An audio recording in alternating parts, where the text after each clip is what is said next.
Today is the day the high school in the Dragon Kingdom holds its job awakening ceremony. It's a crucial event for all students, but for Lu Fan, it's even more significant.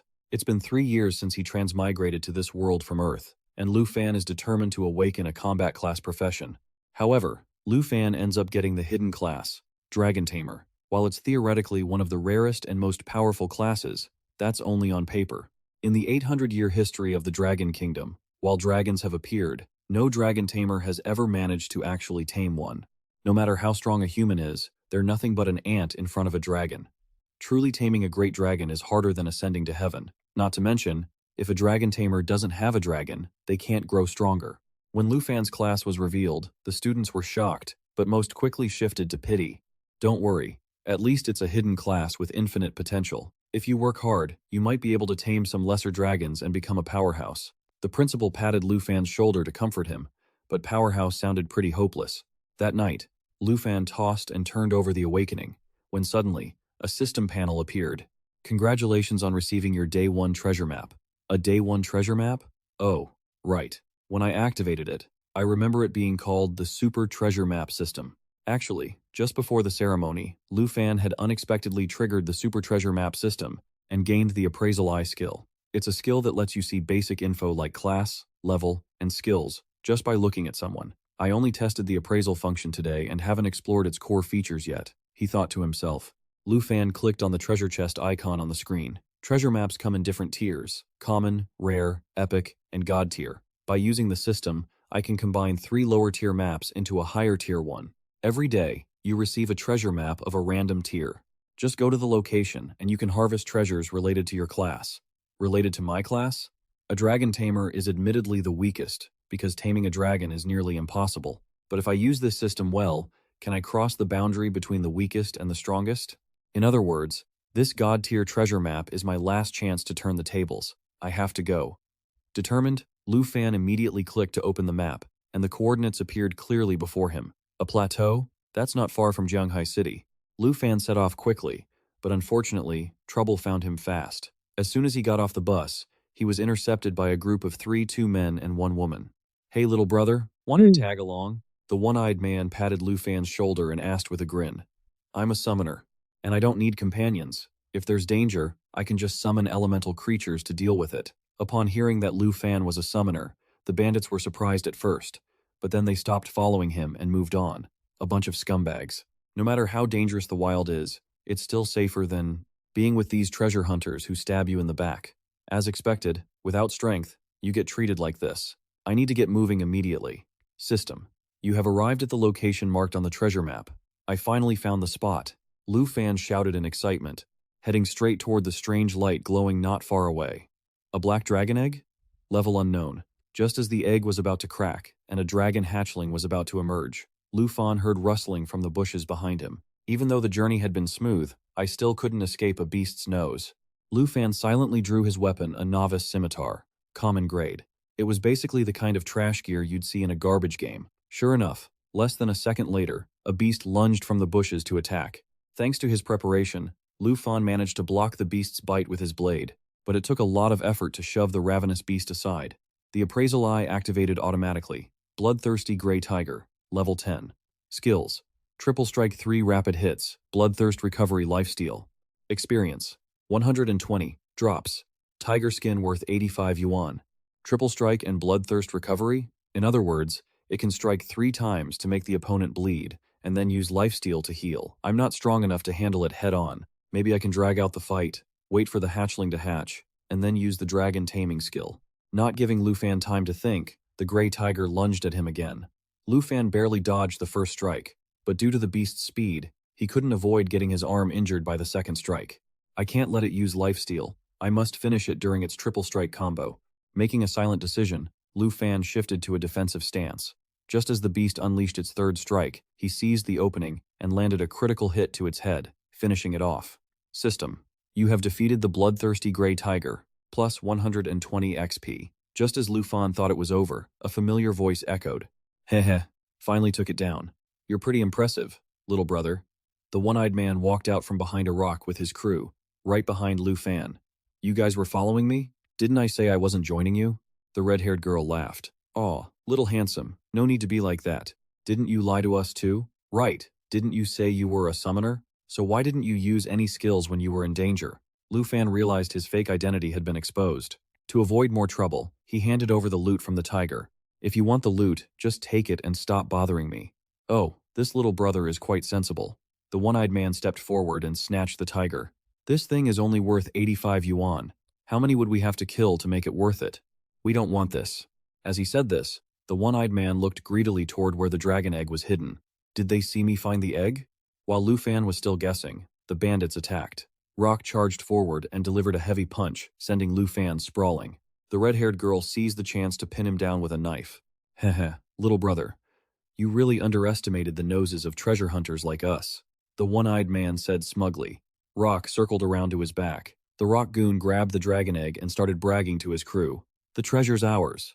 Finish him off, the one-eyed man ordered, then eagerly leaned in to get a good look at the dragon egg in Joe Rock's hands. Just as the pink-haired girl was about to strike at Lu Fan, the dragon egg cracked open. A hatchling dragon burst from inside, spread its wings, and soared into the sky. What kind of monster is that? The bandits were still in shock when the hatchling dragon dove down from the sky like an arrow, heading straight for them. The one-eyed man immediately unleashed a cloud of toxins at the hatchling, but it dodged with ease. Joe Rock thought he could settle it with his fists, but a single chomp from the hatchling wiped him out. Afterward, the hatchling looked longingly at the one-eyed man. Terrified by the sight, the one-eyed man scrambled to run away. Who could have expected that a newborn dragon would be this powerful? No wonder nobody's been able to tame the dragon race until now. Lu Fan couldn't help but exclaim. Hearing that, the pink-haired girl broke into a cold sweat. It's a great dragon. Are you telling the truth? That thing was really a dragon egg. Just then, a shrill scream came from the one-eyed man.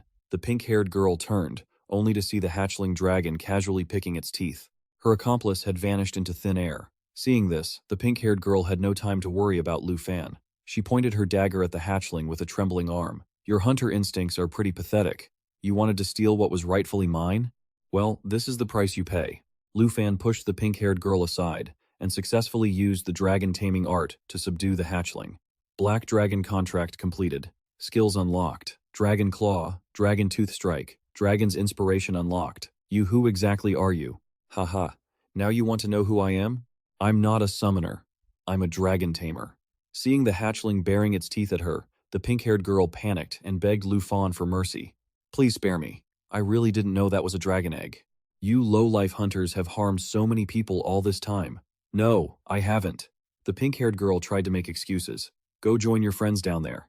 As soon as Lu Fan finished speaking, the pink-haired girl became a meal for the hatchling. Phew, finally, everything's taken care of. Lu Fan let out a sigh of relief. After bandaging his wounds, he walked over and scooped up the hatchling, which was curiously rummaging through his backpack. He truly couldn't believe he had finally crossed that line between weak and strong. It's already this strong at birth. I can't imagine how powerful it'll become when it levels up. The more he thought about it, the more excited he felt, and Lu Fan happily hugged the hatchling tight. Haha, this is great. With you here, a dragon tamer will finally rise from the bottom of the social ladder. But what should I call you? A little piece of coal? Little black diamond? No, that won't work. Just as Lu Fan was lost in thought, he noticed the hatchling licking the blood dripping from the wound on his arm. Suddenly, a powerful aura surged from the hatchling, and then it transformed into a girl. Watching the great dragon shift into human form, Lu Fan exclaimed in surprise. So, you can take on a human form? The great dragon nodded enthusiastically with a naive look on her face. Lu Fan smiled, letting the great dragon play on her own while he opened his status board to check. Occupation: Dragon Tamer, level 10, Strength 55, Agility 53, Intelligence 60, Endurance 60. Dragon Taming Art. Ability to tame draconic species. Dragon Claw. Transmutes the arm into a dragon's claw. Power depends on the current dragon companion. Dragon Tooth Strike. Channels dragon energy to unleash a powerful attack.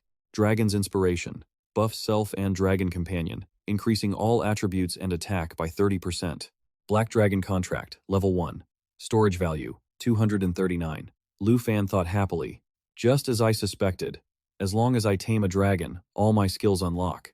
Dragon's Inspiration can buff me and the dragon by 30% in all attributes and attack. The effect is far superior to a priest's buffs. Dragon Tooth Strike is a high damage attack, while Dragon Claw lets me transform my own arm to strike with the same force as my dragon companion. Not even counting the little black dragon. Just looking at these stats 5 or 6 times higher than an average person, I could crush any combat class at my level alone. Lu Fan then opened the Black Dragon's stats. Black Dragon Contract. Level 1. Strength, 342.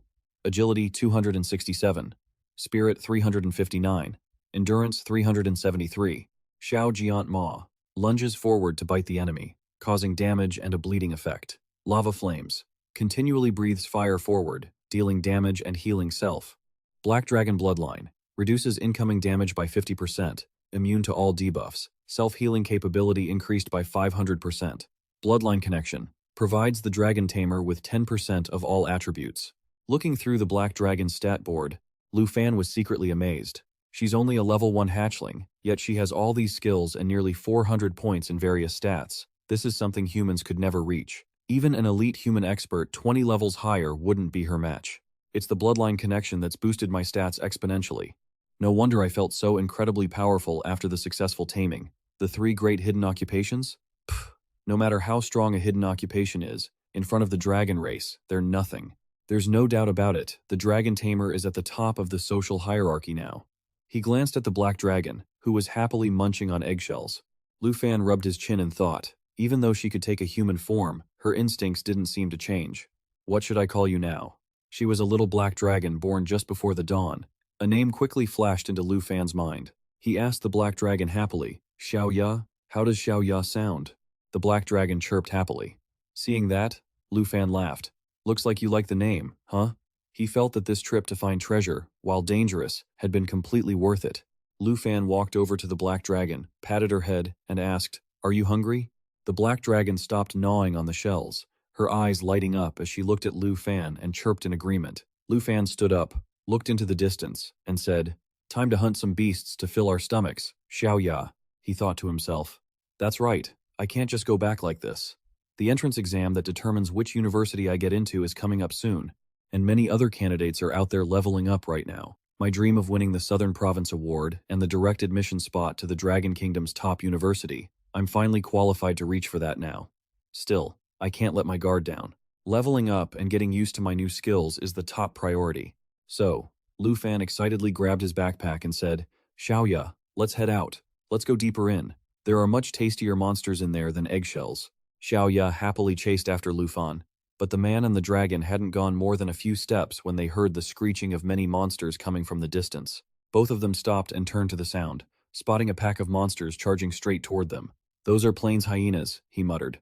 They're much tougher than bloodthirsty gray wolves. Lu Fan quickly used his appraisal eye on the plains hyenas. Level 12. Skill. Vicious Bite. Hits cause bleeding. Also, they carry disease and can inflict rabies. 380 experience points. Loot. Dog Teeth. Worth 95 dragon coins. Lu Fan thought to himself that although he'd beaten the level 10 bloodthirsty demon wolf earlier, it had still left him with several injuries. While Lu Fan was lost in thought, he noticed Xiao Ya had already taken the initiative and flown toward the hyena pack. If you want to go, then go, he said with a laugh, chasing after her. He thought to himself that in this rugged plateau, the strongest creatures were currently a dragon tamer and his dragon pet. There was absolutely nothing left that could threaten him. Quickly, Xiao Ya reached the monsters. She took a deep breath, opened her mouth wide, and unleashed a powerful blast of fire down at them. The lava flames surged forward, dealing damage while healing her at the same time. By the time Lu Fan caught up, the monsters were already engulfed in a sea of flames. A series of notifications appeared before his eyes. Lu Fan plus 380 XP. Black Dragon plus 380 XP. Lu Fan plus 380 XP. Black Dragon plus 380 XP.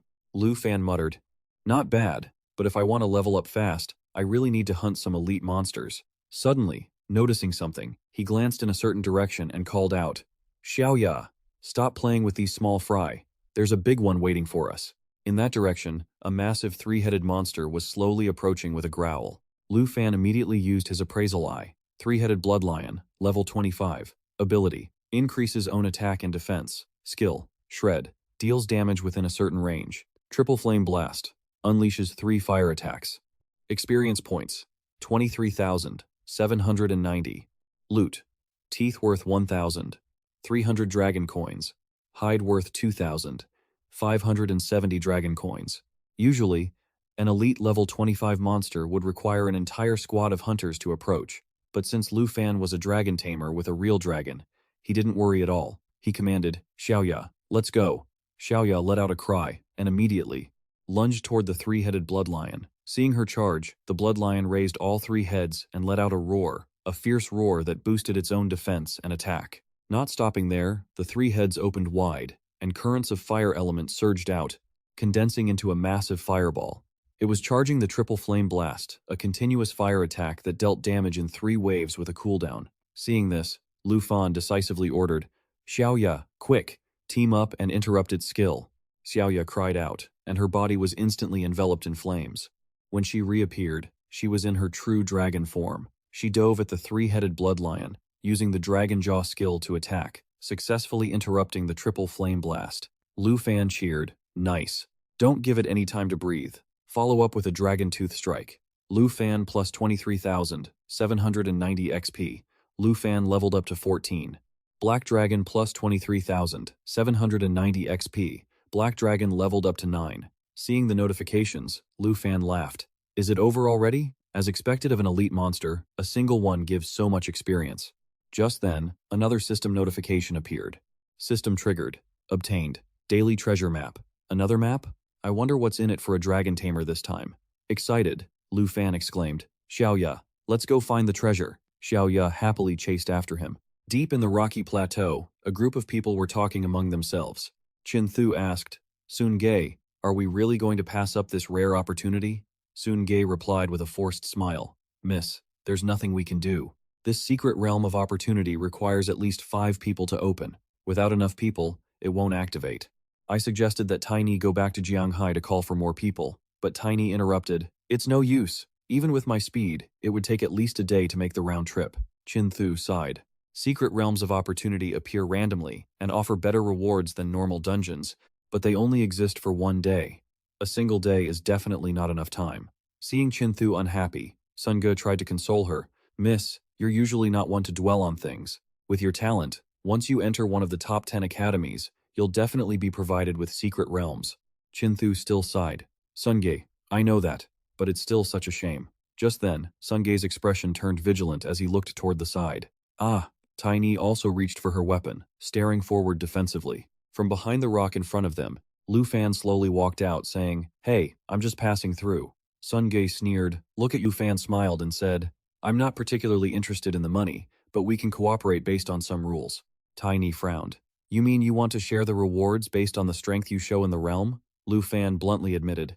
"Exactly." Qin Thu touched her chin in thought. Their average level was around 20, and he looked weaker than them. Was he just overconfident in himself, or was he just arrogant? Since the secret realm was on a timer, Qin Thu didn't overthink it and reached out her hand to Lu Fan. "If that's the case, then as you wish, let's form a party that way." To show his sincerity, he confirmed that the reward of 100,000 dragon credits promised earlier would still stand. Lu Fan shook hands with Qin Thu. It was a deal. With the party situation settled, Qin Thu smiled and urged them on. "Great, everyone, let's get moving." Walking at the back with a faint tune, Lu Fan thought to himself, exposing Xiaoya's identity to strangers in this wilderness would only bring trouble. "Forgive me, but once I claim the reward, I'll summon you." As the group entered the dungeon, a panel appeared before them. Forbidden Land, Forgotten Village, Dungeon Level, 20. Difficulty, restricted to groups of 5 or fewer.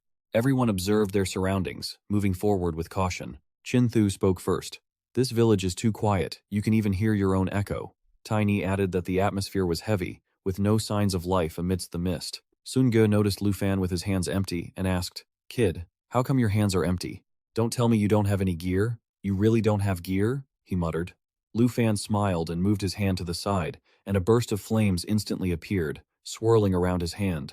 As the fire dissipated, a blade was in his hand. Dragonbone Scale Blade, Epic Quality, Level 10 Requirement.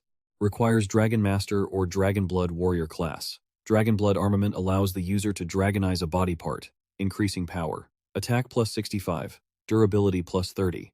After Lu Fan defeated the 3-skulled blood lion, the system triggered, and the weapon in his hand was obtained based on the map coordinates marked by the system.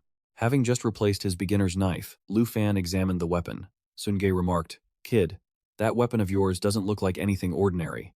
A moment ago I thought you were a treasure hunter. But it seems you're just a student who recently awakened your class, right? Tiny chimed in. Why do you care about him? Even if we're partners, if he has any ulterior motives, I'll take him down immediately. Suddenly, the ground beneath Sunji's feet cracked, and a pale hand emerged from the soil. Zombie. Level 15. EXP. 620. Rotten poisonous wolf material worth 256 dragon credits. Grapple, bite, scratch. Grabs the target and bites. Corpse poison. Every attack inflicts poison. Life drain. Being hit by the corpse poison turns the victim into a zombie. More and more zombies climbed out from the ground. Sunge, watch out! Xiaojia shouted a warning. He rushed forward, using his shield to bash away the zombies near Sunge. Well done, Xiaojia. Sunge praised him. And along with Tiny, they joined the battle, hacking through several monsters. Lu Fan hadn't joined the fight yet. He observed the group, secretly assessing the warrior, the scout, and the knight. The team formation was solid, and that older man, Sun Ge, was already level 28, close to his second awakening. At that moment, Qinthu finished her casting. Raising her staff, she shouted, "Holy Light Star Rain!" She gathered energy and unleashed stars falling from the sky, dealing damage to enemies within a range while healing allies. A cascade of starlight fell like rain over Sunji's group, recovering their health while wiping out a large cluster of monsters. Qinthu turned to Lu Fan to explain. This is my class trait. The hidden, Holy Light Mage class can combine offense and healing. However, right now, its damage is weaker than a mage's, and its healing is weaker than a priest's. Lu Fan replied softly, "Is that so?" In his mind, he re-evaluated this hidden class. Still, her damage against those zombies was very effective. Suddenly, the ground shook violently, throwing everyone off balance. Then, another wave of monsters burst from the ground. Seeing these, Lu Fan thought, looks like we've stirred up an elite monster. The sound, the number of them, this isn't just a few. Blood Zombie, level 20, EXP 1,340. Blood corpse material worth 915 credits, similar to a regular monster, but stronger. As the blood zombies approached, Sun Ge immediately ordered, "It's an elite monster. Tiny, protect the lady and that kid." Xiaojia, we're up. Don't let these grunts break our front line. Xiaojia responded clearly. Sun Ge gripped his weapon with both hands, using Full Moon Slash to strike a blood zombie's shoulder. As for Xiaojia, he used Breakthrough, successfully piercing his sword through a blood zombie. The problem was, the blood zombie wasn't affected. Its wounds closed rapidly, trapping Xiaojia's sword inside its body. He shouted in panic, "How? How is this possible?" Without stopping, the blood zombies opened their mouths in unison, unleashing their corpse poison skill. Lu Fan thought, it's poison. Clearly, a priest is needed to cleanse it. Since Qinthu is a holy light mage, she basically can't help them. Now, part of Xiaojia's arm was also stuck inside the blood zombie. He cried out for help. "Sunjae, help me." Sun Ge's situation wasn't much better. His weapon was also stuck in a blood zombie's shoulder. He decisively let go. "Let go of your weapon, Tiny. Get to the front line and replace me to stop these zombies." After saying that, Sun Ge ran to Xiaojia, successfully helping him escape. "No need to trouble her, just leave it to me." As he spoke, Lu Fan smiled and walked to the front with his weapon. Seeing the monsters charging at Lu Fan, Sun Ge yelled anxiously, "Kid, are you crazy? Get back, now!" Lu Fan didn't listen. His eyes flickered coldly toward the monsters, and he swung his blade horizontally. To everyone's astonishment, the monster that had caused them so much trouble was sliced in two by Lu Fan's effortless strike. Lu Fan turned around and smiled. "Don't be afraid. Don't forget, we still have to keep moving forward." The group stared at Lu Fan in a daze, until Xiaojia cried out in pain. Qinthu snapped out of it, hurried over to support him, and said, "Hold on for a moment, I'll heal you." "And Sunge?" He stared at Lu Fan in shock, his voice trembling as he asked, "Little kid, what level are you exactly?" A student who just awakened. Couldn't possibly land a blow with that much power. Lu Fan replied calmly, "I'm just a level 14 student. Don't worry. There's no reason to lie to you guys. I'm only here to prepare for the upcoming exam." Qinthu, who was healing Xiaojia, frowned and fell into deep thought upon hearing this. Assessment? So their goal here is the same as mine? But level 14 being able to strike harder than someone at level 28. Suddenly, a monster burst out from the ground. It shrieked, charging straight at the person closest to it. "Chin Thursday, miss. Watch out," Tiny shouted, quickly stepping in front of Qinthu to block it. She had just raised her crossbow to attack when she noticed Lu Fan dash past her like a gust of wind, stabbing his blade into the monster. After taking care of the monster, Lu Fan turned around and spoke. The deeper we go into the village, the higher the zombies' levels will be.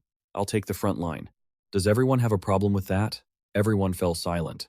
Chin Thu had a hunch. Could he be the person recently rumored to be in Jianghai? With a smile, she replied, "Then we'll have to rely on you. Classmate, you and Mr. Ge will lead the team at the front.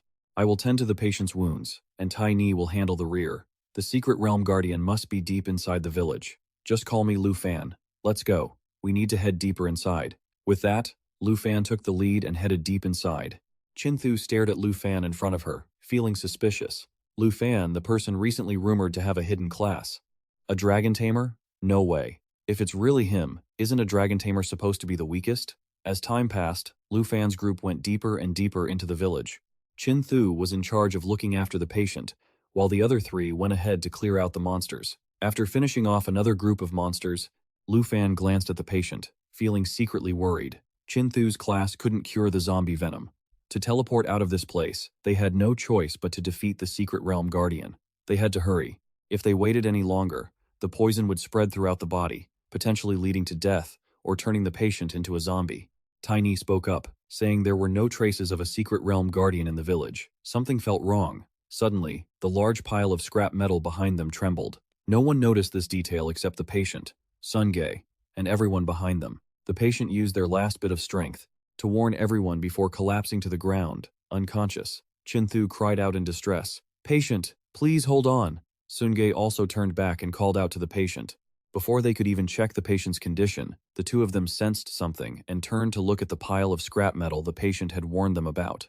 In just a few brief seconds, a massive monster appeared before their eyes. Tiny stared at the monster, shocked, and shouted, "The secret realm guardian is here." Lu Fan immediately used his appraisal eye skill. Iron Skin Zombie, level 20. Experience value, 3,720 points. Item, scrap metal, value, 45 yuan. Zombie venom. All attacks will inflict zombie venom, causing the target to bleed continuously while recovering the monster's own HP. Fusion. Absorbs targets to increase maximum HP. Iron Skin State. Increases defense by 40% for the host. If my guess is correct, the poison on the patient must have been severe enough to awaken the Iron Skin Zombie.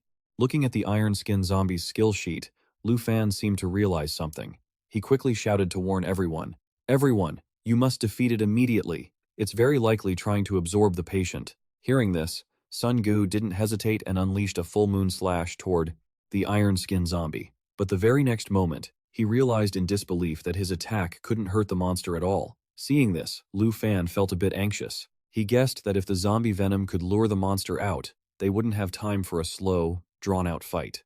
So, Lu Fan lunged toward the Iron Skin Zombie and stabbed its head with all his might. The result wasn't great. Since the monster was currently in its Iron Skin state, its defense was boosted by 40%. "Need 2 more strikes, and faster," he muttered. Lu Fan decided to use his Dragon Blood Armor skill, a skill from his Dragon Scale Blade that allowed the user to partially dragonify their body to boost attack power. At the same time, the Iron Skin Zombie, drawn by the zombie venom on the patient, rushed toward them and Chin Thursday. Fusion Absorption. Absorbs and merges with the target, increasing its own HP. Chin Thu, use your holy magic to support me. Sun Ge, you and Tai Ni, protect the patient. Lu Fan finished his sentence as one of his arms transformed into a dragon claw, and he charged at the Iron Skin Zombie. "Okay, understood." Answering quickly, Chin Thu momentarily set the patient aside and stood up, raising her staff to cast Holy Light Rain at the Iron Skin Zombie. This time, the combo attack from Lu Fan and Chin Thu was effective. The layer of iron skin on the monster began to crumble, with pieces falling to the ground. Tiny asked, confused, "Its body, is it falling apart?" Sun Ge speculated, "Looks like this zombie relied on fusion absorption to grow so large." Lu Fan concluded, "Then its true body must be hidden inside." Sun Ge stared at Lu Fan, thinking, "In all my years at the Qin household, I've met plenty of experts. This kid definitely has a hidden class." Very quickly, the Iron Skin Zombie's armor disappeared, revealing its true form inside. Lu Fan didn't hesitate. He jumped forward and threw a punch. "Get down!" Without its iron armor, the monster was torn to shreds by Lu Fan's punch. Tiny exclaimed in surprise, "The secret realm guardian has been defeated." Chin Thu frowned slightly, whispering, "A skill I've never seen before, and it's strong enough to handle a level 20 boss like it's nothing. Lu Fan, who are you exactly?" Just then, a treasure chest appeared in front of everyone. Loot dropped from the level 20 Iron Skin zombie. Chin-Thu looked at Lu Fan and said, "Classmate, we will stick to our agreement and divide the loot according to the rules. We didn't know you before, so we were a bit dismissive. That was our fault. Please forgive us." Sun Ge patted Lu Fan on the shoulder and praised him with a laugh. "Kid, with strength like that, you could definitely clear this secret realm all by yourself. On the contrary, right now, we're practically just here to make up the numbers. Haha." Lu Fan smiled humbly. "Mr. Gay, you're too kind. Classmate Chin, why don't you handle the distribution?" Chin-Thu didn't refuse. She walked over and opened the chest. Everyone immediately saw 3 types of items inside. Strength potion, a consumable item, increases strength by 2 points upon use. Antidote, a consumable item, cures zombie venom. Blood Chin Thug Bracers, requires level 20, no class requirement. Tiny pouted, disappointed. A secret realm opportunity? That's all the rewards? Sun Ge was also confused. It really is a bit poor, isn't it? Lu Fan rubbed his chin and thought, a level 20 secret realm opportunity, there's no way the rewards would be this measly. To one side, Chin-Thu took out a bottle of antidote and urged Sun Ge, quickly give the antidote to Xiao Jia. Next, Chin-Thu handed most of the remaining items from the loot to Lu Fan and said, "Classmate, these are items you deserve. Take them this, the antidote, and the strength potions as well." Lu Fan happily accepted the pile of items, thinking to himself that the Qin family certainly kept their word. The system notified him, equipped item attack plus 16, defense plus 17, received strength potion x3, received antidote x1. Chin-Thu looked around suspiciously and asked with a puzzled expression, "We've already defeated the boss, so why hasn't the portal appeared yet?" Tiny suggested they try looking around a bit more. Sun Ge agreed it made sense, so he and Tiny split up to search. But they had only taken a few steps when Lu Fan loudly stopped them. "Wait, don't walk around for now. That thing earlier wasn't the boss." Lu Fan's eyes were still glued to the system interface in front of him. On it, he saw the progress bar divided into 4 parts, and they had only cleared 3. The final part, marked with a skull icon, had yet to be dealt with. Clearly, the armored zombie from before wasn't the final boss of this dungeon. Sun Ge turned to look at Lu Fan, asking, "Why do you think that? Have you made a new discovery?" Before Lu Fan could answer, Chin-Thu spoke up with a serious expression. "Sun Ge is a holy light mage. I can genuinely feel another dark presence still lurking." Not long after, at the village by the lake, the group, led by Chin-Thu, arrived. Chin-Thu gestured toward the lake and said, "It's right over there, not far away." Tiny said, "If the young mistress says so, the boss must be somewhere nearby." Sun Ge added, "This dungeon isn't very big. Perhaps we overlooked this spot when we first entered the village." At the same time, at the bottom of the lake, a monster with long tentacles lay sleeping. As Lu Fan's group approached the lake, every eye on the monster's tentacles suddenly snapped open. On the shore, Lu Fan shouted, "It's here!" A second later, a mass of tentacles covered in eyes erupted from the water. Lu Fan used his appraisal eye skill, but got no results. Lu Fan was right. This must be the real boss. "Everyone, be careful! Find cover!" As he finished speaking, Sun Ge stepped forward, blocking several tentacles, striking at the group. But because the tentacles' force was too great, he couldn't hold them back and was sent flying backward. Chin-Thu cried out in alarm, "Sun Ge!" Suddenly, Chin-Thu felt like she was being stared at. She turned around and discovered several tentacles aiming straight for her, causing her to shut her eyes in fear. "Young mistress!" Sun Ge's group shouted helplessly, watching on without being able to do anything. Fortunately, Lu Fan rushed over in time, scooped Chin-Thu up, and jumped aside to save her life. Chin-Thu opened her eyes, surprised to see Lu Fan was the one who saved her, her face blushing slightly. Tiny's group ran over to check on her. "Young mistress, are you all right?" Suddenly, the group felt something terrifying rising from the water. They hurried to turn back and saw a monster much larger than the armored zombie appearing. The tentacles from before were just a small part of its body. Lu Fan used his appraisal eye again. Eye Tai E, level 25. Boss difficulty. Strength, 271. Agility, 183. Spirit, 150. Durability, 266. Corpse, Chi entanglement.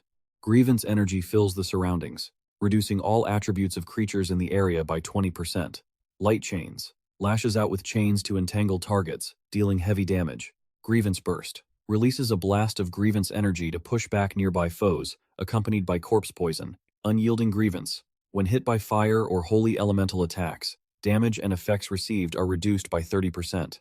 Tiny whispered, "This is the real boss." Sunja stepped forward with a serious face and ordered, "Xiao Jia, Quickly hide behind us. I'll hold it off. Xiaojia stubbornly insisted. I can still keep fighting. I'll help hold it back too. Sun Ge scolded him angrily. Your body has only just recovered a little. Don't be reckless. Then, Sun Ge raised his sword to parry a tentacle and shouted, Leave the attacking to you, Lu Fan. Lu Fan decisively rushed toward the boss monster. His eyes locked onto the human-like part of its body. He calculated in his mind that both Sunjia and Xiaojia were barely holding on. I have to rely on myself to take it down, but as long as this boss is a zombie, there's a way to deal with its main body. At that moment, the boss suddenly opened its mouth and roared, casting the corpse chi entanglement skill. Above everyone's heads, a debuff immediately appeared, reducing all attributes by 20%, making their situation even more critical. A tentacle slammed straight at Lu Fan. Lu Fan jumped, dodging the chains and continuing to dash toward the boss's main body. The boss was also very alert. It had noticed Lu Fan's attempt to approach and immediately took countermeasures. Classmate, watch out for the iron chains. Chinthu's warning had just ended when the boss used its light chain skill. Lu Fan, who was moving along a chain, was knocked away, and he thought to himself, this is bad. The boss roared, once again controlling the iron chains to attack Sun Ge's group. Sun Ge stood in front of Chinthu, using his sword to defend and shouting, Young mistress, be careful. Xiaojia, despite his injuries, also had to lift his shield to help the others withstand the attack. Tiny noticed Lu Fan in midair about to be hit by a tentacle, so she drew her crossbow and fired an arrow, aiming straight at an eye on that tentacle. The arrow hit the mark, causing the tentacle to pause, neutralizing the threat to Lu Fan. Lu Fan looked down and saw the difficult situation Sun Ji's group was in. If they kept resisting like this, they would be in danger. Thinking this, Lu Fan temporarily gave up on attacking the boss's main body. He kicked off a chain, dove down to Sun Ji's group, and yelled, Everyone, get out of the way! Just as he landed, Lu Fan used the Dragon Tooth Strike skill to smash the pile of iron chains. Dragon Tooth Strike channels dragon energy into the weapon, delivering a powerful blow. Up above, the boss grew enraged and used its chain-throwing skill again. Lu Fan saw this and consecutively used two skills, Dragon Blood Armor and Dragon Claw. Dragon Blood Armor is a special effect of the Black Dragon Scale Blade, allowing dragon-like transformation of a body part to increase power. Dragon Claw manifests his arm into a Dragon Claw. Its power currently depends on the Black Dragon. This time, Lu Fan confronted the chains head-on. He jumped and swung his Dragon Claw, slicing the chains into pieces. But that only neutralized the boss's attack. It didn't deal any real damage. Knowing this, Sun Ge discouragedly suggested, Little brother, this boss isn't something we can face right now. Let's retreat first. Chinthu also said, Classmate, we're no match for it. If we stay, we'll only hold you back and put everyone in danger. Lu Fan calmly replied, Everyone, retreat deep into the village where we've already cleared out the zombies. Chinthu asked worriedly, But what about you? Lu Fan answered, I'll cover the rear. Get out of here now, Tiny urged. Miss, we have to go. We have to rely on him in the end. We're just not helping at all. Thinking to herself, Chinthu took one last look at Lu Fan before retreating to the village with Tiny and the others. No longer worried, Lu Fan stepped forward. He swung his arm to the side, conjuring a massive portal, and muttered, Even without that 20% debuff, they wouldn't have been able to help anyway. Since they already know that, I'll let my partner handle you. Time to get out there and cause some trouble, Xiaoya. As soon as Lu Fan finished speaking, Xiaoya flew out from the portal and snapped at the boss's tentacle. In the distance, Sun Ge and his group heard the commotion and curiously turned back. Say, what happened? When they saw Xiaoya, their expressions turned to shock as they shouted, That's a dragon! That kid just summoned a dragon! At that moment, Xiaoya used the Xiaojiant Jaw attack, continuing to target the boss's tentacles. The Xiaojiant Jaw attack lunged forward at high speed, tearing into the target, dealing damage and inflicting a bleeding effect. The boss shrieked in pain as many of its tentacles were bitten off, its head snapping back in agony. Seeing this, Xiaoya raised its claws, aiming straight for the boss's main body. The boss let out one final agonizing cry, its massive form losing all strength before crashing into the lake. Far away, Sun Ge and his group watched, jaws dropped. Tiny asked uncertainly, Did we win? Is it over? Sun Ge exclaimed. The boss was shredded in just a few hits. That power is terrifying. Xiaojia added, To think I'd get to see a Xiaojiant dragon with my own eyes. Only Chinthu remained silent. Her eyes followed Lu Fan, who was happily petting Xiaoya's head, and she thought, So, the person rumored lately in Jianghai really is you Dragon Master Lu Fan. From another perspective, behind every villain lies a sad story, and the sorrowful corpse was no exception. 300 years ago, the sorrowful corpse was born and raised in this place. She lived under the protection of the church, safe from danger, until a plague destroyed everything. Corpses piled up along the lake, and even before one could be buried, another person would pass away. She desperately wanted to save everyone, but ironically, her class was a dark witch. She couldn't heal the dying. She could only summon spirits to help them say their final goodbyes to the living. But the church that had once protected her condemned her, accusing her of bringing this plague upon them. They had soldiers chain her up and drop her into the lake, leaving her to be swallowed by the ice-cold water. I only wanted to save everyone. Even if I could only help them say goodbye, I didn't do anything wrong, did I? Returning to the present, while others were rejoicing, thinking they could finally leave the secret realm, Lu Fan thought otherwise. He looked down at the bubbling, churning lake and said guardedly, "The portal didn't appear. The boss definitely isn't dead yet. It's still too early to think about leaving." No sooner had Lu Fan spoken than the sorrowful corpse resurfaced, simultaneously entering its next phase. All its stats, strength, agility, spirit, and stamina doubled, or even tripled. The difficulty shifted from hard to nightmare level. Furthermore, the sorrowful corpse gained a completely new skill set. Grief Strike releases a curse of resentment, with a low chance of instant death for the target. If the instant death doesn't trigger, it deals massive damage and inflicts zombie toxin, bleeding, and stun effects. Deepwater Cage uses the lake water to form a cage, trapping the target. Corpse Resentment, immune to all physical damage. Will of Resentment, bestow resentment, and awaken all corpses in the secret realm. "None of you are leaving this place," the sorrowful corpse shrieked, then used the Deepwater Cage skill, drawing from the lake to form a cage and attack Lu Fan's group. With Xiaoya protecting him, Lu Fan easily dodged the boss's attack, but Tiny wasn't so lucky.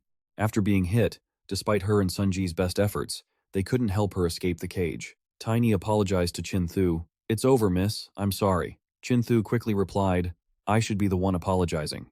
It was my stubbornness that wanted to enter this secret realm. I'm the one who dragged everyone into this."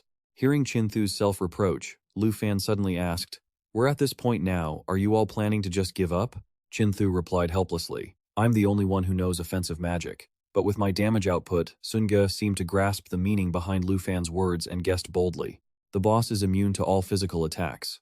Looking at the situation, it's hard enough just to protect ourselves. Lu Fan, do you know offensive magic?" Not giving them time to think, the sorrowful corpse continued using Grief Strike, releasing a curse of resentment, with a low chance of instant death for the target. If the instant death doesn't trigger, it deals massive damage and inflicts zombie toxin, bleeding, and stun effects. A massive phantom hand appeared, reaching toward Lu Fan. "I don't, but my pet dragon does," Lu Fan replied to Sun Ge, then stood still, watching Xiaoya activate the Black Dragon Bloodline skill, reducing all damage by 50%, immunity to all debuffs, and increasing self-regeneration by 500%, severing the phantom hand of the sorrowful corpse. "It's not me who deserves to die. It's not me," the sorrowful corpse shrieked, then continued using its skill to create another phantom hand to attack Lu Fan.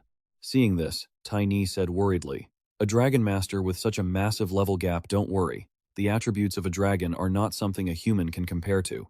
Lu Fan said, then used the Dragon Exhilaration skill to boost himself and his pet, increasing all attributes and attack power by 30%. Then, he commanded Xiaoya to use Lava Flare, continuously breathing fire forward, dealing damage to the opponent and healing itself, engulfing the sorrowful corpse in a sea of flames. Black Dragon reached level 10, Lu Fan reached level 15. Successive notifications popped up, proving the boss had been wiped out, and Lu Fan couldn't help but praise, "Well done, Xiaoya. It's over. I'll go check the portal." Sun Jie rushed over, while Xiaojia stood to the side coughing. "It's finally over. Look at this smoke." Just then, strange noises suddenly erupted from behind them. Everyone turned around in unison to find that the zombies had actually revived, slowly advancing toward them. It turned out that just before turning to ashes, the sorrowful corpse had used its last bit of strength to cast the Will of Resentment skill, and unleashed his resentment, awakening every corpse in the hidden realm. While Chin Thu's group was panicking, a red-haired girl flew in and breathed fire, incinerating the entire horde of zombies. Seeing that move, Sun Ge finally recognized her. She was that dragon. "The zombies we struggled so hard to defeat earlier, she took them out with such ease," Chin Thu said with admiration. "That kid is the Black Dragon, Xiaoya." Lu Fan proudly introduced her, noting how Xiaoya seemed to enjoy playing with these minions. He saw Chin Thu staring intently at Xiaoya, who was happily interacting with the zombies using her flames. "Hey Chin, the boss is done for. No need to be so tense." Let's split the loot and get ready to head out. Lu Fan walked over to the treasure chest dropped by the boss. According to the rules, I get first pick. No objections, right? Oh, no. How could we have any objections? Chin Thu quickly replied. Holy Light Scepter requires level 10, Spirit plus 32, Defense plus 19. Holy Light Seal allows the user to dazzle the target with light. The stunning effect depends on your spirit stat. Silver Grave requires level 10, Spirit plus 35, Defense plus 15. Stray Light allows the user to create a barrier to protect themselves. The damage absorption depends on the spirit stat. Ring of Lament is a rare item. Level. Requirement level. 15. Spirit plus 57. Defense plus 21. Attack plus 12. Sorrowful Aura can target anyone to harvest resentment.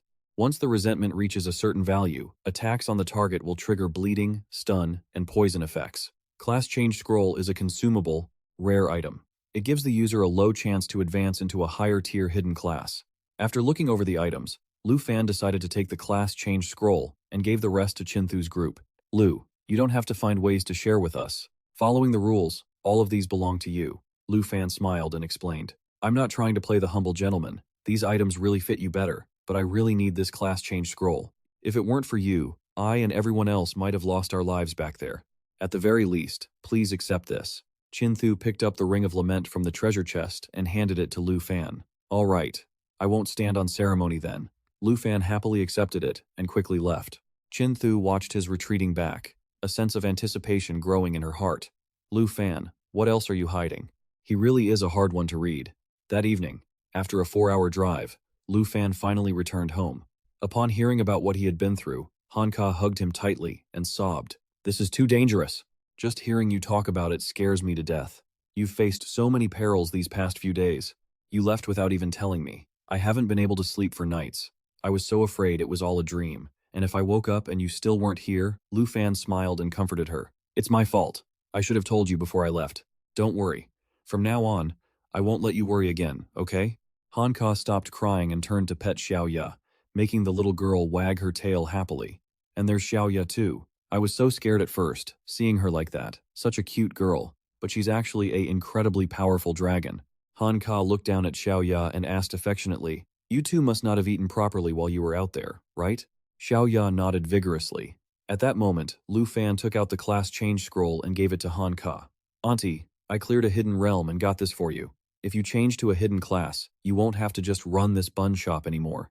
Han Ka quickly refused. No way, Lu Fan. This is too valuable. I can't use it. You should probably just sell it. You said you left the gear and weapons for that young lady from the Chin family. Sell this so you can buy better gear. That way you'll do better in the upcoming exams. Lu Fan laughed and pulled out his phone to show his bank account balance.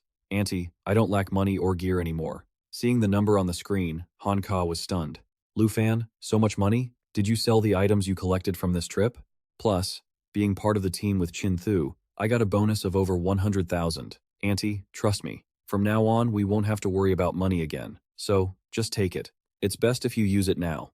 Han Ka no longer hesitated, took the scroll, and opened it immediately. It was a success, and she advanced to a hidden class. Enchanted Chef. Does this new class have anything special? Lu Fan asked excitedly. It has an enchanting cooking skill that can create various types of food. Your skills are already great, and now you have an extra ability on top of that. But speaking of which, where is Xiao Ya? Wasn't she here just a moment ago? In fact, after eating almost all the buns Han Ka left in the kitchen, Xiao Ya was fast asleep on the floor. Elsewhere, after returning, Chin Thu told her father, Qin Shanhai, everything that happened in the hidden realm, including about Lu Fan. So, that dragon rider Lu Fan summoned a great black dragon and saved everyone? Qin Shanhai asked calmly. Yes, it was all due to my own stubbornness that led to Lu Fan. He's just too strong. Even though we are both hidden classes, compared to him, I'm like a firefly next to the moon. The gap is too huge. Qin Shanhai swirled the wine in his glass and asked a question with a hidden meaning. You haven't told anyone else about this, have you? No. Before coming back, we made a deal that the Qin family would not reveal this. Chin Thu replied, startled. Good. Very good. If that leaks out, the other factions will definitely not sit idly by once they know the power of a great dragon. Chin Thu said, feeling a bit uneasy. Father, he saved everyone's lives. Do you have any ill intentions toward his dragon? His daughter's over-the-top reaction made Qin Shanhai laugh. Do you think I'm that kind of person?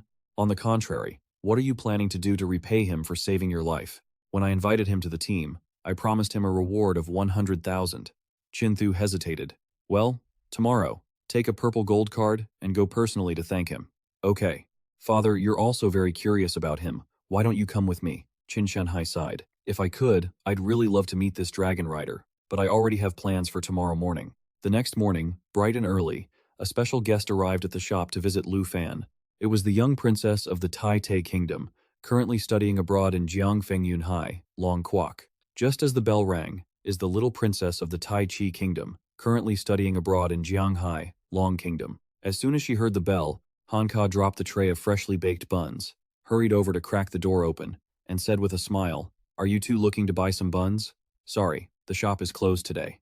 The little princess gave Hanka a suspicious look before turning to the man in black armor behind her. "Is this really the place? You aren't trying to drag me into this dump on purpose, are you?"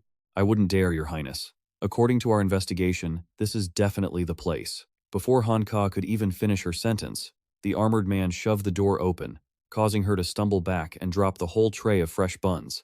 The princess didn't even care. Instead, she raised her chin and declared, "Humph, I've come here to find someone. Do you know a dragon tamer named Lu Fan?" Hearing his name, Lu Fan curiously headed downstairs. As he reached the bottom, he saw the buns scattered all over the floor and Hanka rubbing her arm with a grimace. To make matters worse, he spotted some brat holding her nose, looking at the place with utter disgust. "This room reeks of something nauseating. Gee, are you okay? What on earth happened here?" Lu Fan rushed over to check on Hanka, who just smiled and replied, "I'm fine." "So, you're Lu Fan? I've come here personally to see you today." Lu Fan shifted his gaze to the little princess, asking coldly, "Princess? Looking for me? Who exactly are you people?" The armored man stepped forward, gesturing toward the girl, and introduced them. "This is the princess of the Tai Te Kingdom, Kim Chao, and I am Choi Hoang Tai, her humble servant." Kim Chao kept up her haughty attitude, adding, "I've come here to give you a chance to make something of yourself." "Make something of myself? That's right. As a dragon tamer, your life must be pretty miserable, right? If you agree to my terms, this will be yours." As she spoke, the princess signaled to Choi Hoang Tai. He immediately opened a briefcase to reveal an egg inside. "This is a dragon egg," Lu Fan thought to himself. Seeing the surprise on Lu Fan's face, Kim Chao smugly said, "Well, surprised? Want it? The conditions are simple. Become my servant. You do exactly what I say. No questioning me." "A servant?" Hanka looked at the princess in shock. "This is something I found in a special lair. You could say it's one of a kind in the entire world." Seeing Lu Fan go quiet, Kim Chao turned to him and sneered. "What? Cat got your tongue? I guess commoners like you just get scared stiff in the face of dragon power, huh?" Actually, Lu Fan wasn't silent because of fear. He was simply reading the data from his appraisal eye. Armor dragon egg, low quality. This dragon hatches with a layer of natural armor, reducing damage from all elemental attributes. It also uses its tail to spin in an arc, dealing damage in a set area. So it's a sub-dragon egg, and a low-tier earth dragon at that. This armor dragon is basically just a walking dirt clod. You people actually call this a dragon? Lu Fan mocked inwardly, then sighed. The attributes aren't bad, I guess. Seeing that Lu Fan wasn't even slightly impressed, Kim Chao couldn't help but feel confused. Does this guy not realize how important a dragon egg is to a dragon tamer? How could that girl say such things?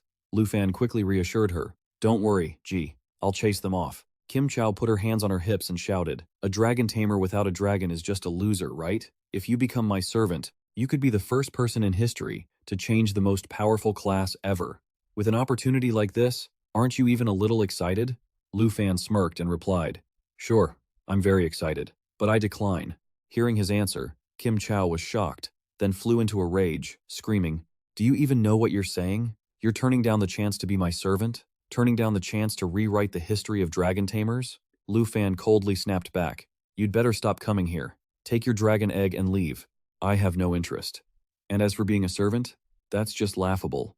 Choi Hoang Tai's face turned red with rage as he heard this. "The princess has personally offered you a chance to climb the ladder, yet you dare to be so arrogant and rude to her. You ungrateful brat. A chance to climb the ladder? Don't make me laugh. I'll never be anyone's servant, no matter what." Kim Chao, a princess pampered all her life, had never been humiliated like this, so she immediately ordered Choi Hoang Tai to teach Lu Fan a lesson. Seeing this, Hanka stepped in to stop them, but was shoved aside by Choi Hoang Tai. "The princess has given her orders. Move." Just a commoner daring to be rude to the princess. Since you won't do this the easy way, we'll do it the hard way, Huang Tai said, preparing to attack Lu Fan. But before he could move, a flash of light zipped past, leaving a bloody cut on his cheek. Lu Fan held his weapon straight at his face, saying coldly, "You dare lay a finger on my family? I will destroy you." "Lu Fan, don't do anything rash," Han Ka cried out in fear. Yu Huang Tai backed away, terrified, thinking to himself, "There is something seriously wrong with this guy." Kim Chao barked, "What are you doing? I told you to teach him a lesson. And her too." Lu Fan stepped toward Kim Chao and delivered a sharp slap to her face. "I don't care what kind of princess you are. Shut your mouth, take your trash, and get out of here, you lowly peasant. You dare lay hands on the princess." Huang Tai screamed, lunging at Lu Fan with his weapon. But Lu Fan casually swung his sword, knocking the weapon right out of his hand. "Stop!" Embarrassed, Huang Tai turned to check on Kim Chao. "Princess, are you all right?" Unexpectedly, the princess wasn't touched at all. She was trembling with rage and slapped Choi Huang Tai back. "You useless loser. Do I look all right to you? Finish him. Even if I don't get a dragon tamer, I want him dead." While things were heated downstairs, it was strangely quiet upstairs until Lu Fan's phone kept ringing, waking up Xiao Ya. On the other end of the line, Qin Thu was getting anxious because she couldn't reach Lu Fan. "That's strange. No answer. I clearly remember swapping contact info before heading back. Did I remember it wrong?" Back at Lu Fan's house, Qin Thu was still deep in thought when a massive explosion from a nearby house made her jump. Neighbors, hearing the commotion, curiously surrounded Lu Fan's house, whispering to each other, "Is there a fight? Is there a fight going on? Are those foreigners?" Kim Chao, fueled by rage, waved her scepter, threatening the crowd. "What are you looking at? You low-class pests! Get out of here!" Choi Huang Tai knelt down to apologize. "Your Highness, this guy has high attributes. I am incompetent, a loser. I couldn't even handle a low-class Dragon Country native." "Fine, then I'll do it myself." Kim Chao let out a sinister laugh and began chanting a spell with her scepter. Lu Fan watched, growing a bit cautious. This magic looks like it belongs to Qin Thu, but it's quite strange. It seems to be a hidden class. Seeing Lu Fan, Qin Thu immediately rushed over to check on him. "What happened? Classmate Qin Thu? Why are you here?" At that very moment, dark energy surged from Kim Chao's scepter toward Choi Huang Tai, causing his body to grow to an abnormal size, while his eyes gradually lost all humanity. "He's turned into a monster," he thought, and Lu Fan immediately activated his appraisal skill. Choi Huang Tai, Combat Class, Level 30, Guardian Knight. Kim Chao, Level 15 Hidden Class, Spirit Master. Lu Fan, let me help you. Qin Thu heroically stepped in front to protect Lu Fan, but he immediately pushed her aside. "Stay back. Help me look after my aunt. She's inside the shop." At the same time, Choi Huang Tai, empowered by the dark energy, charged at Lu Fan. Lu Fan quickly backflipped to dodge, while silently assessing his opponent. His attack power has increased significantly. "It seems I need to use Dragon's Inspiration." Seeing Choi Huang Tai gain the upper hand, Kim Chao immediately rejoiced. "Yes, just like that. Eliminating him is the only thing that will satisfy me, with your princess's blessing." Choi Huang Tai hadn't even finished his sentence when Xiaoya burst through the wall from the house, her body beginning to transform. Could this be? While Kim Chao was still in shock at the increasingly violent aura radiating from Xiaoya, she heard Lu Fan speak coldly. "If that's the case, then fine. Now it's my turn to vent." As soon as Lu Fan finished speaking, Xiaoya revealed her true form, a great dragon. Kim Chao and Choi Huang Tai had not yet recovered from their shock at seeing Xiaoya when Xiaoya roared and lunged at Choi Huang Tai, slamming her claws down hard, pinning him deep into the ground. Kim Chao was blown backward by the shockwave, thinking in disbelief. How is this possible? It can't be. Defeated in a single blow? A pained cry erupted from Choi Huang Tai's mouth. Then, he opened his mouth and spat out a mouthful of fresh blood, reaching a hand toward Kim Chao behind him, his voice weak and broken as he begged for help. "Cough, cough, princess, help, help, TSK. Just hold on for a bit, you useless trash." Scolding Choi Huang Tai, Kim Chao pointed her scepter at Xiaoya and began to chant.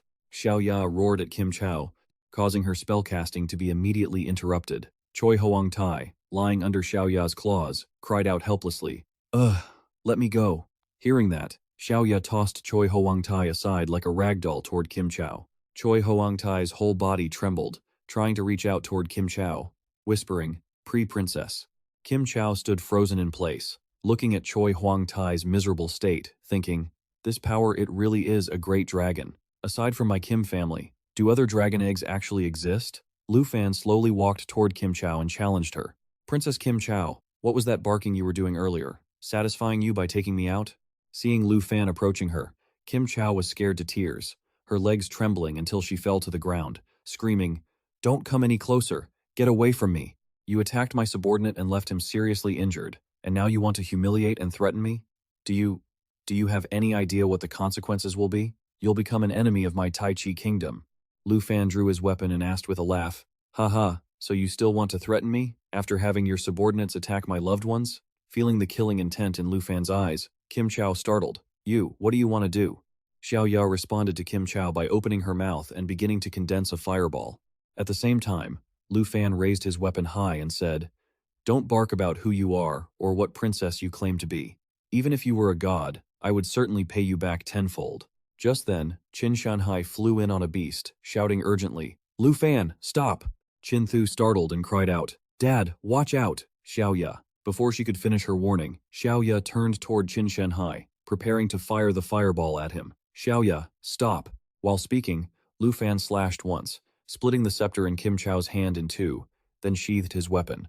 Seeing Xiao Ya withdraw her attack, Qin Shanhai guided his mount past her. After landing on the ground, Qin Shanhai reminded Lu Fan, "There are quite a few residents around here. This great dragon, Lu Fan, you should call her back." After that, he looked at Xiao Ya, whispering to himself, "A true great dragon is indeed different from all the rest. Just being near her, I can feel an incredibly terrifying pressure."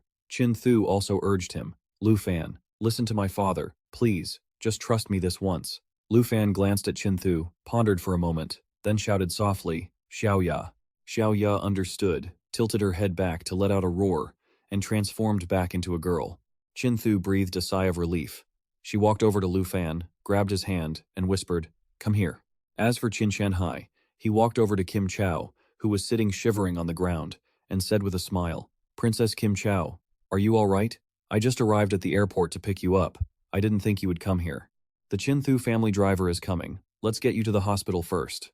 Elsewhere, as soon as Qin Thu pulled Lu Fan into the house, Han Ka ran over, hugged his arm, and said with a worried expression, Qin Thu explained that her father likely knew the princess and could probably resolve this conflict, which is why she had called him. Lu Fan frowned and said, "But I have a feeling that spoiled brat won't let this go easily." A moment later, Qin Shanhai walked over with a smile. "I've handled it. A first meeting in such a chaotic situation, luckily, you were there, Lu Fan." Lu Fan apologized. "I'm sorry for causing you trouble, Mr. Qin Thu, but I couldn't have acted differently." Han Ka, standing nearby, couldn't help but chime in, "Mr. Qin Thu."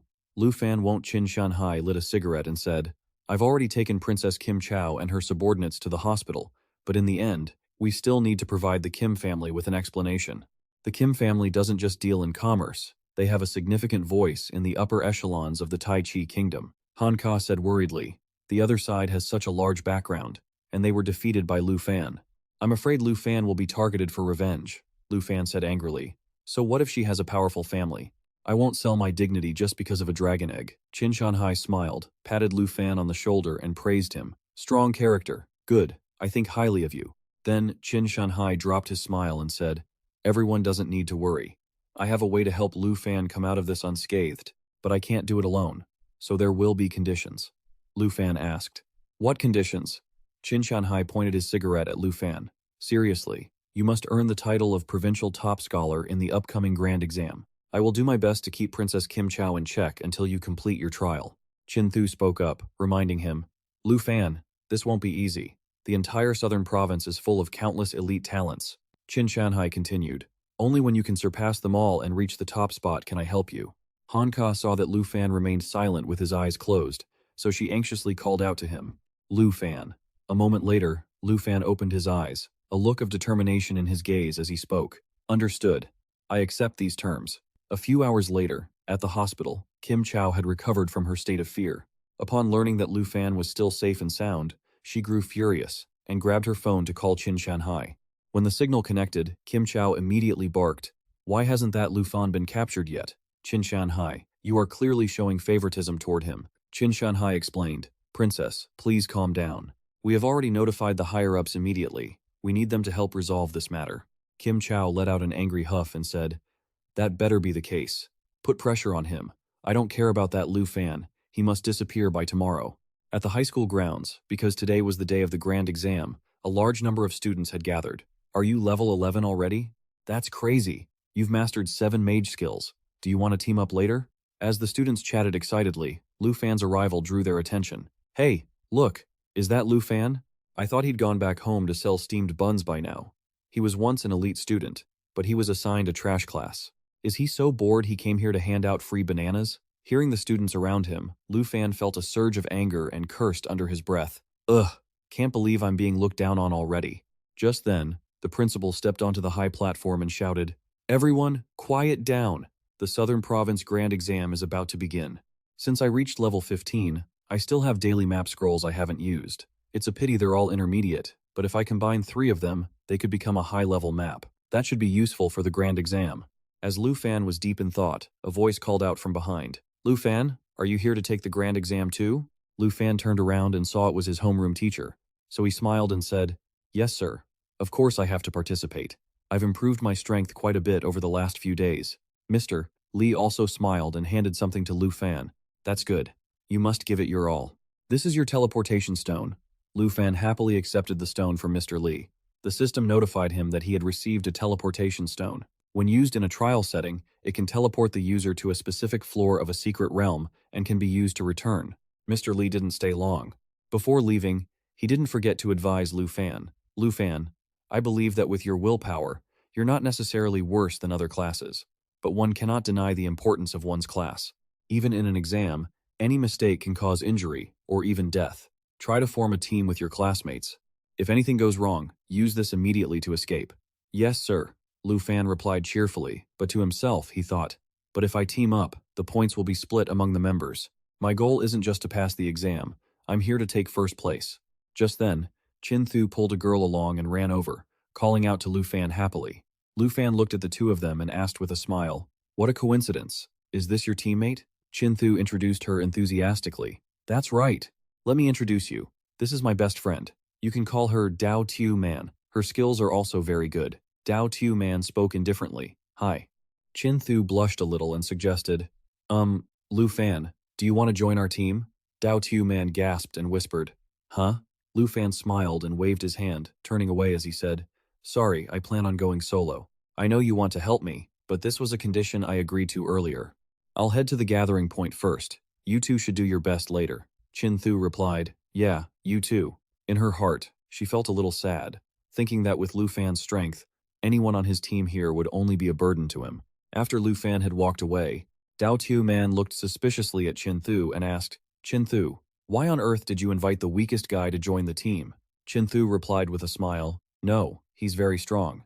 Believe it or not, he will definitely be this year's Southern Province top scholar." Dao Tiu Man didn't believe Chin Thu's words at all. She gave Chin Thu a probing look and asked in a playful tone, "Chin Thu, what are you saying? You haven't fallen for that dragon tamer, have you?" Chin Thu's face turned beet red as she denied it. "Don't jump to conclusions." Dao Tiu Man laughed.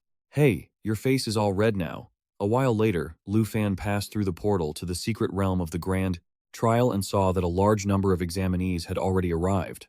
When the examinees had all gathered, the principal's image appeared on the giant screen in the center, explaining the rules of the secret realm. "Attention, examinees. The portal in the sky is divided into 4 difficulty levels: normal, hard, extreme, and nightmare. Each time the portal opens, the level is chosen by the candidate's selection. At the normal level, most are just projections. You won't sustain fatal injuries. The normal level has a point multiplier of 0.9. From the hard level onward, the monsters are real. If you use the teleportation stone to escape, you can keep the points from the hard level. The point multiplier is 1.0. Some examinees discussed among themselves, "It looks like everyone is defaulting to hard mode. Higher difficulty likely means a high risk to life. Perhaps only hidden classes can." On the big screen, the principal continued, "Monsters in the extreme level are stronger and more ferocious, so please travel in a team. Your life is more important than your score. Extreme level. Point multiplier of 3. At this moment, a candidate named Hong Vu, a level 14 Qigong master, suddenly pointed at the big screen and declared with a laugh, "Ha ha, principal, you're watching, right? This time, I will be the one with the highest score." Hong Vu's behavior attracted the attention of many candidates. Dao Tiu Man whispered to Chin Thu, "Hong Vu, he's one of the top experts in the younger generation of the Southern Province. Chin-thu replied. A Qigong master, huh? A class with such balanced offense and defense, and he's still challenging it alone. We should also, a student spoke up, discouraged. It's over. With Hongvu here, how could anyone possibly surpass him? Very soon, the candidates made their choices and entered. At the same time, in the principal's office, there was a group of principals and important figures sitting in front of surveillance monitors, evaluating the performance of the candidates. The principal of high school number 1. With a loud laugh, he exclaimed, "Ha ha? Hongvu, this kid is actually my most talented student. He's bound to take the top spot, no doubt about it. I think Mr. Chin's daughter isn't bad either. It wouldn't be impossible for her to make the top 3. Contrary to the smugness of the number 1 high school principal, the principal of Lufan's school sighed with regret. What a pity. If Lufan had awakened a different hidden class, maybe he could have Qin Shanhai suddenly put on a mysterious smile and spoke up. Gentlemen, I'm actually quite confident about who will take the top spot. Someone asked curiously. Mr. Qin, are you implying someone in particular? Qin Shanhai replied. Lufan from number 3 high school. The principal of number 3 high school was stunned and whispered, Lufan? Because of Qin Shanhai's words, everyone simultaneously turned their gaze toward Lufan's monitoring screen. Then, the number 1 high school principal laughed and said, Everyone else has already been teleported, and he's the only one left. Is he planning to quit the exam? Haha, Mr. Qin, please don't joke around. What can you expect from a dragon tamer anyway? Our Hongvu has already reached the 4th floor and is currently ranked 1st. Suddenly, the expression of the number 3 high school principal changed as he shouted, He's not planning to quit. Is that kid waiting for the final difficulty portal? The others were also startled. That kid wants to choose nightmare mode? That's a level where you only enter. You don't come out. Is he just being too overconfident? Is this guy crazy? That dragon tamer, he's going to get himself killed. Stop him, quickly. So, someone watching through the large screen in the secret realm spoke up to advise Lufan. Young man, no one has ever returned in one piece after choosing nightmare mode.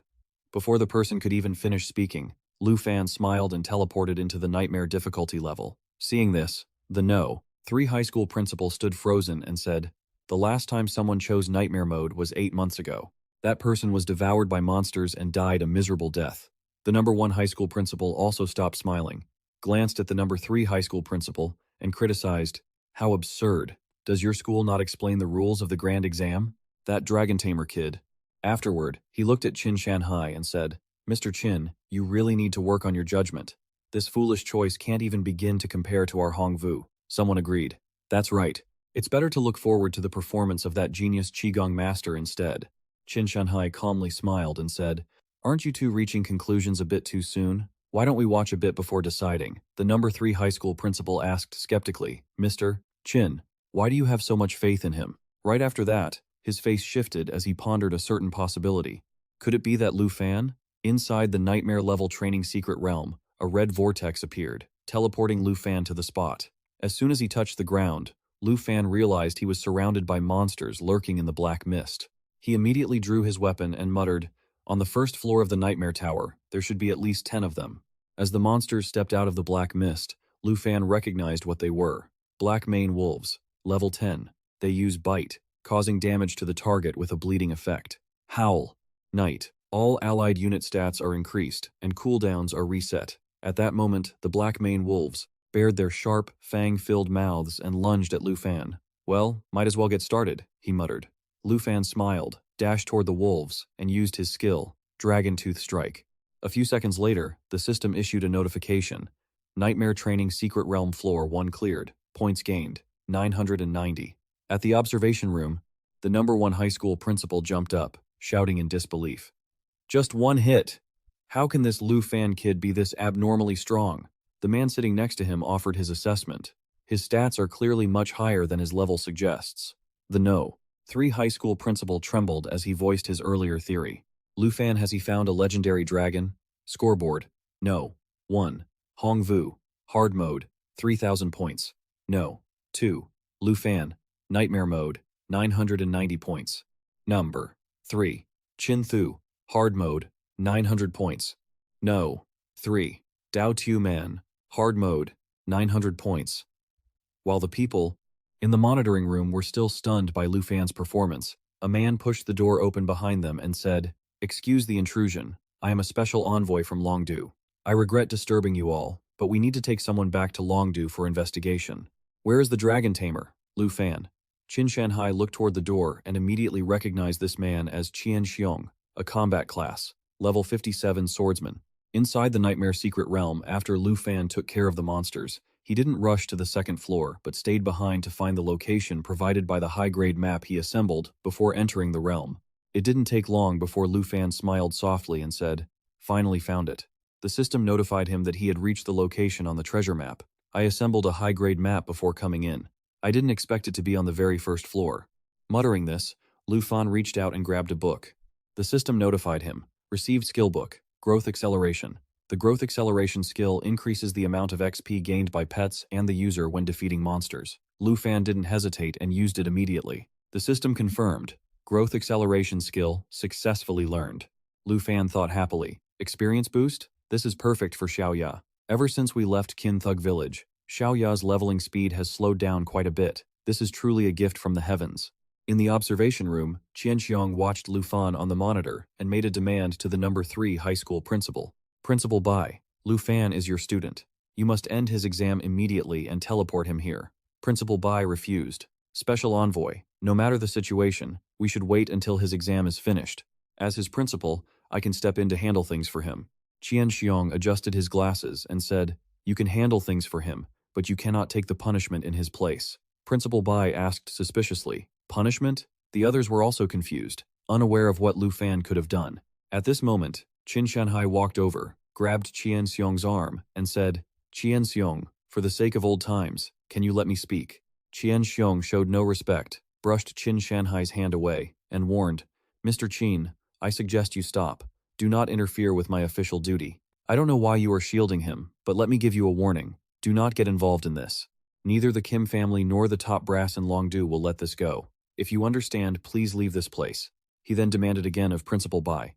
"Principal Bai, hand the person over, now." Before Principal Bai could react, Qin Shanhai lit a cigarette and spoke up again. "Old Qian, the upper echelons of Longdu, the Jin family, and the entire Taiki kingdom, the situation is truly complex. But once Lu Fan's secret is revealed, neither the upper echelons nor the Jin family will pursue this any further. No matter who it is, they aren't taking Lu Fan away today." Qian Xiong frowned, pointing at Qin Shanhai as he challenged him. "What kind of secret? Do you have any idea how much trouble you're in for talking back to a special envoy?" Qin Shanhai suddenly grabbed Qian Xiong's hand, his expression firm as he spoke. "If that's how it is, then so be it." Provoked, Qian Xiong raged and threatened, "Your actions will definitely be reported to the upper echelons." Seeing the tension between the two, Principal Bai stepped in to mediate. "Special Envoy, Mr. Qin, please, both of you calm down." Qian Xiong's anger cooled slightly. He pulled his hand away, shot a glare at Qin Shanhai, and asked what kind of person Lu Fan could possibly be to make him go this far. Qin Shanhai looked at Lu Fan's monitoring screen and said, "So, you aren't curious about what secret Lu Fan holds that could sway both the upper echelons and the Jin family?" Qian Xiong also looked at the monitor. He was suddenly startled to realize that Lu Fan had chosen the Nightmare-level secret realm. Inside the Nightmare realm, Lu Fan stood before the gate leading to the second floor. He had originally intended to use his own strength to see how many floors he could climb, but it seemed it would be better to summon Xiaoya to farm XP early. Muttering to himself, Lu Fan reached out and began the summoning ritual for Xiaoya. Outside the secret realm, Qian Xiong, upon realizing Lu Fan had chosen the Nightmare level, turned around in bewilderment and asked, "He dared to choose the Nightmare level? Just what kind of ability does this kid have? Didn't you see earlier?" With just one hit, before the principal of the number 1 high school could finish, everyone was startled, looking in unison at Lu Fan's monitor. When they saw Lu Fan summon Xiaoya, the whole crowd gasped in shock. Qian Xiong pointed at the screen, his voice trembling as he spoke. That is a great dragon." Seeing Xiaoya appear and shatter the gate to the second floor with a single blow, Qin Shanhai laughed bitterly and said, "Even though I've seen it once before, it's still truly next." As the group watched Xiaoya effortlessly solve the monster wave on the second floor with a single move, Qin Shanhai spoke again. "As you can all see, the secret I wanted to mention, in the time that followed, under everyone's observation, Lu Fan and Xiaoya reached the 13th floor in no time and cleared it easily. His score was now in first place, leaving second place far behind. Scoreboard, number 1, Lu Fan, Nightmare level, 58,500 points. Number 2, Hong Vu, hardest level, 27,550 points. Number 3, Chin Thu, hardest level, 12,570 points. Number 3, Dao Man, hardest level, 12,570 points. After watching for a while, Principal Bai analyzed with a serious expression, "It's not just about Lu Fan's great dragon. This kid's strength, all his attributes must be over 100 by now. Even without the summoned great dragon, he would likely still be guaranteed the top spot in Jianghai." Qin Shanhai smiled as he looked at Qian Xiong and asked, "Old Qian, do you still want to take him into custody for the upper echelons now?" Qian Xiong replied, "Today I've finally understood why you would stand against the Jin family for his sake." Qin Shanhai continued, "In that case, I will take a clip of Lu Fan's exam performance and send it to the master. From now on, Lu Fan and the Jin family won't need to trouble you, Special Envoy." Qian Xiong exclaimed in surprise. "The master? You mean?" Qin Shanhai smiled at Qian Xiong and said, "Zhenbei Marquis, Du Jing." Inside the Nightmare Secret Realm, Lu Fan had reached the 20th floor. Facing him now was a group of monsters from this floor. Dark Priest, level 15. Dark Curse reduces the target's attributes by 50% while increasing the caster's attributes by 25%. Shadow Fusion pulls both the caster and the opponent into the shadows. During this time, the caster is immune to all attacks. Dark Puppet controls and manipulates Shadow Knights and Cavalier Shadows. With the effect of the equipment just obtained, Xiao Ya's level will also increase soon.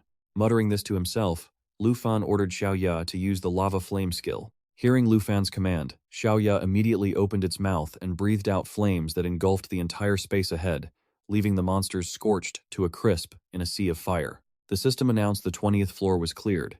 Xiao Ya gained a level, and Lu Fan reached level 16. Lu Fan happily moved forward. "Xiao Ya, let's flatten this tower together." Scoreboard. Number 1, Lu Fan, Nightmare level, 90,000 points. Number 2, Hong Vu, hardest level, 31,500 points. Number 3, Qin Thu, hardest level, 16,900 points. Number 3, Dao Man, hardest level, 16,900 points. An hour later, after much effort, Hong Vu finally cleared the 50th floor of the hardest level. I didn't expect this exam to be this brutal. This type of monster should have been reserved for around floor 70, right?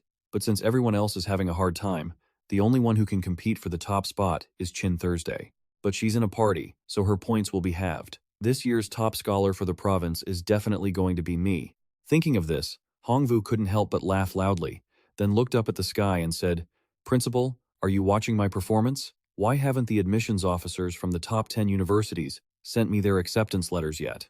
The judges glanced at Hong Vu and then continued to focus intently on Lu Fan's match. The 50th floor. The top scholars of previous years only made it this far at best. This floor is the turning point. Lu Fan, you mustn't be careless. The tower climbing speed will start to slow down now. Inside the training tower, Lu Fan excitedly opened the system menu to check the new skills Xiao Ya had acquired after leveling up. He received the form transformation skill with various forms. Young Dragon Form. All attribute costs and mana consumption are reduced by 50%. Dragon Maiden Form. Unlocked via the Blood Contract. Great Dragon Form. Strength. Reduced by 50%, plus 100% Spirit, plus 1000 Flame Annihilation and Lava Explosion skills. World-ending Form. Spirit. Reduced by 50%, plus 10% Strength, gaining new skills. Earth Extinction and Dragon Roar. There are 4 types of transformations. Great Dragon and World-ending. Just as Lu Fan was deep in thought, rubble from the mountain kept falling, and then a monster gradually emerged. Purple Crystal Mountain, Xiao Jiant, level 20. Mountain Sweep uses stone arms to strike all targets in front, dealing massive damage. Mountain Collapse jumps high and slams directly into the ground, causing 5 shockwaves, dealing 10 to 35% damage. Crystal Rock reduces magic damage by 50% and resists all armor-piercing attacks. Principal Bai saw this and couldn't help but worry. A Tier 3 boss on the Nightmare level, how can it be defeated? I said it before, this is the turning point. In the next few floors, Lu Fan's climbing speed will definitely slow down. The principal of the number 1 high school sighed, then looked at the leaderboard and felt a pang of envy in his heart. With these results, Lu Fan's number 1 spot in Jianghai was certain, and the provincial title was all but secured as well. Why isn't a potential student like him from our school? Inside the trial tower, the mountain Xiao Jiant enters the arena with his mountain arm move. A massive fist heads straight for Lu Fan. Lu Fan shows no fear, standing calmly in place, relaxed as he checks the boss's info. A 50% reduction? Well, he's already halfway up, so the difficulty definitely has to ramp up. Thinking this, Lu Fan smiles with interest. In that case, Xiao Ya, shall we try out that Doomsday form? Xiao Ya uses one hand to block. The mountain Xiaojian's attack meant for Lu Fan, then lets out a roar and soars into the sky, beginning his transformation into his doomsday state.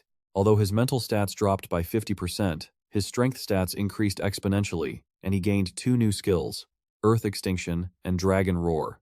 Qian Xiong, watching through the monitor, is startled. What is this? He even has combat forms? These forms are enough to make anyone shudder. Lu Fan, watching Xiaoya power up, suddenly senses danger from behind, so he immediately jumps to the side, successfully dodging the mountain Xiaojian's punch. Lu Fan starts his counterattack by using Dragon's Encouragement to buff himself and his dragon pet, increasing all stats and attack power by 30%, then commands Xiaoya to use Xiaojian Jaws to lunge and bite the enemy, dealing damage and applying a bleeding effect, literally shredding the mountain Xiaojian. The level 20 boss falls just like that. The principal of high school number 1 exclaims in shock, and Principal Bai breaks out in a cold sweat, inwardly guessing that a single strike was enough to break the boss's defenses. The damage from that last hit definitely had to be over 2,000. Back inside the tower, just as Lu Fan thinks the mountain Xiaojian is done for, its hand reaches toward him once more. Lu Fan jumps to the side again to dodge, then uses Dragon Blood Armor to manifest Dragon Claws, landing a powerful punch right on the mountain Xiaojian's face, triggering a massive explosion. At this moment, Qin Shanhai turns to look at Qian Xiong's deeply bewildered face and says, Qian Xiong, given Lu Fan's current strength, shouldn't you feel lucky that I stopped you? Qian Xiong remains silent and turns back to Lu Fan. After the dust settles, the mountain Xiaojian prepares to keep fighting, but is immediately hit by last Iniver's old Xiaoya's combo, a doomsday dragon roar that deals heavy damage to all targets in range while inflicting a weakening effect, followed by Earth Extinction to create a shockwave that deals massive damage, while also having a chance to send the enemy into the abyss of a crack, officially finishing off the boss. Floor 50 cleared. With that, Xiaoya reaches level 12, and Lu Fan reaches level 17. It was definitely the right choice to pick the nightmare difficulty, as it's no longer an obstacle, and just clearing each floor grants quite a bit of experience. Lu Fan thinks to himself and continues his journey to conquer the tower. In the observation room, Qin Shanhai crushes his cigarette, looking smug as he tells the principal of high school number 1. It seems the 50 floors of nightmare difficulty haven't caused Lu Fan any trouble at all. The Great Dragon, it really has surpassed our understanding. Principal Bai asks Qian Xiong, a bit dazed. Special Envoy, you are from Longdu and are well informed. Can you tell how much the Great Dragon's power increased when it changed forms? Qian Xiong replies with a thoughtful expression. I've seen some big shots in Longdu take action. If I use that as a benchmark, after changing forms, its stats must be at least over 2,500, right? The principal of high school number 1 gasps. It's exactly as I predicted, and I'm afraid those stats are only higher, not lower, Principal Bai thinks to himself. After calming down, the high school number 1 principal says, since he's already passed floor 50, why don't we use the X+1 method? We'll know for sure then. X? Qin Shanhai asks, looking confused. Principal Bai explains. Correct. The X+1 format was created by the very first scholar who built the trial tower. After passing floor 50, by multiplying the number of monsters, everyone will definitely encounter the tower's boss. This makes the trial nearly identical to real-world secret realms, where your life can be lost at any moment. It's just that in nightmare mode, even the X value is replaced by nightmare-level bosses. In the X+1 format for nightmare mode, there won't just be one boss, and their stats will also be increased. Qin Shanhai lights a cigarette, takes a puff, and tilts his chin toward the screen, looking very proud.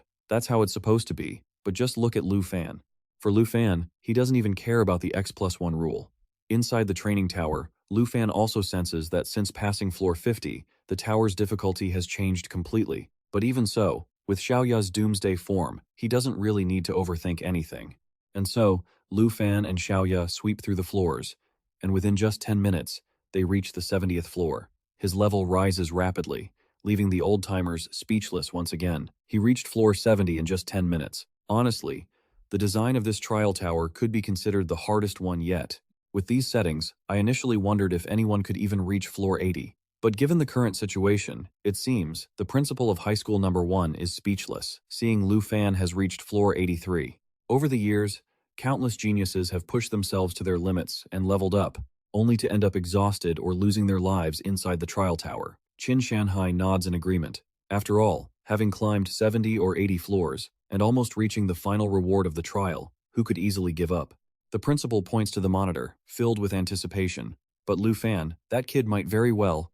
Be the first person to complete all 100 floors of the trial tower. The high school number 1 principal, let's call him the bald principal, replies out of jealousy. Slow down. Even though those bosses are weaker than their originals in the secret realms, don't forget the difficulty of floor 99 is… Before he can finish, someone cuts him off. Look, Lufan. He's already reached floor 99. All eyes turn toward Lufan once again. Lufan steps into a ruined palace, where 4 headless armored suits stand tall in 2 rows around a throne. Just then, the candles on the walls flare up. A strange blue light radiates from the armor, and they begin to move, chanting continuously. Doomsday, Doomsday, Headless Knight. Level 55. Doomsday, Pierce. When the knight's attack hits its target, it adds a piercing effect, causing the opponent to take an additional 400% damage. Doomsday, Counter. When a knight is injured, the sword knight will activate a counterattack. Doomsday, Thunder. The knight's dual swords are imbued with a lightning effect, increasing attack speed and adding lightning damage. Doomsday, Slash. When the target's HP drops below 15%, the knight will lock onto and instantly eliminate them. With the world-ending pact, the 4 knights share HP and defense, increasing the effect by 400%. The Headless Knights from the Fallen Kingdom are a very famous secret realm. All secret realms are based on actual historical events. Just like the village, the Fallen Kingdom was the result of a nation being overrun by an undead legion, Lufan thought to himself while facing the 4 knights and their armor-piercing strike. One knight roared, then used the world-ending slash skill to lock onto Lufan before raising his axe and bringing it down. Lufan quickly dodged, but the shockwave from the attack still forced him back a long distance. HP resonance, huh? If that's the case, an ambush is probably the most viable strategy here. Since I don't have any crowd control skills, I have to take them all out at once. After deciding on his strategy, Lufan immediately took action. He leaped high into the air, preparing for his first counterattack. One of the knights used the world-ending piercing skill to respond, but Lufan gracefully dodged and delivered a powerful strike. To Lufan's surprise, his slash couldn't even penetrate the knight's armor. Just as he was racking his brain for a new plan, another knight suddenly appeared behind him and swung a sword toward him. Lufan quickly spun around to parry the attack. Just as the boss was activating a counter skill, Lufan shouted, "Now, Xiaoya!" Xiaoya appeared like a god, blowing away both the castle and the 4 knights. Just when they thought it was over, the knights revived and charged at Lufan like moths to a flame. Lufan jumped into the air again to dodge. He couldn't afford to waste any more time. He had to reach the 100th floor as soon as possible. Thinking this, Lufan ordered Xiaoya to use the lava flame skill to incinerate the knights in a heartbeat. Lufan reached level 20, and the Black Dragon reached level 15, unlocking a new skill. Great Cataclysm. As expected of Xiaoya, you learned a new skill. Now there's only 1 floor left, Lufan said with excitement, and as the gate to the next floor opened, the door to the final level of the trial tower finally appeared. Qin Shanhai laughed when he saw the bald principal standing there in a daze. It seems we're going to witness history today. The 100th floor? Could it be? Principal Bai stared at the screen, trembling with fear. That place was designed so that no candidate could ever pass it. Lufan continued his journey to conquer the tower. As soon as he stepped through the gate, he and Xiaoya were enveloped in a dark aura. Seeing the sword in his hand slowly dissolve, Lufan vigilantly looked ahead. Is this the 100th floor? The complete Fallen Kingdom, Secret Realm, an undead legion of over 500 troops, the world-ending Emperor at level 60, a nightmare difficulty boss. Lufan immediately began preparing for the battle by checking the details of Xiaoya's new skill. Great Cataclysm. It deals damage in 3 stages, causing explosions wherever the Black Dragon flies, dealing massive damage with a burn effect, and finally, it lunges at the target to deal huge damage and explode once more. Xiaoya has been maintaining its world-ending form. I should test out the destruction form and the new skills too. Thinking this, Lufan said to Xiaoya, "This is the final floor. Let's go get our reward together." Xiaoya let out a roar in agreement. Lufan manifested a sword and pointed it at the boss, shouting, "Xiaoya, switch to Xiaojiant Dragon Destruction form." At that exact moment, Xiaoya's entire body radiated scorching flames, and its power and spirit stats climbed to an unimaginable number. Witnessing this scene, the judges were stunned. There's a third form? That flame, Lufan still had a hidden card. Guards, all forces, attack. At the Headless Knight's command, the undead army let out a cry and charged forward in unison. Lufan and Xiaoya didn't shy away and rushed to meet the enemy head-on. As the 2 sides collided, Lufan signaled for Xiaoya to use the Great Cataclysm skill, spraying fire continuously into the undead army, causing their numbers to dwindle rapidly. The terrifying scene left the judges in shock. Is this really something a student can master? The undead legion was nearly wiped out. Lu Fan took the opportunity, while Xiaoya was wreaking havoc on the undead army, to dash toward the boss. Arrogant one, how dare you not kneel before the Emperor? As soon as the words fell, the headless knights jumped to gang up on Lu Fan. Lu Fan slid to the side to dodge and shouted, "Xiaoya, come here!" Xiaoya used the third stage of Great Cataclysm, causing an explosion with a burn effect at its destination. It successfully took out the 4 headless knights, and the viewers watching the screen gasped. The 4 knights were instantly annihilated. From this, it was clear that even the hardest floor of the trial couldn't determine the true extent of Lu Fan's power. 9,800,000 points. No one has broken through the 1 million mark in the last 30 years. Only one step left, Lu Fan can truly win the exam's prize. Besides, this year's exam is the most difficult one ever, so the rewards definitely won't be stingy. At the very least, there will be 3 rare items. Inside the trial tower, the entire undead army had been cleared by Lu Fan and Xiaoya. Now, Lu Fan held his sword and slowly approached the boss. "I've cleaned up your minions. Aren't you going to show yourself?" The final boss sneered. "You arrogant fool!" The world-ending emperor shouted in anger and charged head-on at Lu Fan. Lu Fan used his dragon claw combined with the dragon blood armor to block the emperor's strike, while ordering Xiaoya to use the Scorch Everything skill, creating a vortex of fire to damage the boss. The world-ending emperor retreated temporarily to avoid it. That was when he noticed his hand was bleeding uncontrollably and he couldn't use his power. It turned out that besides physical attacks, Lu Fan was also using the skill from his resentment ring, which could target anyone to harvest resentment energy. When the resentment value reaches a certain level, attacks on the target include bleeding, stun, and poison effects to deal with the boss. Damn it! After saying that, the world-ending emperor prepared for a second attack but was once again stopped by Xiaoya, this time using the second stage of Scorch Everything, which had much greater destructive power than the first stage. Taking advantage of the emperor's distraction, Lu Fan struck like lightning, delivering a fatal blow to the emperor's chest, officially finishing off the boss. Xiaoya leveled up to 17, Lu Fan reached level 22, and the entire undead legion was wiped out. In the observation room, the judges watched the scene in complete shock. 1 million points. Inside the observation room, the judges couldn't help but be horrified by the scene. 1 million points. The 100th floor gate, which no one had cleared in 30 years, was conquered by Lu Fan in a heartbeat. "Exam's over, let's head home. You craving anything special for dinner?" Lu Fan said to Xiaoya with a smile. The system chimed in repeatedly, announcing the 100th floor clear. Congratulations to contestant Lu Fan for successfully clearing the nightmare-level trial of the South Province. Reward: Skill Book, Frost Dragon King's Fury, Rare Grade. Required Profession, Dragon Knight. Required Skill, Dragon Sun Gege. Required Level, 20. Upon use, you will learn the magic skill, Frost Dragon King's Fury. The Frost Dragon King's Fury unleashes a cold blast within the target area, dealing damage while applying slow and freezing effects. The area of effect and damage scale based on the casting time. Passive skill, Rare Zephyr Ring. Required Level, 20. Agility plus 77. Endurance plus 35. Spirit plus 32. The wearer receives the Zephyr's Blessing, increasing agility by 35%. Obsidian Flame Cape. Legendary Grade. Endurance plus 20. Spirit plus 79. Strength plus 56. Agility plus 54. Bone Smoldering Flame. Reduces damage from fire and ice elements by 30%. Increases fire and ice damage dealt by you and your pets by 50%. I thought I wouldn't get crowd control skills until my second class advancement at level 30.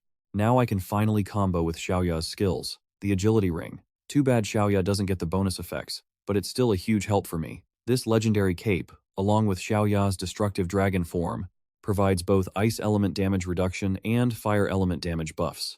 Amazing. After collecting the rewards, Lu Fan recalled Xiaoya and strode confidently out of the dungeon. As soon as he stepped out, Lu Fan was greeted warmly by the proctors, especially Principal Bai. He rushed over, looking thrilled. "How are you, this talented kid? You're the top scorer, the pride of our school. From now on, your photo will be hung on our wall of fame forever." The principal of the number 1 high school mocked him upon hearing this. "Are you serious? The wall of fame is for heroes who sacrificed their lives fighting against invading beasts. Are you cursing the boy? Get out of here with that nonsense." Lu Fan broke the competition record. His future is truly beyond imagination. Qin Shanhai stepped in and said, "Regardless, this competition gave Lu Fan a chance to show his full potential." Lu Fan: "Even though I was mentally prepared for this competition, you still managed to surprise me greatly. Uncle Qin, I've met the conditions, So that Princess Tai Chi shouldn't come crying and causing a scene anymore, right? Qin Shanhai smiled. I will naturally keep my promise. You'll be hearing from the academy soon as well. Lu Fan asked with a confused expression. Don't worry about that. Now your job is to think about which academy to choose. The two principals chimed in immediately. That's right. All 10 academies will definitely be fighting over you. Businessmen in the South Province will surely try to cozy up to you, so you must be careful with them. Where's the dragon? Quickly summon it so we can have a look. Are you crazy? That would wreck the whole school. Congratulations, kid. Lu Fan. With a score this incredible, no one will be able to take your spot for at least another 50 years. Qian Xiong, seeing everyone chatting excitedly, quietly slipped away. In an unexplored area at the border of the North Dragon Nation, level 60 zone, Marquis Du Jing of the North was drinking wine while watching Lu Fan's trial footage when a subordinate entered to report. We found the evidence.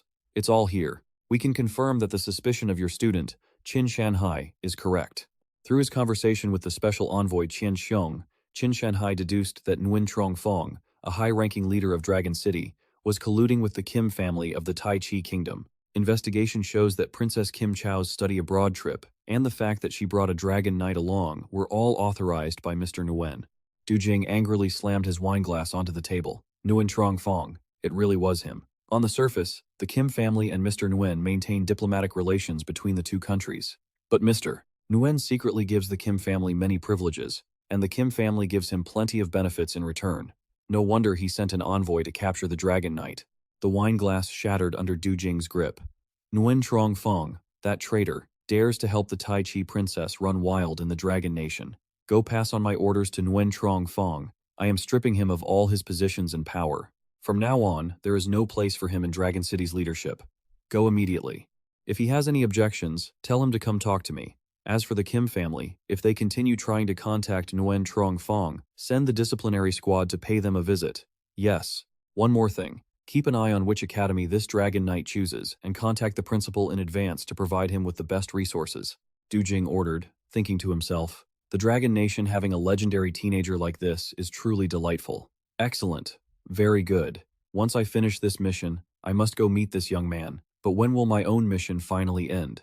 A few minutes later, Princess Kim Chow received news that Nguyen Trong-Fong had been dismissed by the Marquis of the North, and she was so furious that her subordinates had to scramble to calm her down. Princess, please calm down. We have another piece of good news. What good news could you possibly have? Without him, how are we supposed to capture that Dragon Knight?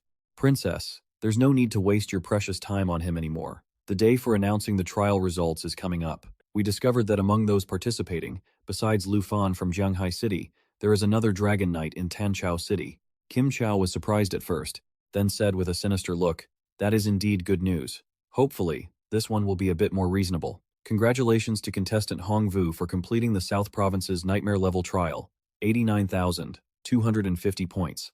Hong Vu stepped out of the dungeon, beaming with the delusion that he would become this year's top scorer and be greeted warmly by the proctors, including his own principal.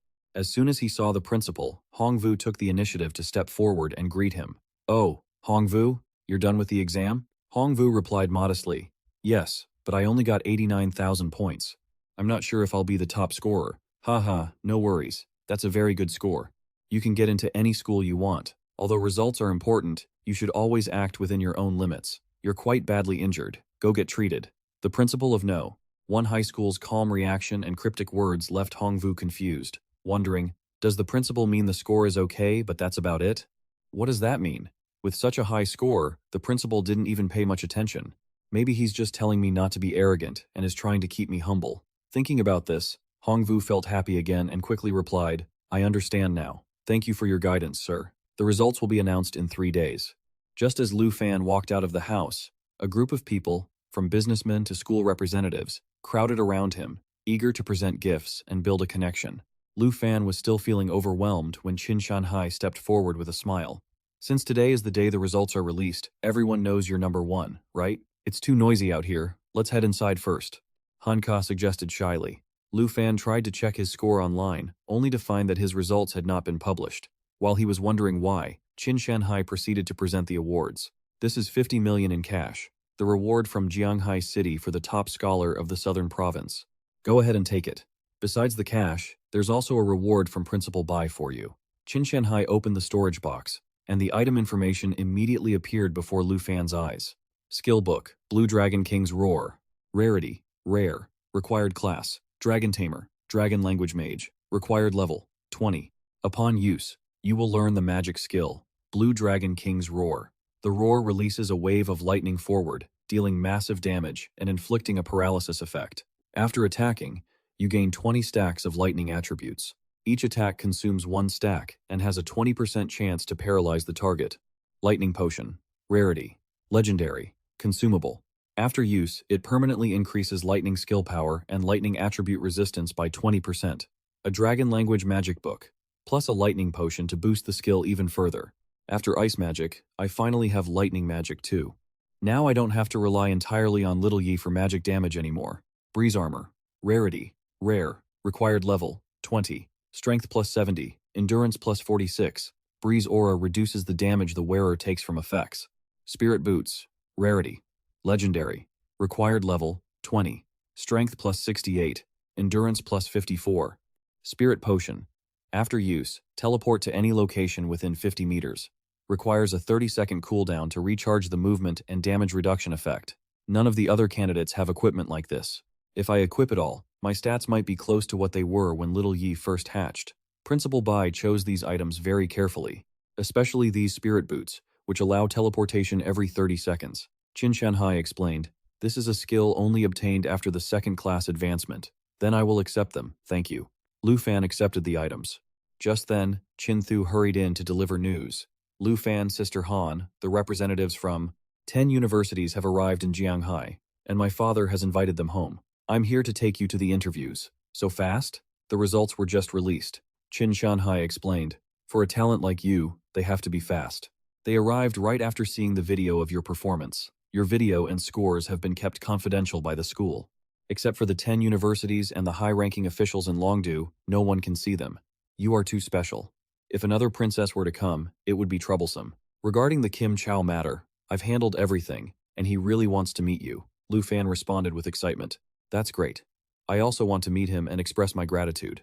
Qin Shanhai patted Lu Fan on the shoulder with a smile. "Not just yet. He is currently on a mission, so there's no need to rush. You two will meet sooner or later."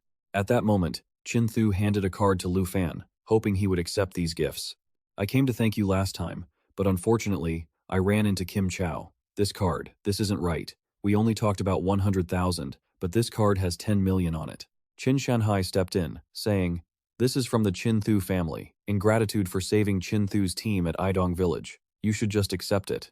Seeing that Lu Fan was still being polite, Qin Shanhai laughed and said, "Soon Gate, someone even plans to take you both to the Jiangshan Garden. If you can't even accept this card, what will you do when you see the villa gifted to the top scholar?" "Dad, stop teasing him." Qin Thu stepped in to defend Lu Fan, and then quickly pulled him away to meet the school representatives waiting at her house. Meanwhile, in another turn of events, Choi Hoang Tai took the princess, Kim Chao, to the outskirts of Qingzhou City in the Dragon Kingdom to meet the dragon tamer they were targeting. "What level is he now?" "Level 19. The armored dragon is level 14, ma'am."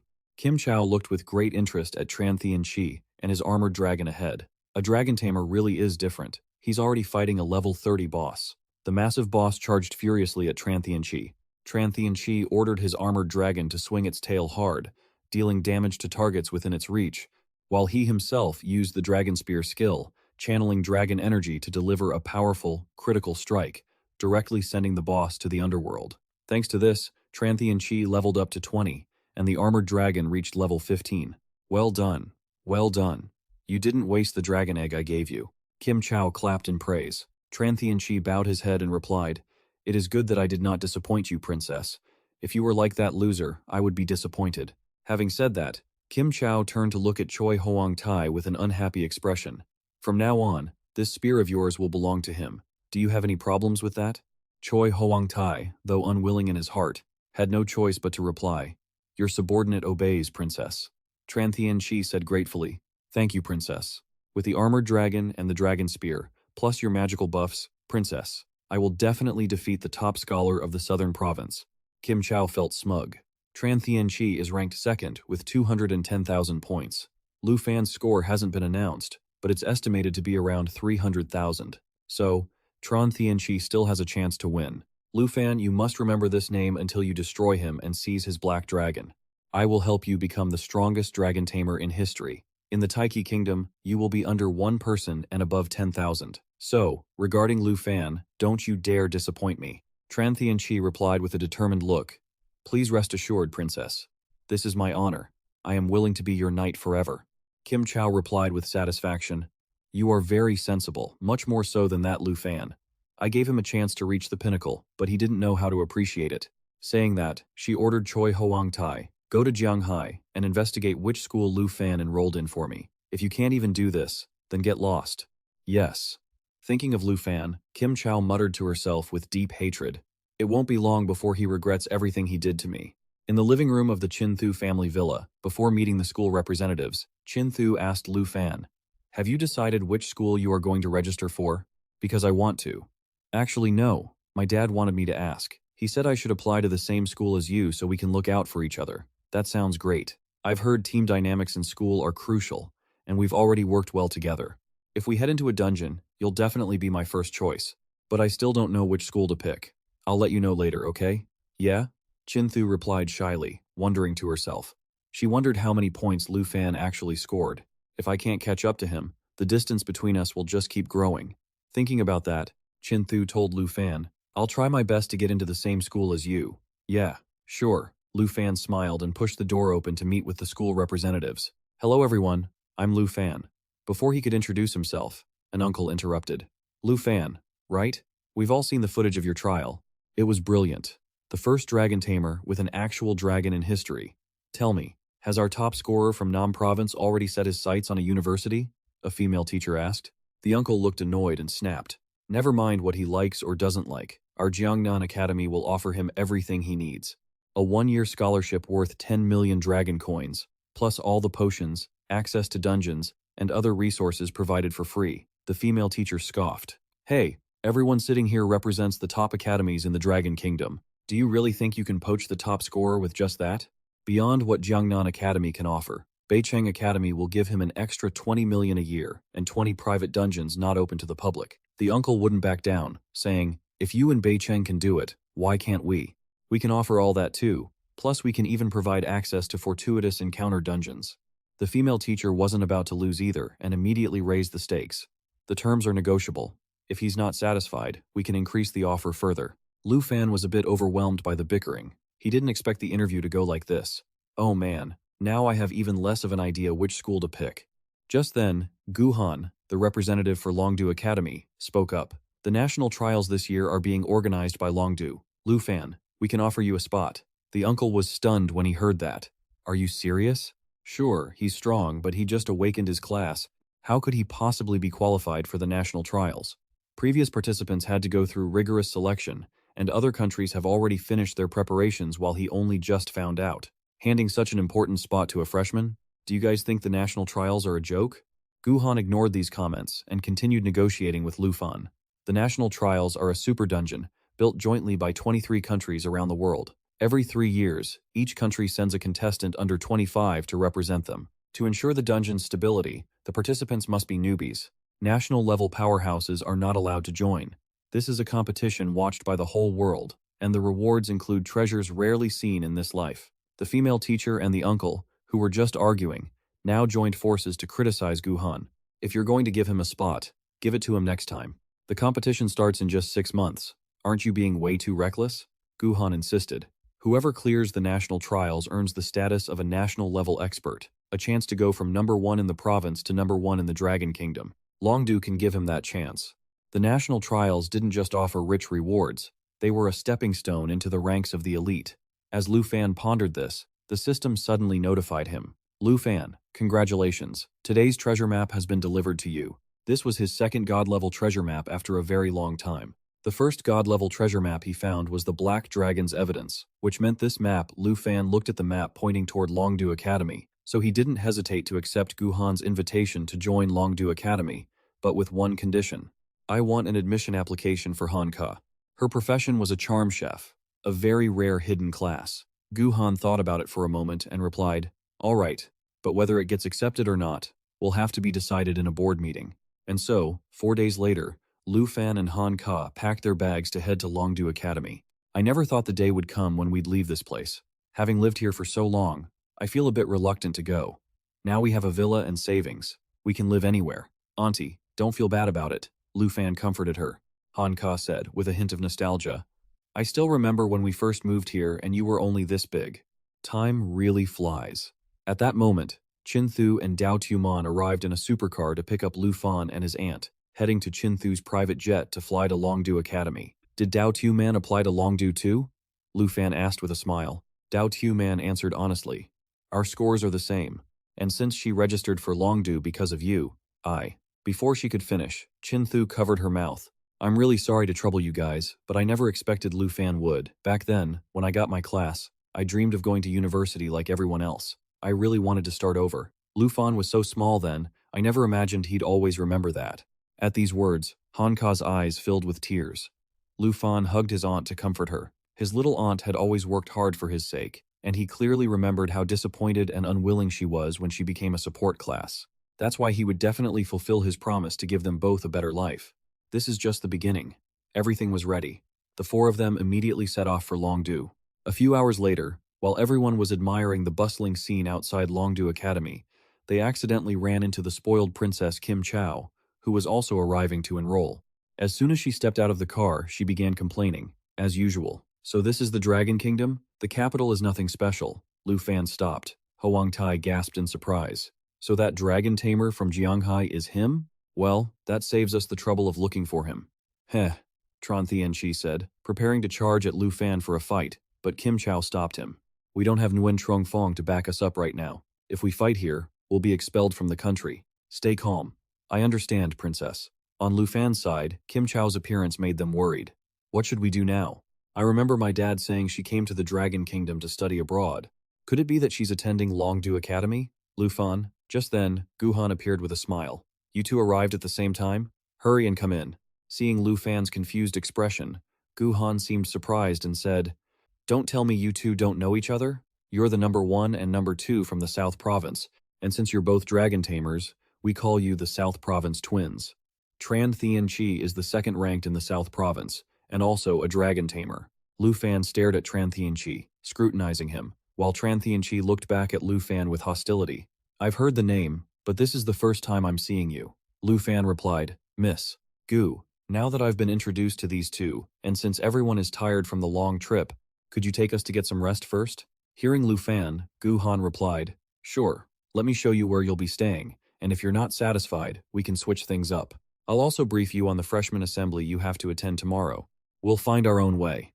Kim Chow replied arrogantly and quickly left with her 2 subordinates. Gu Han led the group to the villa area and introduced it, saying this is the villa area for top-tier freshmen, with 30 units in total. Every year, instructors review the trial exam videos to evaluate and rank the new students. Those in the top 30 get to live in the villas. Among the top students, Lu Fan is ranked first, so villa number 1 is his. As for Tran Thien Chi, the second-ranked student from the South Province is 18th on the overall list, so his place is villa number 18. Tran Thien Chi. It looks like he accepted Kim Chow's terms. A guy who sells his self-respect and is still called a twin with me. How laughable. Chin Thu asked curiously, Miss Gu, my results and Dao Tuman's probably didn't make the top 30, right? So we have to go register for the student dorms? That's right. Chin Thu, Dao, Tuman, Han Ka. I'll take you 3 to the dormitory area shortly, but honestly, the villa area is much better in every way. In that case, can we live with Lu Fan? Han Ka's suggestion caught the 2 girls off guard, leaving them wide-eyed in shock. Gu Han thought for a moment and replied, There are no rules against it, as long as the person living there doesn't mind. Lu Fan surely won't mind, right?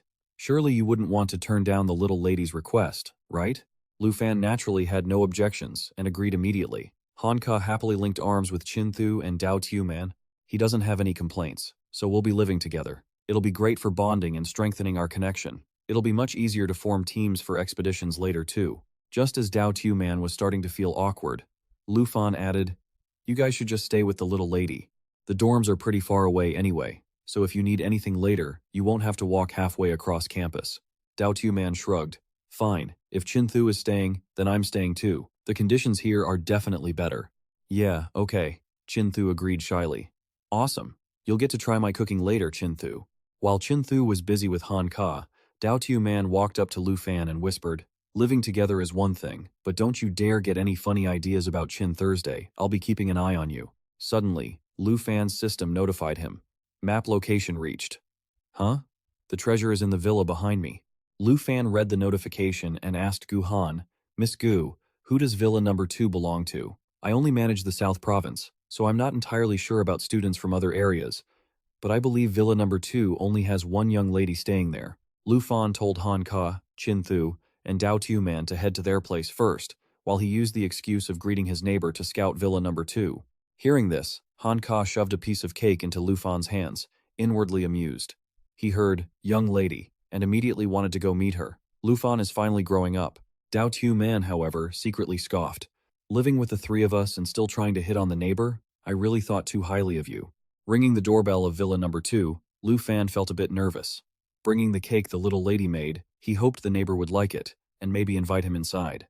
Everyone just arrived, so he had to grab the treasure before the neighbor discovered it. A moment later, a girl opened the door. Lu Fan smiled and introduced himself. "Hi there, I'm Lu Fan, staying at number 1. I'm from Jiangfengyun High City, South Province. This is a gift. We're neighbors now, so let's look out for each other. Pumpkin cake, high quality, food item. First-time consumption grants 3 permanent agility points." After checking the box for anything suspicious, the girl took it and replied coldly, "North Van Province, Kiem An. Her voice is cute, but she's so hard to talk to." Thinking that, Lu Fan made up a random excuse. "So, Kiem An, could I come in for a minute? I'm feeling a bit thirsty, wanted some tea." Even with such a weak excuse, Kiem An didn't seem to mind and nodded in agreement. As soon as the door opened, Lu Fan dashed into the house at light speed, then followed the system's guidance to the bedroom, finally finding the treasure in a secret compartment in the bathroom, where Kiem An had never been. It really was the second egg. Lu Fan quickly hid the treasure and ran back out. "I suddenly don't want any. I'm heading back. Nice to meet you. See you at the orientation tomorrow." With that, Lu Fan vanished. Kiem An stared at him, confused. She then noticed the bedroom door where she kept her dresses and lingerie was open, and she couldn't help but be suspicious. Could he be a creep? That night, at Villa number 1, the dragon egg finally hatched. Emerald Dragon Contract. Legendary Rank. Level 1. Strength 122, Agility 153, Spirit 659, Stamina 216, Life Fountain. Restores life continuously to all friendly targets. Emerald Light. Creates 3 layers of Emerald Blessing for targets, removes debuffs, and increases all stats by 30%. Each layer of blessing can block 1 instance of damage. Natural Assimilation. Allows consumption of gear to absorb its special characteristics as its own. Emerald Dragon Bloodline. Doubles all skill effects for Dragonkin and those with connected bloodlines, grants immunity to all debuffs, and increases self-healing by 5,000%. Blood Pact. Links bloodlines, granting the Dragon Tamer 10% of the Dragon Pet's stats, so the Emerald Dragon isn't a combat type. With over 600 spirit, it's clearly a support type. Doubling means all Mai and Xiaoya's effects will be doubled. During the trial, thanks to the 30% buff from Dragon's Cheer, Xiaoya's spirit stat exceeded 7,000 when unleashing Great Disaster. If I add the doubling effect of Emerald Light now, that's a 60% increase. That means the stats will reach nearly 12,000. Plus, the Emerald Dragon can absorb gear effects and make them its own. If it keeps leveling up or consuming more gear, I honestly can't even imagine how powerful it's going to get. But there's something important right now. I need to think carefully about what to name you. Lu Fan looked away from the screen, caught sight of the Jade Dragon, and noticed it was having a little scuffle with Xiaoya. "You two, knock it off." Lu Fan rushed over to separate the 2 little troublemakers, lifted the Jade Dragon up, thought for a moment, and said, "I'll call you Xiao Fei." "Haha, Xiao Fei sounds great. From now on, you'll be Xiaoya's little sister." "Ooh? Ooh?" Xiao Fei chirped happily. Xiaoya didn't seem to agree and chirped back in protest. The 2 little ones started hissing at each other again, forcing Lu Fan to shout, "Quiet down! You're going to wake everyone up." The next day, the freshman orientation assembly began. Since the lifestyle classes and combat classes didn't have orientation together, Han Ka had to temporarily part ways with Lu Fan, Chin Thu, and Dao Tu Man. "By the way, Lu Fan, how was your room last night?" That's because Lu Fan was about to answer, but he got distracted by the surrounding male students, who were going crazy over the beauty of Chin Thu and Dao Tu Man. They're so gorgeous. Either one could be the school beauty. If I could explore a dungeon with a beauty like that, I'd die a happy man. If you want to be her boyfriend, keep dreaming. Don't you see that living creature walking with them? But there are two of them, and there's no way they're both dating that guy. Chin-Thu felt embarrassed by the gossip and hurried into the auditorium. Yesterday, I asked Miss Gu, and she said those with hidden classes have to sit in the front row. Chin-Thu said apologetically to Dao Tu-Man while walking to the front row with Lu Fan. So we can't sit with Chin-Thu? Well, sitting in the back row is fine too. Lu Fan was walking along when he spotted Hong Vu and felt a bit puzzled. That guy looks familiar. Oh, right. He's that loud-mouthed Qi practitioner from the trials. Noticing Hong Vu looking at him, Lu Fan gave him a friendly smile, walked past him, and took his seat in the front row. You think you're the top scorer? Go check the list and see how far apart you and Lu Fan are.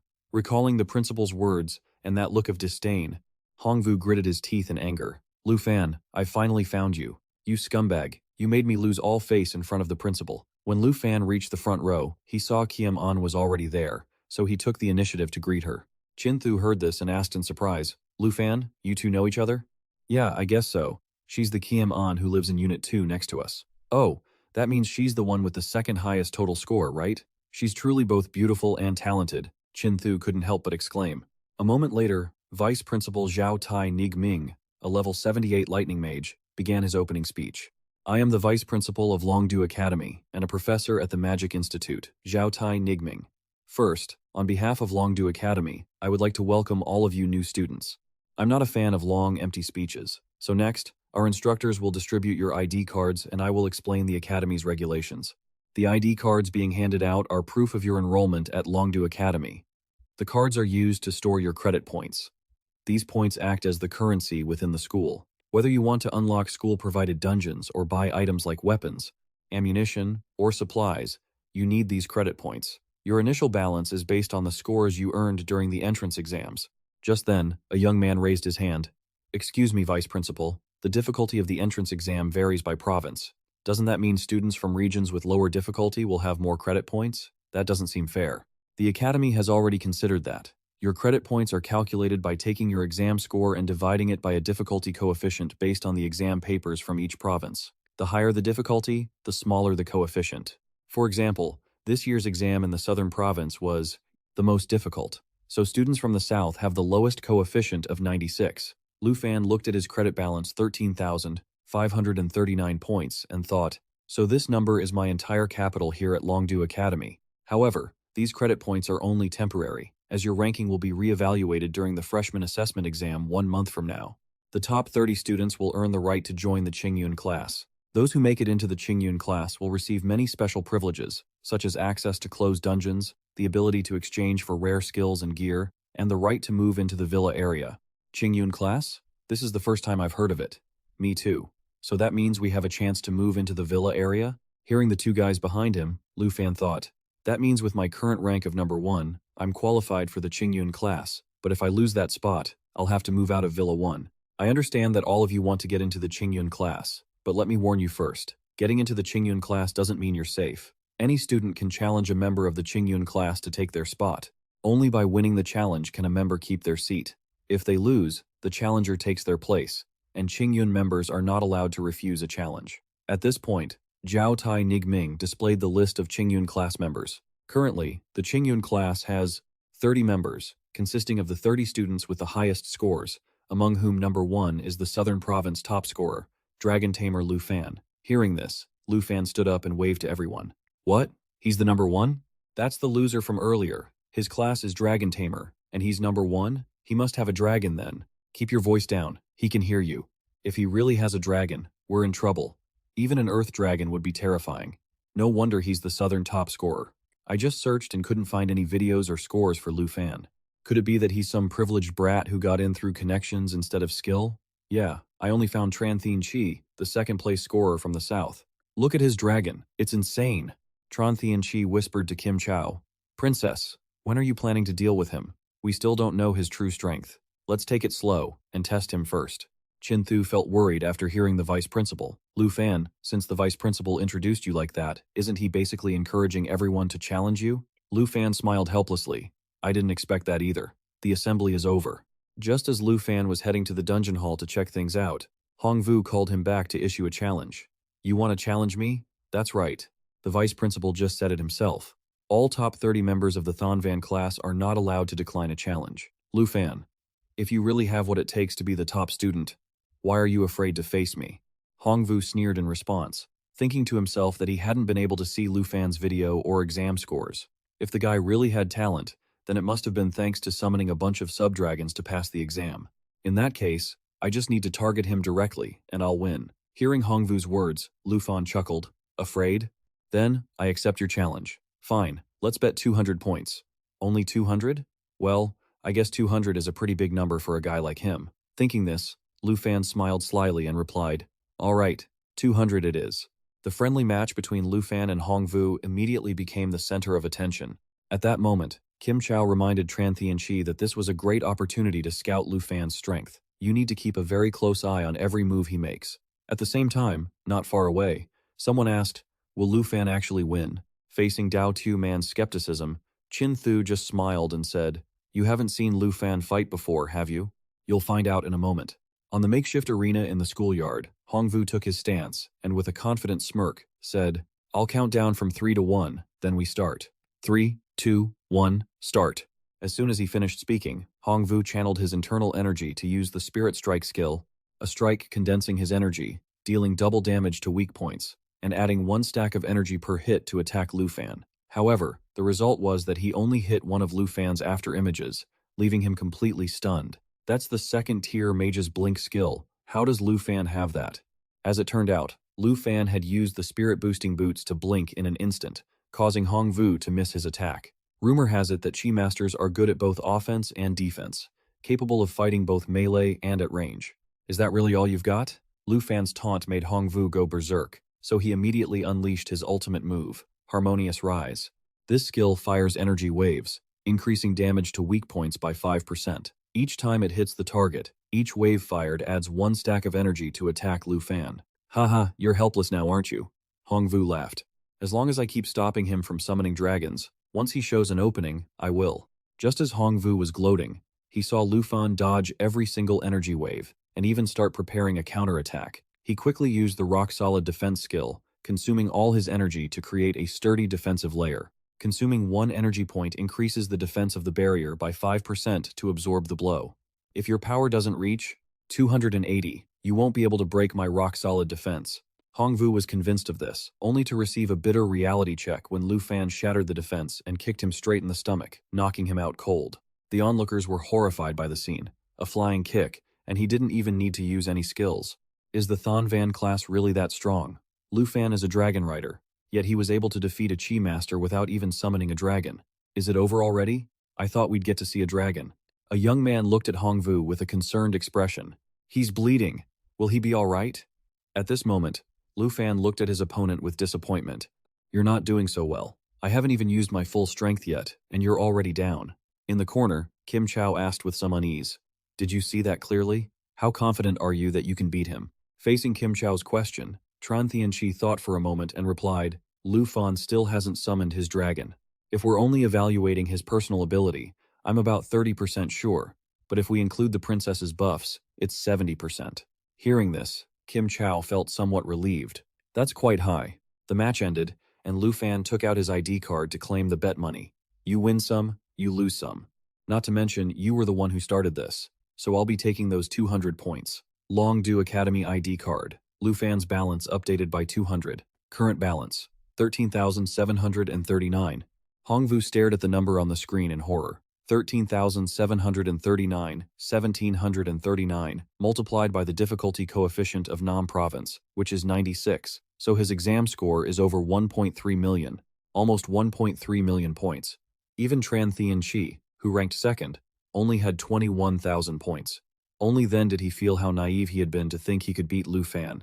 The fight over, Qin Thu and Dao Tu Man returned to the villa to pick up Han Ka, while Lu Fan stayed behind at the Longdu Academy secret realm lobby to research dungeons. A moment later, as soon as they arrived, Han Ka hurried over to ask, People are already challenging you this soon? Lu Fan, are you all right? Lu Fan smiled and replied, I'm fine. Don't worry, Auntie. Recalling the scene from earlier, Dao Tu Man couldn't help but exclaim, Lu Fan kicked Hongvu away so effortlessly just now. Haha, didn't I tell you he was very strong? The first time I met Lu Fan, he was even stronger than Uncle Cashco. If he's already this strong on his own, won't his dragons be even stronger? I don't even dare to imagine it anymore. Well, dragons are already beyond our wildest imagination to begin with. Everyone's here, so take a look at this. I just checked the dungeons provided by the school, and this one has the most experience points, which is perfect for us to level up. Lu Fan held up the tablet, feeling a bit annoyed in his heart. If not for Hong Vu's challenge, Xiao Fei would have leveled up by now. Poison stop, fear level dungeon. Member limit, 5 or more. Entry fee, 45 points.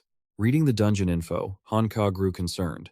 Even if you guys call enough people to meet the head count, this is a level 45 dungeon, not a game of pretend. If something goes wrong, you could lose your lives. Lu Fan smiled and replied, "Don't worry, Auntie. I'm confident I can lead everyone through the level safely." Dao Tiu Men noticed a problem. Even so, including Aunt Han, we only have 4 people, and this dungeon requires at least 5. Lu Fan hadn't accounted for this yet. As he was wondering who to invite, Qin Thu gestured with her chin toward Qiaman, who was sitting not far away. "Lu Fan, look, that girl living in Villa number 2 is here too. Her total score is 2nd. So this level 45 dungeon should definitely be no problem for her. Why don't you go ask?" Although Lu Fan felt a bit awkward, he followed Qin Thu's advice and went to approach Qiaman. The only thing was, he hadn't even said anything yet, just greeted her, when he received a look of disgust from Qiaman. "Oh great. That expression clearly means she misunderstood me again. But my actions when I went to look for the dragon egg really were hard to explain. Besides, talking to Qiaman is really difficult. She probably only answers in yes or no." Thinking this, Lu Fan tried to offer his friendliest smile and said, "I saw that you were looking at dungeons, and I am too.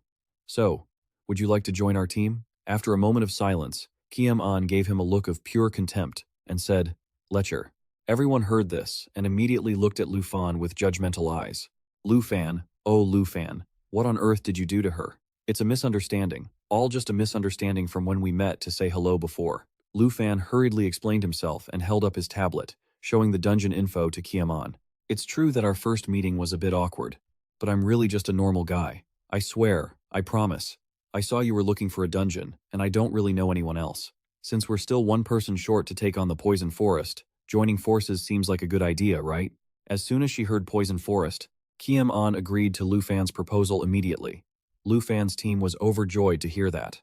Lu Fan breathed a sigh of relief, then offered to pay her entry fee, but Qiaman bluntly told him not to bother. She took out her ID card, paid the fee herself, and stepped into the dungeon. Qiaman, dungeon, Poison Forest, cost, 45 points, remaining balance, 874. Lu Fan pondered as he read Qiaman's info. She has over 800 points left. I'm not sure what the difficulty multiplier for Yunbei is, but even at the highest difficulty of 96 in the South Province, her points would be over 800,000. She's incredibly strong. One by one, the team members entered the dungeon. As soon as they stepped inside, Hanka couldn't help but cover her nose. "Oh my god, the air here smells terrible." Lu Fan looked at the path ahead and said, "It looks like this is our destination." The group followed the path deep into the forest. On the way, Dao Tiu Man asked Lu Fan curiously, "Why did you choose this dungeon? It's level 45, and the difficulty is terrifying. I checked the whole dungeon lobby, and there aren't any with a higher level or more EXP than this one." Dao Tiu Man looked confused after hearing his reply. Well, that's not what I meant. Wait, since we're here to level up, I have to share this with everyone." Hanka smiled happily and pulled out a huge bag of snacks. Traveler's biscuits, perfect quality. Effect, increases EXP gained by 20% for 3 hours after consumption. "This is great. With these biscuits, we'll hit the next level in no time. I saw how to make these in a recipe book the life class teacher gave me. Not many people can make them. Luckily, my job class gives me a high success rate, so I nailed it on the first try." Hanka boasted proudly, then approached Qiaman to invite her to try them. "Did you make those pumpkin cookies last time too?" "Yes. If you like them, I'll make more for you. Sister Han is such a great cook, and since we live close to each other, you're welcome to visit any time," Qin Thu Chu said with a smile. Qiaman was a bit surprised at first, then a smile unknowingly appeared on her ice-cold face. Just then, Lu Fan heard a noise in the bushes nearby, and immediately warned his team, "Everyone, be careful. A monster has spotted us." Seeing that it had been exposed, the monster stopped hiding and revealed itself. Black-scaled snake, level 40, 9,120 EXP. Materials, snake's venomous fangs, 1,745 yuan. Poisonous fangs. Targets bitten are infected with a layer of poison. Each layer of poison reduces the target's maximum HP by 10%. Deadly Coil constantly wraps around the target, stripping them of their ability to act, and drains 10% of the target's HP every 5 seconds. Seeing the monster, Dao Tu Man charged forward. Chin Thu Chu panicked and tried to stop her. Dao Tu Man, wait! Dao Tu Man didn't listen and kept attacking. Her sword strike was like a needle on stainless steel, only making the snake angrier. The monsters here are all level 40 and up. They aren't easy to defeat. I can make some food to increase our resistance, but I need time to collect enough ingredients. No need for that trouble, Lu Fan interrupted. Just focus on the fight. I'll handle these issues. With that, Lu Fan gathered his power, and Xiao Fei was summoned. The tiny, cute appearance of Xiao Fei left his teammates bewildered, especially Dao Tu Man, who had never seen Lu Fan's dragon before. Is this a great dragon? Stop climbing on my head. You're so mischievous. Xiao Fei, Lu Fan said dotingly to his pet dragon. Wait, it's not Xiao Ya? Lu Fan has 2 dragons? Lu Fan, where did this dragon come from? Why haven't we seen it before? The snake didn't give them time to chat. It lunged at Dao Tu Man while she was off guard. Seeing this, Lu Fan immediately ordered Xiao Fei to release Emerald Light, creating 3 layers of Emerald Blessing on the target, removing debuffs, and increasing all attributes by 30%. Each layer of Blessing could block 1 instance of damage. Thanks to this, Dao Tu Man was saved, but she was still knocked backward by the force of the strike. Dao Tu Man, let me heal you. Chin Thu Chu rushed toward her. Only then did Dao Tu Man realize the damage had been blocked. That's right, Lu Fan explained. With Xiao Fei here, you don't need to worry about debuffs or injuries. Xiao Fei removes debuffs, blocks damage, and increases stats all in one skill. This is even better than a second awakened priest. Dao Tu Man agreed. The dragon clan really is powerful. A dragon this small can already block damage and boost all my stats. Suddenly, the snake lunged toward Chin Thu Chu and Dao Tu Man. Just as Lu Fan was about to intervene, a beam of light from behind him pierced the monster's head, killing it instantly. While everyone was still stunned, Kiem An behind them sheathed her sword and warned, "Stop wasting time. We've been targeted." Kiem An, level 21, hidden combat class, Sword Saint. Bloodslaying Corpse Sword, level 21 weapon. Dependent class, Sword Saint. Strength, plus 3,947. Agility, plus 126. Armor Pierce, ignores 30% of target's defense.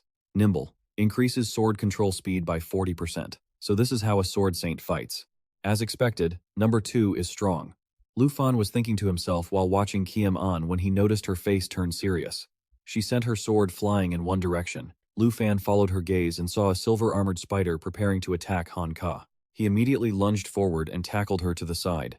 Unlike last time, this sword strike from Kiem An only deflected the monster's attack and didn't injure it at all. At that moment, the system displayed information. Silver-armored spider, level 45, 15,750 EXP. Materials, silver armor shell, 415 yuan.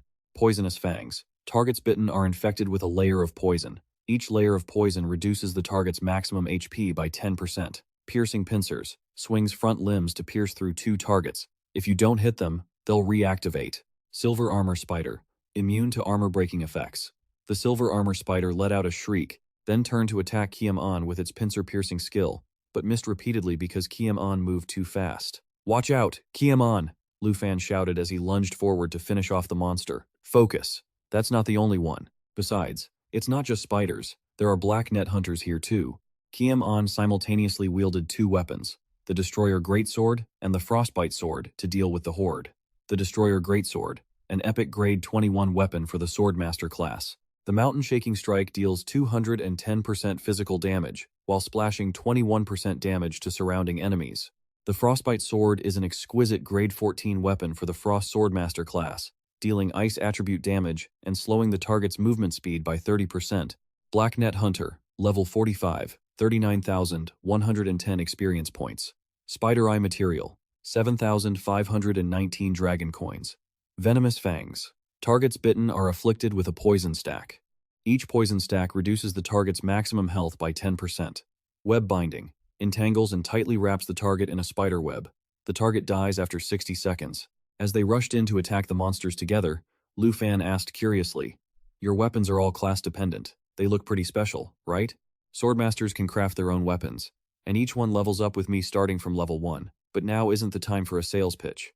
Kiem-on replied while dodging a strike from a silver armor spider, while simultaneously using frostbite to deal ice damage and slow the target by 30%. This class is similar to a dragon rider.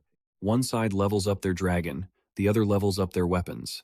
Lu Fan thought to himself, then noticed a silver armor spider trying to sneak up on Kiem-on, so he ordered Xiao Fei to activate Jade Light while rushing forward to block the monster's blow with his weapon. After being saved, Kiem-on immediately used the mountain-shaking strike to send the monster off, gaining a 30% stat buff. Thanks. Lu Fan smiled in response, thinking to himself, blood-shattering sword for agility and armor breaking, frostbite sword for magic crowd control, and this one for defense and bonus damage. 3 swords working in tandem. The Swordmaster really is a versatile class. Just then, a shout from Han Ka caught Lu Fan and Kiem-on's attention. Dao Tuman, protect Sister Han. Chin Thu said to Dao Tuman while she and Han Ka were being surrounded by the spiders. There are still plenty of silver armor spiders. I'll handle them. You go find the black net hunters. Lu Fan delegated tasks to Kiem-on, then ran over with Xiao Fei to support Chin Thu's group. Everyone, watch out for the web binding. If you get caught, you could die. Kiem-on was distracted by Lu Fan and got sneak attacked, which shattered the 3 layers of armor Xiao Fei had created and left her injured. Seeing that Kiem-on still intended to hunt down the black net hunters, Lu Fan stopped her. Wait, Kiem-on, you're hurt. Don't rush in there alone. Xiao Fei, heal her, quickly. Before Lu Fan could finish, Chin Thu urged him on. Lu Fan, go with Kiem-on. With the Jade Light, we'll be fine here. Alright, I'll leave the little ones to you two. With that, Lu Fan and Xiao Fei dashed after Kiem-on. Here, let me help you.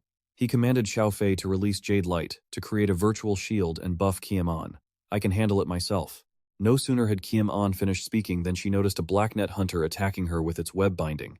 Just when Kiem-on thought she couldn't escape, Lu Fan darted forward, then used Dragon Claw to transform his arm into a dragon's talon, slashing the web to pieces and injuring the monster in one go. Kiem-on was stunned by the sight. Clearly, there's only a 1 rank difference between us, yet his individual attack power is on par with my full-force mountain-shaking strike. Let's go together.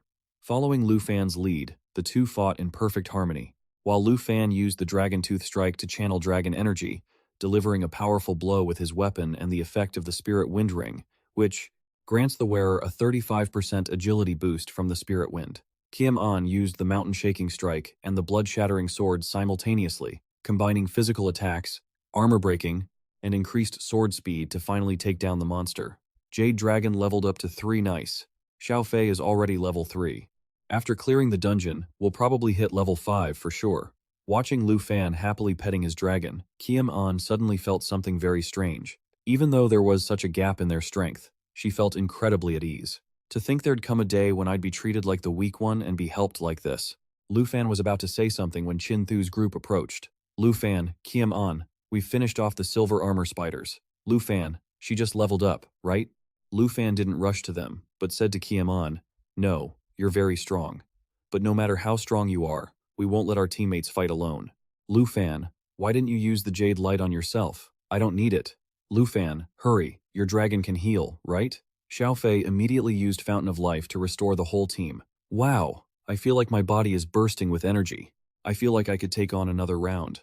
Haha, Lu Fan, your head is glowing green. Xiao Fei, could you stop healing her now? Watching Lu Fan's group laughing and joking, Kiem-on couldn't help but smile. Turns out, having teammates isn't so bad after all. A few hours later, Dao Tuman looked at the map on her tablet in confusion. The map ends here. Have we reached the end? But there's still a massive area ahead, right? Right, Lu Fan? Lu Fan silently looked down into the abyss. Chin Thu looked in the direction Lu Fan was pointing, then gasped in shock. This must be the boss's lair. At this moment, the system began displaying the monster's information. Screeching Spider Matriarch, level 45. Web Clean Sweep. Shoots sticky spider webs, entangling all targets within range. Targets die after 60 seconds of continuous binding. Poison Spray. Spits out a pool of toxic sludge. Targets within range accumulate toxins continuously. Each poison stack reduces health by 5%. Absorption Regeneration. Eats the spiders following her. Eating one restores 5% health. Group Berserk. Forces all follower spiders to focus on a single target, increasing all their stats by 15% continuously for 60 seconds. Web Weaver. Increases the spider's movement speed while within its web. Lu Fan evaluated the situation quietly. Absorption Regeneration and Group Berserk are skills that affect the other spiders. Looks like we have to wipe out the surrounding spiders first. At the same time, seeing Han Ka about to look down into the monster's lair, Chin Thu kindly advised, Sister Han, I don't think you should look down there. Dao Tu Man agreed. If you aren't a combat class, I don't think you can handle it. I can't stand this anymore. I need to train until I'm actually useful. You guys are always protecting me. If I can't even keep watch, I'll just be a burden in the middle of a fight. Han Ka replied firmly. But the moment she looked down at the swarming legion of spiders below, she couldn't help herself and immediately stepped out to the base of the tree to call out to Hugh.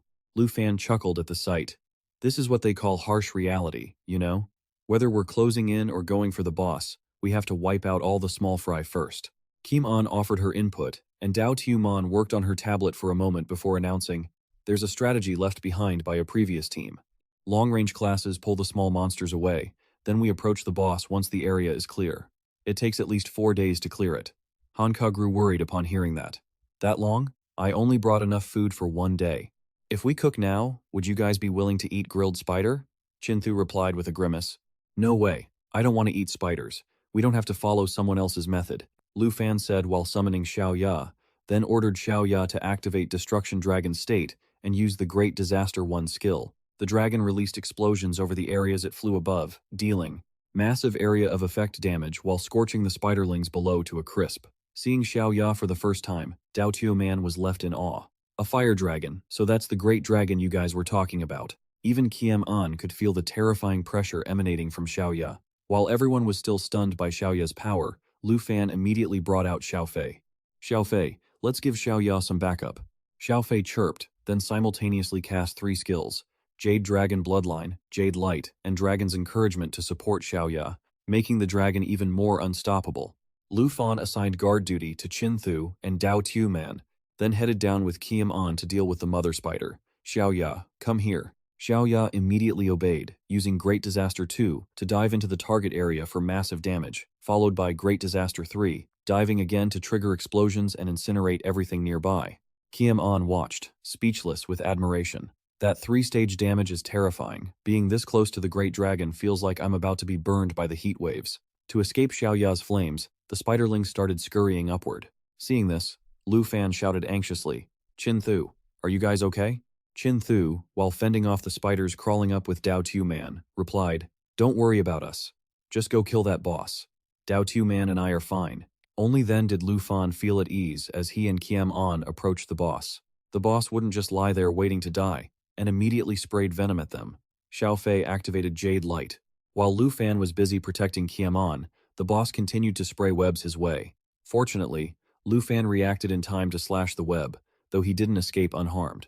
Taking advantage of the moment, Lu Fan ordered Xiao Fei to consume his blood, then had Xiao Ya activate the Scorch All Things 1 skill.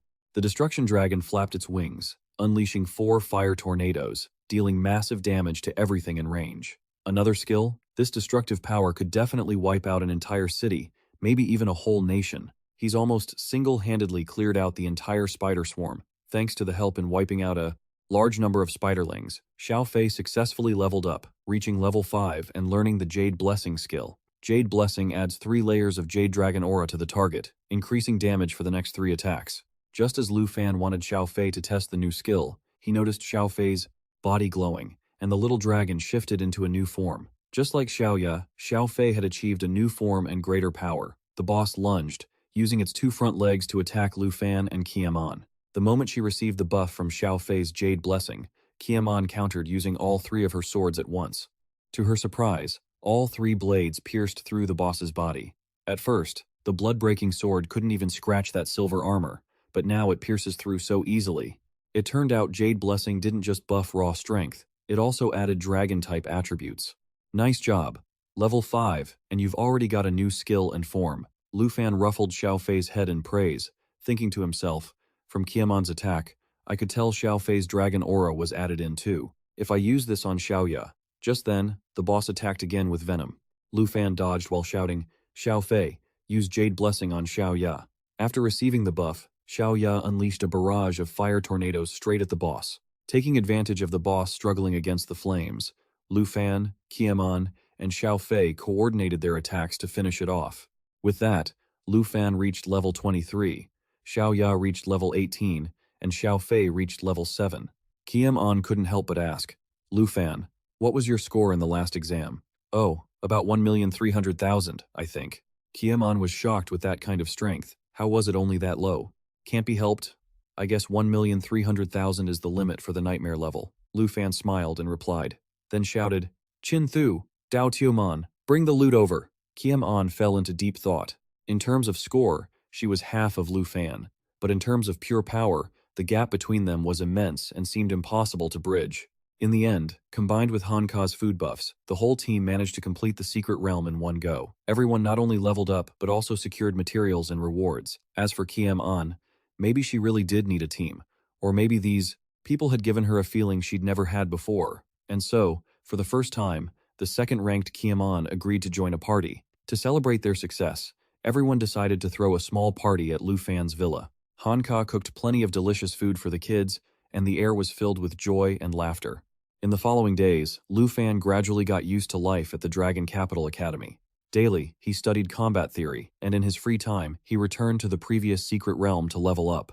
Over the next half-month, 2 days before the freshman exam, Lu Fan's team had become much stronger than before. Specifically, Xiao Ya reached level 19, Xiao Fei level 14, Lu Fan level 25, Dao Tuoman level 22, Chin Thu level 22, Hanka level 18, and Kiem An and her blades reached level 24. It's over.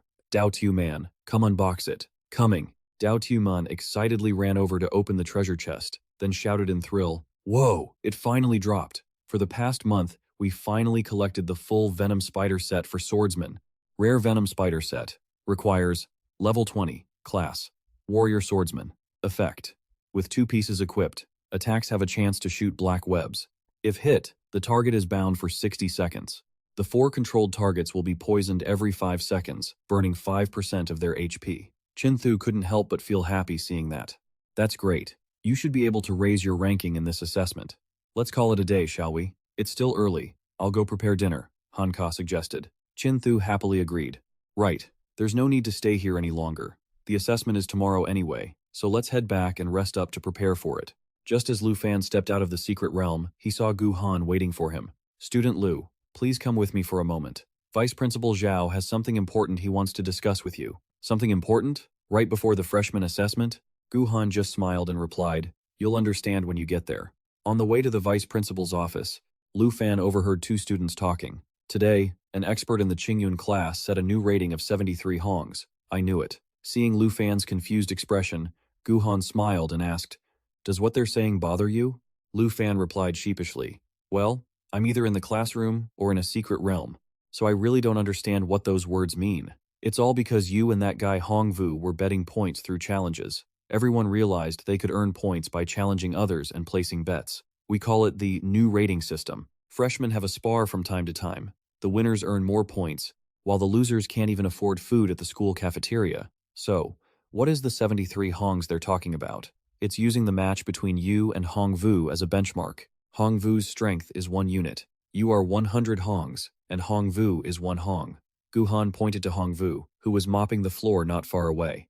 Now, he had to clean the school, at least earning enough points to scrape by. A moment later, Gu Han led Lu Fan to the vice principal's office door and quickly left.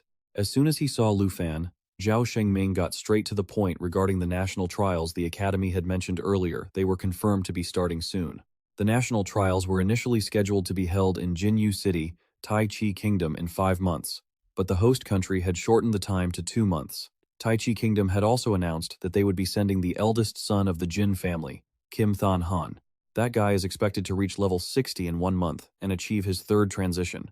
Lu Fan surmised. So, Tai Chi Kingdom wants to start the national trials as soon as he hits his 3rd transition. Exactly. Most contestants from other countries will only be at their 2nd transition when the trials begin, so the advantage will naturally be with Kim Than Han. Zhao Shengming slammed his hand onto the table in frustration. Lu Fan silently agreed. The gap between the 3rd and 2nd transition wasn't just in levels, but also in the special attributes gained from each job advancement. The Jin family was definitely full of tricks. Just then, Zhao Shengming continued. The academy made promises, yet this kind of unfairness has appeared. I truly regret it. In 2 months, at best, you'll reach level 30 of your 2nd transition, and you'll have to face a bunch of people over level 50. It could be life-threatening for you. In previous national trials, Long Kingdom always won, so we've always been the biggest target, and now the preparation time has been cut short. Lu Fan, do you still want to participate in the national trials? Contrary to Zhao Xingming's expectations, Lu Fan wasn't afraid at all. He even sounded confident as he replied, Vice Principal Zhao, this is an opportunity for me to enter the ranks of the Long Kingdom's elite. Naturally, I want to participate. Not only do I want to participate, but I want to win. Zhao Shengming stared at Lu Fan as if trying to see how much of his words were reliable. After a moment, he smiled and said, Since you've made your decision, I will ensure you have the resources. Do your best in the freshman assessment. Tomorrow is the day of the freshman assessment. Zhao Shengming stood on the podium to explain the competition rules. I don't want to talk much. Everyone, please follow the rules voluntarily. The rules for the assessment will be posted. 2-person teams will battle on stage. As soon as he said that, the students began to murmur. Why a team battle? Man, forget it. Hey, come back to me, I'll carry you. Both of you are support classes, you idiots. Chin Thu sighed in relief. That's good. The requirement is not to exceed 5 people, and since we're not combat classes, 2 teams is just right. On the podium, Zhao Shengming continued to speak. I know many of you don't have a concept of teamwork yet, but it's not too late. The qualifiers start this afternoon. The top 100 teams will be announced tomorrow night. Any team that wants to register can report to Teacher Gu. The speech ended, and the students began forming teams. I'm a top-tier swordsman. I've had my eye on you since the freshman assembly. In this assessment, can you team up with me? We will definitely. A young man tried to act cool while making the offer, but he was cut off by sword flashes before he could finish. Sking, she walked over to join Lu Fan's group. Lu Fan suggested, Then I'll team up with Chin Thu, and Kiamon can team up with Dao Tu-man. A little later, the scene shifted to the next day at the freshman assessment qualifiers. Tran Thian-chi and Kim Chao became a powerhouse duo, winning 28 consecutive matches. Our team has now reached the top 7. Depending on the next match, can we fight the top team? Kim Chao smiled and replied, It won't be long. My brother, Kim Than-han, will come to visit me. When that time comes, I'll introduce you to him, but you must reach rank 1 first. Only then can I recommend you. Princess, don't worry. I will definitely follow your instructions. Just then, the referee announced that the next match was about to begin. The opponents were the 18th ranked team. Tran Thian-chi and Kim Chao faced off against the top-ranked team, Lu Fan and Kiem Un. The announcement immediately caused the stands to erupt. A dual dragon battle, 2 dragon tamers, the first and second ranked players on one team. Even Tran Thian-chi and Kim Chao couldn't help but be shocked by this formidable combination. Rewinding to earlier, when Lu Fan suggested that he and Chin Thu and Kiem Un and Dao Tu-man form teams so everyone could get a good ranking, Chin Thu refused. There's no need for that. Lu Fan, you and Kiem Un should team up to take the top spot. That way, you both can maintain your positions as rank 1 and 2, Dao Tu-man added. I don't want to drag you 2 down either. Seeing Lu Fan still hesitating, Chin Thu continued to persuade him. Don't worry about us. Dao Tu-man and I will do our best. Back to the present. Chin Thu shouted from the stands, cheering them on. Lu Fan, what about the top spot? Lu Fan rubbed his hands to warm up, then smirked and asked, Kiem Un, taking the top spot shouldn't be a problem, right? Kiem Un replied without hesitation. Of course not. Returning to a few minutes prior, during some downtime in the waiting room, Lu Fan began combining several treasure maps together. Since the treasure maps he got at Longdu Academy were all low-quality ones and were located far away, it was better to just combine them all together. To my surprise, the result was a high-level treasure map, the Dragon Tomb, a region ranging from level 45 to 60. I've never heard of this place before. I'll have to look into it another time. Just then, the announcement came over the speakers. Team 18, Tran Thian-chi and Kim Chao, will face Team 1, Lu Fan and Kiem Un. Hearing this, Lu Fan smiled and said to Kiem Un, It's our turn to take the stage. Since this is an assessment, we can't afford to be careless. Back in the present, the crowd in the stands was buzzing about the upcoming match. Look at that. Number 1, Lu Fan, is teamed up with the beauty. Number 2. At this rate, just hand them the trophy already. Why even bother competing?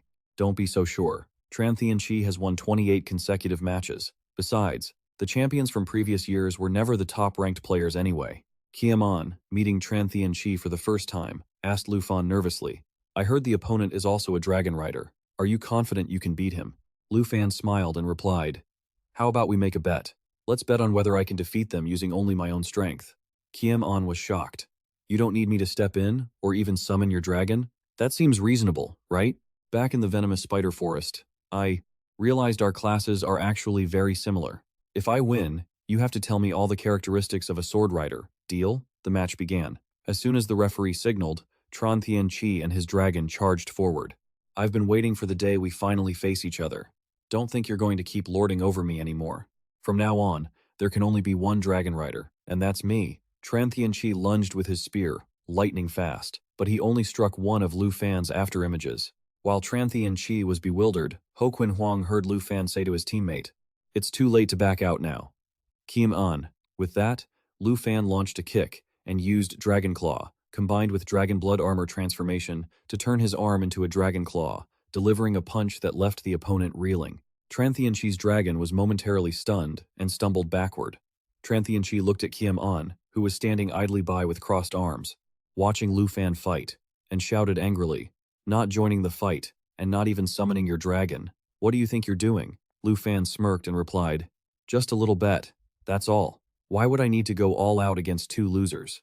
Suddenly, Kim Chao laughed loudly. "Lu Fan, I finally have my chance today. A lowly, arrogant worm dares to humiliate me?" Her eyes filled with murderous intent as she continued, "Today, I'll make you pay double for everything you've done. Earth Dragon, attack!" The Earth Dragon, following Tran Tianqi's command, roared and charged toward Lu Fan. "Your Earth Dragon has a broken tooth. It looks so lopsided. Let me fix that for you." Saying that, Lu Fan drew his weapon and activated the Dragon Tooth Strike skill, channeling dragon energy to deliver a devastating blow with his weapon, slashing into the Earth Dragon. It didn't just injure the beast, it shattered the ground beneath it. The students watching were horrified. "Oh my god, did you see that?" He forced a Dragon Clan member to a halt using nothing but his own strength. "But that's an Earth Dragon. An Earth Dragon is still a dragon. Doesn't he realize the difference in power between a human and a dragon? Just how strong is Lu Fan? This is completely absurd."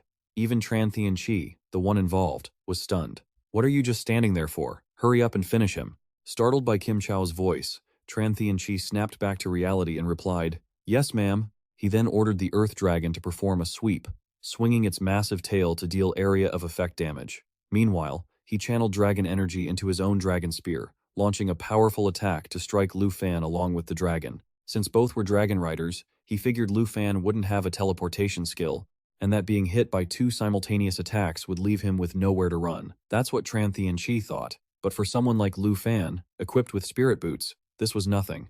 After flickering away, Lu Fan sat casually on a rock, smiling mockingly at Tran Tianqi. "When will you and your dragon finally be enough to make me take this seriously?" Kim An watched Lu Fan, secretly impressed. This Earth Dragon's attributes are far higher than any other monster of the same level, yet Lu Fan isn't just suppressing it, he's simultaneously fighting the Dragon Rider too. "Get back, you loser." Lu Fan isn't even summoning his dragon, nor is he letting his teammate fight, and yet, you still look so pathetic in front of everyone. How am I supposed to introduce you to my brother like this? Pathetic like this. And you want to go to the Taite Kingdom? You even want to be the strongest dragon rider? Don't even dream about it. Kim Chao screamed in anger and began casting spells. "Thanks to you, I, the princess, have to step in myself to save face." Lu Fan watched this, frowning in thought. Could this be the same skill that turned her servant into a monster last time? Seeing the Earth Dragon's body growing, Lu Fan had his answer. Sure enough, Kim Chao is using that weird growth skill again. After Kim Chao's buff, the abnormal state of the armored dragon caused a stir among the crowd. What's wrong with that armored dragon? It looks like a demon from hell. That's Labak, one of Tran Tianqi's teammates. Its strength has skyrocketed. I think he's an exchange student, but that skill looks really dark. Why hasn't Lu Fan summoned his dragon pet yet? I want to see the twin dragon combat. On the stage, Kim An immediately summoned two weapons that hovered on either side. Army Breaking Sword, Epic Grade, Level 24, requires Sword Rider class, deals 240% physical damage, and spreads 24% of the damage to surrounding targets. Blood Breaking Sword, Epic Grade, Level 24, requires Sword Rider class. Armor Piercing. Attacks ignore 32% of the opponent's defense. Nimble, sword riding speed increases by 42%. Just as Kiaman was about to charge, Lu Fan raised a hand to stop him. "Kiaman, I can handle these two myself. Don't forget our agreement." Kiam-an hesitated and said, "But I've faced this skill before. The price of suffering makes the form become twisted." After saying that, Lu Fan stepped forward, facing the armored dragon. Opposite them, Kim Chao commanded, "Tran Tianqi, hurry up and crush him for me." Tran Tianqi replied, "Understood." He ordered the armored dragon to lunge at Lu Fan and attack. Lu Fan stood perfectly still. Behind the armored dragon, Kim Chao gritted her teeth, staring at Lu Fan with hatred, and spoke. He ordered the bone dragon to rush toward Lu Fan and attack, but Lu Fan just stood there, motionless. Behind the bone dragon, Kim Chao gritted his teeth, staring at Lu Fan with hatred as he spoke. I'm taking back your black dragon, so you can go back to being a loser. If you don't want to get crushed, summon the black dragon. Isn't your stat high enough to handle the armored dragon? In your current state, Kim Chao's voice suddenly trailed off as she saw Lu Fan make a move. Lu Fan simply raised an arm toward the armored dragon and whispered, "Dragon language magic, Ice Dragon King's Wrath." The Ice Dragon King's Wrath unleashes freezing cold on targets within a certain range, dealing damage along with slowing and freezing effects. The duration and effectiveness vary depending on the skill level. The next second, a massive spectral Ice Dragon King appeared behind Lu Fan. It opened its maw and roared, sending waves of frigid air in every direction. Since the armored dragon was closest to Lu Fan, it was instantly frozen solid in place. Kim Chao and Tran Tianqi, standing further back, weren't frozen, but you could see white mist puffing from their mouths with every breath as they felt the chill. Even the audience in the stands was affected by the cold, calling out, I'm suddenly so cold, the temperature dropped so low. Is this Lu Fan's dragon summon? That looks way cooler than Tran Tianqi's. No, wait, that's just a projection, not real. It looks like a magic skill. Damn, he knows both physical combat and magic? The noise from the stands didn't distract Lu Fan. After the magic attack, Lu Fan raised his sword, his eyes sharp as he glared at Kim Chao. That dark magic of yours really did boost the armored dragon's stats way above mine. But who told you that higher stats mean you can crush me? And you still want to take my black dragon? Not happening. Lu Fan lunged forward at blinding speed and slashed at Kim Chao before she could even react. "Princess, watch out!" Tran Tianqi shouted, rushing over to block Lu Fan's strike, then bellowed an order, "Armored dragon, attack!" The armored dragon obeyed, opening its mouth to breathe fire at Lu Fan. Lu Fan vanished on the spot, dodging the flames, and appeared behind it in the blink of an eye. "What a good little slave," Lu Fan muttered, reaching out toward the armored dragon again to recite a dragon language spell. Roar of the Blue Dragon King. The roar of the Blue Dragon King releases a blast of thunderous shockwaves forward, dealing heavy damage and a paralysis effect. Subsequent attacks will carry 20 stacks of lightning attribute, each hit consuming 1 stack, with a 20% chance to paralyze the opponent. Once again, the audience saw a massive spectral projection appear behind Lu Fan, only this time it was the Blue Dragon King. Immediately after, they saw a bolt of lightning strike the armored dragon, causing it to scream in agony. This is insane. Lu Fan is using even more magic. Right, this isn't just regular magic. It's that rare dragon language magic. First, he goes toe-to-toe physically with the armored dragon. Then he uses magic without even bothering to summon his own dragon. Looks like Tran Tianqi's winning streak is about to end. In contrast to the excited chatter in the stands, Tran Tianqi's face was filled with disbelief and fear. He whispered, How is this possible? We're both dragon tamers. Why is the gap so massive?" Lu Fan returned to his original spot, facing the two of them, and asked slowly, "Since the fight began, I've been wondering one thing. Why haven't you used any skills other than Dragon Spear Strike?" Kim Chao hid behind Tran Tianqi, terrified, and shrieked, "Tran Tianqi, what are you doing? Hurry up and make the armored dragon keep fighting." Lu Fan ignored Kim Chao, brushing his hand along his blade to coat it in a layer of lightning, while staring intensely at Tran Tianqi. Dragon Spear Strike and Dragon Tooth Strike might differ slightly, but that's just because our weapons are different. The core of the skill is the same. But why do you never use Dragon Claw or Dragon Bone Rain? Tran Tianqi was startled, thinking to himself, Dragon Claw, Dragon Bone Rain? Are these his base skills? Seeing Tran Tianqi standing there paralyzed, Kim Chao lashed out in anger. "You useless piece of trash. You're just like him. Hoang Tai, you swore you'd take revenge for me. Do it now." Lu Fan saw the look on Tran Tianqi's face and laughed. "It seems the armored dragon's contract can't unlock your full skills. It's not that you won't use them, you don't even have them. Give up, you don't stand a chance.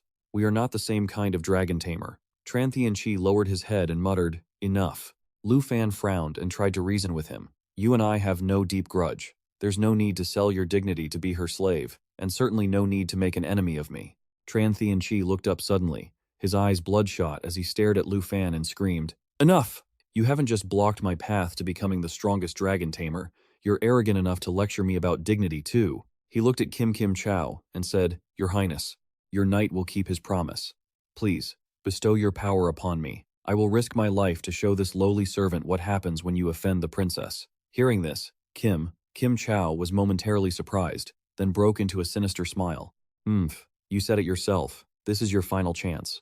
As Tranthean Chi finished speaking, Kim Chow raised her magic staff and cast a spell directly on him.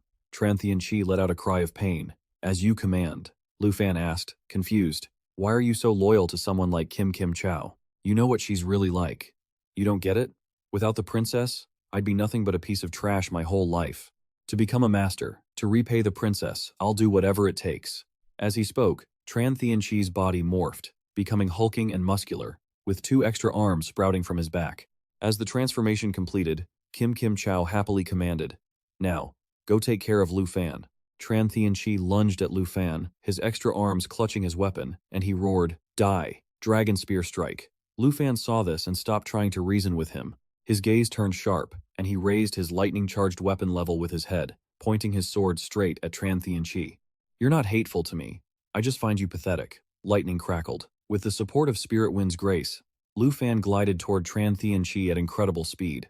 Spirit Wind's grace. The user gains the blessing of the Spirit Wind, increasing agility by 35%. Dragon Tooth Strike. Lu Fan shouted, stabbing repeatedly at Tranthean Chi. By the time Lu Fan stopped, Tranthean Chi was covered in lightning. His eyes rolled back. I'm sorry, Your Highness, he thought to himself. Tranthean Chi lost consciousness and collapsed as Kim Chow watched in terror. Lu Fan began to walk toward her and held his hands up, sitting heavily on the ground in shock, shouting desperately, what are you trying to do? Don't you dare get too cocky. My brother is the new head of the Tai Kingdom. If you dare touch me, he will definitely make you pay for it tenfold. Lu Fan ignored Kim Chow's threats and slapped her face hard. Fine, then let's just say I owe your brother one, though it remains to be seen if he's even capable of collecting. After saying that, Lu Fan turned and walked away. Lu Fan's ruthlessness caught the audience off guard. What's wrong with that guy, Lu Fan? He won, yet he still wants to humiliate his opponent. Exactly. How could he bear to strike such a cute girl? But what gives her the right to act so arrogant toward Tranthean Chi anyway? Seriously. International students are so full of themselves. Does she think this is her home turf? Just then, Zhao Tai Nigming's voice rang out over the speakers, demanding order. I declare this match over. The winners are Lu Fan and Kiem On. He then looked sternly at Gu Han and said, tell Lu Fan to come to my office immediately, and you, continue preparing for the next round of matches for the other teams. Watching Zhao Tai Nigming leave, Gu Han replied, understood. A while later, Lu Fan arrived at Zhao Tai Nigming's office. Zhao Tai Nigming spoke first. I thought you were just acting out of anger because of that national trial involving the Kim family. But thanks to Mr. Chin Thu, I now understand what happened between you and Kim Chow. However, settling personal grudges in the arena is bound to attract accusations from the people backing them, Lu Fan replied. I've experienced loss just like Tranthean Chi has, so I know very well that Kim Chow is just using him. Zhao Tai Nigming handed Lu Fan a tablet. Let's put that aside for now. Take a look at this. This is the real reason I called you here. Both the headmaster and I have witnessed your performance earlier in its entirety. You can opt out of this freshman assessment. Lu Fan asked in surprise. Opt out? Is it because you two aren't satisfied with my performance? Zhao Tai Nigming laughed and explained. On the contrary, when you unleashed those 2 dragon tongue spells, the headmaster and I felt completely confident in sending you to the national trials. These are high-level secret realms that the Longdu Academy has found for you through the Secret Realm Hunters Association. Choose one. Hearing this, Lu Fan took the tablet and began to examine it. He thought to himself, these secret realm hunters must be like material hunters guilds that control resources. These hunters rely on discovering new entrances to secret realms in exchange for high bounties. Zhao Tai Nigming continued with a smile. Secret realm hunters use a high-stakes auction system, so whichever one you choose, the school will approach their guilds to bid for you. Lu Fan hesitated and said, but the starting price listed here is extremely high. Zhao Tai Nigming adjusted his glasses and said, Longdu Academy has never been careless about the national trials. The resources we promised you, we will definitely secure through the auction. Hearing this, Lu Fan stopped overthinking and began to choose seriously. A moment later, his eyes lit up. Seeing this, Zhao Tai Nigming asked curiously, oh, did you find something you like? Lu Fan smiled and turned the screen toward Zhao Tai Nigming, saying, Vice Dean Zhao, I've decided on this one. Zhao Tai Nigming looked at the screen and saw, Flying Dragon Mausoleum, Secret Realm, Level, S+, Difficulty, Nightmare, Participant Limit, 2, or more. Starting price, 1.375 billion long currency. The next day, the freshman assessment semifinals. The first match of today's semifinals is Team 1, Lu Fan and Kiem An, competing against Team 3, Jiang Fengyun and Xu Xing. As Guhan was making the announcement, Zhao Tai Nigming suddenly raised his hand to stop her. He then coughed slightly into the mic and said, "I would like to announce that Team Lu Fan and Kiem An have withdrawn from the competition, and everything will be rescheduled." As soon as the announcement was made, the stands erupted in noise. Huh? What? Lu Fan is withdrawing? I specifically came here today to see him. Did something happen yesterday? Who knows? This is impossible. Dao Tiu Ma sat in the crowd, looking annoyed. Listening to these people is just annoying. Chin Thu sat beside her and advised, "Just ignore them." Lu Fan and Kiem An must have already entered the secret realm. At the same time, Lu Fan and Kiem An had arrived at the forest outside the Flying Dragon Mausoleum secret realm. Walking through the forest, Lu Fan gave a wry smile and apologized. "I'm really sorry, Kiem An. Because you're on a team with me, you can't continue the competition either." Kiem An appeared indifferent as she replied, "Didn't the school say we could both keep our spots in the Thonvan class? Plus, we got an extra 10,000 academic credits, so you don't need to apologize." After walking for a bit, Kiem An added, "But to be able to come to such a rare secret realm, thank you. Because of that, all the rewards from this realm are yours. As for me, the experience is enough." Lu Fan smiled and said, "I understand. You never like to owe anyone favors." Just as he finished speaking, Lu Fan suddenly looked up into the trees and shouted, "Who's there?" Hearing the shout, Kiem An started and looked up as well. "Hey, up here." A laugh echoed from a branch. A second later, a person with red hair jumped down, looking at Lu Fan and Kiem An with a smile as he introduced himself. Don't worry.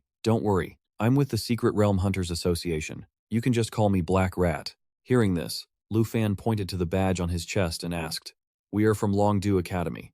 Are you the one guiding us to the entrance of the Flying Dragon Mausoleum?" Black Rat stepped closer, carefully observing the badge on Lu Fan's shirt, then turned around, leading the way while chatting. "Since you guys won the bid, then follow me. Once we get there, my job of guiding you to the portal is done. Let me tell you both, your Longdu Academy is truly wealthy. But what level are you two, to be able to come to such an expensive place?" Lu Fan replied, "I'm level 25, and she's level 24. Black Rat exclaimed in shock. "Only level 25? Are you two crazy? This is a nightmare-level secret realm meant for level 55 and up." Then, Black Rat stopped, took out his phone, and continued, "Let me contact Longdu Academy and see if there's been a mistake. If I let you two in before your second transition, you'll just be walking to your deaths."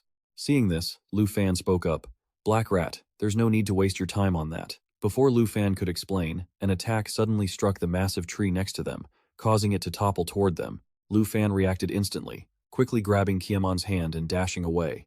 Black Rat rushed after the two. Once they were out of the range of the falling tree, Lu Fan immediately turned around. He gathered magic in his hands and shouted to the sky, "Blue Dragon King's roar!" Immediately after, a shrill screech echoed as a monster plummeted from the sky and crashed onto the ground. The impact was so loud that even Black Rat, who was running away, turned to look back. He gaped in disbelief and shouted, "What? What kind of skill was that? Are you really only level 25? Wasn't that a level 50 blue-winged dragon hawk over there?" Lu Fan, lightning still crackling on his hands, chuckled as he spoke. "Black Rat, levels don't really mean much to us. Please, hurry up and lead us to the entrance." "Right, let's keep going." With that, Black Rat scratched his head and continued to lead the way for the two. After following Black Rat through a few hidden paths covered by bushes, Lu Fan and Kiem An suddenly saw a massive red portal. Black Rat said, "We're here. This is the entrance to the Dragon Cemetery." Lu Fan curiously sized up the large portal. "So, this is where the teleportation gate to the Divine Dragon Tree was located." Just then, Black Rat waved his hand, turned to leave, and said, "Well, my job is done here. See you around if fate allows." Seeing this, Lu Fan called out, "Wait, Black Rat." Then, he reached out his hand and smiled, offering, "Since we've crossed paths like this, let's be friends. As a dungeon hunter who travels everywhere, I'll likely need you to help me scout out some locations." Black Rat asked in surprise. "Huh? Locations?" Kiem An had no interest in their conversation, so she took the initiative to enter the dungeon first. Lu Fan continued with a smile, "Of course, there will be a reward." Black Rat quickly asked, "Wait, you mean you want to buy location information from me? Not the secret dungeons, just the geographical locations?" The Dungeon Hunter Guild definitely wouldn't allow buying private dungeon info, but if it's just locations, that shouldn't break any rules, right? Black Rat rubbed his chin for a moment, then reached out his hand and said, 10,000 per location. 10,000 dragon coins. That's a friendly price. If that's not good, before Black Rat could finish, Lu Fan quickly shook his hand and said, "Deal. Let's go with that." Black Rat was a bit stunned by Lu Fan's decisiveness. It wasn't until Lu Fan entered the dungeon that Black Rat finally came to his senses, whispering to himself, "Are all the people from the Longdu Academy this rich?" Inside the dungeon, the moment Lu Fan stepped out of the portal, Kiem An urged, "You two had a lot to talk about, didn't you? Let's get moving." Lu Fan looked around while walking and whispered, "So this is the divine dragon tree that Black Rat mentioned?" Beside that, he silently calculated that the map for the god-tier item was at the peak of the divine dragon tree. Suddenly, Kiem An sensed something strange and asked, "Lu Fan, listen, is that an earthquake?" Lu Fan listened intently, and when he saw a swarm of monsters flying toward them, his expression changed as he shouted, "No, it's a flock of rot dragons." Corpse Rot Dragon, level 50. Experience points, 37,120. Materials, Rot Dragon Tooth. Value, 2,772 dragon coins. Ability, Pack Shred. Bites the target to deal physical damage. When biting, it calls nearby companions to attack together. Fetid Breath. A breath attack covering a fan-shaped area. Targets caught in the range suffer the rot effect, reducing attack power by 50%. Kiem An, get ready to attack. Without needing Lu Fan's reminder, Kiem An had already summoned the Broadsword of Conquering and used the mountain-shaking strike to annihilate one corpse rot dragon. The others nearby also received a fair amount of splash damage. As for Lu Fan, he decided to summon Xiao Ya. The moment Xiao Ya appeared, she opened her mouth and breathed fire at the flock of corpse rot dragons. The magma flame breath unleashed continuous fire forward, dealing damage while healing herself. Back to Kiem An, just as she was focused on controlling the Broadsword of Conquering, she suddenly noticed a corpse rot dragon that had successfully flanked her from behind. Opening its mouth to launch Fetid Breath, Kiem An quickly leaped to dodge. Mid-air, she summoned the blood-breaking sword and used the armor-piercing move to pierce through the head of the sneaking corpse rot dragon. Just as she was about to land, Kiem An realized her body was already outside the canopy of the trees and started falling freely. Broadsword of Conquering, over here, Kiem An ordered loudly, hoping to use the flying sword's mobility to catch her. But before the sword could reach her, another corpse rot dragon lunged close by. Kiem An gritted her teeth and thought, "It's over. I won't make it." As a sword cultivator without her sword nearby, she could only stare helplessly, having no other way to handle the situation. In that critical moment, Lu Fan spotted her just in time and dove down, grabbing his weapon, using the Dragon Fang strike empowered by the Blood Pact to slash away the corpse rot dragon. He then reached out toward Kiem An and shouted, "Kiem An, take my hand." Kiem An quickly reached up and grabbed Lu Fan's hand. Next, she saw Lu Fan twist his body, using the hand holding his weapon to stab hard into the tree trunk, helping to break their fall. Once they stopped, they both let out a sigh of relief. Lu Fan looked down at Kiem An and teased, "Be careful, the place we need to go isn't down there." Kiem An laughed and said, "Saved by you again." After that, the two began to climb upward, but they hadn't gone far when a strange sound erupted. Kiem An asked vigilantly, "Are those dragons coming again?" "No, it's from below."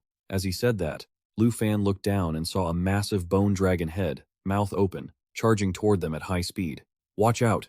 Lu Fan shouted, decisively pulling Kiem An into his arms and pressing himself against the tree trunk to dodge. In the blink of an eye, Lu Fan could clearly feel the bone dragon head graze past his back, continuing to surge upward. Seeing this, Lu Fan hurriedly shouted upward, "Xiao Ya!"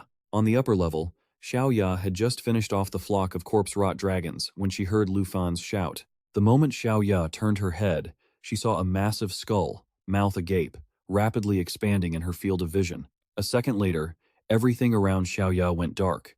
She had been swallowed whole by the monster. Kiem An, who had just been carried back to the upper level by Lu Fan, saw Xiao Ya get devoured and cried out in worry. That's a bone dragon berserker. Xiao Ya, bone dragon berserker, level 55. Difficulty, nightmare boss. Bone armor. Infused with the bones of the bone dragon berserker, it grows and attaches to the bone armor, increasing defense. Bone blade raid. Fires bone blades at targets within range, dealing damage. Berserk regeneration and bone armor attachment increase defense, while Bone Blade Rush fires bone daggers within a target range, causing damage. The Bone Storm area of effect skill uses bone manipulation to sweep across the target area. The lower the health, the higher the damage. Lu Fan put away his sword shadow and said, "Xiao Ya, it'll be fine. I'll go deal with it now, you keep going." The sword shadow hummed softly, puzzled. She hadn't grasped Lu Fan's intent yet, but when she saw Lu Fan rushing toward the frenzied bone dragon, she reacted and called out, "Wait, Lu Fan, the frenzied bone dragon is an incredibly dangerous subdragon." Lu Fan didn't stop.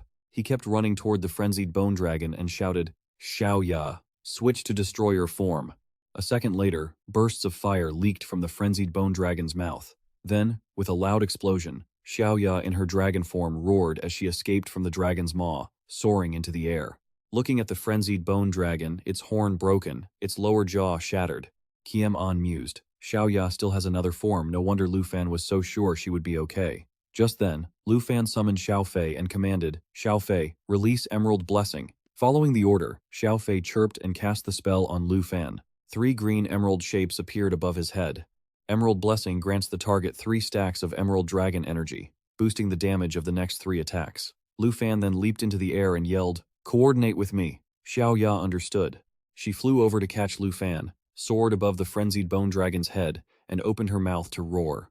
The terrifying roar dealt massive area of effect damage to all targets in range, while applying a weakening effect. Finally, with the added support from Blood Pact and Emerald Blessing, Lu Fan slashed through with Dragon Tooth Strike, severing the frenzied bone dragon's head. However, the dragon wasn't finished. The eye sockets of its skull and the orb of energy in its chest began to glow intensely. In an instant, apart from the skull, its entire skeleton shattered into many pieces and began spinning rapidly around the skull and the energy orb, forming a vortex that trapped Lu Fan inside. The bone storm swept across the area. The lower the health, the higher the damage. Still alive? If that's the case, Lu Fan was about to act when he suddenly saw a beam of red light shatter the remaining horn of the frenzied bone dragon, simultaneously cutting off the skill it was channeling. Lu Fan looked toward the source in surprise and asked, "Why did you come down here?" It was Kiem An. She had descended on one of her flying swords. Lu Fan replied, "I'm keeping my end of the bargain. Since you defeated Tran Thien Chi on your own, as promised, I'll tell you about the characteristics of the sword controller class." Lu Fan smiled. "All right, let's get ready to attack." Kiem An responded with action, riding a weapon to get closer to the frenzied bone dragon. Every 5 levels, a sword controller gains a new weapon. And this is my trump card, the Karma Scythe. Karma Scythe, weapon grade 20, associated class, sword controller, skill, Karma Burst. Attack attributes can be toggled between fire and shadow. For every life taken, attack power is permanently increased by 0.1%. It's currently at 8.9%. As she explained, Kiem An controlled the Karma Scythe to launch toward the frenzied bone dragon, then clenched her fist and shouted, "Karma Burst!" Watching Kiem An fight from below, Lu Fan smiled to himself, thinking, so sword controllers don't unlock skills. They use the special abilities of the weapons they acquire. Then he shouted, "Xiao Fei, our turn." Xiao Fei flew toward Xiao Ya, casting Emerald Blessing. Xiao Ya tore through the ground. Hearing Lu Fan's command, Xiao Ya, who had just recovered, roared and used her claws to strike the frenzied bone dragon, converting it into experience points. System notification. Emerald Dragon leveled up to level 15, learned a new skill, Form Shift. Lu Fan leveled up to level 26. Watching Xiao Fei and Xiao Ya huddled around Lu Fan, Kiem An sighed. Even though she had used her trump card, the Karma Scythe, all the damage was dealt by Xiao Ya. The power of a great dragon was truly immeasurable. She felt a bit down and murmured, "Sorry, Lu Fan. I really should have continued heading up ahead. I already knew that whether I was here or not, you, Xiao Ya, and Xiao Fei would have defeated the boss quickly anyway. And yet," Lu Fan smiled and said, "It's fine. Thanks for helping me escape that bone storm. I gained a lot today too. Not only did I learn about the sword controller class, but Xiao Fei also hit level 15. Kiem An asked curiously, "What's special about level 15? Does it upgrade your abilities like my weapons?"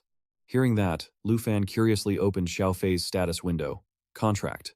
Emerald Dragon, legendary level 15. Strength, 656. Agility, 718. Spirit, 3,459. Stamina, 959. Life source, Emerald Light. Natural assimilation, Emerald Dragon, Bloodline, Blood Pact. Bloodline connection grants the Dragon Trainer 10% of the Dragon Pet's attributes. Form Shift. The Emerald Dragon has reached maturity and can switch freely between 4 forms. Hatchling Form. Reduces all attributes and energy consumption by 50%. Dragon Maiden Form. A form born from the Blood Pact. Eternal Guardian Form. Transforms into the permanent guardian form of the Tree of Life. Learned new skill. Life Pulse. Eternal Protection. Soul Light Form. discards the physical body and transforms into soul light to attach to an allied target. Learned new skill, soul protection, soul attack. You could put it that way. At level 15, Xiaofei can also switch forms like Xiaoya. That's a relief. Xiaofei grows quite slowly, so I thought it would be a long time before I saw her dragon form. But now Xiaofei has 4 forms to switch between, just like Xiaoya. I really want to try out Xiaofei's new forms. As he spoke, Lu Fan reached out to rub Xiaofei's head. Let's keep exploring the flying dragon spirit tree. No sooner had Qiaman finished speaking than she noticed a cluster of fireballs flying toward them. Magic attack! Everyone, watch out! Qiaman and Lu Fan shouted in unison. 2 people and 2 dragons quickly dashed behind a tree trunk to take cover. Lu Fan peeked out from behind the trunk, observing silently. When he saw a flock of flying dragons in the sky, he frowned and guessed. It seems our fight with the frenzied bone dragon caused too much of a commotion and attracted other monsters. Xiaofei, switch to soul light form and attach to Xiaoya. Xiaoya, protect us. Qiaman, let's head up the flying dragon spirit tree. Strategy set. The 2 people and 2 dragons dashed out from behind the tree and began their next move. Xiaoya immediately switched to the world ender form. Following that, Xiaofei switched to the soul light form and attached herself to Xiaoya. Using the Jade transformation, the soul light form unlocked new skills, Soul Guard and Soul Shock. Jade Dragon Bloodline. Doubles all skill effects against dragons and those with bloodline connections. Soul Guard increases all attributes of the target attached to the soul light by 100% to 200%. Every time it takes damage, it absorbs all incoming damage and generates 1 to 2 layers of protective energy, releasing a shockwave once it accumulates 10 layers. The damage dealt is equal to the total damage absorbed over 10 instances. Total damage absorbed. 12. Xiaoya lifted his head and let out a long roar. The aura he was emitting now was several times stronger than before. All stats had increased drastically. His strength rose from 4,374 to 26,244. Agility increased from 3,567 to 10,700. Spirit increased from 3,991 to 5,986. Stamina increased from 4,094 to 12,288. Qiaman exclaimed, Xiaofei's buffs on Xiaoya are really powerful. Lu Fan explained, yeah, Xiaofei's traits are more effective on the dragon race. Glancing at the 2 dragon pets, he calculated in his head that the world ender form, combined with Soul Guard and Xiaofei's bloodline traits, helped boost Xiaoya's strength to 26,000. I have to get to the divine tree quickly and use the dragon's cheer. That will push Xiaoya's power above 30,000. Just then, the first wave of magic attacks from the monster swarm arrived, aiming straight for Xiaoya. Lu Fan immediately commanded, no need to counterattack. Xiaoya, keep moving forward. Let Xiaofei absorb the damage. So, Xiaoya maintained his flying speed. The magic attacks approaching him hit an invisible green barrier like a wall, creating ripples before being quickly absorbed. At the same time, a small green circle appeared above Xiaofei's head, representing the layers of protective energy, with the number gradually increasing as each magic attack was absorbed. Once the magic wave was fully absorbed, the count reached 10. Seeing this, Lu Fan commanded, Xiaofei, release the protective energy shockwave. Hearing the order, Xiaofei immediately released all the layers of energy, attacking the monster swarm. Protective energy, shockwave, releases the total damage absorbed from the previous 10 instances 12, creating a massive counterattack. Watching the monsters fall one by one, Qiaman asked in astonishment, Is this Xiaofei's skill? Lu Fan replied, that's right. Soul Guard doesn't just grant Xiaofei immunity to damage, it can also accumulate that damage to counterattack, and the effects are doubled because they are dragonkin. Hearing this, Qiaman felt a bit discouraged and whispered to herself, I thought leveling up a dragon would just increase its stats like my weapon, but this is clearly unlocking new skills. Even with my trump card, the Karma Scythe, I'd still lose to Lu Fan. Suddenly, a powerful gust of wind struck, forcing Qiaman and Lu Fan to stop. The boss is right ahead. We're almost there. No sooner had Lu Fan finished speaking than a massive monster appeared, blocking their path. Qiaman gasped, that's a Steelbone Flying Dragon. Level 60, Steelbone Flying Dragon, Nightmare level boss difficulty, Violent Storms. The Steelbone Flying Dragon flaps its wings, creating storms that move at high speeds, dealing damage and slowing down any target hit. Steelbone Thrust. The Steelbone Flying Dragon lunges at the target. Any target with stamina below 10,000 points will be crushed. Steelbone Armor reduces all incoming damage by 50% and significantly increases defense. Just then, the Steelbone Flying Dragon roared and used Steelbone Thrust, charging at Xiaoya. Kimon said anxiously. It and the Mad Bone Dragon are both sub-dragons. Lu Fan, we have to help Xiao Ya. Don't worry, Kiamon. After reassuring her, Lu Fan calmly commanded, Xiao Fei, get ready to activate Soul Shock. Soul Shock, while in Soul Light state, continuously channels dragon energy, gaining 1 to 2 layers of dragon energy for every second of charging. Release all charged layers when attacking the target, with a maximum limit of 30 to 60 layers. While Xiao Fei was charging dragon energy, Lu Fan used the Dragon's Cheer skill on Xiao Ya, increasing all his stats by 30%, and continued to command, Xiao Ya, it's all up to you now. Xiao Ya then proactively charged toward the Steelbone Flying Dragon. The 3 dragons collided quickly. As for the outcome, because Xiao Ya's current stamina stat was 13,911, which far exceeded 10,000, the Steelbone thrust from the Steelbone Flying Dragon had absolutely no effect. On the enemy's side, after a combination attack from a claw swipe with Xiao Ya's 34,117 points of strength and a soul shock, along with 8 layers of Xiao Fei's dragon energy, one of the Steelbone Flying Dragon's shoulders was completely severed. The Steelbone Flying Dragon let out a painful, desperate shriek, then fixed its hateful gaze on Lu Fan, the commander who had been the cause of its great misfortune. Kiam-an cried out in alarm. Oh no, it's charging at us. She quickly summoned her 2 weapons, her expression filled with determination. Even though she was nothing compared to the Dragon Master, as a teammate, she had to do something.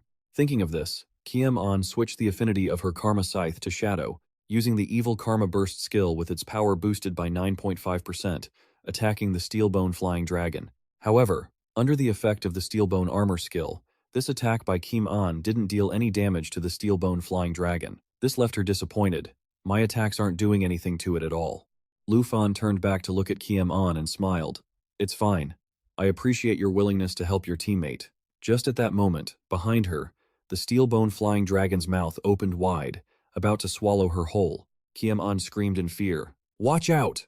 Lu Fan turned around, weapon in hand, and shouted, Xiao Fei, assist me. Xiao Fei obeyed, immediately leaving Xiao Ya and flying over to attach herself to Lu Fan, the entire process taking less than a second. Then, Lu Fan slashed toward the dragon's wide mouth, sending this crippled monster to its ancestors. The system announced, Black Dragon has reached level 20 and learned a new skill. Intimidation. Lu Fan said, done. That means Xiao Ya has also reached level 20. Kiam-an had leveled up to 25. She looked at the 2 dragon pets squabbling with each other and said, Xiao Fei is only level 15 and already this strong.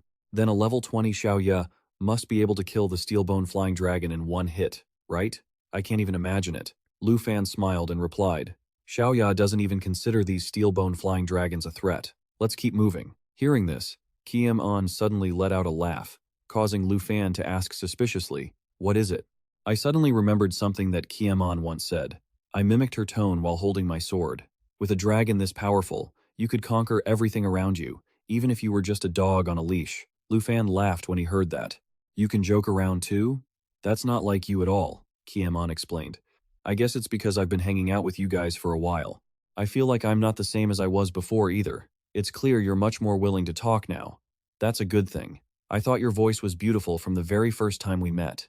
Kiam-an blushed upon hearing Lu Fan say that and shyly asked, You think my voice is beautiful?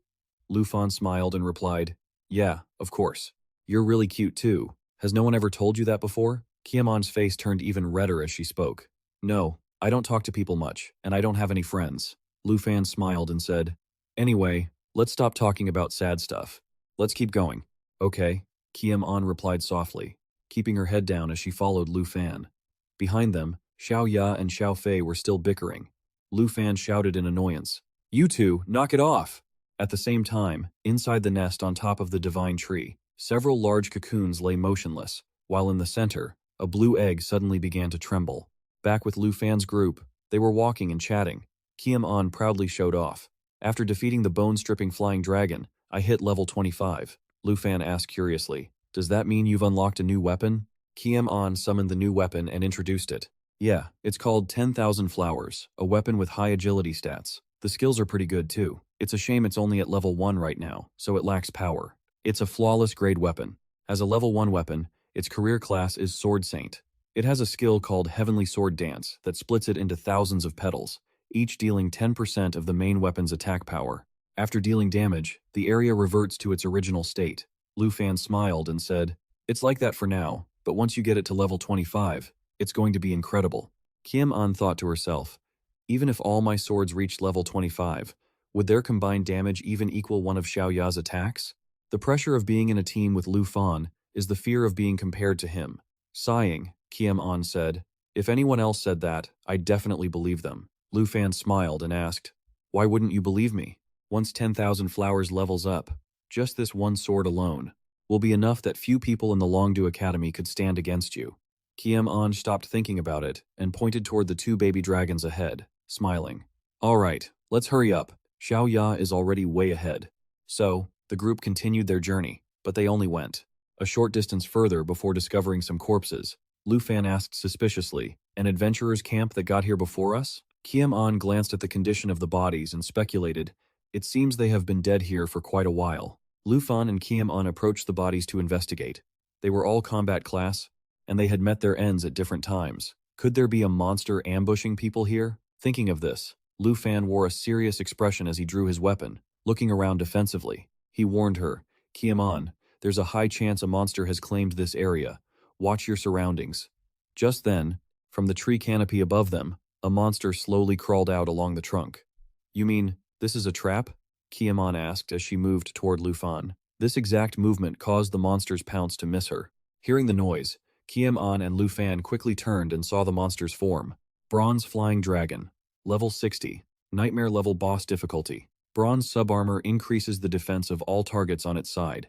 The defensive barrier reduces attack power by 100% and increases defense by 100%. That wasn't all. Another monster flew out from the air. Three-headed elemental flying dragon. Level 65. Nightmare level boss difficulty. 3-layer magic allows its 3 heads to simultaneously unleash fire, ice, and lightning damage, dealing 300% area damage. Elemental companion, as long as one head remains alive, the other heads will regenerate even if they are destroyed. The respawn time increases with each instance. Lu Fan frowned and muttered, 2 bosses at once. Kim-an also said anxiously, they're working together to ambush this area. Just then, the 3-headed elemental flying dragon opened its mouths and began using its 3-layer magic. Xiao Ya saw this and flew up to attack the middle head. She successfully interrupted that head's elemental lightning sphere, but she didn't manage to deal any damage to it. Kim-an hurriedly said, after being buffed with the bronze subarmor, its defense has increased significantly. Xiao Ya's damage is doing nothing to it. We have to take down that bronze flying dragon first. Lu Fan drew his weapon and smiled. Stay calm, I have a plan. Just get your 10,000 flowers sword ready to level up, huh? Before Kim-an could understand, Lu Fan rushed toward the bronze flying dragon and gave an order. Xiao Fei, switch to soul light and latch onto the target.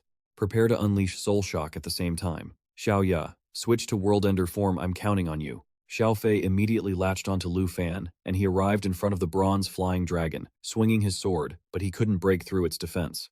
On the other side, the other 2 heads of the 3-headed elemental flying dragon finished gathering their magic and attacked Xiao Ya, but she dodged them by shifting her body. Lu Fan glanced at the icon above Xiao Fei, seeing that it had only charged 4 layers of dragon energy, so he shouted to Xiao Ya, use your new skill, pressure. Pressure. The black dragon continuously unleashed a powerful aura, causing fear, immobilization, and stun effects to all enemy targets in a large radius. Xiao Ya flew into the air and roared. Below, the 3-headed elemental flying dragon was hit by the negative effects and was unable to move for a moment. Kim-an covered her ears in pain and cried out, Xiao Ya's pressure. I never thought a control skill could create such a powerful tremor. My head, hang in there. Kim-an, it's almost over. After offering some encouragement, Lu Fan noticed Xiao Fei had charged 12 layers of dragon energy, so he ordered it to use soul shock on the bronze flying dragon, while he put all his strength into a dragon tooth strike, successfully killing the boss. Then, Lu Fan hurriedly shouted to Xiao Ya, the bronze subarmor is gone. Xiao Ya, attack! Xiao Ya immediately dove down, pinning the 3-headed elemental flying dragon and crushing the middle head with her claw. The impact shook the ground. Lu Fan quickly reached out to steady Kim-an, who was stumbling. Be careful, Xiao Ya's really going all out today. Then, he saw Fei flying over to join Ya, so he quickly urged her, you guys coordinated well just now, but listen to me. You can't mimic Ya and play around without a care in the world like that, okay? Fei, standing on one of the dragon's heads, waved happily at Lu Fan, nodding her little head repeatedly. Only now did Lu Fan have a moment to check his level and that of his 2 dragon pets. After that recent battle, he had leveled up to 28. Ya to 22, and Fei to 17. Keeping quiet the whole time, Kiem-an saw her Manhwa sword reach level 6 while she hit level 27, yet she felt uneasy inside, thinking, I haven't been able to help at all. Being with Lu Fan, the title of Yunbei Geniuses, felt truly useless. Lu Fan suddenly patted Kiem-an's shoulder and said, that three-headed dragon must have all three heads taken down at once to be defeated. Let Ya keep playing for a bit longer. We'll take this chance to look around the camp. Kiem-an replied, sure, and led the way. Lu Fan frowned as he looked at the system panel, lost in thought. As evening fell, Kiem-an brought a plate of food from the tent. Lu Fan, this is the meal Elder Han prepared. Let's eat a little first. But Kiem-an couldn't find any sign of Lu Fan. This made her feel lost, secretly thinking, it seems Lu Fan has realized I'm just a burden. Meanwhile, following the map provided by the God-tier system, Lu Fan had gone to the top of the divine tree alone. To keep the system's secrets from being revealed, Lu Fan could only apologize to Kiem-an in his heart. I'm sorry, Kiem-an. This God-tier treasure map, this treasure location, was actually the main reason I came to the Dragon Tomb. As Lu Fan approached the nest, the giant cocoon suddenly cracked open, and a massive dragon emerged from within, roaring at him. Soul of the level 70 Dragon King, Nightmare difficulty boss. Elemental breath. The dragon unleashes its breath onto the target, dealing random fire, ice, lightning, or wind damage. Soul Strike. The Dragon King, having lost its physical tether, suddenly lunges forward, dealing piercing damage to the target. Dragon Sun Gege Unseal. Unlocks Dragon Sun Gege magic. The dragon's elemental breath will be replaced by Dragon Sun Gege magic. Forbidden Spell. Fallen Day of the Dragon Soul Strike is replaced by Dragon Sun Gege magic, the Falling End. Dragon Bloodline. Being the species closest to true dragons among all sub-dragons, the Dragon King reduces all incoming damage by 50%. The final boss of a nightmare-level dungeon is level 70. Suddenly surprised, Lu Fan summoned Ya and Fei, then said with a smile, we can't underestimate such a huge level gap. We have to take this seriously. The commotion here caught the attention of Kiem-an down below. She looked up in surprise, then lowered her head sadly. He has to save me time and time again like this. Lu Fan must be sick of me by now, which is why he went ahead on his own, right? I can't keep holding him back. The Yunbei genius should have faced the gap between her and a dragon master sooner. Do I even still have the right to think about helping my teammates? While Kiem-an was feeling insecure about her own abilities, the words Lu Fan said earlier echoed in her mind. It's like this for now, but once it hits level 25 and you use it, it's bound to be amazing. Your desire to help your teammates, I've received it. It's okay. Thank you for helping me escape the bone storm. I've also gained a lot today. Thanks to that smile and those words, Kiem-an slowly regained her confidence. She clenched her fists, showing determination, and whispered to herself, even if I'm not as strong as Lu Fan, I can still provide cover for him. That's what I can do for now. At that same moment, Lu Fan had just blocked a boss attack and skidded backward. Level 70 is truly no joke. It's much more dangerous than the world-destroying emperor I faced before. Yeah, prepare the lava flame. Saying that, Lu Fan used the dragon's encouragement skill on Ya. Receiving the order, Ya opened her mouth, began condensing fire elements, flew close to the boss, and unleashed her flames. Burning in the fire, the boss roared in pain. But when the lava flame attack ended, the boss didn't seek revenge on Ya. Instead, it used Soul Strike to dash behind Lu Fan, intending a sneak attack. Lu Fan quickly gained distance and shouted, Fei, switch to the Eternal Guardian form. Fei quickly changed forms, flying to block in front of Lu Fan. Jade Dragon Transformation. Eternal Guardian has unlocked new skills, Life Pulse and Eternal Protection. Just as Lu Fan was about to give the next command, a rain of swords fell from above, targeting the boss, interrupting its skill and pinning it to the ground. Recognizing these swords, Lu Fan exclaimed in shock, this is Manhwa. As if to confirm Lu Fan's suspicion, Kiem-an appeared not far from him, controlling the Manhwa sword to perform Heavenly Sword Dance, while saying, let me support you from the rear. Don't worry, I'm putting my own safety first. Lu Fan smiled and said, I know. Then, Lu Fan ordered, Fei, release Life Pulse. Life Pulse releases Jade Light and Jade Blessings to all friendly targets in the area, increasing their effect layers by 2 to 4 times. Jade Blessing adds 3 to 12 layers of Jade Dragon Chi to the target, increases damage for the next 3 to 12 attacks. Jade Light creates 3 to 12 layers of Jade Blessing for the target, removes all debuffs while increasing all attributes by 30% to 60%. Each layer of Blessing can block 1 to 2 hits of damage. Life Pulse just gave me 2 types of buffs at once, plus the doubled number of layers, combined with the Bloodline link, will double the effects even further. he thought to himself. Lu Fan quickly commanded, "Ya, let's tear it apart." Ya immediately lunged forward, attacking the boss repeatedly. At the same time, Lu Fan used Dragon Sun Gege magic, the Blue Dragon King's roar, to coordinate his attack with her. Suddenly, a column of fire rose from the sea of flames. Something emerged, glowing intensely in the sky. Kiem An asked suspiciously, "What is that?" Lu Fan replied seriously, "It's the Dragon Sun Gege Unseal. The boss is preparing to launch a Dragon Sun Gege spell." When the light vanished, the boss appeared once more. It used the Dragon Sun Gege magic, the Falling End, plunging down toward Lu Fan and his group like a falling star. The Falling End. After unlocking the magic, upon reaching its highest point, the dragon sacrifices its own blood to deal massive damage upon impact. Damage equals 120% of the sacrificed HP. The amount of dragon HP sacrificed for the Falling End is currently 100%. Realizing the boss was desperate and intended to take them down with it, Lu Fan shouted, "Fei." A second later, a massive explosion erupted, with smoke and fire engulfing the entire top of the divine tree. Once things quieted down, a faint green light could be seen through the dust. As the dust gradually settled, a green protective cage appeared, with Lu Fan and his team inside. Eternal Protection creates a protective shield, shielding all targets underneath it. The amount of damage the shield absorbs depends on the caster's HP and self-regeneration ability. Jade Dragon Bloodline doubles all skill effects for Dragonkin and those with a bloodline connection. Immune to all debuff effects and increases self-regeneration by 5,000%. As for the boss, after its final suicide attack, it had become EXP for Lu Fan's group. Kiem An reached level 28, Manhwa Jian reached level 10, Xiao Ya reached level 23, Lu Fan reached level 29, and Xiao Fei reached level 18.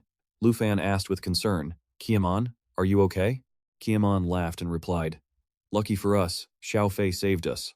I really thought we were done for just now." Lu Fan nodded in agreement, reached out to pat Xiao Fei's head, and praised her. "Yeah, Xiao Fei's eternal protection saved us all. It also helps that she has such an incredibly high self-regeneration ability." Xiao Ya wasn't happy that Lu Fan only praised Xiao Fei and not her, so she huffed. Lu Fan quickly added, "Of course, we only won because of Xiao Ya's massive damage output too." A moment later, Kiem An exclaimed, "I always felt like battles between level 20 and level 30 players were just a joke, but just now, I truly felt what it was like to stare death in the face." Lu Fan nodded and said, "Right. This is my first time fighting a level 70 boss. I didn't expect it to be a mutual destruction scenario. It was certainly an eye-opening experience." Then, Lu Fan scratched his head and stammered, "Kiem An, I didn't mean to abandon you. Actually, I was looking for something, but I didn't expect to run into a boss." Kiem An smiled and replied, "It's fine. You're not the type of person to abandon your teammates, because I remember what you once told me. Now, I'll return those words to you. You're very strong, but I will also never let you fight alone." Successfully clearing the secret dungeon, Lu Fan and his team were rewarded with a treasure chest. Lu Fan opened the chest and found 3 items inside. Flying Dragon Soul Wings. Legendary grade. Level requirement, 60. Agility plus 356. Strength plus 291. Spirit plus 246. Stamina plus 234. High flight grants the user the ability to fly and increases flight speed.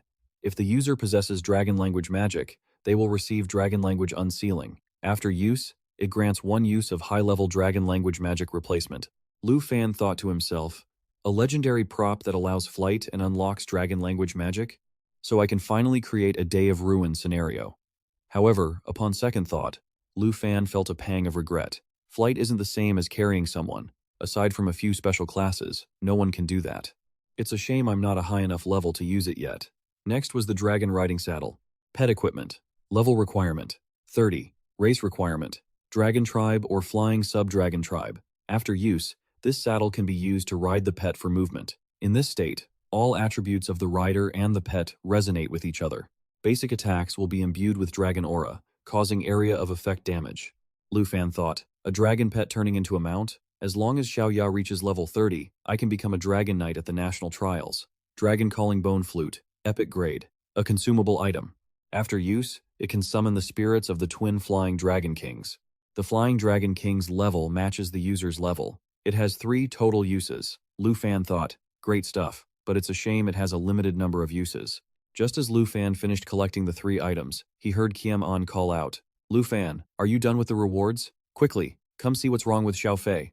While asking, Lu Fan ran over to see that Xiao Fei was autonomously casting the skill Fountain of Life. Fountain of Life uses the source of life on all friendly targets to continuously restore their health. Watching the streams of green light merging into the divine tree, Kiem An asked in surprise, "Is she trying to heal this giant tree?" Lu Fan speculated, "The Fountain of Life only works on friendly targets. Could this flying dragon divine tree be a living friend?" Just then, several vines sprouted from the divine tree and quickly stretched toward Lu Fan. They intertwined until they reached his knee height, producing a budding sprout.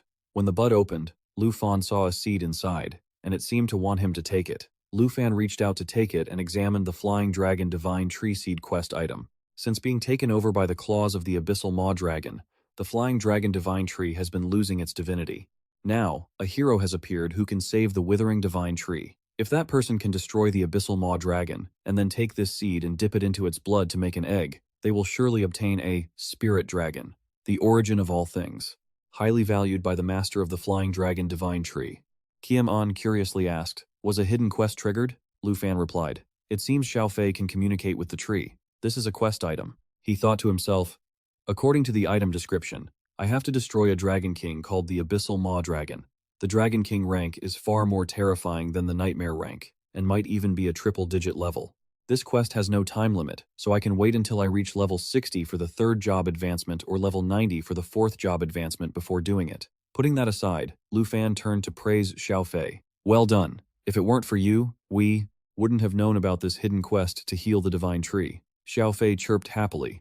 "Ah, wait a second." As he spoke, Lu Fan took out the dragon-calling bone flute and asked, "Right, Xiao Fei, can you eat this?"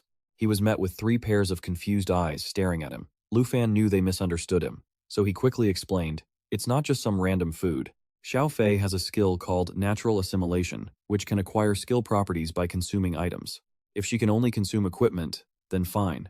But this consumable item probably." Before Lu Fan could finish, Xiao Fei flew toward the item and decisively sucked it into her mouth. Following that, Xiao Fei began chewing and swallowing with a delighted expression. Natural assimilation can consume equipment, turning that equipment's special skills into her own. Lu Fan exclaimed in shock. She actually ate it. Kiem An was just as shocked and quickly asked, "Huh? Is there really such a skill?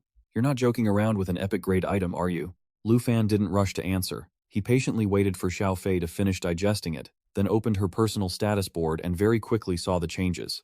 The Jade Dragon Contract, a natural assimilation technique, allows the user to summon the souls of the twin Wyvern Kings. Once used, the Wyvern King's level matches the user's level. Lu Fan cheered with joy. Amazing. Now little Fei can summon 2 Wyvern Kings. The effect had turned into a skill, no longer limited by usage counts. Little Fei tested the new skill, and a few seconds later, behind him, 2 Wyvern Kings appeared. They were at the same level as little Fei and possessed all the boss's skills. Earlier, Kiem An shouted out, "That boss just turned into a summon." Lu Fan laughed. "Yeah, it shrunk quite a bit. So, little Fei has his own pet now." Kiem An thought with envy. A dragon pet for a dragon pet? Lu Fan is becoming increasingly unbelievable. Then, Kiem An suggested, "Clearing such high-level dungeons is truly exhausting. Let's head back. Sister Han must be worried. You go ahead, I'll follow shortly," Lu Fan said, opening his system map and muttering to himself, "I still have one very important thing to do." That evening, at Longdu Academy, Villa Number 1, while little Ya and little Fei were curiously staring at a blue egg, Lu Fan spoke seriously. "We've lived together for so long. It's time to set things straight. Little Ya, you bully little Fei every day. Don't you want a little brother or sister so you can take a break? Little Fei, you just let little Ya bully you every day? Don't you think about the day you might change and start hitting others to vent your anger? See, here's your chance. Are you two listening to me? I know you're impatient, but calm down. This is the new member of our family about to be born. In short, everyone must get along. The Starry Dragon Egg's rank is unknown." Then, Lu Fan excitedly sat down, placed both hands on the Starry Dragon Egg, and used the Dragon Taming skill. Dragon Taming can domesticate creatures of the dragon race. Time passed, but the Starry Dragon Egg didn't react at all. That's strange. Dragon Taming always works. Lu Fan scratched his head in confusion and quickly pulled up the system panel to check. Black Dragon Contract, Legendary Level 23. Jade Dragon Contract, Legendary Level 18. Contract unlocked. Condition for Dragon Tamer 2 unlocked. I only have 2 slots for dragon pets. I must reach level 30 and complete the second job advancement to unlock the third slot, he muttered. Lu Fan looked at his level 29 and felt a bit disappointed, saying, "Looks like I'll have to go to the poisonous forest to level up one more time. Forget it. I'll go to sleep. I didn't get to meet the new member today." Little Ya and Little Fei didn't react, continuing to observe the starry dragon egg and chattering to each other. Little Fei asked, "What is this?" Little Ya replied, "No clue." Lu Fan shouted angrily, "Go to sleep." Early the next morning, Chin Thu and Dao Tuman went to Villa Number 1 together. As soon as they reached the door, Chin Thu knocked and called out, "Lu Fan, you're back? Hurry up and get up." A moment later, the door opened. Lu Fan asked sleepily, "What's going on?" Chin Thu handed her tablet to Lu Fan, telling him to check this post, as it was trending all over the school. Taking the tablet, Lu Fan looked at Chin Thu and asked, "Huh? You woke me up early in the morning just for gossip? This post is about my withdrawal from the freshman evaluation match. Someone posted this on the school forum yesterday, and it became the hottest topic overnight." Hearing this, Lu Fan shifted his gaze to the tablet. Top 1 of the Fengyun Pavilion responds to the number 1 issue.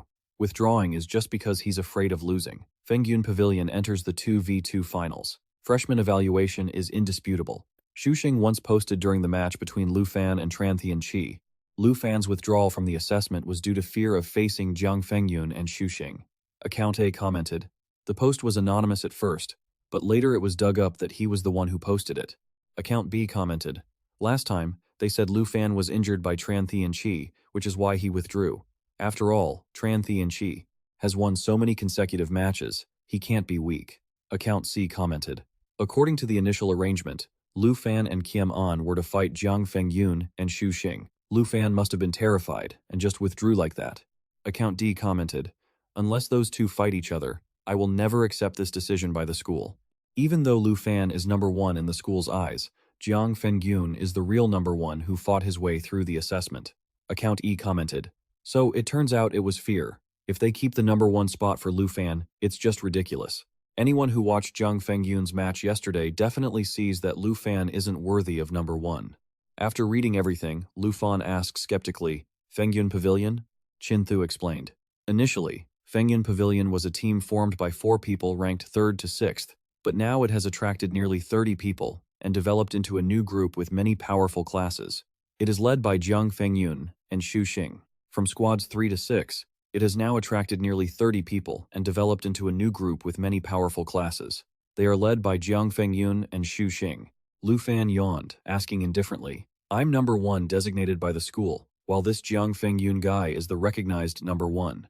Dao Tuman replied, "This morning, Jiang Fengyun responded to prove to his supporters in Fengyun Pavilion that he is the real number 1.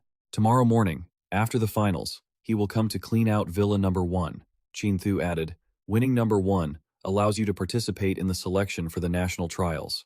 Jiang Fengyun is definitely aiming for this."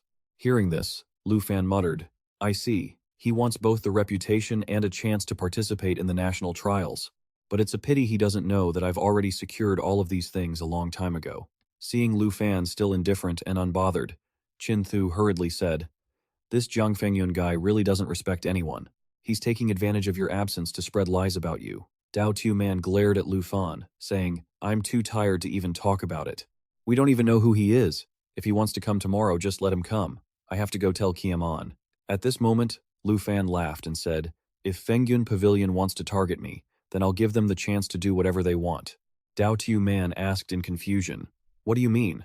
Lu Fan held up the tablet and said, "I'm borrowing this for a moment to reply to Fengyun Pavilion. I accept the challenge at Longdu Academy, in the arena, VIP room." Shuxing, who possesses the hidden combat class Magic Bandmaster, was scrolling through information when she suddenly jumped up and shouted, "Jiang Fengyun!" Lu Fan replied. In the arena, Jiang Fengyun, who possesses the hidden combat class Shadow Warrior, was fighting with his eyes covered by black cloth when he suddenly paused. Then, facing the 2 people rushing to attack, Jiang Fengyun decisively used a transformation skill. With a swarm of clones rushing forward, the other 2 panicked and shouted, "Wait! Wait! Jiang Fengyun, why are you getting so serious with this skill? We're just sparring." Jiang Fengyun ignored them, letting his clones quickly take care of the 2. Once finished, he removed the black cloth covering his eyes. He turned to Shuxing and said, "Heal them." "What did Lu Fan say?" Shuxing held out a tablet and replied, "He already posted it on the forum. Watch the live thread yourself." Jiang Fengyun took it, read it, and laughed. "This guy Lu Fan is pretty arrogant, isn't he? Daring to challenge the entire Fengyun pavilion alone, he's got a big mouth.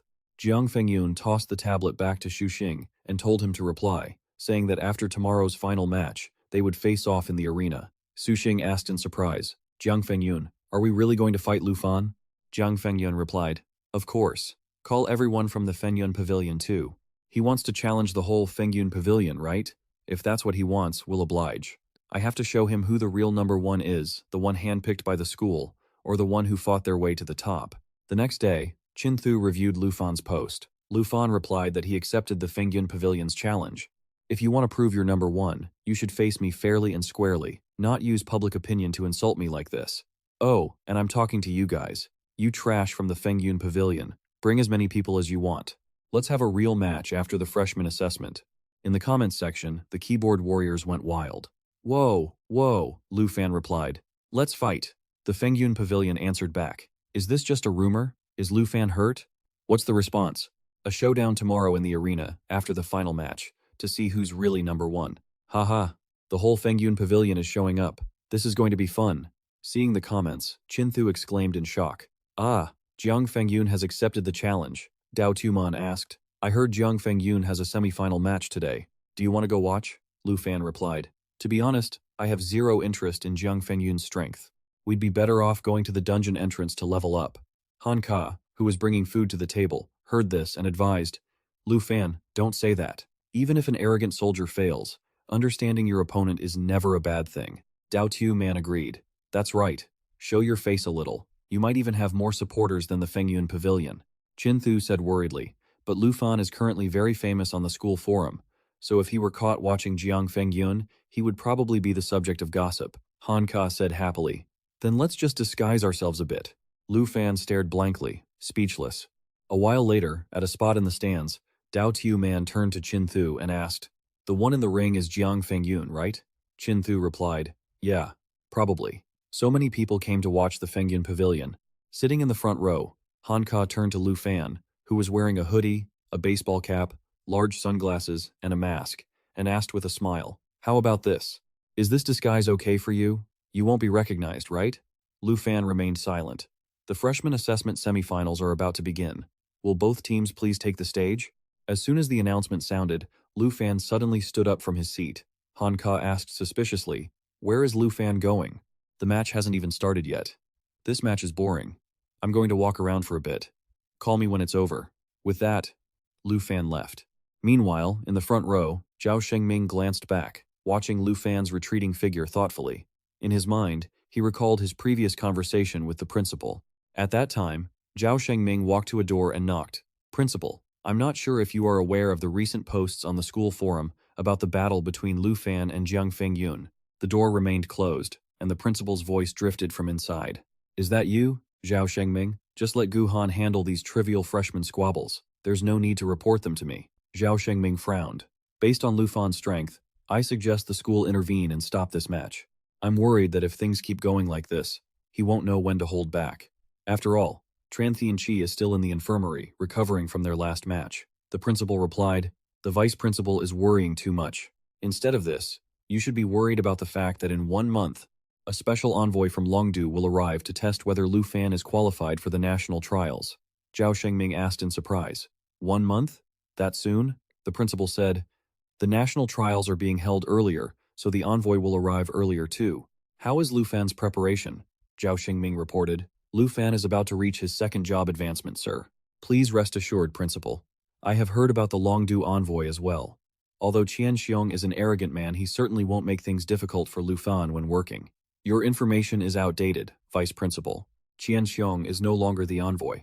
The current Longdu envoy is named Nguyen Trong Fong. Hearing that name, Zhao Shengming's expression changed instantly. He worriedly thought to himself, Nguyen Trong Fong, brother Qin, mentioned this name when he told me about Lu Fan and Kim Chao. It seems the incident between Lu Fan and Kim Chao cost Nguyen Trong Fong his position. So Nguyen Trong Fong must definitely hold a grudge against Lu Fan. The principal continued. He once held a high position, only to be demoted repeatedly until he became a special envoy. This is truly interesting. Why are you so quiet? Zhao Shengming snapped back to reality. He quickly bowed before the door and said, I apologize, principal. If he is the envoy in charge of evaluating candidates for the national trials, I fear Lu Fan will face many difficulties. Lu Fan is a candidate I personally approved. Surely you understand what you need to do? Zhao Shengming replied. I understand. I will find more resources to help him reach his second job advancement quickly to compensate for the level disadvantage. And what about the match tomorrow between Lu Fan and Jiang Fengyun? A loud laugh came from inside the room. I'll watch. Of course, I have to watch. How could I miss something so interesting? Back to the present at the Longdu Academy Arena's point-scoring room. Suddenly, someone flew out of the room, causing the surrounding crowd to start whispering. How many people have been defeated so far? Is the 100-point arena really this tough? That guy must have D-leveled to trick others out of their points. This can't be a level 29 arena. At that moment, the person who had been thrown out scrambled to their feet and shouted a warning. Everyone, don't go into that room. No one can win against them. Someone asked, Hey, who's the owner of this room? Do you have any idea? The guy who just got blown away replied, It feels so familiar, but I can't quite place them. Meanwhile, in the points battle room, after kicking his opponent out, Lu Fan sighed and muttered to himself, Why did I even bother coming to watch these matches? I should have just gone to the Venom Spider Forest to level up.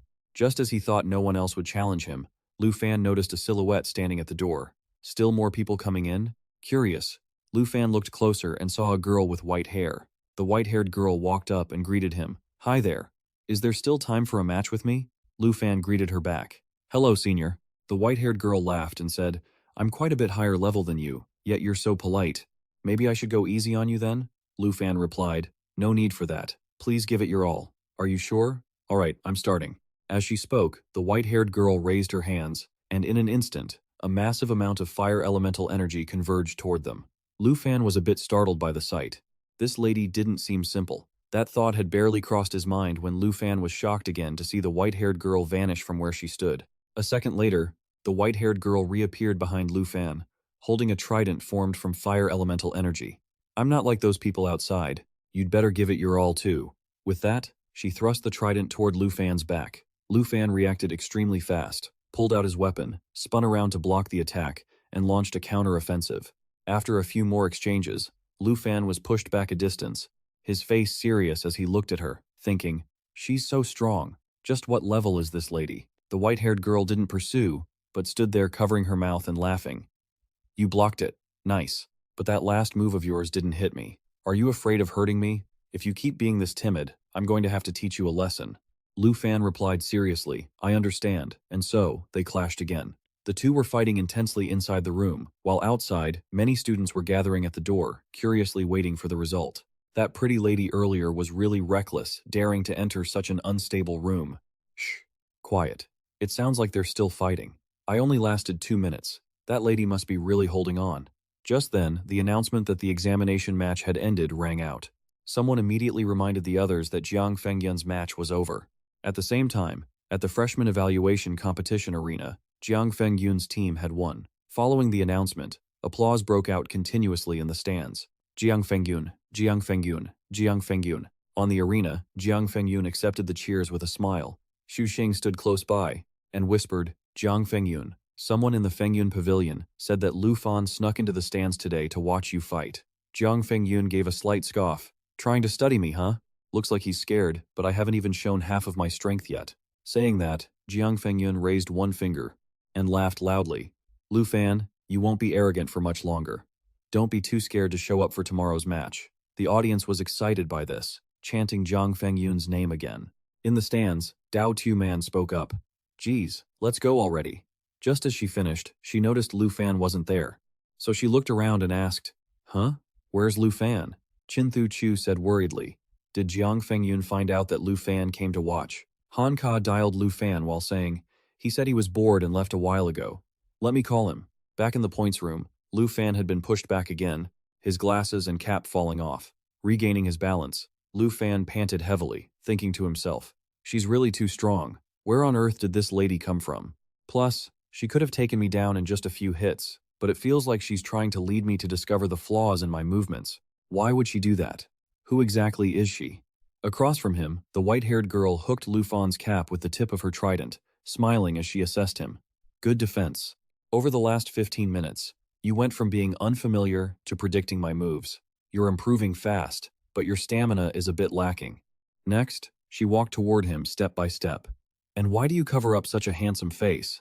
As she spoke, the white-haired girl leaned in close, causing Lu Fan to awkwardly stumble backward. Suddenly, his phone rang. I'm sorry, I need to take this call. With that, as if granted a reprieve, Lu Fan hurried to grab his phone. Hello? Yes. I'm heading back now. Hanging up, Lu Fan turned to the white-haired girl, smiled sheepishly, scratched his head, and said, Thank you. You taught me a lot of close combat skills today. Before I go, could I have your contact information? The white-haired girl teased him with a smile. Just stepped into school and already starting to ask for a girl's contact info? You don't seem as well-behaved as you look, do you?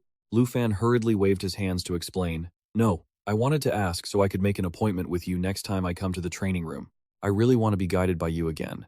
No need for that. If you want to meet me again, just open a points room like today. If fate permits, I'll come again. Having said that, the white-haired girl waved her hand and left the room, leaving Lu Fan standing there dazed in thought. Who is this senior? Wait, she only looks like a senior because she's quite young. In that last fight, I was almost completely defeated. Her strength can't possibly be that of a student. Could she be a teacher? Does Longdu Academy have a teacher like this? Suddenly, a notification box appeared in front of Lu Fan. Longdu Academy ID card. Lu Fan, balance increased by 100. I received the points.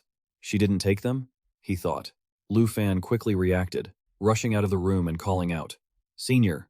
On his way, Lu Fan accidentally bumped into some people, making them complain irritably. Hey, watch where you're going. Are you in such a rush to die? Lu Fan didn't care at all, continuing to run fast, searching and calling for the senior.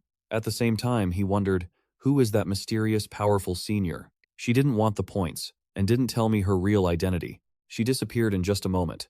Is she really from Longdu Academy? Or did I encounter a ghost? Just then, Lu Fan heard someone calling him. He turned his head to see Han Ka and the others. Seeing Lu Fan look back, Han Ka waved and said with a smile, Lu Fan, why are you here? Let's head back already. Chin Thu Chu asked curiously about the senior, while Dao Tu Man started to complain.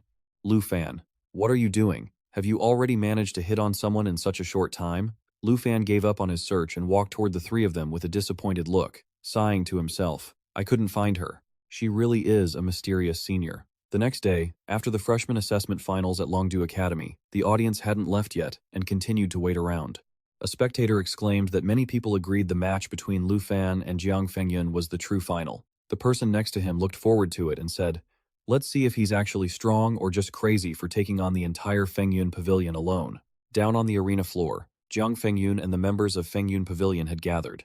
After waiting for a long time without seeing Lu Fan, Jiang Fengyun spoke up in annoyance. Why hasn't Lu Fan shown up yet? If he doesn't have the guts to come, let's just go to Villa number 1 and drag him out. We did agree on this time though. Jiang Fengyun, why don't we wait a little longer? Just as Xuxing finished speaking, someone pointed toward the arena entrance and shouted, Lu Fan is here! Hearing that, Jiang Fengyun immediately perked up and yelled, Everyone, get ready! Contrary to the serious atmosphere of the Fengyun Pavilion members, Lu Fan walked onto the arena with a piece of bread in his mouth and said, Let's hurry up and start. I've got things to do later. Jiang Fengyun looked at Lu Fan and said, That's an interesting entrance you've got there. Lu Fan replied, It's not too late. I'm right on time. I don't know how many points you guys at Fengyun Pavilion have, but since everyone's here, let's just get on with it. Hearing Lu Fan say that, a tall, bald guy angrily pointed at him and cursed. Damn it, stop being so arrogant. How dare you talk to Brother Jiang like that? You must be tired of living. Jiang Fengyun raised his arm to stop the bald guy and said, looking annoyed, Since you don't think much of us, there's no need to talk anymore. I'm betting 7,000 points. Yeah, oh right, almost forgot to bet. As he spoke, Lu Fan took out a card and declared, 17,000 points. Beep. Longdu Academy ID card. Lu Fan, total points, 17,642. The Fengyun Pavilion members were stunned by the number Lu Fan announced. Xuxing shouted nervously, That's too much! Jiang Fengyun, we don't have enough points to match that bet. Jiang Fengyun shouted angrily, Shut up. Deep down, he thought greedily. He dares to play for such high stakes? If I win these 17,000 points, I can live comfortably at Longdu Academy for at least another 3 to 4 years. Thinking of this, Jiang Fengyun regained his confidence, clenched his fists, and yelled, Fengyun Pavilion bets all the points we have. If you want to play, we'll play with you. Xuxing's group immediately chimed in. Quiet. Follow Brother Jiang's lead. Don't we have 17,000 points combined? Stop overthinking it and just follow Brother Jiang.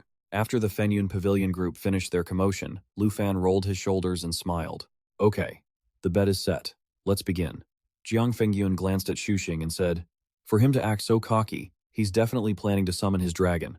I understand, Xuxing. After saying that, Xuxing raised his weapon and began channeling magic. Then, Jiang Fengyun shouted loudly, Fengyun Pavilion brothers, get ready! The members of Fengyun Pavilion heard him and took out their weapons, ready for orders. Following Jiang Fengyun's shout, Xuxing cast the Binding Chain spell on Lu Fan. The Binding Chain spell locks the target in place, preventing them from moving or using skills for 5 seconds.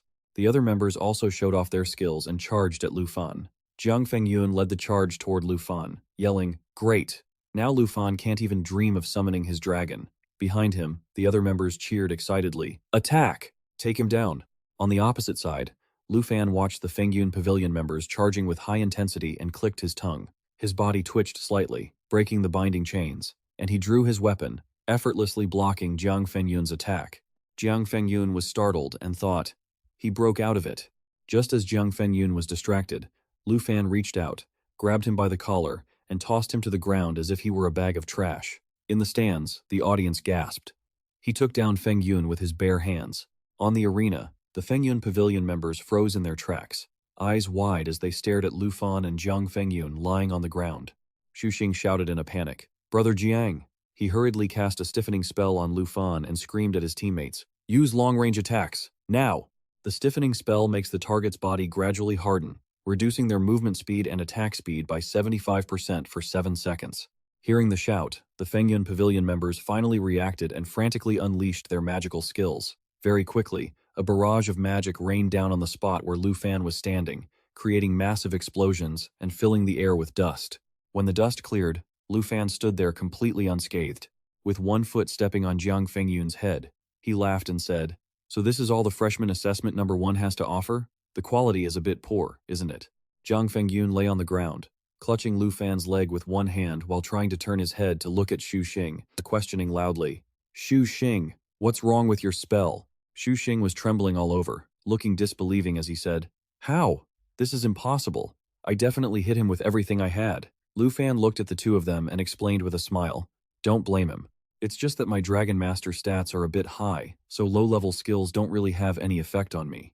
Jiang Fengyun was so humiliated he became enraged, yelling, you bastard. He then pulled the cloth from his head to cover his eyes and used a skill to create multiple clones to surround Lu Fan. The Fengyun Pavilion members cheered in delight. Brother Jiang is using that move, his ultimate finishing technique. Lu Fan is done for. Only Xuxing hung his head low, staring blankly at his hands, and whispered, just how much stronger are Lu Fan's stats than mine? Can my skills really do nothing to him? Meanwhile, facing the surrounding clones, Lu Fan raised his hand high to gather fire element energy, maintaining a confident smile as he said, I admit, this move of yours is pretty cool, Brother Jiang. Since you're the top performer in the assessment, I'll give you a gift that even Tran Tianqi hasn't seen yet. As if anticipating something, Jiang Fengyun panicked. What does he mean by that? Could he be planning to summon? Just a few seconds later, Xiaoya appeared in the sky in its world-ending form, coming into everyone's sight. As soon as it was summoned, a wave of fire elemental energy erupted from Xiaoya, diffusing in all directions. The target of the blast was Jiang Fengyun's clones, which were immediately wiped out by the wave of fire. Then, the wave of fire spread further, causing the Fengyun Pavilion members to flee in terror, screaming, help me! My legs are shaking and I can't even stand up anymore. That's a real dragon. I can't even breathe, we have to run. Oh no, we're dead, oh god. Screams of shock erupted from the stands. Is that Lu Fan's dragon summon? That body is insanely huge. The Fengyun Pavilion members are already running. We need to get out of here too. On the arena floor, Xuxing was scrambling to escape, but when she saw Jiang Fengyun standing frozen, she shouted anxiously, Jiang Fengyun, retreat, stop fighting. Jiang Fengyun didn't seem to hear her. He just stared up at Xiaoya in the sky, dazed, and whispered, different, this is completely different. It's nothing like Tran Tianqi's dragons. This is a legendary dragon. At that moment, Lu Fan spoke up, hang in there Jiang, now it's my turn to counterattack. No sooner had he finished speaking than Xiaoya opened her maw and let out a roar, unleashing a wave of pressure. Immediately, the Fengyun Pavilion members who hadn't escaped the arena were hit with status effects like stun, fear, and immobilize. On top of that, their heads felt like they were splitting open. They couldn't help but cry out, it hurts! Please have mercy, spare us. Jiang Feng-yun, save me. Jiang Feng-yun himself wasn't doing any better. His vision was swimming, and his body swayed as he started to collapse. What the hell is this? How are we supposed to win against this? My body won't even listen to me. I have to get out of here. As soon as he thought that, his vision blurred, and he hit the ground, losing consciousness entirely. Lu Fan held the card in his hand, looking down at Jiang Feng-yun with a smile. So, do you know who's number one now? I'll be taking all the points from your Feng-yun Pavilion. Longdu Academy ID card. Lu Fan's points increased by 12,941. Then Lu Fan spoke to Xiaoya. Good job, let's go, Xiaoya. I still have important things to do. Hearing this, Xiaoya transformed back into her dragon girl form and flew to Lu Fan's side. A while later, at Longdu Academy in the sparring and points area, Lu Fan was on the phone with Qin Thursday. Qin Thu asked, "If we didn't have classes, we would have been there to cheer for you. How did it go? Are you hurt?" Lu Fan laughed and replied, "Of course not. I earned a ton of points, actually. I'll share some with everyone tonight." Just then, the door opened. Never mind. Let's talk about it when I get home. I'm hanging up now. After disconnecting, Lu Fan looked toward the door, waiting for his opponent. When he realized it was the white-haired girl, he said happily, "Senior, you actually came." The white-haired girl smiled. "I had some free time today. But wait, hearing you say that, were you waiting for me?" Lu Fan laughed. "Yes, of course. Fighting others is boring. Only by fighting you can I actually learn something. After all, you're above level 70. You aren't actually a senior student, are you?" Hearing that, the white-haired girl was momentarily startled. She then stepped back, looking at the small sign outside the door. Level 70, 100 points, currently in use. At the same time, in the arena, Zhao Shengming rushed over to check on the Feng-yun Pavilion group. After a moment, he let out a sigh of relief, saying, "Looks like that kid knows when to pull his punches. Nobody suffered any life-threatening injuries." Back to the protagonist. The white-haired girl, let's call her Beauty, said with a frown, "You brat. Are you testing me?" Lu Fan quickly clarified, "No, it's just that the room settings allow you to restrict entry levels. If you could enter, it means your level is higher than 70, and you're definitely not a senior student. So that's how you've changed your tune? What do you think my identity is then?" Beauty asked, looking intrigued. Lu Fan stroked his chin, analyzing. "In terms of appearance, you do look like a senior, but your level and strength, you're probably a teacher." Beauty laughed. "Fine, just keep calling me senior." As for her appearance, Beauty suddenly leaned in close to Lu Fan. "You aren't hiding your handsome face this time. That's much better. And don't play these games to sniff out my info again. If you still want to see me, stop setting the level requirements so high, or I won't come. Understood?" Lu Fan replied with an awkward laugh, secretly regretting it. He had planned to set it to level 80 next time, but it looked like that wouldn't work. "I'm surprised you were able to apply the combat skills I used last time in your match against Jiang Feng-yun so quickly." As she spoke, Beauty pulled out her weapon to spar with Lu Fan. "So, senior, were you watching the match earlier?" Lu Fan laughed, drawing his own weapon to prepare. "I barely started fighting and already summoned a dragon, scaring the whole stadium. I might have been a bit too impulsive, right? But the fact that you knocked out Jiang Feng-yun right after a counterattack shows your reflexes are sharp. True, that's the speed I trained into you. Heh. Thank you for the guidance, senior. My close quarters combat skills still have so many flaws." Just as they were chatting happily, Beauty suddenly lunged forward and slashed, catching Lu Fan off guard and wounding him. "What are you doing?" Lu Fan shouted, questioning her.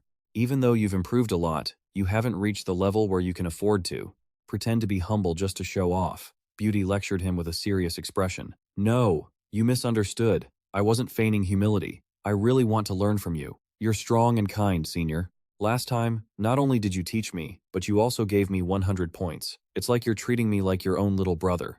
If you could come to guide me often, I'd definitely improve quickly. If you don't think that's okay, I can pay tuition." Beauty was amused by Lu Fan's words, treating him like a little brother. "Huh?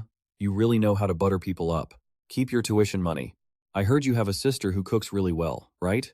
If you want to learn from me, just bring some food she made." "Yes, ma'am," Lu Fan replied happily, adding to himself, "She's actually my little sister, but calling her my sister isn't wrong either. Since you've been waiting for me, come on, let me see what you've learned." "All right, I'll be coming at you then." As soon as he said that, Lu Fan took the initiative and attacked.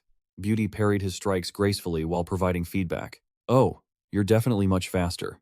Tell you what today, if you can land a single hit on me, I'll give you a new weapon. How about it? Your current weapon no longer matches your skill level. Switch to something like mine, perhaps?" That is true. This black ink dragon scale sword has been with me for a long time, but it's a shame I can't bear to part with its special effect. Lu Fan meant the effect that allowed the user to partially transform into a dragon, increasing the power of the black ink dragon scale sword's dragonization. Then, besides a weapon, what else do you want? I want an enchantment to remove level restrictions. Beauty paused when she heard that, bowed her head, and asked, "Do you have any idea how rare and precious that is?" With that, she immediately counterattacked, beating Lu Fan up while grumbling, "Why did I even bother asking you? Go to hell." That evening, Lu Fan dragged his exhausted body back home. After hearing what happened, Han Ka finally let out a sigh of relief. As he helped Lu Fan massage his muscles, he said, "Why so worried and confused? I thought you and Jiang Fengyun had fought that intensely. You didn't even land a single hit on her the entire afternoon. You're aching all over, while she didn't break a sweat." Hearing this, Kiem An speculated, "Based on what you said, it's highly likely that Senior isn't a teacher at Longdu Academy. At the very least, I've never met any teacher like that." Qin Thu, who had been glued to her iPad, suddenly exclaimed, "Lu Fan, you're on the school forum again. You and Xiaoya are in the video that Fengyun Pavilion posted." As she spoke, she turned the screen for everyone to see. "Someone actually recorded it? I was there, and I almost didn't make it out. What is this? A dragon?" Lu Fan's dragon sent Tranthean Chi flying 10,000 miles away. There were too many people, so I couldn't squeeze in. Suddenly, there was this terrifying roar, and then everyone started running. I heard people saying Lu Fan took care of Jiang Fengyun, and seeing this video, it's actually true. I said Lu Fan was #1 for a reason, but no one believed me. Seeing the dragon now, you believe it, right? It's such a pity I couldn't go see it in person. Is anyone forming a group to camp out in front of Lu Fan's villa? If we can't see the dragon, a signature would be fine too. Reading the comments below the post, Han Ka smiled and said, "Oh, so the whole school knows you won. The earlier controversy is finally settled then. In my opinion, things won't return to the way they were before. You're about to become the new target for all these people, replacing Fengyun Pavilion," Kiem An warned. Lu Fan sighed and replied, "I already got a taste of that when the university entrance exam list was announced. But forget it, we just need to focus on our own goals. So, what is your current goal?" Lu Fan didn't answer, instead showing them with his actions. A while later, inside the level 45 Venomous Forest secret realm, with a terrifying difficulty level, his goal turned out to be leveling up. "I thought you wanted to focus on learning from that senior," Kiem An said, while continuously dealing with the monsters. "Of course I have to level up. If I get stronger, I'll definitely have the upper hand against her." After finishing off the boss, Lu Fan successfully reached level 30, which meant he was eligible for his second-class advancement. So, the group left the secret realm and headed to the advancement hall. Unexpectedly, as soon as they saw Lu Fan, the other students, especially the female students, went wild and swarmed him to express their admiration, leaving Lu Fan no choice but to use his old trick, grabbing his clothes and running off to disguise himself. 10 minutes later, wearing a mask and a hooded cloak, Lu Fan finally dared to return to the advancement hall. "Where did he go? I just saw him. He's truly #1, disappearing in a flash." Qin Thu breathed a sigh of relief as she watched the mob of new fans walk past them.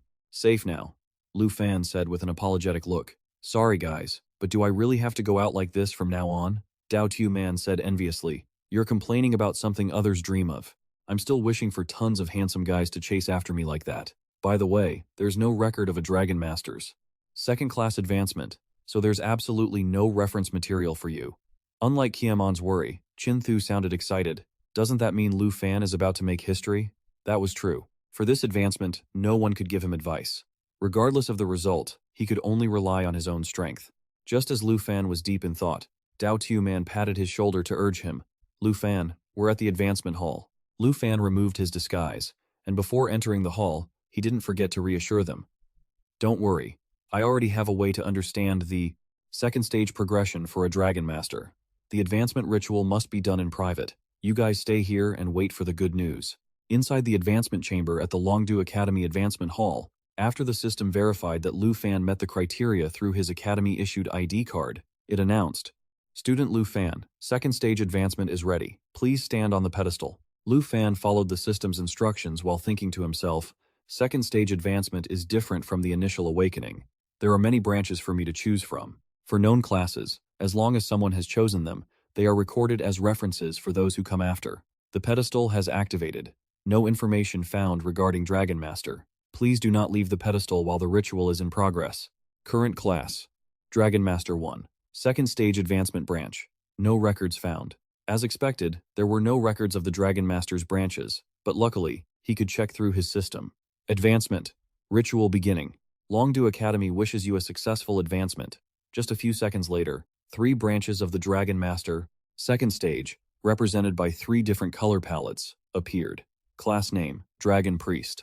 Important attributes, Spirit, Endurance, and Recovery, which simultaneously become stronger once the dragon pet receives buffs from the Dragon Priest. This class leans towards being a priest, allowing me to learn many skills like Dragon's Encouragement. With this class, I would grow stronger by using various buffs on my dragon pet, and when I'm not summoning the dragon, I would be an all-around support with powerful skills. Lu Fan looked at the purple panel. Class name, Dragon Incantator. Important attributes, Spirit, Agility. Description: learn many dragon language, magic skills, and control abilities, and can absorb the dragon's skills for personal use. It seems this class leans towards a mage. My skills would be various dragon language magic spells, and additionally, I can use the dragon's own skills. Class name, Brutal Dragon Warrior. Important attributes, Strength, Endurance. Description: learn many melee and damage reduction skills, and can even transform into a dragon to fight in a giant dragon form.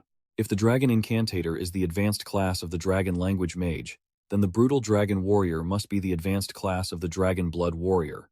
I would gain skills similar to Dragon Claw, but could undergo dragon transformation on more parts of my body, or even transform entirely into a giant dragon, allowing me to dish out and absorb more damage. One is a support route like Dragon's Encouragement, one is a magic route with dragon language spells, and one is a melee route focused on enhancing dragon transformation.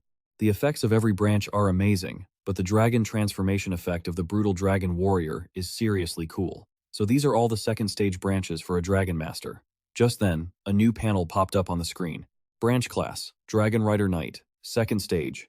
No previous records of this class exist. Class name, Dragon Rider Knight.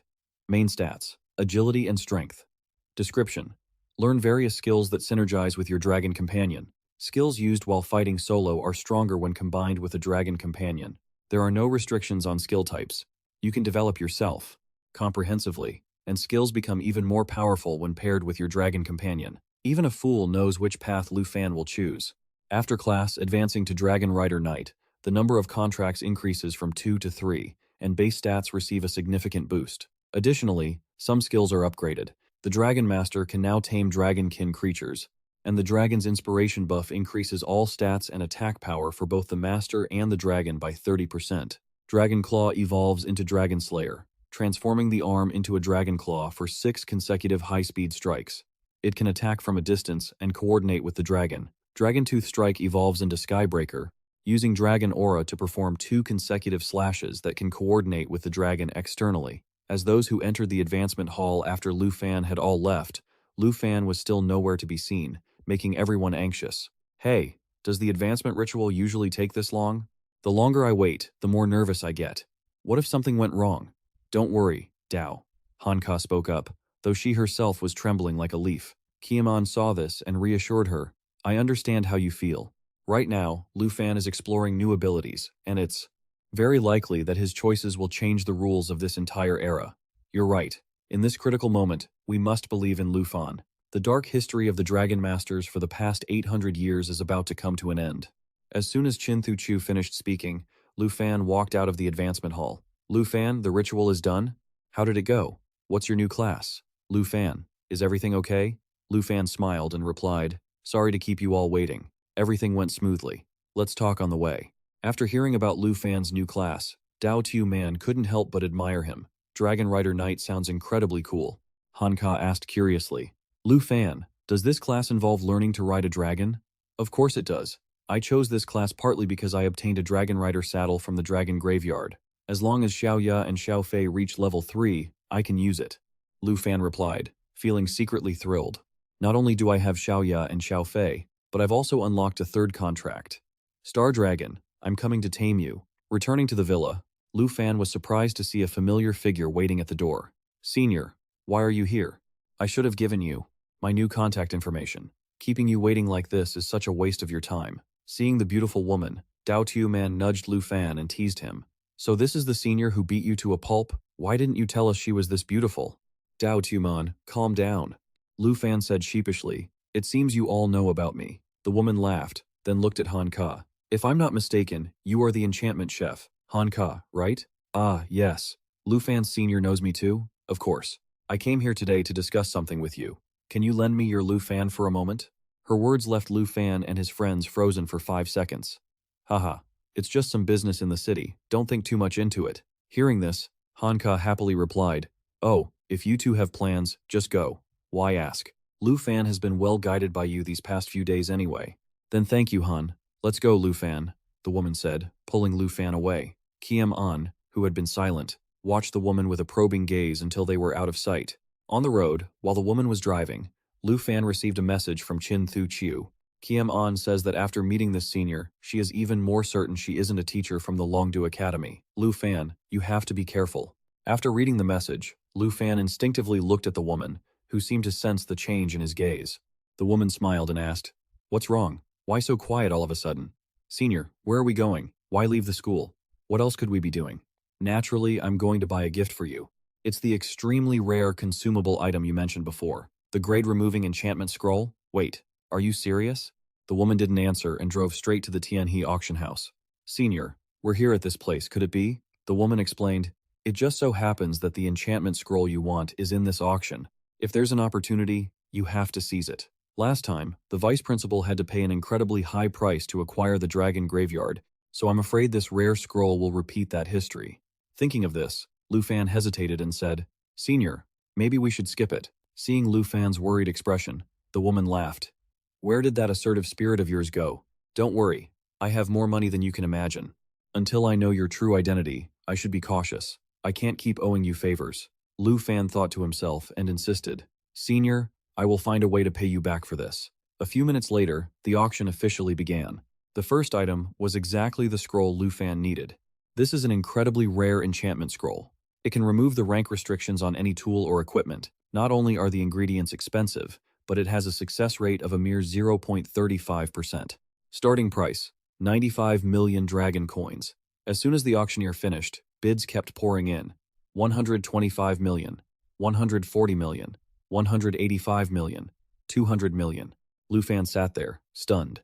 He really did intend to pay the senior back. No matter how much money I have, why is the price rising so fast? Currently, a guest has offered 230 million dragon coins. Is there anyone willing to bid higher? Let me teach you something. When bidding, never play the game of boiling a frog in warm water. You must be decisive with your final strike. The woman whispered to Lu Fan and raised her hand to bid. I bid. Before she could finish her sentence, someone else interrupted. 300 million. I bid 300 million dragon coins. Everyone turned their eyes toward the bidder. Lu Fan was no exception, and when he saw who it was, he couldn't hide his shock. Kim Chao? Does she want this enchantment scroll too? The woman frowned and said, The little princess of the Tai Chi kingdom, eh? She's quite wealthy. If we compete with her, it looks like it's going to cost us a lot of blood. This statement from the senior took Lu Fan by even more surprise. Senior, how do you even know her? My information network is vast, so I know full well what's going on between you and Kim Chao. Today, I'll help you vent your frustration. No matter how sky-high the price goes, she's not getting it.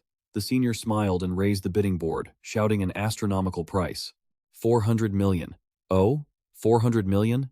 The bid has now reached 400 million dragon coins. Humph, who is that? How annoying.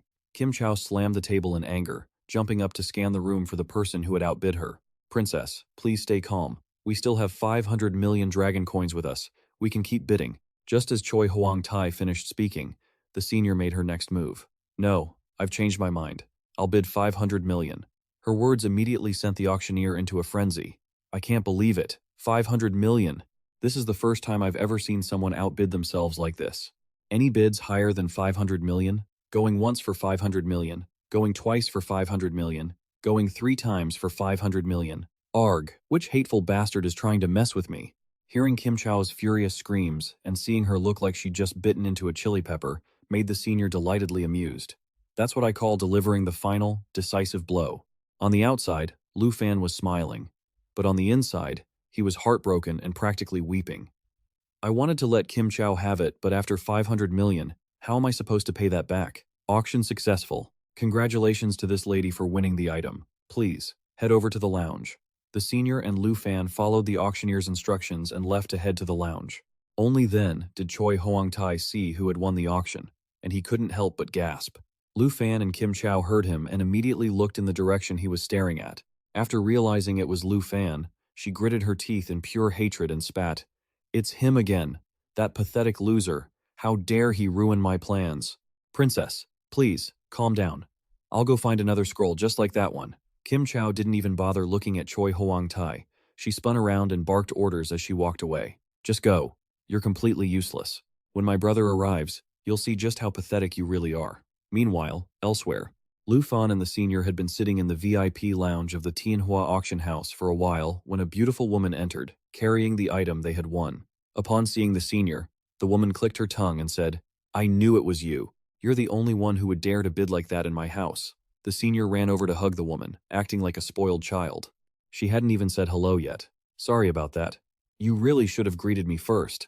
Every time you come here, you spend so much money. I have to treat you well." Only then did the woman notice another person in the room. She looked at Lu Fan with a scrutinizing gaze. This is my junior. I bought this scroll as a gift for him." "Oh? Is he your younger brother?" Du Nathu smiled suggestively and introduced herself. "You can call me Sister Do, or just Du. I'm the owner of this place. If you want to buy anything rare in the future, just come to me." Lu Fan shook Do Nathu's hand and replied politely, "Nice to meet you, sister. I'm Lu Fan. I didn't realize you and the senior knew each other." "Ha ha. Your senior and I aren't just acquaintances. I'm her sister-in-law. This auction house is run by both me and her brother. So that's it," Lu Fan thought to himself, adding, "No wonder she could bid so freely. Turns out this auction house belongs to her brother. My determination to pay off my debt suddenly feels pretty funny. 500 million. I need to earn another 480 million to pay it off." Just as he thought that, the senior called him over to open the gift, and all his worries vanished. With this magic auxiliary scroll, he could finally remove the level 60 requirement for the soul-winged flying dragon king. "By the way, have you found anything lately to add to the picture book?" Du Nathu asked with a smile. The senior pulled out her powerful black card to pay for the scroll and sighed heavily. "I've got nothing. You've already recorded all my junk, haven't you?" "Oh, you've cleaned me out." Watching the money transfer to her account, Du Nathu beamed. "Make sure to support me again next time."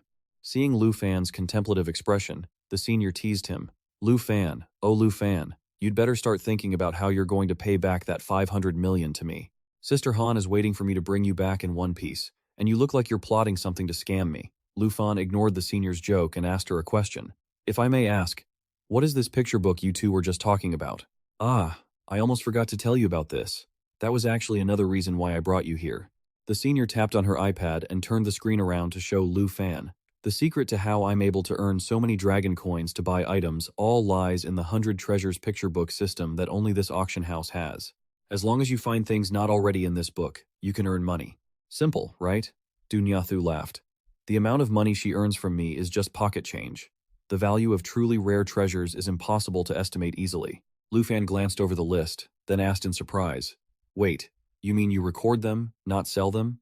"Exactly. You just need to record the information of the treasure into the 100 Treasures picture book, and Tianhua Auction House will estimate its value and pay the owner a percentage of that value.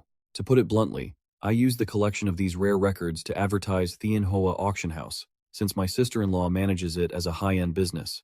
Du Nathu added, "Of course, if you want to sell, that works too, earning 3% of the assessed value.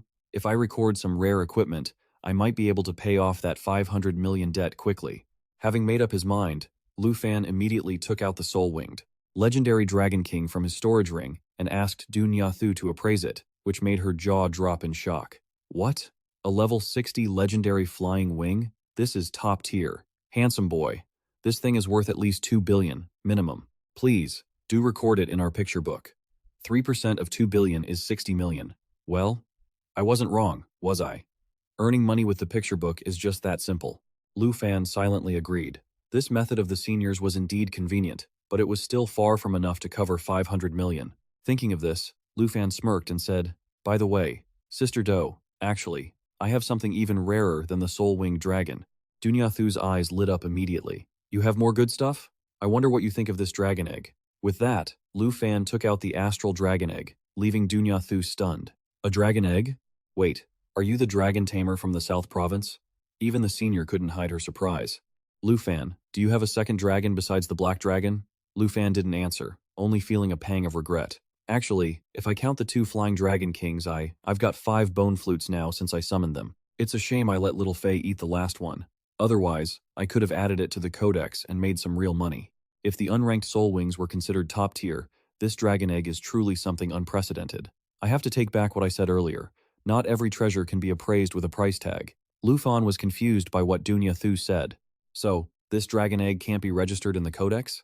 Dunya Thu rushed over, grabbed Lufan by the shoulders, and said excitedly, "No, you absolutely must register it in the 100 Treasures Codex. If this dragon egg is in our Tianhua auction house's codex, we'll become famous nationwide.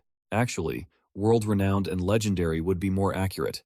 How about this? You come to our auctions once every month. Take whatever you like, and I'll personally handle the bidding costs, no matter the price. What do you think?" Lufan didn't even hesitate. "Of course, that sounds great. Can you register both of these items in the codex for me?"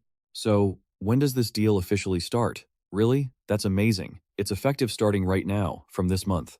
Lufan laughed and replied, "That's perfect, because there's actually something I want to take for free right now." A moment later, Lufan happily walked out of the lounge with an enchantment scroll that cost him 0. Just owning one dragon gives you the potential to be number 1 in the world. And now, Lufan has another dragon egg on top of that. I really placed my bets on the right person. The beauty looked at Lufan and asked, "Hey, I clearly didn't rush you, but you need to return that 500 million, okay?" Lufan smiled. "No problem at all. Since Miss Du said the deal starts today, I'll just use this month's pick to remove the ranking fee for that enchantment."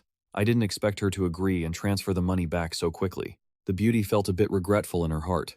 Returning the money so fast meant she missed her chance to ask for a bit of interest. Tianhua really has a collection of rare items. I'll have to make sure to come back once a month.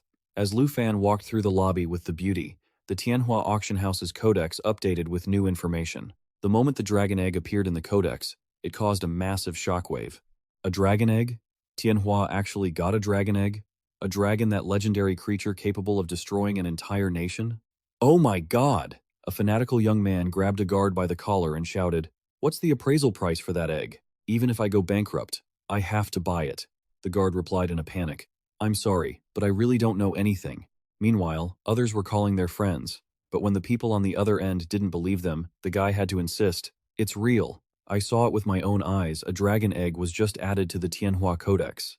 Lufan watched the chaos inside. Miss Du works fast. From now on, the Tianhua auction house is going to be incredibly famous. The beauty poked his side and retorted, "This isn't the time to be happy for her, kid." She gestured with her chin toward the front. "Look at that crowd pushing their way in just to see the egg. If we don't get out of here now, we're going to be stuck sleeping here tonight." After a bit of a struggle, Lufan and the beauty finally managed to get some fresh air outside the auction house. "We made it." She breathed a sigh of relief. "You really let that lady make a fortune this time. You should have demanded 3 or 4 treasures a month to make it worth it." Even though Lufan was kicking himself internally, he acted cool and replied, "That might have been pushing it a bit too far." "Right. Where's your car?" "My car is right here, isn't it?" She winked playfully and walked toward a heavy-duty motorcycle nearby. "But that's not the car we came here in, is it?" "That was just the one I brought to return to the boss lady. My bike has been here the whole time." Lufan stared at her, feeling a bit surprised. "I thought she'd summon a mount like Mr. Chinthu or have a driver like Kim Chow. I didn't expect her to be the type to ride a bike and enjoy the breeze. What are you standing there for? Make sure you hold on to me tight. Your senior is a fast rider if you fall off. I'm not coming back to pick you up." Lufan scrambled onto the bike, but before he could even get comfortable, she zoomed off, almost sending him flying. "Wait, lady, I'm not holding on yet," Lufan shouted in fear. The beauty just laughed and teased him. "You just hit your second-class advancement. Your agility and stamina stats aren't exactly low, and you're still afraid of a little speed? You really know a lot about me, huh? I just hit my second advancement, and you already know all my stats?" She kept chatting while she rode. "After your second advancement, you'll have 3 pet slots." "Wait a minute, if you had 2 slots before, one was for the black dragon, so why isn't the unhatched dragon egg in the other one?" As she mentioned that, she suddenly turned her head and asked, "Hey, don't tell me that dragon egg is your 3rd dragon." "My 3rd one? Watch the road, watch the road." Lufan stammered in terror. "You little brat, you really don't know how lucky you are.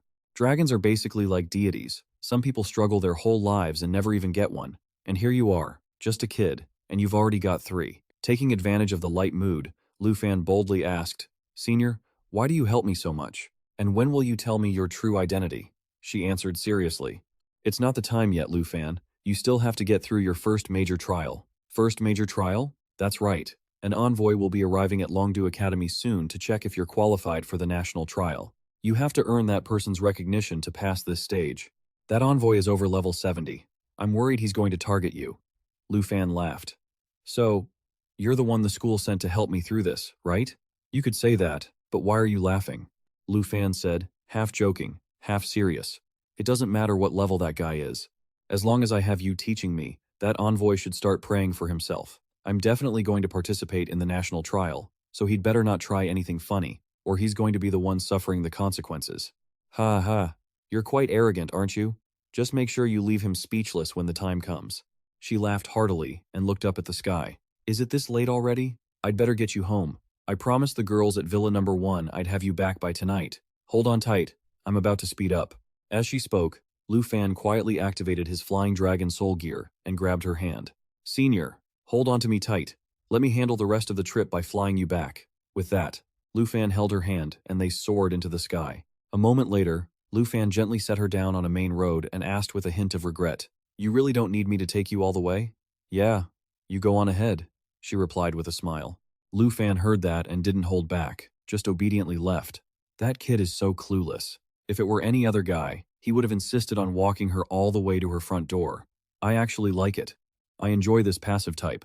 The pretty lady hadn't been happy for long before she realized her motorcycle was still where she left it, so she couldn't help but get annoyed and scold Lu Fan.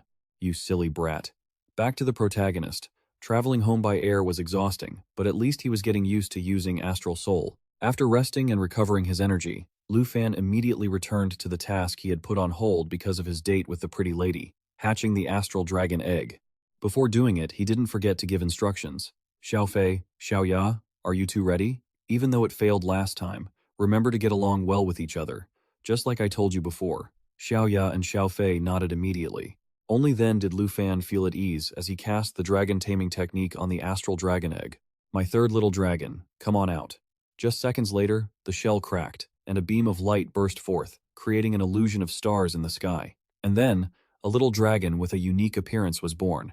Astral Dragon Contract. Level 1, Strength 795, Agility 276, Spirit 109, Endurance 370. Starbreaker creates a star and crushes it to deal massive area of effect damage. The destructive power depends on strength. Astral Scale Armor applies armor made of star scales, absorbing damage taken continuously for 60 seconds. When the skill ends, all enemy targets within melee range will take the damage that was absorbed previously. Astral Courage causes energy to flow endlessly, increasing endurance over time during battle. So the Astral Dragon is a physical attack-oriented dragon, huh? It's only just hatched, and its strength is already 795. Lu Fan picked the little dragon up, sighing to himself. The strength stats are similar to Xiaofei, but the power is double that of Xiaoya's initial stats. By the time it reaches level 20, even without my buffs and Xiaofei's, its strength stat could easily reach over 10,000. I always thought Xiaoya was perfect for physical attacks, but it seems Xiaoya is more of a balanced type, like the Dragon Knight class I chose. The Astral Dragon's Astral Scale Armor looks like a damage absorption skill, but in reality, it can both attack and defend, returning all damage absorbed over those 60 seconds back to the enemy. Astral Courage can continuously increase the Astral Dragon's endurance, so it doesn't fear long battles, and besides, the Astral Dragon isn't purely physical. According to the description, Starbreaker is a magic skill with extremely high damage, but exactly how powerful it is, I'll have to test it to find out.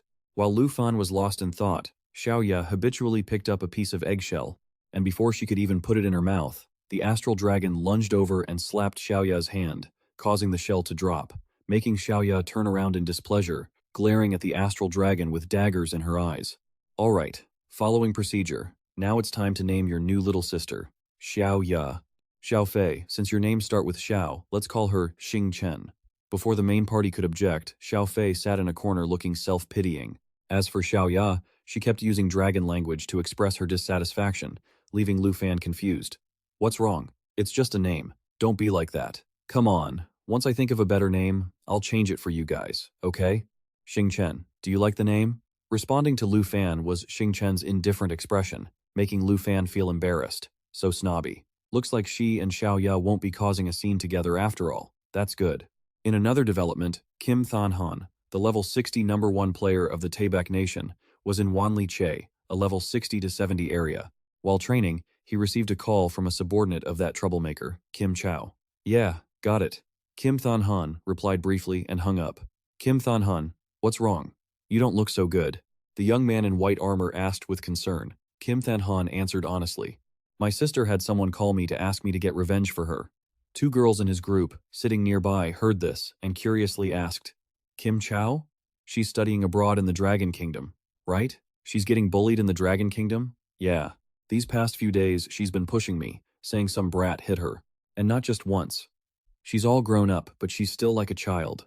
I guess I spoiled her too much when she was little. Kim Than Han sighed, ignoring a massive monster slowly rising from the mud behind him. The bespectacled young man saw this, but remained indifferent as he continued to ask, So, are you going to the Dragon Kingdom? Of course I am, Kim Than Han said, while using a skill to create a dark illusion, directly sending the monster trying to attack him to its ancestors. As her brother who loves her most, I naturally have to help her clear away all the trouble. But right now, preparing for the national trials is the priority. Let's conquer the secret realm one more time. Once I get the final piece of the Void Chaser set, I'll head to the Dragon Kingdom. Besides dealing with the trouble for my sister, I also have to go and scout out who the Dragon Kingdom's participants for the national trials are. Saying this, his expression became arrogant. The champion this year must be our Tibet nation. His teammates heard this and laughed, as if they'd heard a joke. That goes without saying. If Kim Than Han makes a move, it's a guaranteed win. Haha, you scouting them out is really giving those Dragon Kingdom people too much credit. Back to Lu Fan. Within a week of getting Xing Chen, with no noise from the wind and cloud pavilion, no Kim Chow causing trouble, his life returned to its normal track. Lu Fan often went to spar with his seniors. Every day, his team continued into the venomous spider forest, and thanks to that, the three little dragons leveled up quite a bit. Besides that, Qiaman also finished his second promotion to become a sword dancer. Qin Thu and Dao Xiaoman were a bit slower, but in the end, they all met the requirements for the second stage class promotion. Before entering the hall, Qiaman was a bit surprised to learn of Qin Thu's new class. I chose sword dancer because it inherits the skills of a sword tamer, but I thought you would lean more toward a support class, Qin Thu explained. Actually, I did consider choosing a support class, but with Xiao Fei on the team, there's no real need for my healing spells, so I chose the attack-oriented branch. Compared to before, my light attribute attack spells have become much stronger. Lu Fan laughed. Now our team has enough physical and magic classes, buffs, and debuffs. We just need Dao Xiaoman to promote successfully and speak of the devil. As if on cue, Dao Xiaoman walked out of the promotion hall, beaming. Awesome, Qin Thu asked anxiously. How did it go? Dao Tu Man said with a mysterious grin. Guess what class I just promoted to? Kim An guessed. Could it be that a hidden class appeared within the second-tier promotion branches? Exactly. Dao Tu Man beamed, then showed off a few basic moves for everyone to see. Waterblade Knight Tier 2. It can use water elemental magic. It's a form of magic knight. Lu Fan saw the hidden classes can appear during the second promotion too? Yes, but the odds are extremely low, even lower than getting one on the first promotion. Dao Tu Man sounded even more proud. Is that so? I knew I was born with talent. Finally, I feel like I'm on equal footing with you guys. Lu Fan teased. So, was it because you weren't making any waves in the team that you decided to promote into this Water Knight thing? You jerk, Lu Fan, get over here.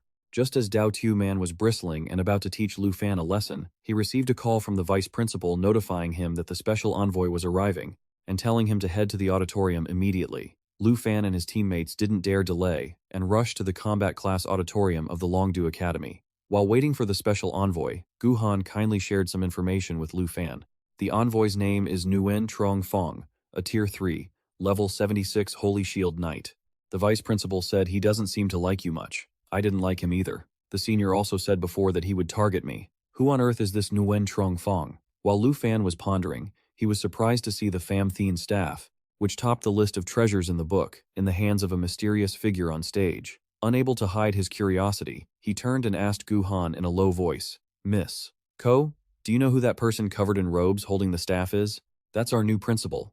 Though we call them new, they've actually been in office for 2 years. Rumor has it they are a Tier 4 master. Does that mean no one knows the principal's true strength? Gu Han nodded. Yeah.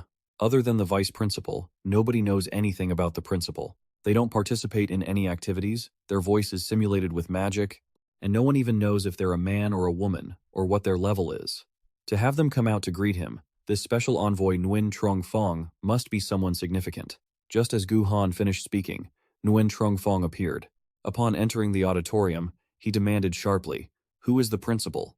Zhao Shengming immediately ran over, smiling. "Greetings, Special Envoy. I am the Vice Principal of Longdu Academy. I'm looking for the principal. If you don't have the authority to decide the trial participants, don't waste my time." Nguyen Trung Fong said dismissively, walking past Zhao Shengming, looking up at the stage and asking, "Have all the seated candidates arrived?" The principal didn't speak, but simply nodded. Zhao Shengming was annoyed by Nguyen Trung Fong's attitude, so he didn't bother being polite and said in a deep voice, "There are no other seated candidates. At Longdu Academy, we only nominate Lu Fan." The atmosphere was thick with tension, and the students in the auditorium began to whisper. The vice principal said the envoy wanted to choose the candidates himself. The school is only supposed to nominate capable students, so the envoy must be pretty annoyed right now. Lu Fan watched Nguyen Trung Fong for a moment, then said to Gu Han, "I can tell this envoy isn't simple. He's likely got plenty of blood on his hands." Gu Han agreed. "Yeah, it seems the principal and vice principal value you a lot, going as far as to annoy the envoy just to nominate you. It's clear the envoy was prepared before coming here, and now we don't have anyone else to offer. The vice principal isn't backing down. This is quite the gamble." Nguyen Trung Fong turned to look at Zhao Shengming, his eyes sharp. "Lu Fan, you've already made the choice for me? It seems the opinion of this newly appointed envoy is no longer important then, huh?" Zhao Shengming replied with a polite smile, "You're too kind, envoy. Longdu Academy has absolute faith in Lu Fan, and we believe the kid will certainly satisfy you." "Satisfy me? I've seen the file on this Lu Fan you speak of. He does have potential." As he spoke, Nguyen Trung Fong strode over to where Lu Fan was sitting. Level 32, Dragon Riding Knight, Nam Province's top freshman. From Jiangfengyun High to Longdu, from the Qinthu family to the Northern Marquis, someone who has always had it easy like you. Can you even understand the effort of other candidates? Can your level 32 hold up against Tier 3, level 50, or 60 masters from other countries? Lu Fan looked at Nguyen Trung Fong in silence, thinking to himself, "There's something very wrong with this old man. He is full of hostility toward me. Since Longdu Academy trusts you so much, let me test whether you actually have the qualifications." Nguyen Trung Fong smirked and suddenly drew the sword from his waist to attack Lu Fan. Luckily, Lu Fan was on guard and managed to block that strike. Nguyen Trung Fong's actions immediately drew criticism from the school's board. "Why test him like this? It's not fair. Special Envoy, you're a level 76, and you're dueling a level 32. You're being unreasonable." Nguyen Trung Fong continued to attack Lu Fan frantically, ignoring all logic. "I don't need him to join the national trial. What his level is has nothing to do with me. My mission is to select someone strong enough to fight against 22 other countries. If you can't pass my trial, you're not worthy of representing the Long Kingdom." Lu Fan struggled to deflect the rapid attacks, thinking to himself that he couldn't afford to fight him in close quarters. His level is too high, and this space is too small to summon a dragon without hurting others. "Damn it! Come on, Lu Fan, show me all your power. Let me see just how talented you are, that you managed to get me kicked out of the Longdu High Command, turning me into this pathetic envoy." Nguyen Trung Fong became even more aggressive, his attack power increasing with every strike. For a new student at level 32 like Lu Fan, close quarters combat against him was like throwing an egg at a rock. Thus, he was quickly disarmed. Just as Nguyen Trung Fong intended to follow up with a lethal blow, he was suddenly stopped by a surge of power. "The envoy seems quite excited, don't you think? Let's move to a different place for this test." With that, the white-robed principal used his staff to create a formation, then teleported Lu Fan, Nguyen Trung Fong, and the vice principal to the Longdu Academy battle arena. "This space is plenty. Feel free to inspect, envoy. Moving elsewhere won't change the outcome." Nguyen Trung Fong scoffed coldly at Lu Fan. "Show me everything you've got. Don't hold anything back. Otherwise, the two principals who recommended you are going to be very embarrassed. I knew this test smelled fishy from the start. Since we're in a place with enough room, I'll show you my full strength just as you asked." Lu Fan used Blink, a skill that allows him to teleport anywhere within a 50-meter radius after a 30-second charge. He blinked behind Nguyen Trung Fong and summoned Xiaoya, ready to school him. This was the Black Dragon. The little princess of the Kim Kam family hated it. Really looked just like the one in the video. Too bad the dragon, no matter how strong, is useless here. Facing a level 76 Holy Shield Knight, you're just a brat who hasn't even learned to wipe his own nose. Thinking this, Nguyen Trung Fong unleashed his power, causing a massive shield to materialize on his left arm. "You better watch closely, envoy." As soon as Lu Fan spoke, Xiaoya opened its mouth, using its pressure to inflict debuffs on Nguyen Trung Fong. Nguyen Trung Fong blocked the attack with his shield. Despite being hit by immobility and stun effects, he could still move normally. Smugly, he laughed. That is indeed a great dragon, and that pressure is terrifying, but its level is still too low. Zhao Shengming looked on, worried. Last time, Lu Fan's Black Dragon used this exact move to defeat the entire Fongvan sect. The principal standing next to him smiled and replied, "You think that's all there is to it? Keep watching.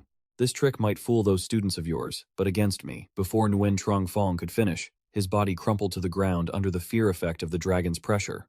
How is this possible? A holy shield knight like me terrified? While Nguyen Trong Fong was stunned, Lu Fan clicked his tongue and said, "Eyes up, envoy. If you're going to act like this, how are you supposed to test me? Are you mocking me?" Furious, Nguyen Trong Fong triggered Steadfast Presence, one of the knight's skills that removes stun, fear, and charm effects, while granting immunity to them for the next 12 minutes. As soon as he regained control of his body, he lunged at Lu Fan. "A brat like you dares to give me a hard time? How is this a hard time?" Lu Fan sneered, opening 2 portals with his hands, which immediately put Nguyen Trong Fong on high alert. 2 portals? What is he trying to summon? Could it be? The truth proved his guess right. Little Fai and Xing Chen officially entered the fray. "If you want me to give it my all, envoy, you need to take this seriously too." As soon as Lu Fan finished speaking, Xing Chen darted forward like lightning, striking at Nguyen Trong Fong. Nguyen Trong Fong barely managed to block the blow with his sword, but he was so shocked he gasped. 3 dragons? 3? Damn, this is all wrong. Lu Fan snapped his fingers and ordered Little Fai, call out the twin dragon kings. Little Fai immediately used natural assimilation, playing her bone flute to summon the spirits of the twin dragon kings as Lu Fan had ordered. "Principal, did you already know Lu Fan had 5 dragons? I truly cannot fathom what I am seeing right now." The principal didn't answer, just stared at Lu Fan in awe. "That really surprised me, Lu Fan. All right, envoy, do you think I'm qualified to participate in the national trial now?" Lu Fan said, one hand in his pocket while the other gestured forward. The 5 dragons roared in unison and charged at Nguyen Trong Fong. "No way! What do I do? What do I do? How can this brat be fighting back against me?" Panicking internally, Nguyen Trong Fong immediately activated Holy Light Protection. Xiaoya struck first, landing a blow exactly where he stood. A massive explosion erupted, and dust swirled, obscuring their vision. Zhao Xingming shielded his eyes from the debris, nervously asking the principal, "Envoy, he's done for. Getting hit like that by a great dragon, he's definitely dead." Just then, a laugh echoed, drawing everyone's attention. It turned out that thanks to Holy Light Protection, he had created a shield that granted immunity to all damage for 10 seconds. While active, it also increased movement and casting speed by 100%. With a 16-hour cooldown, Nguyen Trong Fong had barely escaped Xiaoya's lethal blow. Now, he rode his bloodthirsty mount away, gloating, "Don't even dream of killing me for another 8 years." Zhao Shengming was a bit surprised by this. He actually ran away? Well, that's better than dying under the dragon's claws. The principal remarked sarcastically, "I never expected Nguyen Trong Fong, who used to be so high and mighty, to run away so pathetically." Seeing him flee, Lu Fan taunted, "As expected of the envoy, you sure are fast at mounting your beast." The provocation worked. Hearing that, Nguyen Trong Fong immediately turned back. "These bastards think that just because they got lucky with some dragons, they can mock me? Without those dragons, you're just a piece of trash. I just need to hit you once, and it's over." Holy Light Protection still has 4 seconds left. With that, Nguyen Trong Fong steered his mount toward Lu Fan. "A chick is still a chick. Even with dragons, you're full of openings." He shouted while swinging his sword, using Holy Light Judgment, channeling holy energy into his weapon to deal 420% holy damage. After successfully activating the skill, it doubled the next holy damage hit, and with 2 seconds left on his protection, he aimed to end Lu Fan. But just as the blade was about to touch Lu Fan, it was stopped by a green shield from the Jade Light skill. Jade Light granted 12 layers of protection to the target, removing debuffs while increasing all stats by 60%. Each layer of protection could block 2 incoming attacks. That's more like it. "One more hit and I'll break 1 layer of Jade Light," Lu Fan said with a smile. Holy Light Judgment only broke half of its shield. Even at close range, he couldn't do anything with the dragons here. Holy Light Protection wore off. Realizing he couldn't win, Nguyen Trong Fong tried to fly away, but Lu Fan stopped him. "Envoy, are you planning to run away again? Then don't blame this chick for not letting you go." As he spoke, he channeled energy into the Blue Dragon King's roar. The Blue Dragon King's roar unleashed a bolt of lightning, striking forward. It dealt massive damage and triggered a paralysis effect. After attacking, you'll gain 20 stacks of lightning attribute damage. Each hit consumes 1 stack and has a 20% chance to paralyze the target. Meanwhile, Nguyen Trong-Fong was so focused on Lu Fan's movements that he didn't notice Xing Chen intercepting his bloodthirsty fell beast. His mount just took a light tap, and it sent the bloodthirsty fell beast staggering downward in a daze. Nguyen Trong-Fong went down with it. Watching Nguyen Trong-Fong fall from the sky and scramble on the ground, Lu Fan laughed and said, "Look at you. Where's that special envoy who wanted to teach me a lesson earlier?" Right as Lu Fan finished speaking, the Blue Dragon King's roar skill finished charging. Wait, hold on. Ignoring Nguyen Trong-Fong, Lu Fan didn't stop, blasting a bolt of lightning straight into his face. The bloodthirsty fell beast died on the spot. Nguyen Trong-Fong luckily survived, but he was seriously injured. Lu Fan slowly walked toward Nguyen Trong-Fong, looking down at him from above with a sneer. "Mr. Envoy, sorry about your mount. But in the brutal national trials, taking out an opponent's mount is standard practice. You really went to a lot of trouble to test how I'd handle this situation." Zhao Shengming was afraid Lu Fan would commit murder, so he hurriedly stepped in to advise Nguyen Trong-Fong. "Mr. Envoy, the evaluation is enough. Give Lu Fan his qualification." "Shut your mouth! When this ends is my call!" Nguyen Trong-Fong shouted in anger. Zhao Shengming tried to persuade him further, but the principal stopped him. "Let him be. Nguyen Trong-Fong won't last much longer. With teleportation, damage immunity, knowing dragon tongue magic, and having 5 dragons, anyone else would certainly be an excellent candidate for the national trials. But you alone." Blinded by hatred and refusing to repent, Nguyen Trong-Fong suddenly grabbed his weapon and rushed at Lu Fan. "You think you're something, Lu Fan? A poor brat living in a steamed bun shop who ruined my life." Xiao Fei let out a low growl upon seeing this. She was about to use a skill, but Lu Fan stopped her. He chose to confront Nguyen Trong-Fong directly. "You caused me to be abandoned by the Kim family and the higher-ups of Longdu. You ruined my career, and now you mock me and kill my mount. Today I will destroy you," Nguyen Trong-Fong shouted, frantically swinging his sword. But Lu Fan dodged every single blow, finally kicking him back 10 meters. "Fighting someone who has lost their mind is meaningless. I won't kick you while you're down. If you feel I still haven't passed the evaluation, get up, we'll keep fighting. And if you feel the grudge between me and Kim Chow ruined your career, I'll be waiting for you to take your revenge anytime. But remember this, next time, I won't hold back." Nguyen Trong-Fong looked weakly at Lu Fan before his eyes slowly closed. "He's unconscious. Mr. Envoy, hold on. I'll take you to a priest right now." Zhao Shengming hurried over and took Nguyen Trong-Fong away. The massive arena was left with only Lu Fan and the principal in the white cloak. The principal spoke up in praise. "You hid that well. Even I didn't expect you to have 5 dragons. Even if you said you went all out, how much of your true power did you actually use back there?" Lu Fan answered honestly. "Actually, not even 1%. The dragons were just warming up. They haven't used any real skills yet." "Very good. Choosing you was truly the right decision." After saying that, the principal tapped his staff on the ground, and his entire body gradually disappeared right before Lu Fan's eyes. Lu Fan stared at the empty space where the principal had vanished, feeling an inexplicable sense of familiarity. That evening, at the far northern border, in an unexplored level 60 zone of the Long Kingdom, Du Jing received the evaluation results, confirming Lu Fan was qualified to participate in the national trials. He laughed out loud. "This kid is something. Lu Fan is indeed the representative of the Long Kingdom. I bet Nguyen Trong-Fong didn't cry while signing this, did he? Haha. Aide, come in." Immediately, the aide pushed the door open. "Yes, General, what are your orders?" Du Jing ordered, "Prepare a griffin. I need to take a trip to Longdu Academy." "Wait, you're leaving the camp?" "Recently, some of our exploration routes have been attacked, and all the attacks come from that thing. If you leave now," Du Jing's face turned stern. "Do you think I'm never coming back? Tell the Griffin team to continue the other routes as planned.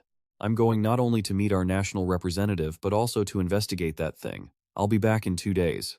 As for Lu Fan, after being officially recognized by Nguyen Trong-Fong, he had some free time. He planned to go out and hunt for treasures, so he reached out to Black Rat for some information. Over 3,000 kilometers? Lu Fan looked at the location of Du Jing Zhao Shengming Bay, a level 20 to 30 area, on the map and sighed. "I didn't expect the location to be over 3,000 kilometers away, and it's only a mid-tier treasure." Thinking this to himself, Lu Fan sighed and said to Black Rat on the other end, "Forget it. I'll contact you later if I need anything else." "Are you sure? I can connect you with a teleportation mage to get you there." "It'll cost extra, of course." Black Rat tried to persuade him. Just then, Lu Fan received a system notification. "Lu Fan, congratulations on discovering a treasure map today." "Oh my god, after all this time, a god-tier map has finally arrived," Lu Fan whispered. Hello? Lu Fan, are you still there? Yeah, hold on. There's another place I need to ask you about. The location is at the far northern border. Before Lu Fan could finish, a fireball moved at the speed of light and flew straight toward Villa Number 1. A figure in a black cloak stood from above, watching the villa engulfed in a sea of flames. Just as the assassin thought he had completed the mission and prepared to bolt, he saw Lu Fan fly out of the fire on the soul-winged Dragon King. The others were rescued by Xiao Fei and Xiao Ya, so they also managed to escape. Where do you think you're going? Stop right there, Lu Fan shouted in anger, lunging forward and slashing, tearing the hood to reveal the assassin's face.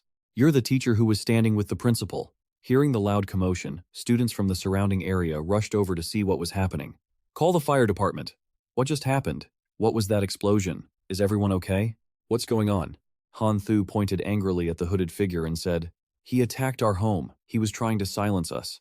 Since you've seen my face, I have no choice. As he spoke, the hooded teacher activated the Molten Chain skill, binding the target so they couldn't receive any buffs for 8 seconds. If the target escapes, their movement and casting speed will be reduced by 90% for the next 4 seconds. Consequently, Lu Fan was instantly restrained, but it didn't stop there. The professor used his final flames to burn his own life force, creating a core of blazing fire, and used his very life to detonate it. He dealt burning damage equal to 250% of his spirit attribute. The skill's range expanded as he channeled energy, intending to take Lu Fan down with him. Han Thu and Kiem An seemed to realize the professor's intent and immediately cast skills to help Lu Fan escape the shackles, but it was all in vain. Core of blazing fire energy at 23%, 59%, 72%. As the core continued to charge, the professor's body grew larger and larger, gradually swelling up like a balloon. Lu Fan knew he couldn't escape, but he still worried about everyone's safety. Xiao Fei, prepare to activate Eternal Protection. Xiao Ya, protect the others. Lu Fan, you can't escape. You're going to die. Just die. Haha. Just as the core of blazing fire was about to explode, the staff of the white-cloaked principal pierced straight through the professor's chest, taking him out instantly. This broke the shackles, allowing Lu Fan to escape before the explosion. The school board arrived in time to handle the aftermath, extinguishing the fire, calming the students, and beginning an investigation. Lu Fan, that was terrifying. Are you hurt anywhere? Han Ka ran over with tears in her eyes and hugged him tight as he landed. I'm fine, no need to worry. Chin Thu also rushed over, asking anxiously, that was horrific. Lu Fan, do you know who that mage was? I saw him during the envoy's assessment. He was standing with the principal. Zhao Tai Nigming looked at the charred remains of the professor and said, Lu Fan, we never expected someone in the school would try to assassinate you, especially a professor emeritus, and a level 81 fire mage. It's truly unimaginable. Why did he do this? Was he one of Nguyen Trong Fong's men? Lu Fan asked, frowning. Han Ka chimed in angrily. Vice Principal, you must investigate this thoroughly. We almost died back there. Chin Thu agreed as well. When that villain realized Lu Fan hadn't died, he immediately activated the skill to drag Lu Fan into the afterlife. Zhao Tai Nigming was flustered by the lady's intense reaction. Everyone, calm down, please. I will definitely get to the bottom of this and give you all a satisfactory answer. Early the next morning, in the Longdu Academy principal's office, it was clear that assassination attempts like this would likely happen again. This time it failed, but the next attempt will be even more dangerous. That professor had worked here for so long, to have someone like that right beside me and not notice. It's truly chilling. Even though the whole school is within my skill range, if I had arrived a moment later, the consequences would have been unimaginable. As he said this, the principal looked annoyed at the person across from him. Are you even listening to me? Du Jing finished his pot of tea in one gulp and replied, Look, you should keep some liquor in your office. This tea is tasteless and bland. Seeing the principal go quiet, Du Jing laughed. Calm down, I'm listening. It's been so long since we met, and I traveled a long way to get here. Couldn't you ask me what I'm here for? The principal calmed down. Sorry, I've been rambling about Lu Fan this whole time. So, has your mission in the far north been completed? Obviously not, but hearing you talk, it seems Lu Fan isn't safe at school right now.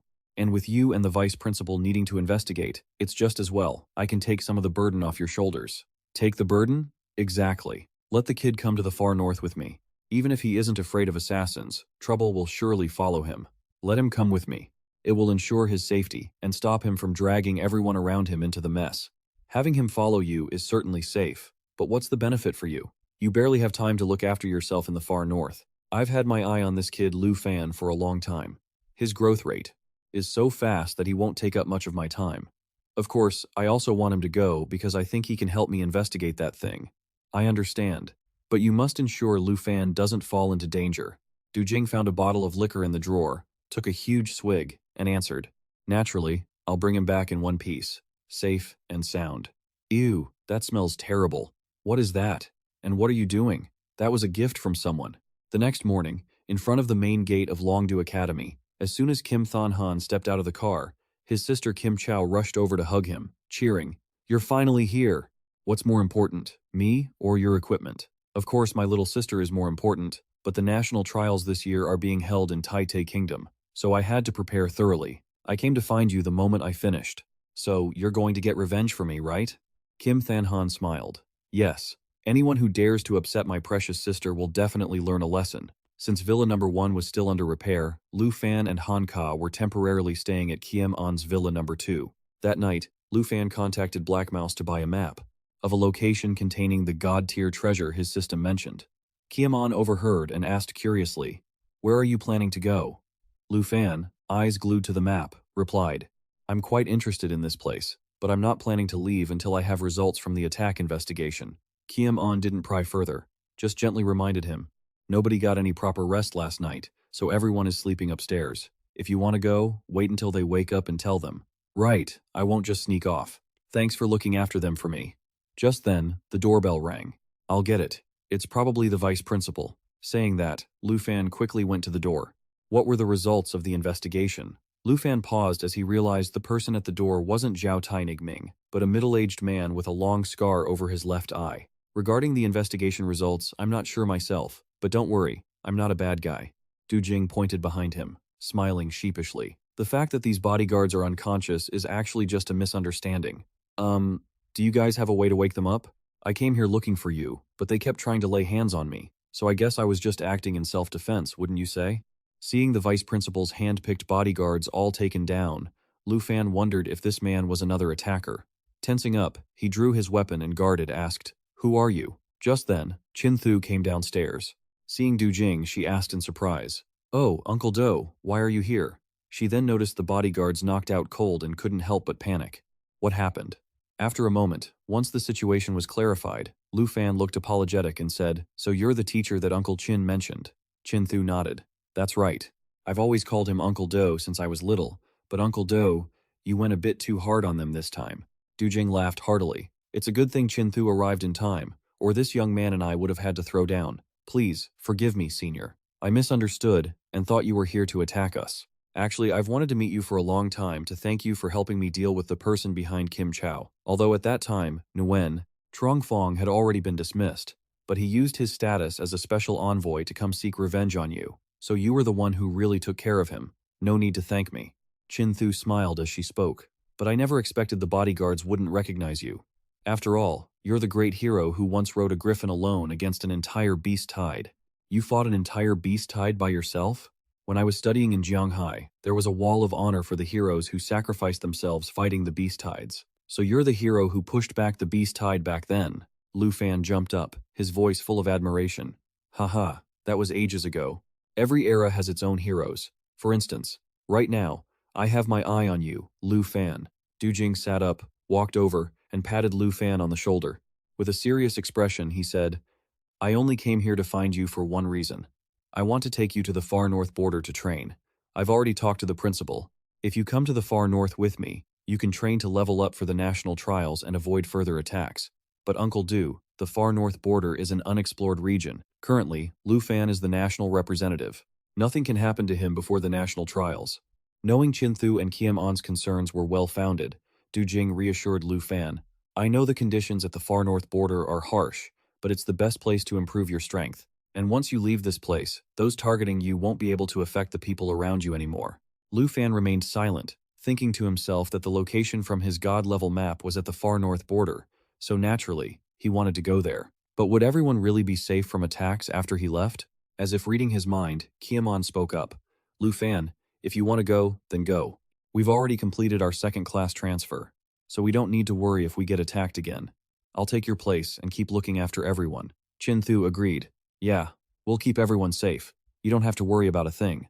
Hearing this, Lu Fan felt at ease and agreed to Du Jing's proposal. Haha, excellent. I knew I didn't misjudge you. Shoo, go buy some fine wine for your uncle. We have to throw a grand farewell party for this kid. Chin Thu replied happily. Uncle Do, we can't handle the hard liquor you like. I usually go over to the guy's villa to eat, so I don't think there are any supplies at home. Lu Fan suggested, I'll go buy some. We can all eat once the girls and Dao Tu Man wake up. I also need to go say goodbye to my senior. Suddenly, Du Jing remembered something. Chin Thu, go heal those bodyguards at the door. If people see them like this, it'll be a huge mess. Chin Thu replied awkwardly, I'm sorry, but I transferred into a holy light judge, so I don't have healing abilities anymore. Du Jing turned to Qiaman for help. Don't look at me. I've never had healing skills. In the end, they had to rely on Lu Fan to summon Zhao Fei to take care of it.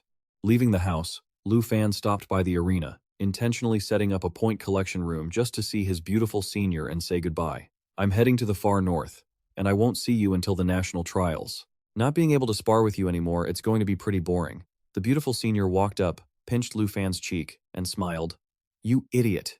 You'll learn much more in the far north than you ever would sparring with me. It's very dangerous there, so you won't be bored at all.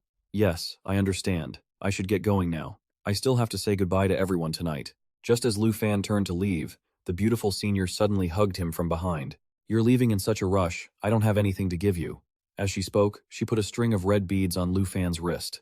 Senior, this is for safety. Keep it on. The beautiful senior let Lu Fan go, and before leaving, she teased him, good luck in the far north and at the national trials. Take care, and remember to bring me back an eternal ice block when you return. On the way back, Lu Fan was silent for a long stretch, but just as he neared the house, he couldn't help but say, how much longer do you plan on following me? Oh, you noticed? Kim Than Han stepped out from behind a tree, smiling. Finding you is quite a task. Lu Fan, who are you? Why are you following me? You might not know me, but I've heard quite a bit about you. I'm Kim Than Han, Kim Chow's older brother. My sister has been well taken care of by you, so I came to thank you. Lu Fan dropped the bag in his hand, quickly pulled out his weapon, and scanned his surroundings, asking, Oh, so you're the newly promoted top expert of Tai Tai Nation? Kim Chow is here too, right? Call her out. As soon as Lu Fan finished speaking, a haughty female voice echoed from the shadows. You're still as arrogant as ever, aren't you? Of course I had to come and watch my brother teach you a lesson. As she spoke, she walked up beside Kim Than Han, who wore a confident smile. Whether you get taught a lesson by me is entirely up to you. Lu Fan, I'll give you one chance. Obediently let my sister repay the slap she took last time, and this will all be resolved. Hearing Kim Than Han's threat, Lu Fan scoffed with contempt and asked, Does the Kim family have a short memory? Kim Chow, it seems you didn't tell your brother what happened to you last time when you said the exact same thing, huh?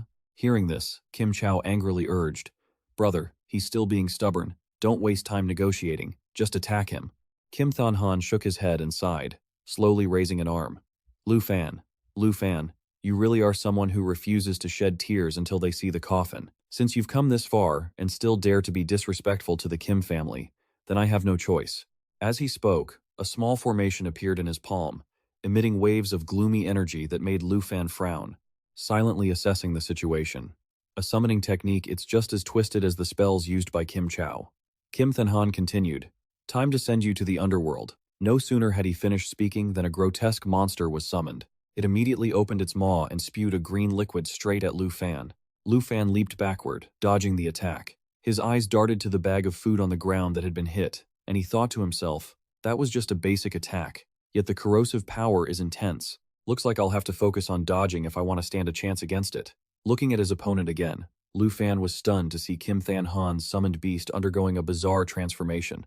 First, its body became more spherical. Then, several tentacles sprouted from it, thrashing about in the air, while parts of it formed leg-like structures that propped its body up from the ground. Finally, a head abruptly grew right out of the center of its body. Lu Fan stared at the monster's head, then glanced at Kim Than Han, feeling a wave of uncertainty.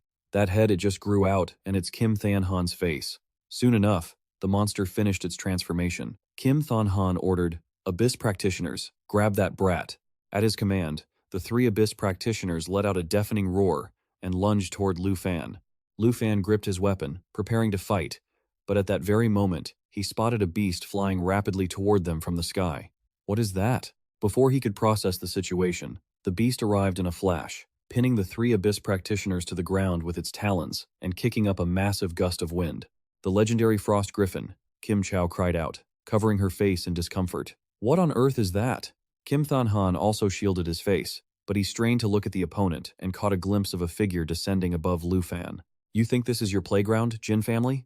As he finished speaking, the figure landed, standing directly in front of Lu Fan.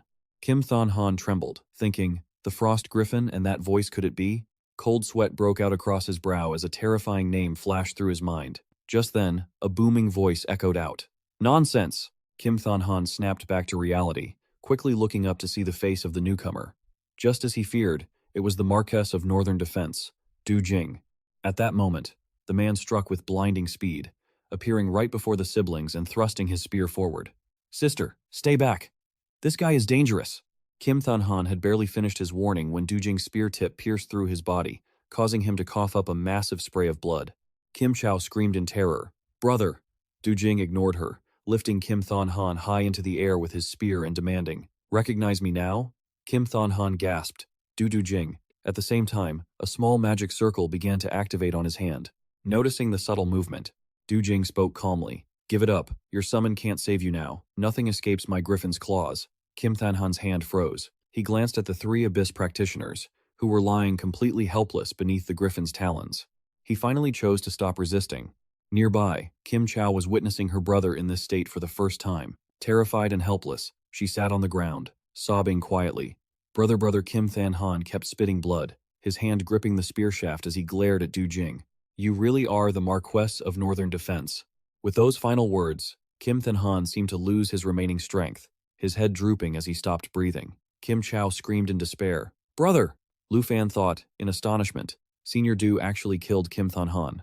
Right then, Du Jing explained, the Abyss Summoner has a level 3 skill called Abyss Symbiosis. As long as their summoned Abyss Beast lives, they can regenerate within its body. Lu Fan was stunned once again, and he noticed something strange. Kim Thon Han's physical body had vanished, leaving behind only a layer of skin, much like a molted snake. Is Kim Thon Han still alive? The thought barely crossed Lu Fan's mind when he saw Du Jing swing his spear, unleashing a wave of spear aura toward the three Abyss practitioners as he bellowed, Crawl out now, or don't blame me for finishing off your summon and ending you for good. Kim Chow, realizing what was happening, hurriedly looked toward the Abyss practitioners, her voice full of desperate anticipation as she called out. A second later, from the body of the Abyss practitioners, Kim Thon Han's head emerged, his mouth letting out pained groans. It was clear the process was far from pleasant. Abyss, symbiosis. As long as the summoned beast exists, the summoner will always coexist with the Abyss. The initial cooldown is 12 hours.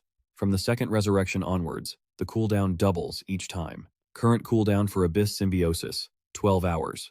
Kim Thon Han, level 60, hidden combat class, Abyss Summoner. After crawling out of the Abyss practitioner's body, Kim Thon Han wheezed. You can't kill me.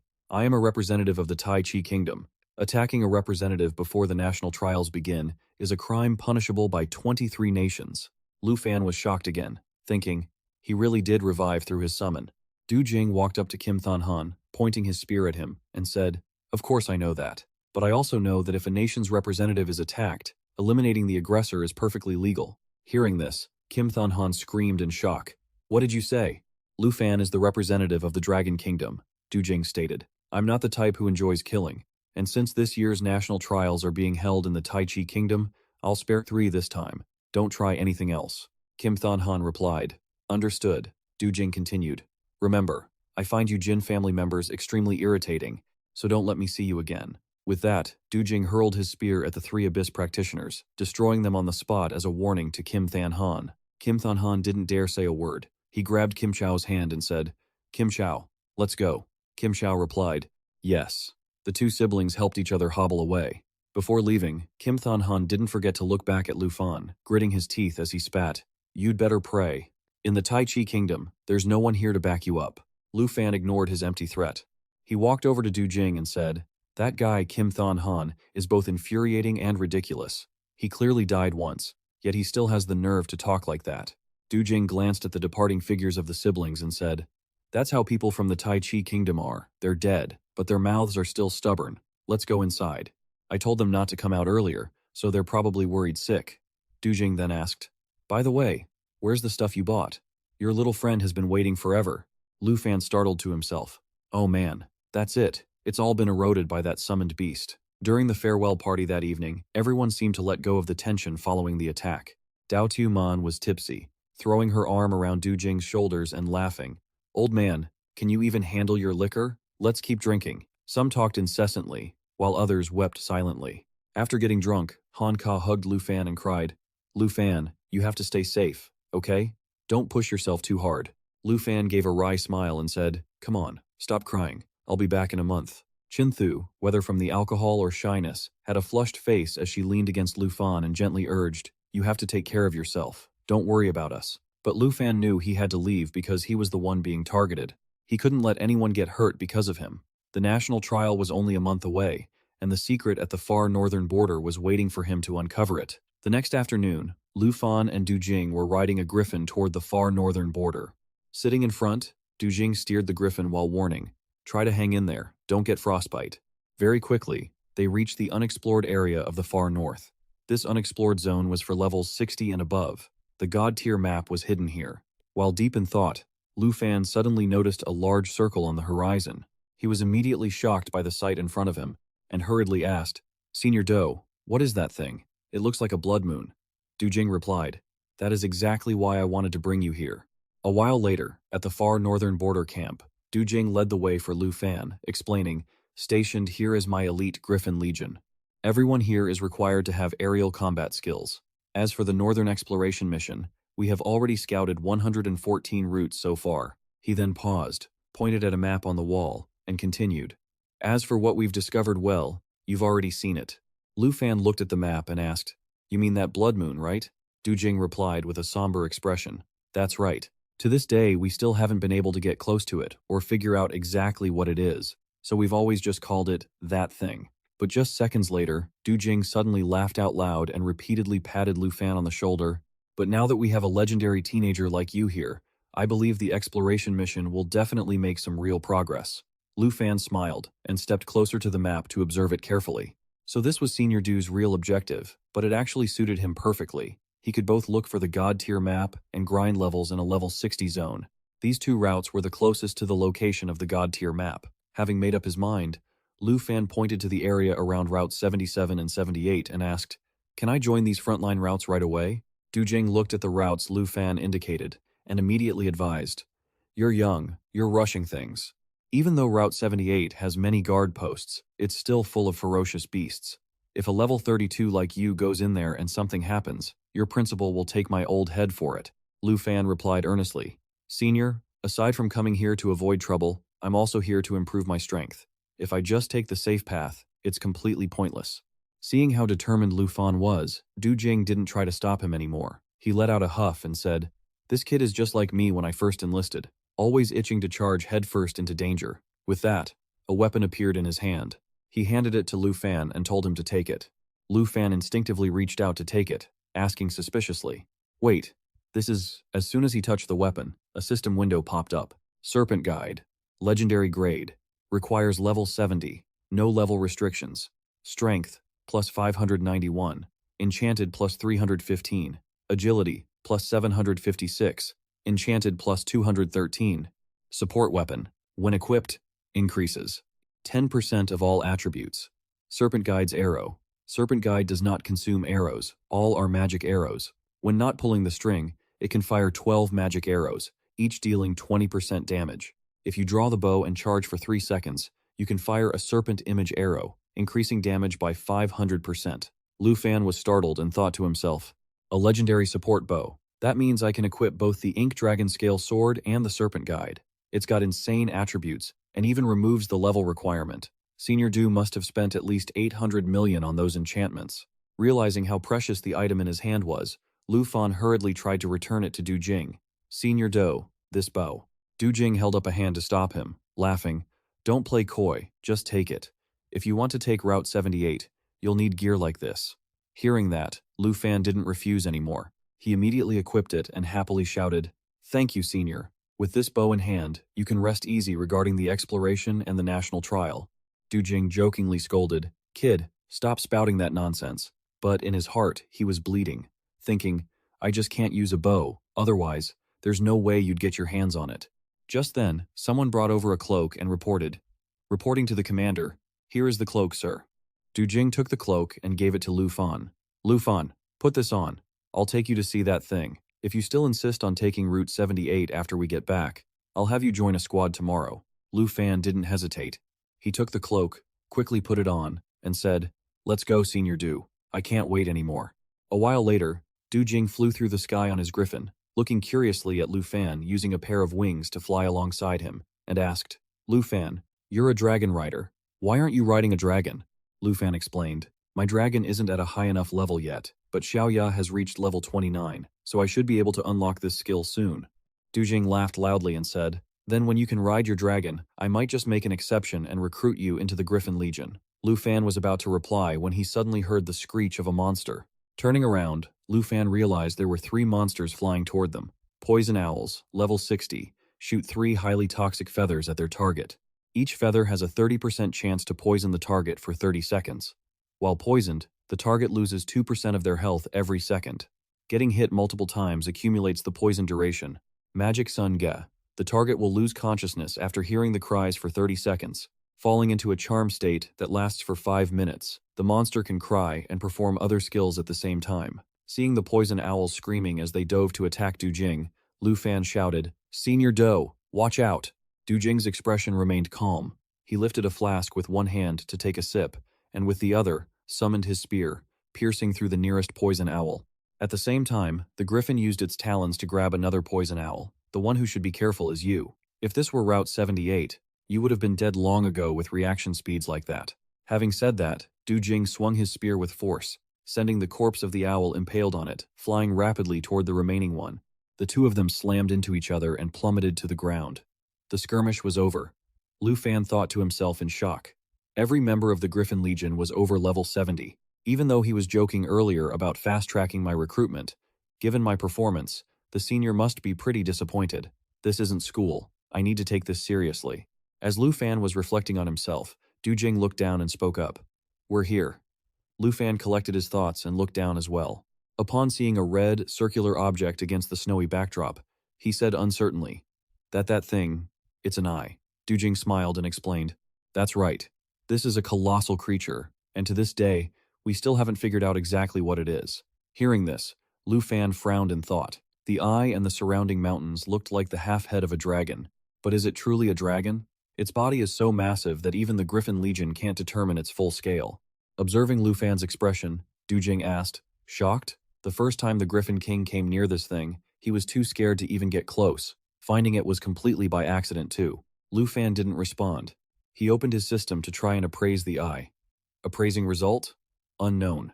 Seeing the result, Lu Fan furrowed his brows even tighter, thinking with a headache, even the system can't find any information on it. Du Jing sighed and continued. "In reality, we humans have only explored a tiny fraction of this world. Most of it is uncharted territory that requires legions like ours to investigate. When I first discovered this thing, it didn't look like this. That was the first time I got close to it. We were clearing out some owl monsters above the mining site, and while we were trying to rescue the mining team, it opened its eyes. A year has passed since that day. Although many experts have come to study it, they haven't learned anything. But I know one thing for sure. It's still alive, because it opened its eyes right in front of me. If it ever awakens, will we still be able to live in peace like this?" Suddenly, Lu Fan spotted figures riding beasts in the distance and said, "Senior Du, it looks like some people from the Legion are flying over." But as they drew closer, Lu Fan realized he had mistaken them. This was clearly a horde of monsters. Du Jing gripped his weapon, looking at the monsters with a touch of sorrow in his voice. People from the Legion? That was in the past. They aren't anymore. Corpse Soldier level 65. Each nearby corpse increases the entire group's defense by 25%. Death gives birth to life. Each time they take non-critical damage, their defense increases by 25%. Despair. Each attack from a corpse will trigger 1 or 2 additional hits. The extra damage depends on their current defense. A corpse soldier roared and lunged at Lu Fan. Lu Fan struggled to block the opponent's attack with his sword. Corpse soldiers, could these be members of the Griffin Legion who died here? With suspicion rising in his heart, Lu Fan turned to Du Jing and asked, "Senior, these monsters, what exactly are?" Du Jing hung his head in silence. Lu Fan could tell from his expression that he was in a very bad mood. After a few seconds, Du Jing decided to act. "These things are a real nuisance. I don't want to wipe them out." Having said that, Du Jing commanded the Griffin King to fly high, then used the cryonet skill to create a massive net that enveloped the corpse soldiers, pinning them to the snow-covered ground, unable to move. The cryonet causes the mount to cast a frost attribute magic net, lasting 15 seconds. All targets caught will take continuous minor frost damage and will be frozen solid within 5 seconds. Du Jing's series of actions made Lu Fan feel that his guess was correct. So, he asked again, "Senior, were they once your subordinates?" Du Jing chose to dodge the question. He steered the Griffin King away and said, "Let's go. It's time to head back." Seeing this, Lu Fan could only suppress his doubts and followed Du Jing. Down in the snow, the corpse soldiers broke free from the cryonet. One of them stood still, watching Du Jing and Lu Fan until they disappeared from sight before turning away. Early the next morning, in Du Jing's office, Du Jing took a swig of liquor and glanced at Lu Fan. "Are you sure?" Lu Fan replied, "Yes. Whether it's those corpse soldiers or that giant thing, I still want to go to the front lines."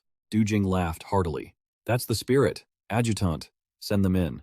A few seconds later, the adjutant brought a group of 3 into the office. Reporting, they've arrived. Among the 3, the man with white hair stood at attention, saluted, and said, "Reporting, Squad 78 is present. Luffy, level 76, Divine Punishment, Night Grade 3, Captain of Squad 78. Next, the man with blonde hair scratched his head and asked, "It's rare to get some downtime. I wonder what orders the Marquis of Junbei has for us." Lu Trongkong, level 70, Holy Shield Knight, Grade 3, member of Squad 78. Finally, there was a brown-haired girl who had remained silent since entering the room. Tai Ni, level 70, Eagle Soar Knight, Grade 3, member of Squad 78. Du Jing then pointed to Lu Fan and introduced him. "Old Lu, today I've brought a new member for you. This kid is Lu Fan, the top student from Longdu Academy." Lu Fan smiled cooperatively. "I look forward to your guidance, seniors." Lu Fai and Tai Ni didn't show much emotion, but Lu Trongkong was warm, taking the initiative to shake Lu Fan's hand. "Oh, Longdu Academy? What a coincidence, Lu Fan. I'm also named Lu, and I also graduated from the Than Van class of Longdu Academy," Lu Fan said in surprise. "Oh, is that so? Thank you for all your hard work on the front lines, senior." Lu Trongkong happily put his arm around Lu Fan, pulled him aside, and promised, "Don't worry, I'll make sure you don't lose a single hair." Lu Fan, a bit unprepared for Lu Trongkong's enthusiasm, replied with a forced smile, "Well, thank you very much, senior." Afterward, Lu Fan asked, "Senior, what does the badge on Captain Lu's chest mean? Why is he the only one wearing it?" Lu Trongkong explained, "That's a military merit badge. Old Lu earned this bronze badge, which is why he's the captain. Above this, there are also silver and gold badges. In our Griffin Legion, only 8 people hold gold badges. If Sir Du isn't at the base, those 8 have the authority to make decisions." In another corner, Lu Fai looked serious and whispered to Du Jing, "Sir, I have some concerns. What are you doing? Bringing a college student here just for show? Please, don't joke around like this. The mission of Squad 78 is incredibly grueling.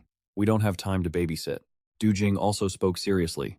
"Old Lu, do you think I'm the type to do something like that? If things get dangerous, you don't have to look after him. If he kicks the bucket, that's his own problem. Outside of this, we are brothers. But here, I am your commanding officer. From now on, Lu Fan will be a member of your squad. Do not treat him like a student. Just do what you need to do. That is an order."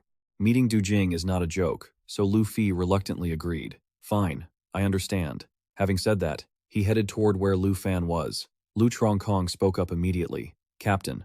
Lu Fi nodded, glanced at Lu Fan, and said, "Tai Ni, lead Lu Fan to the meeting room.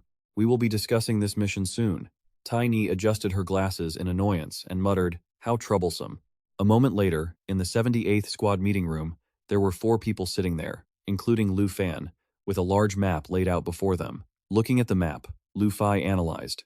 "According to the intel from the outpost, there will be a snowstorm in 4 days, which means we must complete this mission within 4 days.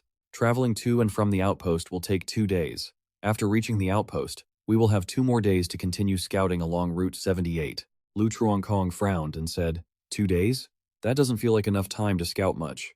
Lu Fi replied, "Because we have a new member joining us this time, we only need to cover 100 miles to consider the mission a success." Tiny asked if that was still too much.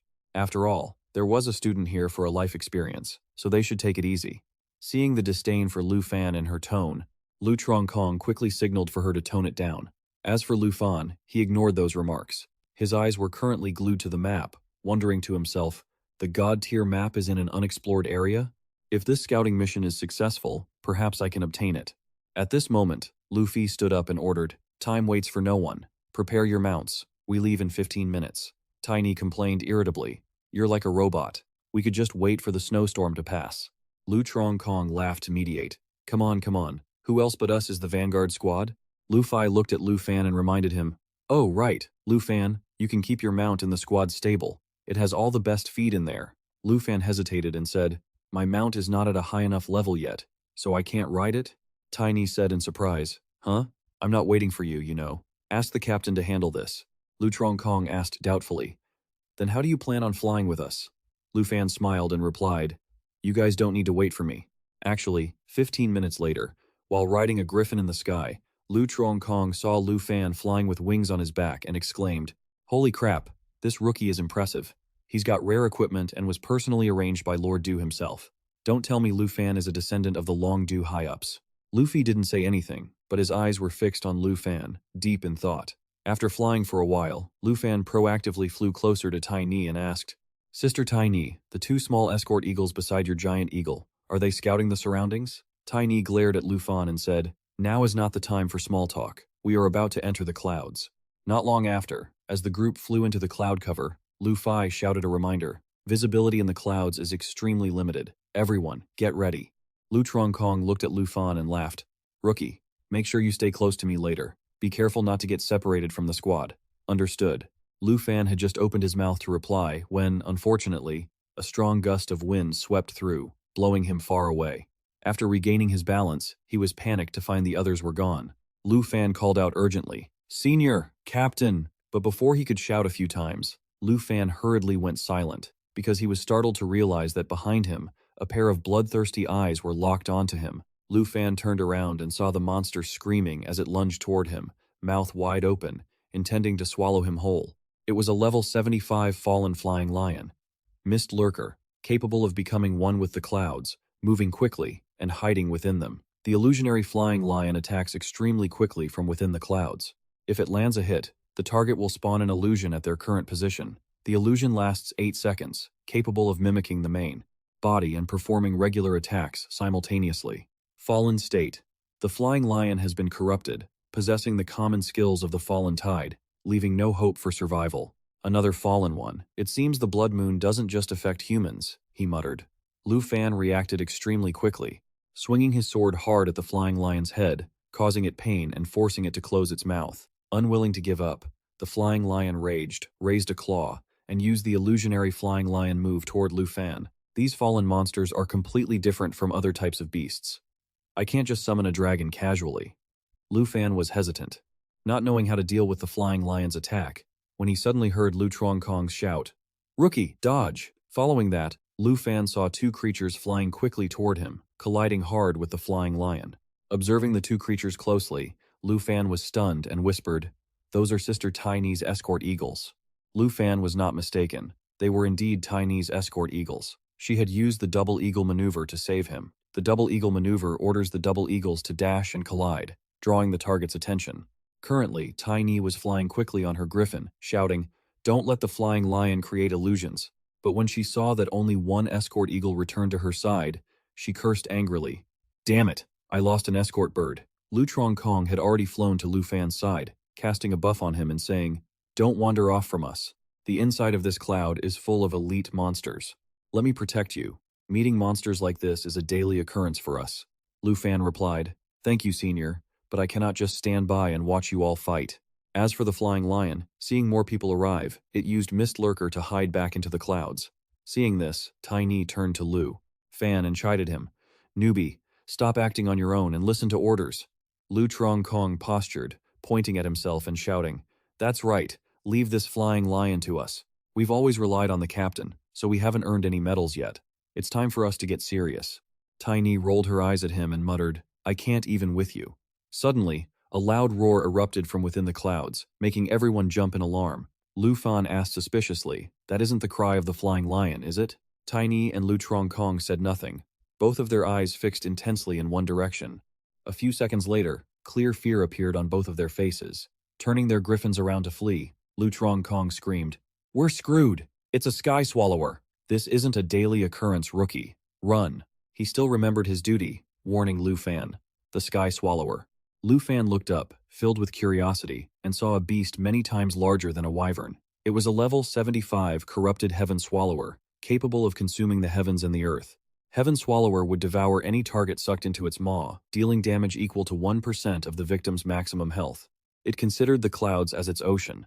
After leaving the Sea of Clouds, it would trigger the Whale Fall ability, dealing 999% damage to all targets within its landing radius, including itself. It was corrupted. The Heaven Swallower had been corrupted, possessing typical abilities like Death Tide and Hopeless Life, common to the corrupted. Lu Fan panicked to himself. This is even more terrifying than Xiao Ya's World Eater form. Just then, Captain Luffy flew over, urging him, "Stop staring, hurry up and fly." Lu Fan snapped out of it, and hurriedly followed Luffy's group. Seeing Luffy approach, Lu Tronkong cheered. "Captain, you're here. What should we do now?"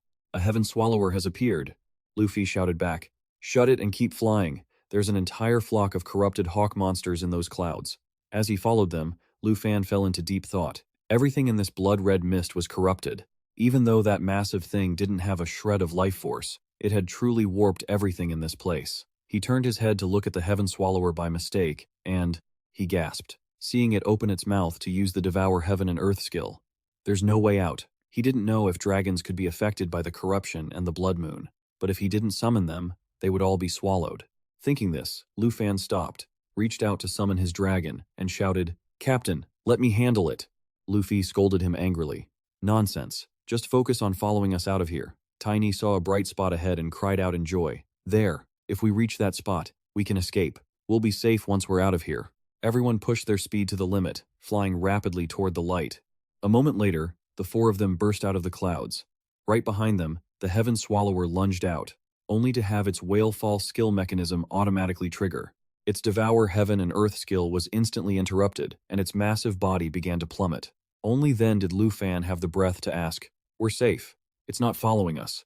Luffy explained, "Right. If the Heaven Swallower leaves the clouds, it falls." Hearing this, Lu Fan pondered for a moment. Each type of corrupted creature had a different way to handle it. This was all precious experience that the Griffin Legion seniors had paid for with their lives.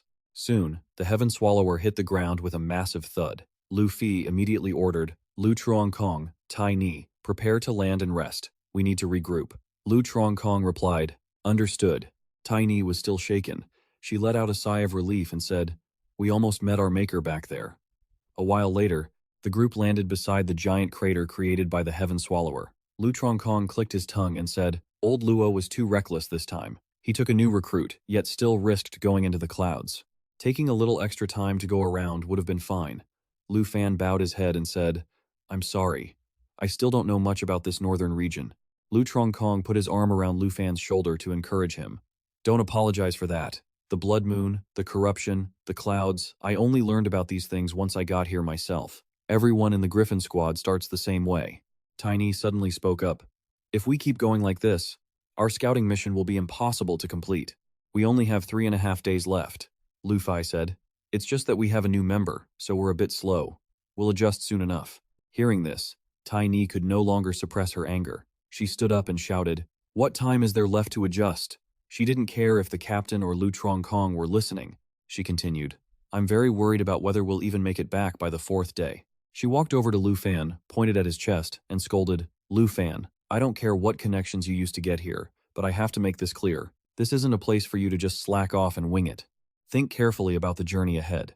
If the thing underneath us actually wakes up, it won't just be the Dragon Kingdom in danger, it'll be the entire world. You'd be better off going back to camp and playing logistics support. If you go to the front lines and run into danger, we won't have the energy to run after you." Lu Fan looked straight at Tiny with a serious expression and said, "Miss Tiny, along the way here, the captain and Lu have taught me a lot. I've already learned a bit about this place. For the rest of the journey, please trust that I can help everyone." Seeing the atmosphere get tense, Lu Tronkong quickly tried to mediate. Come on. Why are we raising our voices?" Luffy also spoke up. "All right, enough of this. Since this was an arrangement by Lord 2, there must be a reason for it. Take this time to rest. We need to set off quickly soon." Lu Tronkong replied cheerfully, "Understood." Next, Luffy looked at Tiny and advised, "Don't think too much about it. Just let him look after himself. As long as he doesn't cause extra trouble, it's fine. Let's see how he can help us later." Tiny said uncomfortably, Not causing extra trouble would already be a blessing. Suddenly, Tiny's scout eagle screeched a warning of enemy attack. No sooner had Tiny finished speaking than a series of strange noises erupted above their heads. What is that? She looked up suspiciously and saw giant blocks of ice about to fall on them. Luffy immediately ordered the team to scatter. Hurry! Lu Kong, open the shield. Everyone jumped in different directions, trying to escape the radius of the falling ice. At the same time, Lu Kong activated his Guardian Shield skill. The shield covered all friendly targets, absorbing damage equal to 200% of the caster's maximum health. It lasted for 10 seconds. Within those 10 seconds, the shield would heal allies for an amount equal to the total damage absorbed. As the ice stopped falling, everyone heard Lu Kong shout, "I'm hit! Lu Fan and I have been separated." Lu Fan didn't respond yet. He steadied himself and observed the surroundings cautiously, whispering, "Could it be more corruption?" In another spot, Luffy shouted, "Tiny and I are safe. Where's Lu Fan?" Lu Fan reported the situation, but there was no reply. Luffy shouted again, "Lu Fan, respond quickly." Still, Lu Fan didn't answer because he was currently stunned, staring at the sheer number of monsters before him. So many. We've been surrounded by level 80 elite monsters. They were ice planes, snow beasts, corrupted. Level 80. Ice barrage. The snow beasts used ice as weapons to throw at targets, dealing massive damage. Targets hit repeatedly would be frozen for 30 seconds. Berserk. When the snow beast's health dropped below 50%, it triggered Berserk, increasing attack power by 350% and increasing movement and casting speed by 100%. Corrupted. The ice plane snow beast had been corrupted. If you still have skills, answer me. Is Lu Fan still alive? Seeing Luffy calling out, Tiny nervously warned him, "Keep your voice down, or you'll draw the corrupted creature's attention." Luffy hid behind a large ice formation, peeked out, and said, "It's no use, I don't think the kid is going to make it. There's a pack of at least 20 or 30 frost snow beasts out there. We can't fight them, we have to get out of here," Tiny suggested. "Captain, I still have an escort eagle we can use to create a distraction." Luffy pondered for a moment, then spoke up. "Kong is still alive. Listen to me. Once you start the distraction, I'll use that chance to get him out of there." Before he could finish, Luffy sensed danger behind them and pulled Tiny forward just in time, narrowly dodging a surprise attack from a frost snow beast. Immediately after, Luffy gave the order, "Change of plans. I'll hold them off. You go find Kong. And remember, don't look back." Understood. With that, Luffy stayed behind to face the beasts while Tiny took the opportunity to run. Tiny leapt onto a large ice block, scanning the area to find their next move, when she suddenly saw Luffy struggling to withstand a direct attack from one of the frost snow beasts. "Captain," Tiny was overwhelmed with worry, and to make matters worse, she saw several more frost snow beasts drawn by the sound of the fight, rushing toward Luffy. There were too many of them, and they were cornered. Even if it meant exposing herself, this was the only way to get Kong's attention. Deciding to act, she raised her hand to her mouth and whistled, ordering her escort eagle to find Lu Kong's tracks while simultaneously drawing the beast's fire to take the pressure off Luffy. Drawing her weapon, Tiny whispered to herself, "Lu Kong, where are you?" Elsewhere, Lu Kong was severely wounded, his abdomen pierced by a massive chunk of ice. He sat on the ground, watching Lu Fan facing 3 frost snow beasts, and asked uneasily, Lu Fan, are you okay? Stop talking, just hold on a bit longer. I'll save you right now. Once I'm done with these 3, I'll heal you immediately." As he spoke, Lu Fan pulled out his weapon and began charging his power. "Are you kidding? You're going to try to heal him while charging the Dragon Tooth Blade skill? Don't push yourself, you can't beat level 80 Frost Snow Beasts." No sooner had Lu Kong finished speaking than 2 of the Frost Snow Beasts lost patience and lunged at Lu Fan, unleashing their Frost Throw skill. Lu Fan instantly activated his Dragon Tooth Blade skill, finishing off one beast, then pivoted to slash the shoulder of another, causing it to howl in pain and fall backward. Dragon Tooth Blade. Skybreaker. It deals double strikes infused with dragon essence, and can coordinate with the dragon. Current essence. Black Dragon 1. Watching this, Lu Kong was stunned and whispered, How? How is that possible?" Lu Fan smiled. "Nothing is impossible. I am a Dragon Knight, the Dragon Rider of the Southern Province, after all." While they were talking, the final Frost Snow Beast picked up a huge ice block and hurled it at Lu Fan. Lu Fan calmly switched his dragon essence to Star Dragon 1 and used his Dragon Tooth Blade, Skybreaker skill, shattering the ice block in 2. Lu Kong said in disbelief, A level 32 Dragon Rider can hold their own against level 80 elite monsters? Was the mount that wasn't high level enough you mentioned earlier? Just then, Tiny arrived while supporting Luffy and said, "There you are. It really was the battle from earlier. Before she could finish, she realized Lu Trongkong's condition was grave and asked, Trongkong, your wounds? Lafai was shocked when he saw Lu Fan. Lu Fan, you're alive? Lu Trongkong replied, I'm holding on. Lu Fan found me and saved me. I'm glad you two are okay. Lu Fan turned back to look at the newcomers. At that exact moment, the last frost snow beast charged at him. Lu Fan, watch out! Lafi shouted, hurriedly using his victory sword to finish off the monster and rescue Lu Fan. Victory sword, the Dragon Punishment Knight's signature move. It launches the weapon at a target. It will pursue the target until impact, dealing 100% physical damage and 76% holy damage per second for the next 10 seconds. Lafi coughed repeatedly before saying, Everyone, don't act recklessly. Let me think of a plan. Tiny suggested, Our only choice is to leave. I don't see the griffin anymore, but my giant eagle can still carry 2 people. Lu Fan laughed. I actually don't think it's that hard. If we just kill all these snow beasts, we'll be safe, right? Tiny scolded him angrily. This isn't the time for jokes. We need to retreat to the nearest outpost immediately. Lu Fan said seriously, I'm not joking. I can heal everyone too, but there are way too many corrupted creatures, so I can't handle them all at once. Tiny shouted, Are you even listening to us? No, please, don't start trouble. Lu Fan didn't want to keep arguing with Tiny. Seeing another pack of frost snow beasts approaching, he summoned a bow and said, There's no time to talk. Sister Tiny, take the wounded and get out of here first. Seeing the bow in Lu Fan's hand, Lafi gasped in shock. That's the Nether Archer. Lord Du once used that to aim at the head of the Southern King, forcing thousands of Southern Imperial guards to retreat. I never imagined he would give this bow to you. Tiny cried out. What? She thought to herself, that bow is what Lord Du uses to suppress invading nations. He gave something so precious to Lu Fan. Could it be that what Lu Fan said earlier was serious? Lu Fan smiled again. Captain Law, don't worry. Once you all escape the encirclement of these snow beasts, I'll be able to easily wipe out these corrupted creatures. This time, no one opposed Lu Fan's plan. Tiny decisively called the escort eagle down to take everyone away.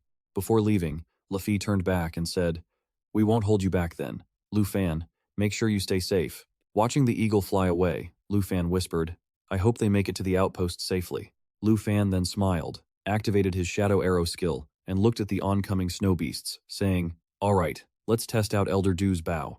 Elsewhere, Tiny was still hesitant and asked, I'm still thinking about what Lu Fan said earlier. Will it really be okay to leave him as our rear guard? Lu Trongkong replied with a weak smile.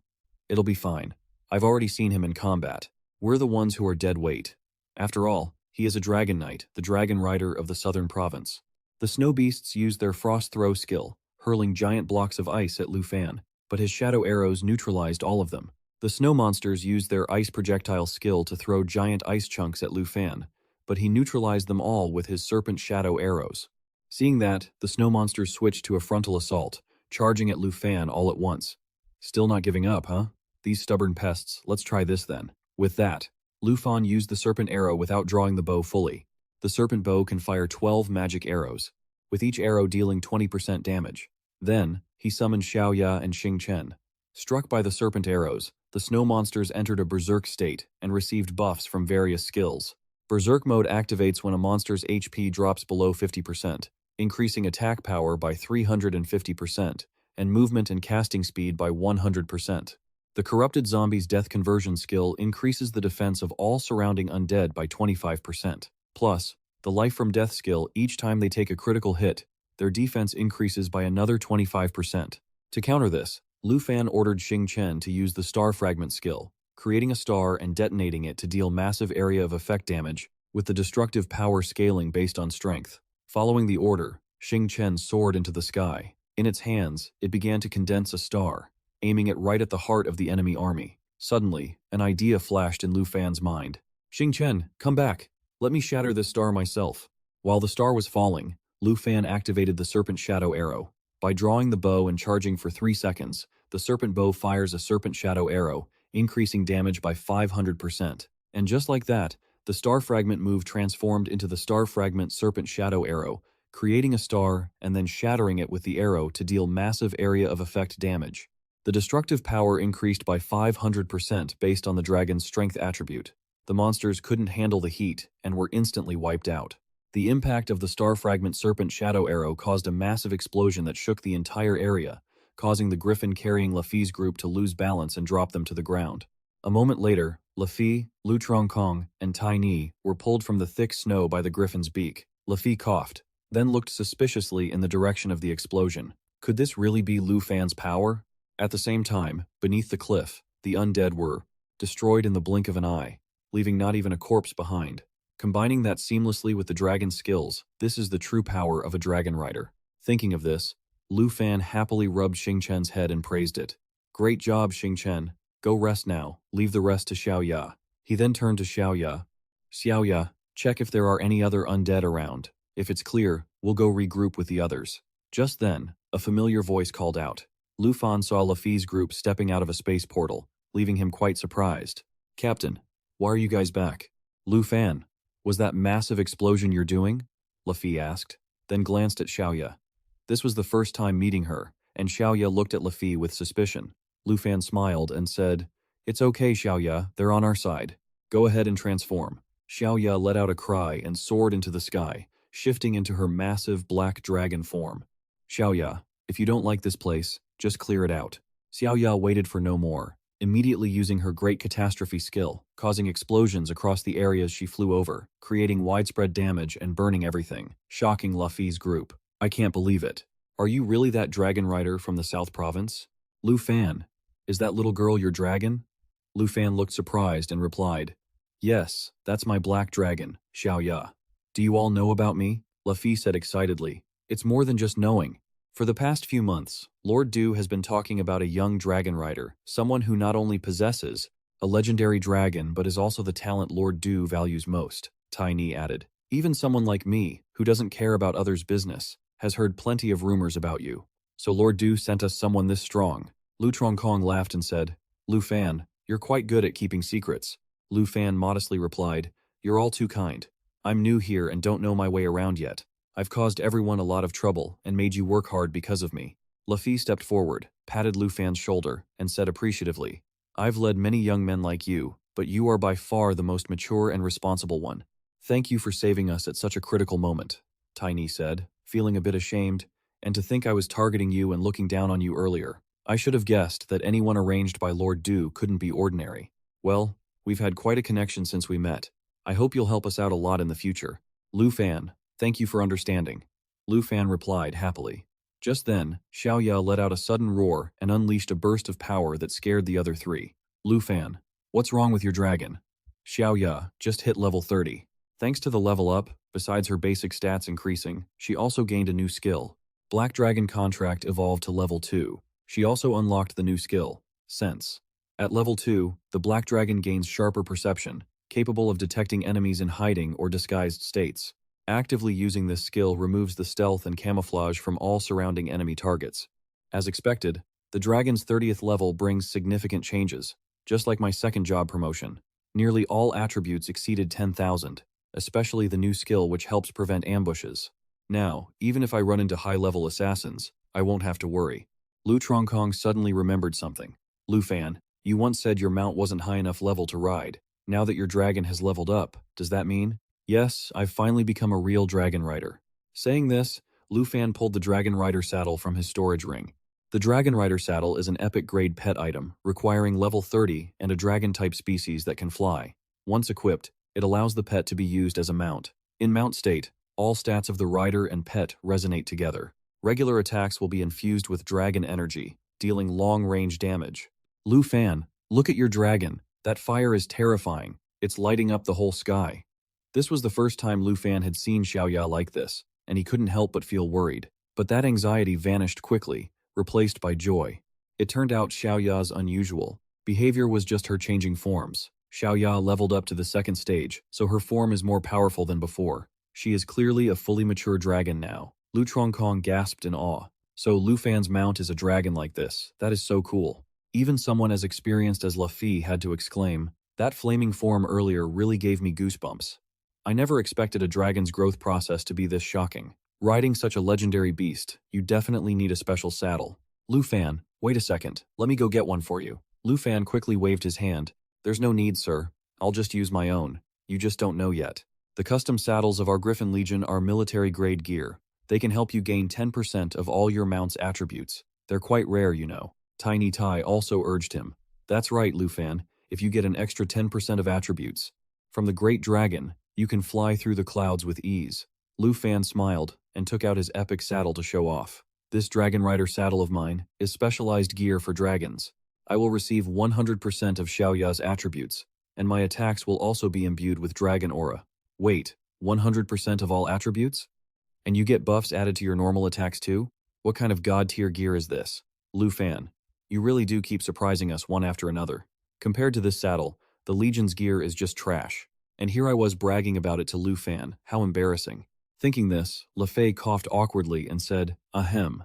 Lu Fan, since you already have a saddle, then hurry up and let us feast our eyes on it. This morning I thought Lu Fan was just a dead weight, but now I feel like everything he pulls out is a super item. I really want a saddle like that, Tiny Tai said with an envious look.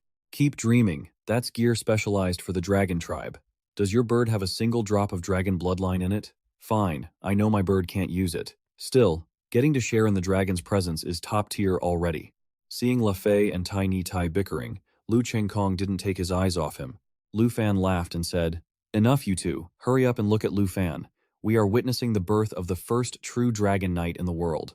Xiaoya, thank you for always being by my side, helping me escape the title of the weakest class. From now on, whenever we encounter danger, we can fight together. Lu Fan emotionally stroked Xiaoya's head, then equipped the Dragon Rider saddle. As soon as he sat on the saddle, Lu Fan felt a transformation in his body. This feeling, his whole body was overflowing with incredible power, as if just a wave of his hand could destroy the heavens and the earth. The Dragon Rider saddle helped him directly gain the power of the Dragon Tribe. Dragon Knight class level 32. Strength from 1,412 up to 10,470. Agility from 985 up to 9,431. Spirit from 12.9. 3 up to 10,107. Stamina from 1,304 up to 10,473. Dragon Tooth Strike switches to a mode without Dragon Aura, releasing 2 claw attacks imbued with Dragon Aura. Dragon Claw switches to Dragon Annihilation, morphing his arm into a Dragon Claw, attacking at high speed 6 times in a row, capable of long-range attacks. When teamed up, the dragon will simultaneously deal 6 magic damage hits. The Dragon Rider saddle adds Dragon Aura buffs to normal attacks, dealing long-range damage. Dragon Knight Lu Fan. This is the true Dragon Knight, the first and only one. When Lu Fan saved me, I already knew he was stronger than me. Now seeing this gap, even though we are both knights, compared to Lu Fan, I'm just a loser. Lu Chengkong didn't speak, feeling bitter in his heart. Being accepted into the Qingyun class at Longdu Academy and joining the Griffin Legion after 10 years of hard work. Lu Fan, these things were enough to make me proud for a lifetime. Yet when meeting you, they are nothing at all. At this moment, as if sensing something, Xiaoya suddenly let out a cry, turned its head toward one direction, and shot up into the sky. Lu Fan seemed to guess what was happening and asked, Xiaoya, are there more snow wraiths coming? Use your perception to check. Sure enough, just as Lu Fan predicted, as soon as Xiaoya used perception, behind the layer of ice and snow, everyone could vaguely see a group of monsters in human shape with butterfly wings. Le Fay's group also quickly mounted their beasts and flew up, and when they saw the scene, they couldn't help but be stunned. You detected the hiding enemies? Look over there. Their stealth state is dispelled. They are humanoid, not human. Are they hovering there? At this moment, Le Fay spoke with a serious expression. Those are snow wraiths. They are very dangerous. Everyone stay back. Snow wraith level 85. Hidden in the snowstorm. Snow wraiths camouflage and hide in the snowstorm without being detected. Stealth is dispelled when they actively attack or take damage. Life drain. The snow wraith drains the target's life, causing the target to lose 10% of their HP per second. If in the state of hiding in the snow, the 4 seconds before draining life will not alert the target. Snow wraiths are nocturnal monsters that specialize in hiding in snowstorms. By the time you discover them attacking, you've already been drained dry. Le Fay explained. Very dangerous? Perfect. Just what I need. Lu Fan smiled with interest and drew his weapon, combining with Xiaoya to rush forward and crush the snow wraiths. Lu Chengkong witnessed this scene and couldn't help but exclaim, Snow wraiths have caused so many of our comrades to sacrifice themselves, yet Lu Fan crushes them as easily as eating cake. Tiny Tai looked at them and blinked, saying, Lu Fan coordinating with a great dragon is truly unimaginable. Lu Chengkong turned happily to look at Le Fay. Captain, at this rate, why should we be afraid of these snow wraiths anymore, right? Lefei was about to reply when he suddenly shouted in panic, "Cheng Kong, behind you!" No sooner had Lefei finished speaking than a streak of light flew over, slicing the approaching snow wraiths away from Lefei's group. It's Lufan. He has long-range coordination skills too? Lufan had just used Dragon Annihilation to morph his arm into a dragon claw, attacking at high speed 6 times, capable of long-range attacks. When teamed up, the dragon will simultaneously deal 6 magic damage hits, clearing out the snow wraiths just mentioned. Everyone, watch out for sneak attacks. With Xiaoya's perception, they won't be able to stay hidden. After a wild flurry of activity, the snow wraiths were finally completely wiped out by Lufan and Xiaoya. The last of the snow wraiths are dead. That's so awesome. Lufan, you saved me again. With the great dragon's perception and Lufan's coordination skills, we don't have to fear anything anymore. Right, Captain? Hearing Lu Chengkong say that, Tiny Tai pouted and teased. Look at you. Every time you open your mouth it's Lufan. Try acting like a senior and don't bother Lufan with saving you anymore. Lufan laughed and said, Captain La, I've already mastered the coordination with Xiaoya. Even if a snowstorm comes, I can still take everyone to continue the reconnaissance mission. Lufan, I know you have the ability, but look up at the sky. A starryless night sky like this, in the extreme north, is a sign of a snowstorm approaching, much earlier than our predictions. I'm afraid it will arrive tomorrow. The thing I was most worried about has finally happened. If the snowstorm arrives earlier than expected, we won't have time to return to the camp. Tai Ni Tai looked up at the sky and said, taking someone injured like me to scout in a snowstorm?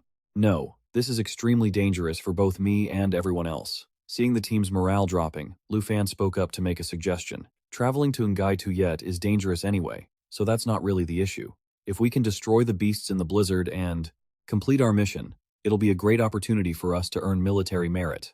Lufan gestured toward Luffy, his expression confident and firm. Don't worry, I would never put everyone's lives at risk. I believe I can help you all complete the mission safely, even in the blizzard. Team leader Tai Ni and Lu Trong-Kong looked at Luffy, waiting for his answer. I understand. If he's here, then there's no problem. No matter the weather, we will continue the exploration. Luffy smiled and shook hands with Lufan. And so, the team's expedition continued. Before long, they had traveled 100 miles past the outpost. Lufan swung his sword, cutting down a snow sprite. Surprisingly, this time the snow sprite dropped an item Lufan had been searching for, eternal ice, an epic-grade ice crystallization material found only in the far north. It never melts and is often used as an ornament. Rumor has it that the drop rate is a bit higher during a blizzard. Found it. All those snow sprites I wiped out in this blizzard weren't for nothing. Finally, I got the eternal ice the senior sister needed. Lufan stored the eternal ice away and shouted, Everyone, come here. It's safe now. Luffy's group struggled against the wind and snow, sighing. These monsters are everywhere during a blizzard, like weeds in the rain. Lufan, you've been killing monsters along the way all the way to our mission point.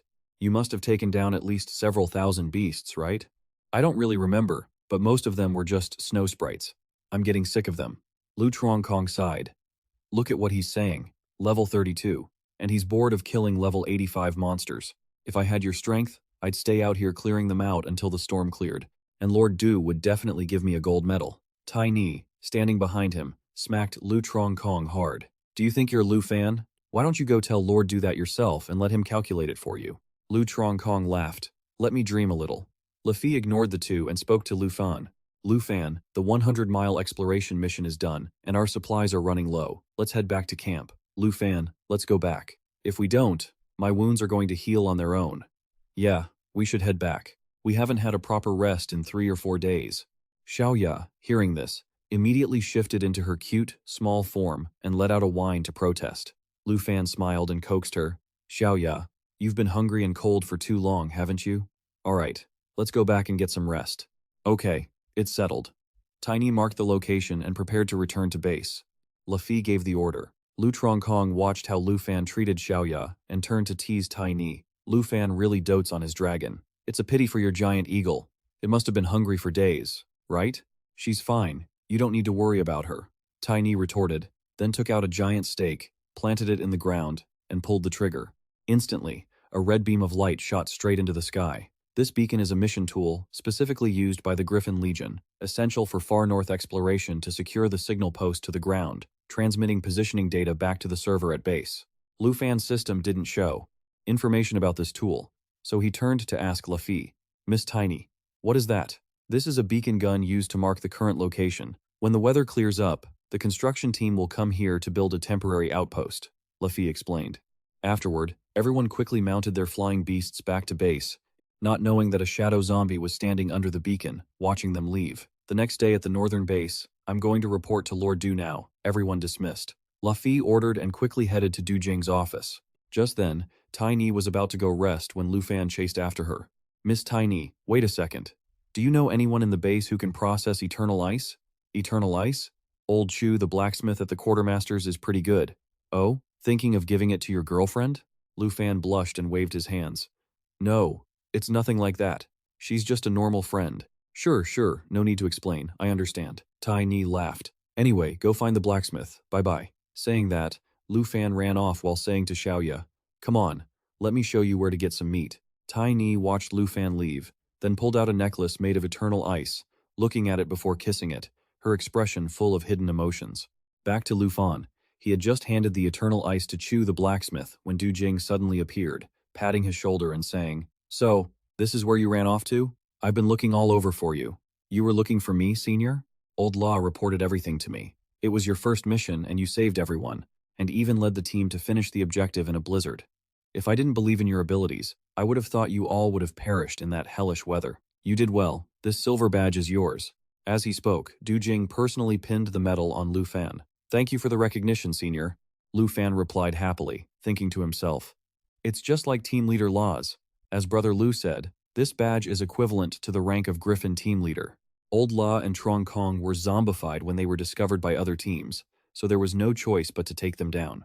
Although it's a pity, it's a common occurrence during exploration missions. It's lucky your dragon wasn't affected.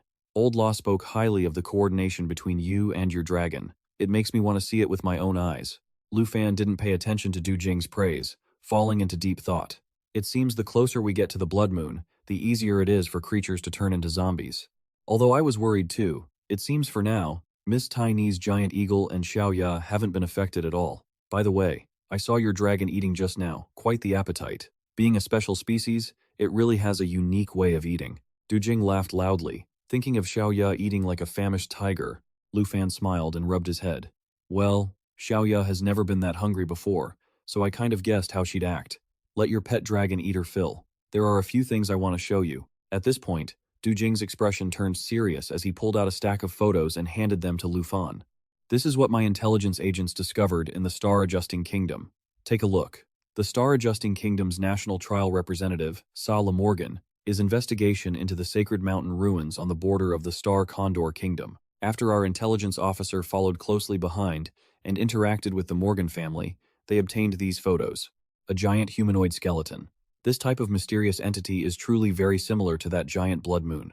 Lu Fan said, Looks familiar, doesn't it? Compared to it, the miner in the photo is as tiny as an ant, almost invisible. Besides that, my intelligence officer also captured a video at the Sacred Mountain ruins while infiltrating the Morgan house. A video that could lead us to a earth-shattering secret. Scene cuts to a giant skeleton. The man in the suit speaks up. Sir, we've arrived. Someone suddenly exclaims, Hey, it looks like a six-winged angel. The curly-haired blonde woman beside him points her thumb backward. Where did young Master Charlie go? The voice continues, That's the temple. The man in the suit looks at the distant temple and explains, That's right, we sent an investigation team to that temple. There was even an expert in the team, but the whole team lost contact. As he finishes his sentence, a voice of surprise rings out. What's that sound? The curly-haired blonde woman replies, It's a Sacred Mountain puppet. The golden light from the temple has mutated the surrounding creatures. They have mutated into more powerful and ferocious monsters. The man in the suit notices someone behind him and says, Wait, someone's coming. The woman also turns her head to look. Isn't that the fourth-rank expert from the expedition team? The expedition team has returned. The man says, Don't shout, he doesn't look right. Those wings immediately after, the Sacred Mountain thrall lunges to attack, making the two of them scream in fear. Run, he's turned into a Sacred Mountain thrall. Cutting to a room, the recording on the screen pauses. Du Jing speaks up. The video ends here. Luckily, my intelligence officer managed to escape, which is why we were able to see this footage. Lu Fan murmurs softly, Sacred Mountain thrall. Du Jing explains. That is a type of monster of a higher level than a Sacred Mountain puppet. Both Sacred Mountain puppets and Sacred Mountain thralls were mutated by the influence of the giant skeletons and the temple. He speculates seriously. Just like the acolytes created by the blood moon, They have transformed everything around them and show signs of awakening. He looks up at the screen and continues. That's right. This major discovery has been sent to the senior scholars at Longtu. The scholars predict that this type of mysterious creature is definitely not just 2 in number. They have existed since a time too far in the past to trace, and now they are called. Du Jing pauses for a moment and utters the 2 words, ancient gods. Lu Fan frowns deeply at this name. He looks at the photo of the giant skeleton on the table and thought, where did they come from? Why are they lying here? And what kind of power do they possess? Everything is still unclear, but calling them gods is perhaps not an exaggeration. Du Jing picks up a small water bottle. I know what you're thinking. It's impossible to know everything about the ancient gods. This is also what gives me a headache. Like the secrets of the world have only just revealed a small corner. He takes a swig from the bottle and continues. Monsters sacred mountainized are divided into sacred mountain puppets and sacred mountain thralls, while those blood moonized become acolytes. Lu Fan immediately states the rest, that it's not just acolytes. They should also be divided into acolyte puppets and acolyte thralls. Du Jing glances at him, an image flashing in his mind of a person obscured by a cloak and a giant skeleton. I think so too. So far, the acolyte puppets we've met are just walking corpses. You and Elder Lu must be extremely careful if there really are acolyte thralls. He replies firmly. I understand, Senior Du. After the attack of the Sacred Mountain Thrall, did anything else happen? Du Jing looks away as if trying to recall before speaking. This Sacred Mountain Thrall slaughtered everyone from the Morgan family at the Sacred Mountain ruins at that time, but it spared one person, Charlie Morgan. Lu Fan immediately asks, Charlie, the major in the Star Condor Kingdom from the Trial Nation. Du Jing confirms his guess. That's right. After my intelligence officer escaped the massacre by the Sacred Mountain Thrall, they discovered the Sacred Mountain Thrall, and Charlie met in front of the temple. The Sacred Mountain Thrall's hand gripped something and held it out in front of Charlie. Not only did the Sacred Mountain Thrall not attack Charlie, but its hand opened to reveal what was inside, and it even gave him something called Sacred Mountain Essence. Lu Fan widens his eyes and repeats, Sacred Mountain Essence. Du Jing continues, saying that Charlie was already strong, and after receiving that essence, he changed his profession to a saint functionary, a class not yet in the records and difficult to gather information on. Du Jing pats his shoulder, reminding him to be careful with Charlie. Meanwhile, Lu Fan is dazed, murmuring, Saint Functionary. Then he turns to look at him with a look of confidence and determination. Don't worry, Senior Du. For me, there is no opponent that is the hardest. No matter what power he has obtained, I must win the #1 spot. 2 days later, at the logistics area of the blacksmith shop, the blacksmith holds up his product and asks, Satisfied? If you take this out, it should sell for over 100,000 long coins. Lu Fan exclaims happily. Very satisfied. Master Chu's craftsmanship is truly remarkable. Then he presents a large bottle of liquor to Master Chu the blacksmith. This is the strong liquor that Senior Du likes to drink. Please accept it, Master Chu. You've worked hard these past few days. Master Chu the blacksmith smiles and replies. This kid is truly perceptive. He even knows my preferences. Just then, Tiny calls out to him from behind. Lu Fan, it's time to head out. Chang Kong, standing beside him, also urges, the new exploration mission has arrived. We're just waiting for you. Master Chu, the blacksmith, smiles and holds up the large bottle of liquor, seeing them off, and even promises to meet again. Lu Fan turns around, holding the necklace, and replies, it's a deal. Chang Kong puts his arm around his neck, teasing him. Oh my god, so Student Lu already has a bronze badge. I've been struggling for a whole year, risking my life, and I still haven't gotten one. Tiny also chimes in, it's truly heaven-defying. You've only been here for a few days and you're already our superior. The next morning, Lu Fei leads the way and announces loudly, this time, the supplies are well stocked, enough for 15 days. Let's try to explore further ahead. The 3 young people in the group respond in unison. Understood. Lu Fan flies over the snowdrifts, feeling suspicious. Strange. The positioning is clearly here, but I don't see the signal beacon left last time. At the same time, Tiny calls out loudly to him, Lu Fan, over here! Tiny points to the signal beacon lying on the snow and says, hey, it must have been knocked over by the blizzard. It's only been 2 days, and it's already broken. The quality is so poor. Lu Fan thinks silently that the current situation doesn't make sense, as if it's waiting for them to fall into a trap. Chang Kong pulls his cloak tight and moves forward. Then what are you waiting for? Let's start the mission. You guys follow behind me. Senior Lu, hurry back. I fear there's an ambush. Just as Chang Kong turned to ask about the ambush, a swarm of monsters hiding in the shadows appeared behind him. Chang Kong looked around in a panic. We're surrounded. We're in big trouble this time. Lu Fei, nearby, hadn't expected this situation either and began to complain. Lu Fan, however, remained calm as he analyzed the beast's movements. Lu Fei recognized them. Follower thralls? Are these really the follower thralls the seniors told us to watch out for? Suddenly, a dark, gloomy voice echoed out. That's right. Follower thralls are slaves to the glorious gods. Lu Fan looked up toward the source of the voice with intense vigilance. Chang Kong's face turned pale with fear. Who is? A hand with purple, decaying skin reached up to grab the hood. Lu Fei gasped in terror, uttering a familiar name. Li Luo. Even Tiny was too shocked to believe her eyes. Li Luo spoke up in greeting. Ah Tai, it's been a long time. Li Luo, a level 76, corrupted thrall and fallen knight. Lu Fan turned to his teammates. Li Luo? Do you guys know him? Lu Fei replied that Li Luo was once a Silver Emblem officer and also Tiny's fiancé. But during a scouting mission, Li Luo went missing. I never expected he'd end up as a corrupted thrall. As Lu Fei said this, Chang Kong interrupted him. Captain Lu, don't say any more. Lu Fan looked on with concern as Tiny covered her face and sobbed. Tiny cried, Li Luo, I've missed you so much. Please, come back to me. She noticed a pair of feet suddenly appear in her line of sight, and a masculine voice whispered in her ear. Ah, Tai, I've missed you too. Li Luo crouched down before her. He reached out to touch her cheek. I've finally found you. Tiny was so overwhelmed with emotion that she lunged forward to embrace him. It really is you. Please, come back home. Everyone will be so happy to know you're still alive. But suddenly, a wave of dark energy radiated from Li Luo. I can't go back. Can't you just stay here with me? Tiny looked at him, confused. In a flash, Li Luo returned to his soulless, corrupted state. You all must stay here and serve the god who is about to awaken. Tiny screamed in terror as Lu Fan's voice called out to her. Tiny, stay away. Li Luo stared at her with gloomy red eyes, whispering dark promises to lure her into serving the god. Meanwhile, Lu Fan tried to pull her back to reality. Tiny, don't listen to him. Whatever you do, don't go near him. Li Luo kept pressing Tiny, threatening her. If you refuse, there is only one outcome for you. To be torn apart by his corrupted puppets, to become a soulless husk just like them. Tiny could only beg Li Luo, while Lu Fan's voice continued to ring in her ears.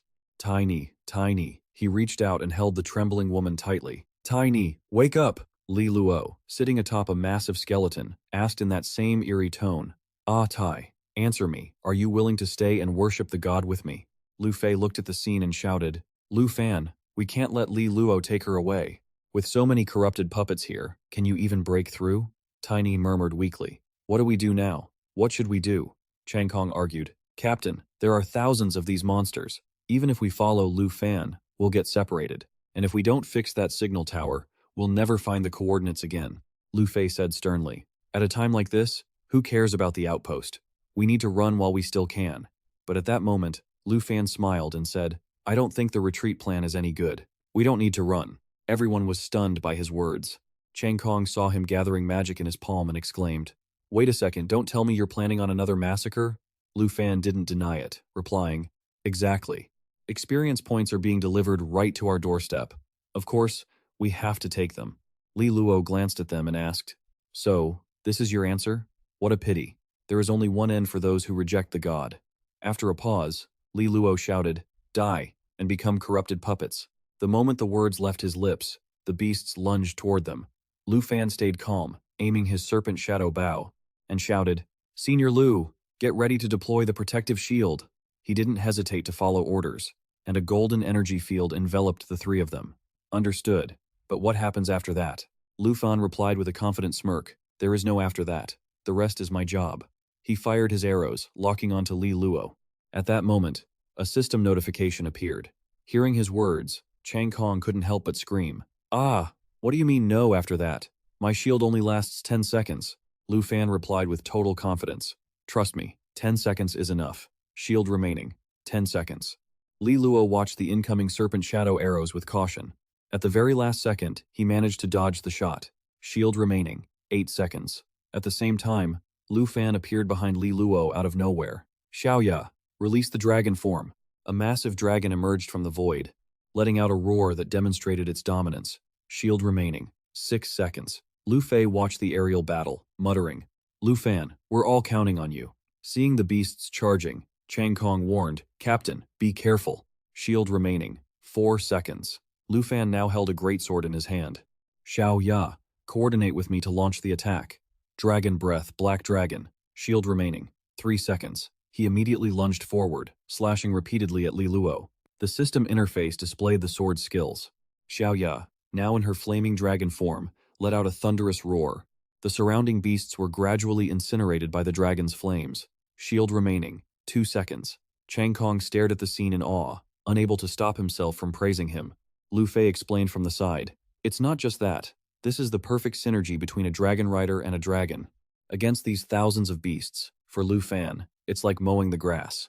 Even though Li Luo was wounded, he hissed with lingering defiance, watching Lu Fan reach out toward him. My god, shield remaining, 1 second. Xiaoya continued to breathe fire, wiping out the remaining beasts. Shield remaining, 0 seconds. Shortly after the battle ended, Lu Fan stood by and watched as Tiny cradled Li Luo's body, asking with concern, Tiny, are you all right? Tiny replied softly, Thank you, I'm okay. Chang Kong spoke up, suggesting they use the holy light chain to seal Li Luo, but Lu Fan immediately refused. Tiny looked at her lover in pain, saying, He is Li Luo, but it seems he isn't. He used to be such a gentle person. Meanwhile, Li Luo was moaning in pain all over his body. Suddenly, a large amount of corrupted zombie energy radiated from him. Lu Fan looked in the direction of the energy, immediately guessing it was corrupted zombie energy. Once the energy was mostly released, Li Luo seemed to regain his last bit of consciousness and told Tiny to leave. Tiny grabbed his hand, heartbroken. Li Luo, you're back. Hold on a little longer.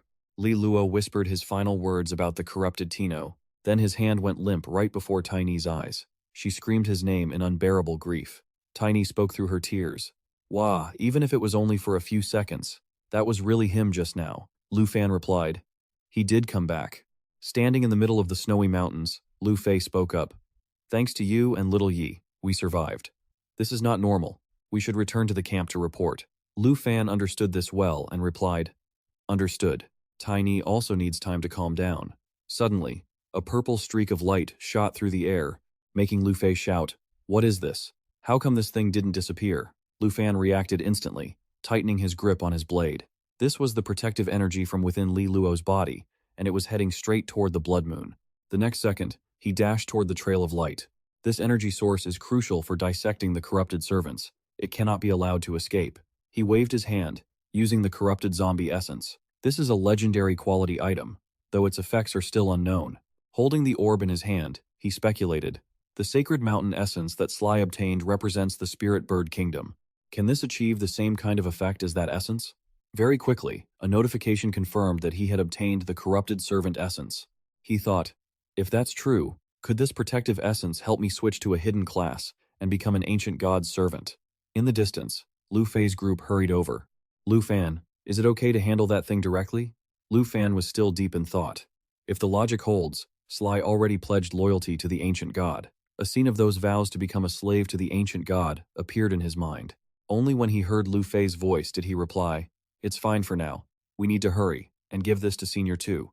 Looking at the two figures nearby, a hint of hesitation appeared in Lu Fei's heart. I understand, but we must wait a moment before we can go back. Lu Fan, knowing his hesitation, said, Captain, we should go and help out a bit. Time is running out. Eventually, he agreed.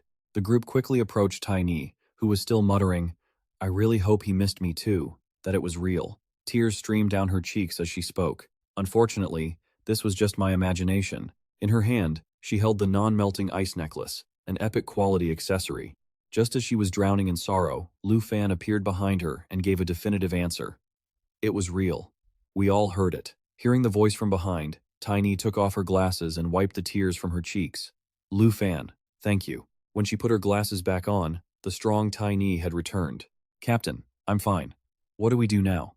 Everyone treated her as usual, and she no longer avoided the topic regarding Li Luo. Seeing that everything had stabilized, Lu Fei immediately gave the order. If you're okay, that's good. Squad 78, prepare to return to camp. As soon as he finished, all three acknowledged the order in unison. The group quickly left the snowy mountain, and the scene became empty. Because on that day, she understood she had to say goodbye to this sincere love and keep looking forward. The next day at noon, Tu Jing sat in front of the purple orb, suddenly realizing, so that's what happened.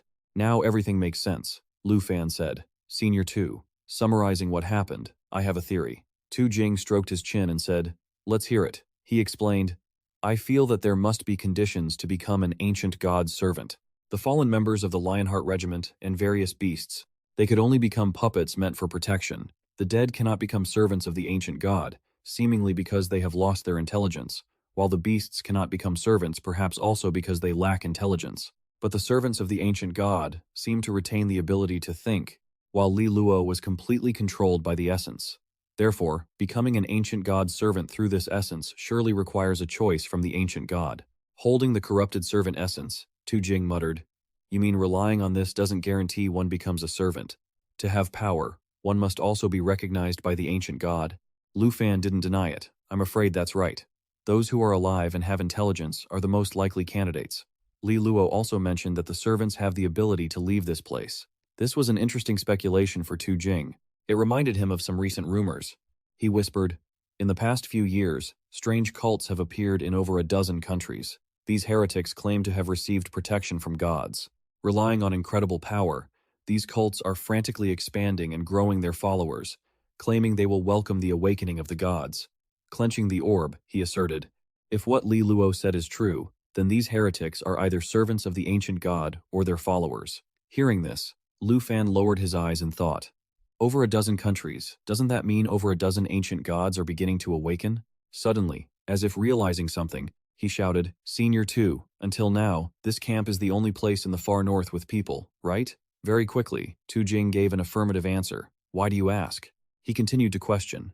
And what about the other missing members of the Lionheart Regiment? Like Li Luo? How many are there? Tu Jing realized the anomaly, without needing more explanation. You mean they have all become corrupted servants? Lu Fan began to speculate. If any of them are still alive and have left this place, in that case, there's a high chance they've become corpse Thio. It's best to issue a warrant to track them down and eliminate the potential threat. Hearing this, Du Jing suddenly fell silent, not saying a word. After a long while, his voice deepened. I feel for my brothers. They clearly sacrificed so much for the country, yet now they're being hunted. Understanding his state of mind, Lu Fan patted his shoulder in comfort. Things have come to this, and there's no other way. The brothers in the garrison will understand. Knowing what was at stake, Du Jing just sighed regretfully. I understand. Let's consider this decided. He glanced at the essence of the corpse protection crystal on the table and said, might as well use it to test and verify my theory. At this point, Du Jing suddenly looked troubled. Testing on who? You don't mean to use it on a human, do you? Lu Fan smiled immediately and replied, let my dragon try it out. Hearing that, Du Jing became agitated. Don't talk nonsense, kid. I can't use a living person for tests, and I can't use a dragon either. Even if Faye isn't affected by the blood moon, what if something happens? That wouldn't just be a huge loss. It would be extremely dangerous. After being lectured, Lu Fan hurriedly explained, Senior Du, you misunderstood. The dragon I'm talking about isn't my pet. Now it was Du Jing's turn to be stunned. Not long after, the two of them stood in the snow. He asked, I watched your battle against Nguyen Trong Fong. Other than the 5 dragons, you don't have any others. Lu Fan replied. 2 of those 5 dragons aren't actually my own pets. He turned his head and smiled. They are actually summoned entities of my own dragon pet. Du Jing was horrified. Summoned entities of a dragon pet? As if to prove his point, Lu Fan raised his hand. Come out, Faye, and summon the Twin Dragon King. As soon as he finished, a beautiful girl appeared in midair. Quickly, she waved her hand and summoned a massive dragon.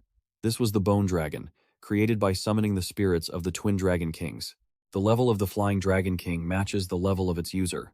Du Jing was still reeling from the sight before him, so the dragon pet summoned these two? I never expected the legendary boss, the Divine Tree Flying Dragon, to only be worthy of being a pet to a dragon pet. This kid Lu Fan doesn't have a single easy-to-deal-with dragon. The beast before them was the level 22 soul of the Flying Dragon King. When it breathes dragon fire, it deals random elemental damage fire, ice, lightning, or wind, among various other types of damage. Lu Fan pondered, the Flying Dragon King is the weakest of the 5 dragons. Even if it turns into a corrupted corpse, Senior Du and I can take it down. It can be summoned back after death without any loss. What a perfect test subject. After deciding, he turned to call Senior Du. The latter understood and quickly replied, let's begin. Then he gave the command, Faye, feed them this. She nodded and took the order. In a flash, the corrupted essence was tossed into the air, drifting toward the Flying Dragon King. The next second, it opened its mouth and swallowed the orb easily. Almost immediately, the flying dragon's body began to undergo strange transformations. Streaks of purple energy escaped, wrapping around its body. The Flying Dragon King let out a roar, clearly in intense pain. Everyone was caught off guard by this transformation. Fei shouted in fear, "Chi! Chi!" Du Jing also yelled urgently, "Lu Fan, get back! It has turned into a corrupted corpse."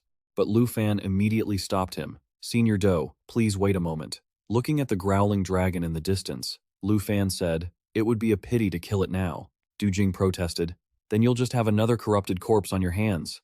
If you don't strike now, it'll be too late." Lu Fan thought for a moment and gave an order. "Fei, you are their master. Try to reclaim them and break free from the ancient god's control." The next second, she charged in and used Jade Light, which dispels all negative effects and increases attributes by 30%. Each blessing also blocks 1 point of damage. Lu Fan watched, speculating. The Flying Dragon King is a demi-dragon. It doesn't get the dual effect like Fei does. She wanted to cast Jade Light to counter the ancient god's control, but Du Jing was still hesitant. Is this even possible? I still see the black and purple energy on its body. On the other side, waves of green energy from the Jade Light poured out, wrapping around the Flying Dragon King. That power grew stronger and stronger. The dragon's reaction became more violent, and it roared incessantly. Fei's eyes flashed, emitting a green aura. A second later, she lunged toward the dragon, carrying a surge of energy. Du Jing and the others below watched in shock. What is happening? The beast that just went berserk has calmed down? Not only was it not turned into a corrupted corpse, but it also gained the power of the ancient god. By now, the Flying Dragon King had evolved into a level 22 corrupted corpse demon dragon. Its skills had changed significantly after this evolution. Du Jing couldn't help but exclaim, "Fei actually snatched the Flying Dragon King from the ancient god's grasp. You're really something." Du Jing spoke to Lu Fan again. "It seems your guess was right. When the essence is used, the ancient god tries to seize the spirit." He smiled. The evolution of the two flying dragons influenced each other, mutating together. This was something I didn't expect. In the end, he sighed in relief. "Lucky you stopped me, or I would have killed them. With these two demon dragons, you've really hit the jackpot, kid." Lu Fan gently patted Fei's head and glanced over. "I can't wait to test the new skills of the corrupted corpse demon dragon. Can the interrupted mission of Team 78 continue now?" Du Jing didn't refuse and confirmed it was possible. Both the ancient god minion and the ancient god essence had been verified, so only one thing remained: the temple. Lu Fan turned his head and whispered the word, "Trace." By noon the next day, the whole team set off. Trong Kong sat on his mount and asked curiously, "Is this a temple or a ruin?" Lu Fan explained, "The ruins that Li Lok mentioned, and the ones the Star Tuning Kingdom discovered regarding the Golden Light Temple, are one and the same. To understand the awakening of the ancient gods, we must find this place." The system notification popped up, signaling they were near the location indicated on the treasure map. Is the God Tier treasure map referring to this place? Suddenly, Tai Nu saw something and shouted. Up ahead, a flash of light appeared, making her happy. We've finally left the blizzard zone. The scenery ahead was a peaceful shade of green, and occasionally, a bird flew by, causing her to exclaim how beautiful it was. Lu Fan also thought to himself that it was a nice sunny day, as if they had escaped the north. Trong Kong's attention drifted to a large lake nearby, and he suddenly exclaimed, "Isn't that the sea?" Du Jing reacted, "This is the place we first stepped foot on. Exactly what is connected to the massive chain beneath this ice?" Trong Kong wondered. Could the ruins that Li Lok mentioned be found along this range? Just then, the system notified Lu Fan, drawing his attention. They had reached the treasure map's location. A second later, he happily turned around to head back. Found it! This state. It's definitely a dragon egg. His hands quickly dug through the ice and snow covering the ground. Not long after, an object glowing beneath the white snow was revealed. It was a green dragon egg of an undetermined level. He couldn't wait to reach out and grab it. Sure enough, the fourth dragon egg was finally his. Lu Fan noticed something unexpected, looked back, and said, "That's," as he pulled a black square box out of the snow. After opening the box, the system quickly provided him with information about the scroll inside. Upon learning about his discovery, he pondered deeply while using the dragon language magic to increase his power by 100%. His face took on a sinister look as he stared at the scroll in his hand, lost in thought. Once I subdue the blue dragon, its skills will surely correspond to the roar of the blue dragon king. With this dragon language resonance, the magic I cast with the blue dragon will double in power. He sat there, lost in thought, calculating that he only needed to reach level 35 to learn this skill. It seems I should contact Du Tai at the Tianhua auction house to use my monthly privilege and get a pet slot expansion scroll. Tai Ni and Trong Kong walked over to where he was sitting. Tai Ni waved her hand and said, "Lu Fan, what are you doing standing there?" Truong Kong put a hand on his hip and asked, "Is junior brother Luke admiring the scenery all by yourself?" Seeing them, he stood up and replied cheerfully, "It's nothing, just taking a look. In any case, I feel like this is the border of the far north. There's a good chance that beyond the ice lake lies a land unknown to us." Luffy, along with his eagle, turned back to look at him, and sighed. Even though we've explored the outskirts of the stormy snow, the far north is still vast. This is only the inner region. Huge mountain ranges covered in thick layers of snow rattled under the whistling wind, mingling with Luffy's voice. The Blood Moon mountain range, stretching for miles, also ended here, so perhaps this was the tip of the ancient god's tail. Truong Kong looked at the scene ahead and said in surprise, "It's so huge! The body alone is miles wide, not even counting the head," Luffy continued. "Although the ancient god's true form remains unclear, these giant chains are clearly related to the Blood Moon," Lu Fan replied. "It's like a bridle used to control the Blood Moon ancient god." Tiny suddenly interjected, "Doesn't that mean the ancient god is just a massive mount, and its master is right there at the end of the chain?" Lu Fan crossed his arms and thought carefully. "It's still too early to think about that. We should keep following the chain to see what's left ahead." Truong Kong draped an arm around his shoulder, clenching his fist with determination. "Exactly. Who knows? The ruins or a temple might be on the other side of the lake," Luffy sternly reminded everyone. "As captain, I must remind you all. We don't know how dangerous this unexplored lake ahead is. Truong Kong, do you remember how badly you were injured last time?" Recalling the past, Truong Kong looked dejected and replied, "I know, Captain Lu. You're nagging me again. I won't follow behind this time." Tiny put a hand on his shoulder to comfort him, dropped the idea of trying to ride coattails for merit. "Come on, help me set the location marker." While Truong Kong and Tiny were talking, Lu Fan started moving and said to the captain, "Captain Lu, don't worry. I'll go scout ahead and return quickly." Luffy replied, "If this were before, I definitely wouldn't have agreed. But now, we won't hold you back." A surge of light emitted from Lu Fan's hand as he shouted, "Little Da, switch to Avenger form." Little Da radiated immense power and let out a roar.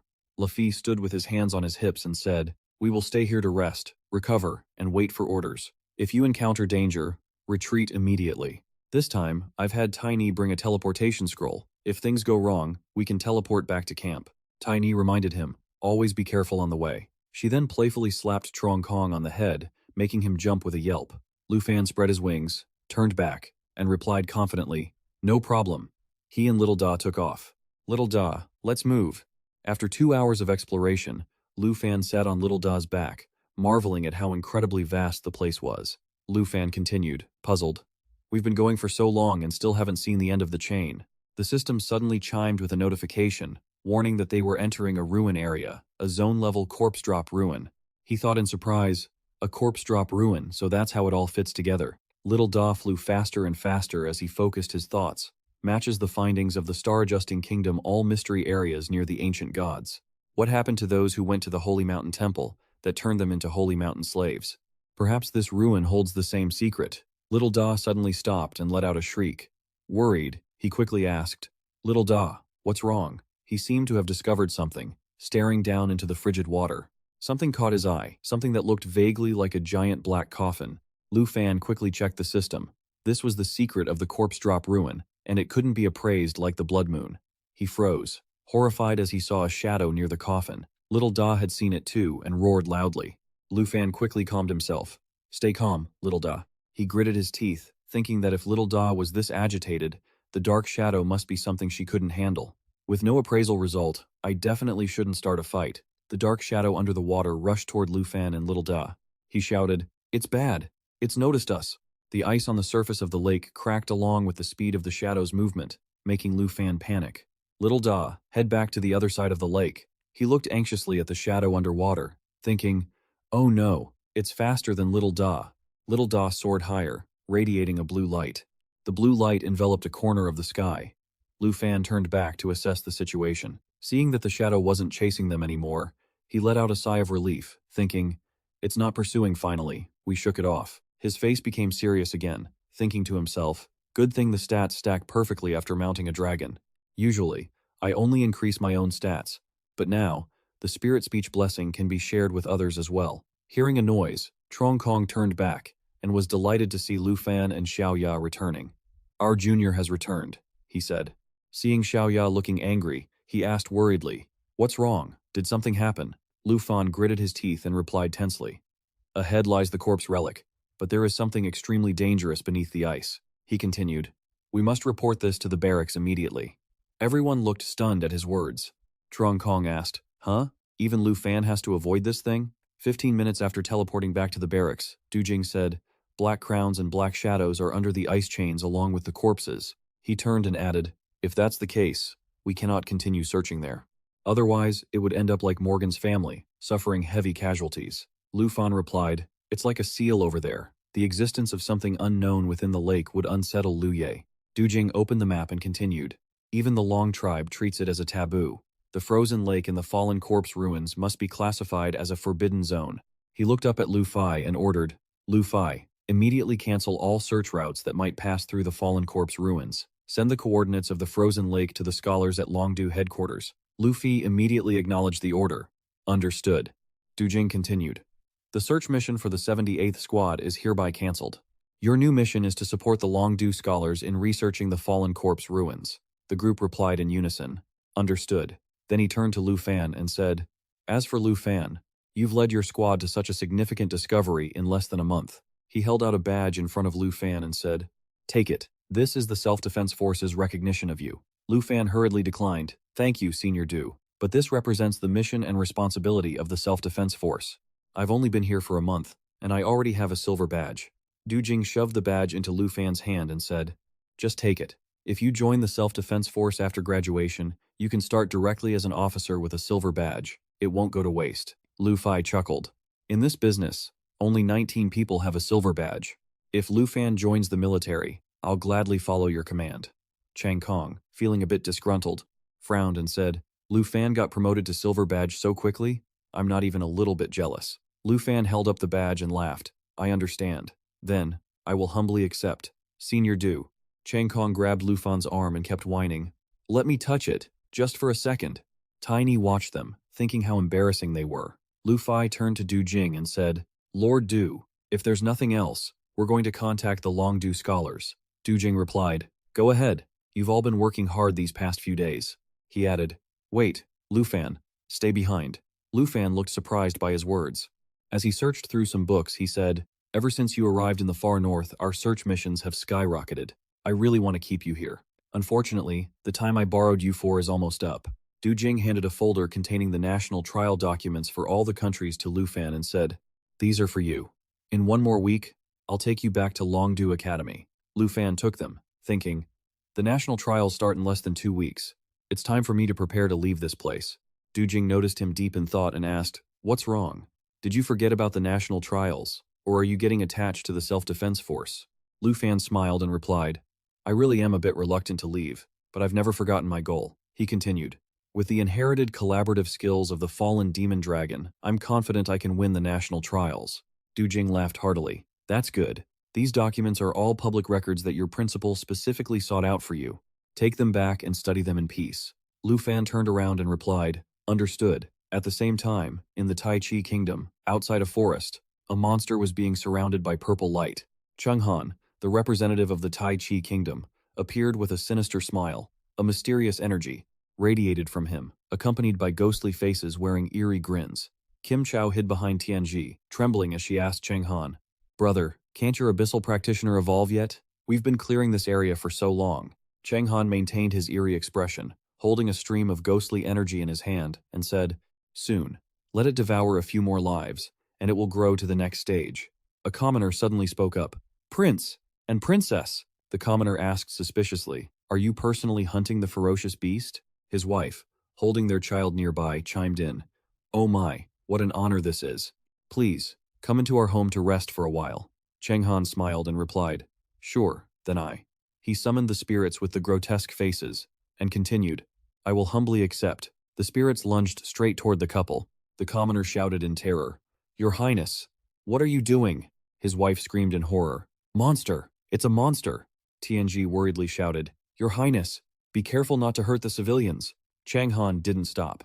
His surroundings filled with the screams of the couple. He glared angrily at Tianji and snapped, Collateral damage? I already told you, it only needs these few lives to evolve. He added mockingly, They're just pathetic commoners. Who cares if they die? Isn't it an honor for them to provide nutrition for my summon? Cheng Han walked away, looking annoyed as he said to Tianji, "You've been with my Jin family for so long, yet you still say such stupid things. You haven't made any progress at all." Kim Chow ran after him, calling, "Brother, brother, wait for me," leaving Tianji standing there deep in thought. At the same time, in the South Korea Spirit Mage Council chamber, 4 people sat under candlelight discussing. K-Lon, the representative of South Korea, spoke up. "So, we will be allies in this national trial." Wei Ji, the representative of the Han Kingdom, replied, "If the country has arranged it this way, I have no objections." She added, "If word of this alliance gets out, you all know the consequences." Jia Shan Lai, the representative of the Nan Kingdom, said calmly, "The national trials are a foundation every year. With our 4 countries allied, we are sure to rank at the top." The 4 of them said in unison, "Happy cooperation." The candle then flickered out. In the Snow Kingdom, at the active volcano, someone anxiously reported, "Young master, the family head has sent a message. He wants you to get ready to leave." Andre, the representative of the Snow Kingdom, held a large axe and walked away with a satisfied look after finishing off a monster, saying, "Finally, it's beginning." The national trials. Switching scenes to the Star Adjustment Kingdom, the sacred mountain of ruins, someone was rushing toward a group of people waiting there. A well-dressed man stepped forward and asked, "Sa Li will be heading to the Tai Chi Kingdom soon. How are your combat preparations?" Sa Li, the representative of the Star Adjustment Kingdom, bowed his glowing golden wings and replied, "In the national trials, I will definitely be the champion." 2 days later, while Lu Fan was reading documents, there was a knock at the door. When he opened it, Du Jing asked, "How is it? Has our Long Kingdom representative finished reviewing the documents?" By then, the 4 of them were standing in front of Lu Fan's room. Chang Kong grinned and said, "Heh heh. You better take first place, Junior Lu." Lu Fai added, "Captain, it's time to allow you to leave the squad." Tai Ni encouraged him, "I'll be cheering for you." Du Jing beamed at Lu Fan and said, "Are you ready? It's time to head back to Longdu Academy." Lu Fan smiled and replied, "Let's set off." The next morning, at the principal's office of Longdu Academy, Lu Fan walked up and knocked on the door. A voice came from inside. "Come in." He gently opened the door and said, "Excuse me." Zhao Tai Nigming excitedly reached out his hand and said, "You're finally back. It's been a long time, hasn't it?" Lu Fan, the principal, is away on business, so I am currently in charge of the national trials. He looked at the 2 bodyguards and added, "These 2 are elite guards sent by high-ranking officials in Longdu to ensure the safety of the representatives on their way to the Tai Kingdom." He continued enthusiastically, "These guards are different from the ones in the Lugia delegation. They serve solely to protect the high-ranking officials of Longdu. It seems the officials in Longdu are paying special attention to these national trials this year." Tai Nigming gestured for Lu Fan to sit. Lu Fan then asked, "Will Vice Chairman Zhao be going to Tai in place of the principal?" He replied, "That's right. The principal won't be able to return for the next 10 days or so. I have chartered a special plane in the school's name. We will depart tomorrow at noon." He emphasized, "You just returned from the far north and have to head out again immediately. So, you should get some good rest today. Oh, that's right. If you need anything at all, just let me know. As long as it's reasonable, Longdu Academy will be happy to accommodate you." Lu Fan smiled slightly. "I actually do need something," he asked boldly. "I wonder if the school could provide me with an expansion scroll for my pet slots." Tai Nigming immediately spat out the tea he was drinking. He hurriedly asked, "Lu Fan, do you have another new dragon?" Lu Fan replied, "I'm just preparing in advance. To be safe." At that, Zhao Tai Nigming closed his eyes and sighed. "Although this item isn't very expensive, the school doesn't really have it in stock, so I truly have to apologize." Lu Fan turned away with a smile. "Then I won't make things difficult for Vice Principal Zhao. I'd like to arrange my own schedule for the remaining time. Is that okay?" He replied, "Of course. There's no need to worry about the bodyguards. They won't stop you." At Villa Number 2, the 2 bodyguards followed Lu Fan home. As soon as Lu Fan arrived, Hanka rushed over to hug him. "Lu Fan, you're finally back. I've missed you to death over the last half-month." Chin Thu also chimed in. "We've been waiting since last night. You're finally back." Lu Fan replied softly, "So the vice principal told everyone already? That's a shame. I originally wanted to surprise you all." Hanka happily pulled Lu Fan to the dining table. "Don't just stand there. You probably didn't get any good meals in the far north. Come, hurry up and eat." Dao Tio Man also interjected, "I've been waiting for you to eat. Hurry up, hurry up. I'm starving to death." Chin Thu laughed. Sister Han started preparing this before dawn. Lu Fan looked on excitedly. There was so much food. In the far north, what I missed the most was Auntie's cooking. Chinthu replied excitedly. Tell us quickly, how much stronger have you become in the last month? The 2 hours at dinner passed by. Lu Fan recounted his experiences in the far north and learned that none of his friends had been attacked. But besides his close friends and relatives, there was someone else. He picked up a piece of jewelry embedded with a blue stone and pondered, I met her before I left. Suddenly, Dao Tuman rushed over and exclaimed, Look at that! Who are you planning to give that gift to? It looks expensive. Lu Fan quickly pulled his hand back. You scared me to death. That's none of your business. Han Ka, from behind, reminded him. You're leaving early tomorrow, so get some rest after you finish thinking about that. Dao Tuman continued. How boring.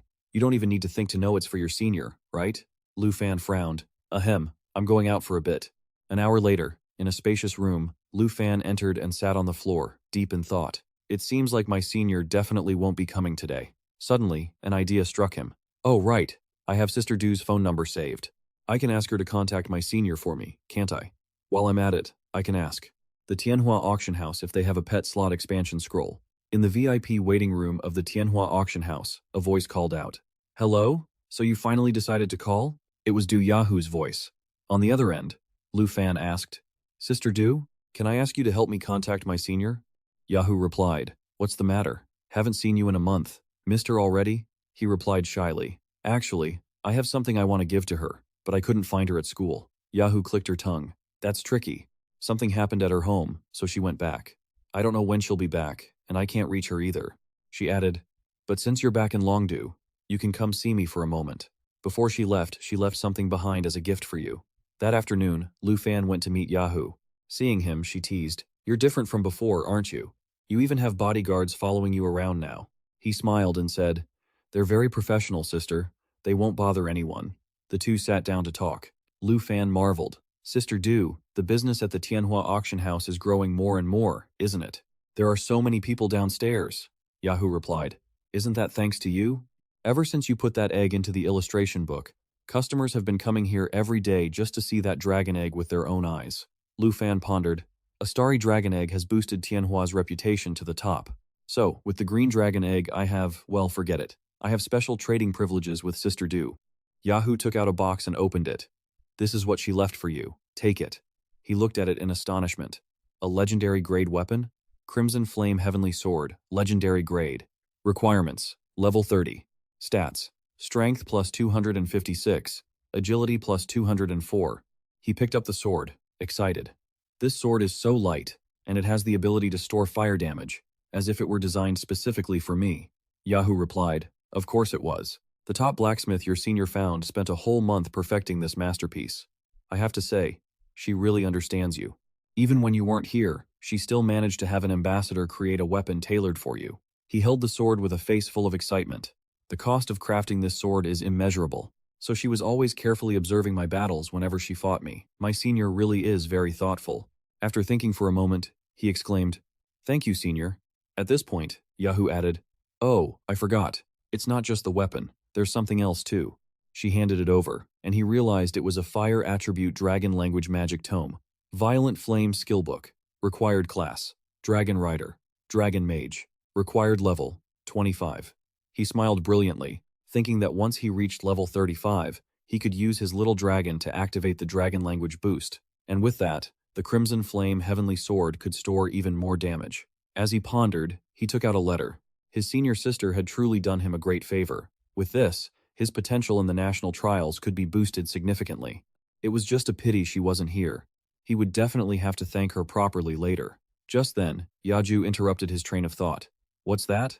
A love letter? The letter read, Junior brother, long time no see. Something unexpected came up, so I have to leave for a while and won't be able to watch you win the championship in the national trials. By the time you read this letter, you should have already received the gift I prepared for you, right? You really like it, don't you? Last time I said I'd give you a gift, but you ended up finding a dragon egg and paid me back for the scroll. This time, I had a master craftsman forge this gift to see how you'll pay me back. I have many things to handle here. The first thing I'll do when I return is come to your place for a meal, and then I'll take you to the points room for a good fight.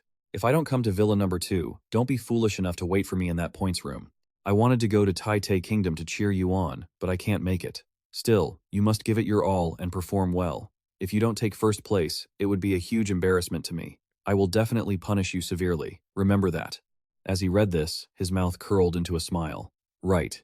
You promised me an eternal ice block. You didn't forget, did you? Remember to secure it.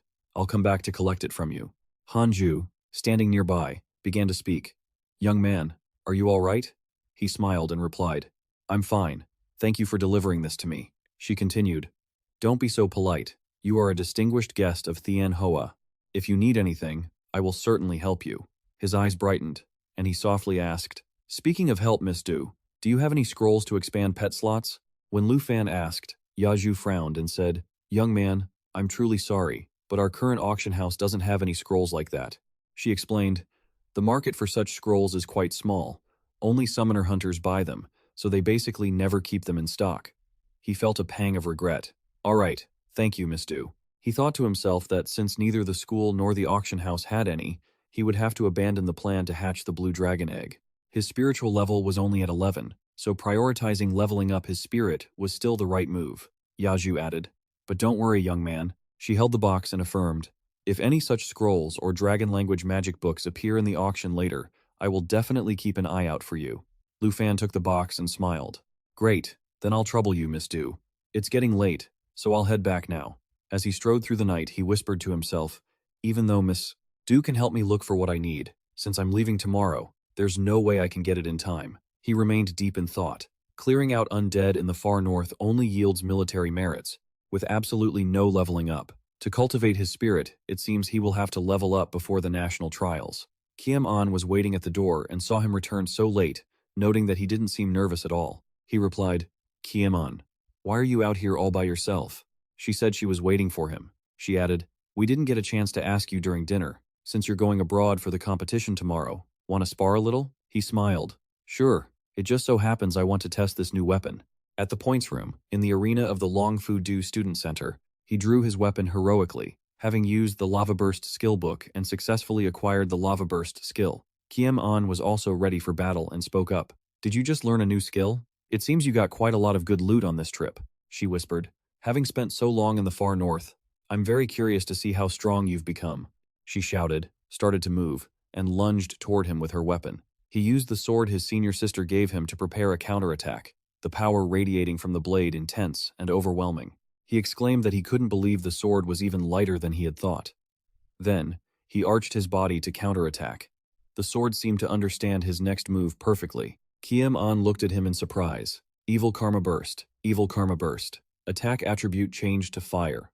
Each time you harvest a life, it permanently increases the attack power of the fire karma by 0.1%, currently enhancing it by 12.4%. He dodged nimbly and remarked, Senior sister is truly impressive. This sword fits me even better. It seems I should try out more different types of weapons. He jumped up, thinking to himself that the more he used it, the more convenient it became. The dragon scale sword could officially be retired. Then he shouted, Kiem An, be careful. On the other side, Kiem An was still attacking with her great sword of breaking armies. A terrifying surge of power erupted when the two clashed. Kiem An thought to herself that even though Lu Fan wasn't used to the new weapon, he had easily neutralized her 5-sword combo. Then she said, Lu Fan, you really are someone who is always becoming stronger. He replied, I can also feel that you have become much stronger as well. The attack from those 5 swords was incredibly sharp. She replied, Is that so? It's a pity that now even my combat techniques can't keep up with you. She shouted, a surge of power pushing him far away. She approached and said, Lu Fan, you are someone who is always moving forward, always becoming stronger. Being by your side, one can always feel at ease. Kiem An reached out her hand, guaranteeing first place in the national trials. That won't be a problem, right? He reached out his hand as well. Of course. Early the next morning, Han Ka waved regretfully and said, You're leaving again. Please, be absolutely careful. The 2 people behind her also chimed in. Safe travels, we'll be cheering for you. Lu Fan waved goodbye. The day spent in Longdu Prefecture had passed by so quickly. As he boarded the plane, he reflected that the national trials would begin in just 3 days, and his head was filled with the expectations everyone had for him. He leaned his head against the airplane window, thinking about the opportunity to step into the ranks of the top-tier experts of Long Quoc. He was determined to seize it. Zhao Shengming approached him then. Lu Fan, we've arrived, he said. The Long Quoc supervisor is already waiting for us. He asked about the supervisor. The older man explained, In the national trials, each country, besides sending representatives, must also send a supervisor. mainly to monitor the rules of the match. They moved down to the tarmac. As he walked, he added, "The Long Kwok supervisor is decided by the upper echelons of Long Du. When we meet the supervisor, you must absolutely mind your manners." Just as Lu Fan finished minding his manners, Zhao Shengming suddenly froze, and his subordinates knelt down. He was bewildered. "Vice Principal, what happened to you?" The supervisor slowly appeared. "Stand up quickly, no need to kneel." He smiled and said, "I suppose this must be the representative of our Long Kwok." Du Qian slowly appeared. "Get up quickly, no need to kneel." He smiled and said, "Perhaps this person is the representative of our Dragon Kingdom. Is it Lu Fan?" In Jinyu City, Taiki Kingdom, at the international airport, Tai Nigming was flustered as soon as he saw Fai Bach. He asked, "Elder Han, why are you here? For you to come and greet us personally is truly an honor we don't deserve." Before he could finish, Fai Bach waved his hand and laughed heartily to welcome the Dragon Kingdom's representative. "Why wouldn't you deserve it?" Hearing this, Tai Nigming could only helplessly point at Lu Fan and introduce him. "This is Lu Fan from our Dragon Capital Academy. He has just reached his second job advancement as a Dragon Knight." He stepped forward, shyly scratching his head in greeting. "Greetings, Elder Han." Fai Bach stroked his white beard, tilted his head back, and laughed loudly. "Greetings, greetings. To have such a young Dragon Knight, your future is truly boundless." He looked at him and gently reminded him, "Heroes have emerged from youth since ancient times. I am certain that upon returning from the national trials, you will surely be a hero of the Dragon Kingdom." Lu Fan did not flatter him, but immediately bowed and replied, "Elder Han is too kind, I will do my best." Phi Bach turned around and laughed. "I have a very good relationship with Du Jing. If you have any trouble in the future, just go find him to resolve it. And if Du Jing can't solve it, tell him to come find me." Saying that, he walked straight towards the car, not forgetting to remind them before getting in, "Let's get in the car." There was still a distance to the banquet. Watching his retreating figure, Lu Fan couldn't help but ask curiously, "Vice Principal Zhao, who is this Elder Han?" Tai Nigming's expression turned serious, and he interrupted him directly. "Elder Han is one of the 3 elders of the Dragon Kingdom." Pausing slightly, Tai Nigming spoke the 3 words Han Phi Bach in a solemn tone. Upon hearing this name, Lu Fan was immediately startled and exclaimed, "What?" His face instantly turned serious as he thought to himself, "The 3 elders of the Dragon Kingdom are the 3 people with the most authority in the Dragon Capital's leadership. Even Senior Du is someone under the command of the 3 elders. No wonder there are shadow guards accompanying him." Tai Nigming was still in a good mood at this moment and did not notice his unusual behavior. "We'll follow behind later." Lu Fan slightly curled his lips, already calculating in his mind. Meeting Elder Han for the first time, he was willing to make an acquaintance. He must understand him very well too. Unexpectedly, participating in the national trials could allow him to get to know such a big shot. A while later, inside the car speeding on the highway, a suspicious voice suddenly rang out. "Vice Principal Zhao, Elder Han is one of the 3 elders, so why can't I feel even a hint of an expert's aura from him?" He asked curiously, "Could it be that my level is too low, and he is too profound?" Tai Nigming laughed and replied, "Elder Han isn't hiding anything. In reality, he is just a level 40-something chef." Lu Fan was stunned and asked back, "What? How is that possible?" Tai Nigming looked at him and calmly explained, "Your reaction is exactly the same as mine. Although this world respects the strong and power is supreme, sometimes it is not simply about combat strength. Among the 3 elders of the Dragon Kingdom, only one is a top-tier combat profession, rumored to have reached the 5th advancement. The others are support enhancement professions with no combat ability, but they are called the Pillars of the Dragon Kingdom." He continued, "You saw it too. When Elder Han goes out, he brings along his personal bodyguards, the 4 absolute swords. It is said that these 3 peak swordsmen were conquered by Elder Han, and they follow him voluntarily. Elder Han's capabilities must surely be very strong in another aspect." Hearing this, Lu Fan became lost in thought. He couldn't imagine that Elder Han didn't show his true face, and no one knew how strong they really were. 1 combat profession, 1 enhancement profession, and Elder Han the chef, none of them are simple. Suddenly, the Shadow Guard Gen turned his head to inform them, "Representative, we have arrived." The car slowly stopped in front of the hotel's main entrance. I don't know when, but a crowd of reporters had already been waiting there, surrounding the hotel entrance. A quick-eyed reporter recognized the people in the car and immediately shouted to inform the others. "The Dragon Kingdom's representative's car has arrived." Lu Fan was escorted out of the car by Tai Nigming and 2 shadow guards. Flashlights flickered continuously, accompanied by a barrage of questions. "Mr. Lu, please accept our interview as the representative of the Dragon Kingdom. May I ask how it feels to be the only Dragon Knight with a dragon?" "Representative Lu, Is it true that you are on bad terms with the Kim family online? Mr. Liu, please look at the camera lens. May I ask if the Dragon Kingdom has confidence in winning the championship this year? He frowned, feeling annoyed. Jinyu City is quite small, and they reached the hotel quickly, but it was really noisy and complicated. Tai Nigming struggled to push through the crowd of reporters to make way while shouting, "Everyone, please make way. Do not hinder the representative's journey." Just as Lu Fan was about to step inside, a loud shout suddenly came from behind. Another representative had arrived. Changing scenes to that afternoon, the lobby was very crowded, with everyone gathering in small groups, chatting animatedly. At this moment, he let out a sigh and sat down in a quiet corner. Lu Fan grumbled tiredly. There are too many reporters gathered at the hotel entrance. He paused for a moment, glanced at Tai Nigming beside him, and continued, "I can't even go out for a walk." Hearing this, he immediately reminded him, "Even if you go out here, there's nowhere to walk. Just stay inside the hotel for now." Suddenly, looking around, he asked, "Vice Principal Zhao, did the Dujingdu Kingdom's delegation not come?" Tai Nigming calmly poured wine into a glass and explained with a faint smile, "The Dujingdu Kingdom is always like that. They won't show themselves until the competition starts." Suddenly, Lu Fan seemed to notice something. He frowned, his expression displeased. Sitting not far from him was Cheng Han. At this moment, he was chatting and laughing happily with the others. It seemed Lu Fan's gaze was too blatant, making him immediately become guarded and look back. Suddenly, Tai An stood up enthusiastically. "Oh my, isn't this old Han? I didn't expect the Dragon Kingdom's representative this year to be him." The people around, hearing his words, began to gossip. "Old Han? Wait, the old Han among the three elders of the Dragon Kingdom?" He quickly ran in front of Phi Bok, shaking his hand warmly and introducing himself. "I am Kim Tai An, not only the representative of the Tai Ki Kingdom, but also the person in charge of these national trials." Phi Bok laughed and replied, "Pleasure, a pleasure." The crowd around them curiously whispered to each other, "It really is one of the three elders. Then are the four absolute swords beside him?" "Definitely. I saw them when I attended the Laman International Conference."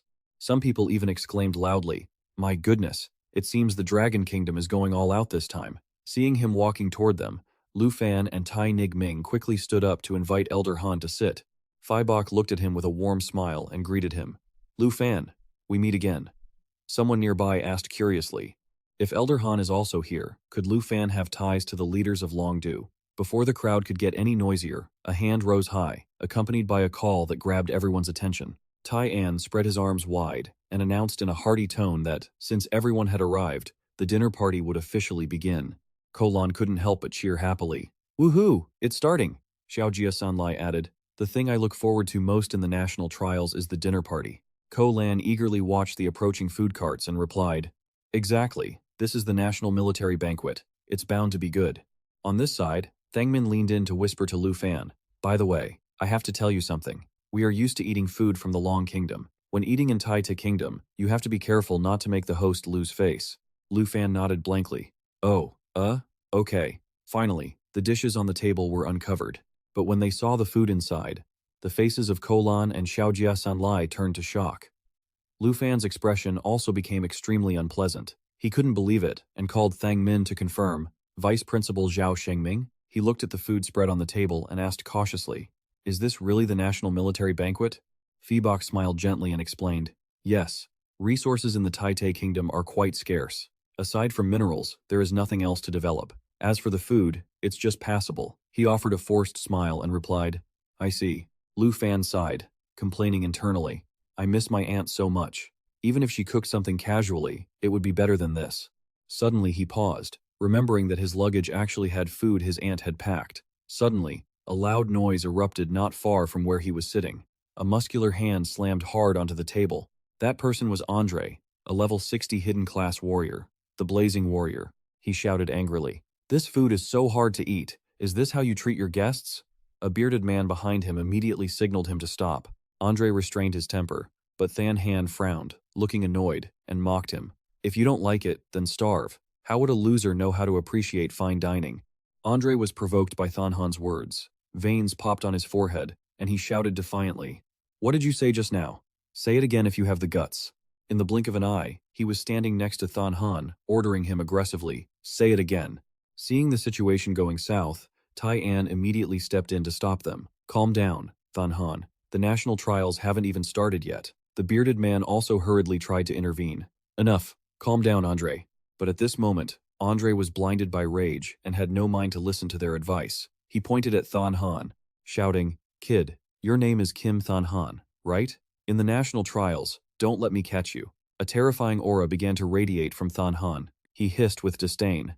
The feeling is mutual. Hearing this, Andre didn't linger and walked away aggressively. Before leaving, he didn't forget to shout, "I'm not staying here anymore. This meal is disgusting. Throw my portion away." The bearded man hurried after him. "Where do you think you're going? Come back and sit down." As he walked, a fragrant scent suddenly wafted by, making him freeze. Sniff, sniff, it smells so good. He followed the scent to the next table, which turned out to be the table belonging to Phi Bok's group. At that moment, he was laughing loudly and praising, "This flavor is really not bad." Thang Min was also amazed by the table full of food in front of him. "Wait, Lu Fan, why did you bring so much food?" He scratched his head and smiled shyly. "My aunt prepared it. She was afraid I wouldn't be used to the food in the Taite kingdom." Andre's gaze was so intense that Lu Fan turned around, and their eyes locked. Lu Fan didn't look annoyed. Instead, he smiled and asked, "Want to eat together? This is much better than the national banquet." Lu Fan added kindly, "We haven't been able to enjoy the delicacies of the Taite kingdom anyway." Andre didn't hesitate and quickly sat down next to him. "Thank you." He held a hot bun in his hand, his expression filled with desire, but before eating, he didn't forget to say, "Then I won't be polite." As soon as he finished speaking, Andre couldn't wait any longer and took a huge bite. The first bite made his taste buds explode. Emotions surged like a volcano. Andre shouted excitedly, "This is delicious."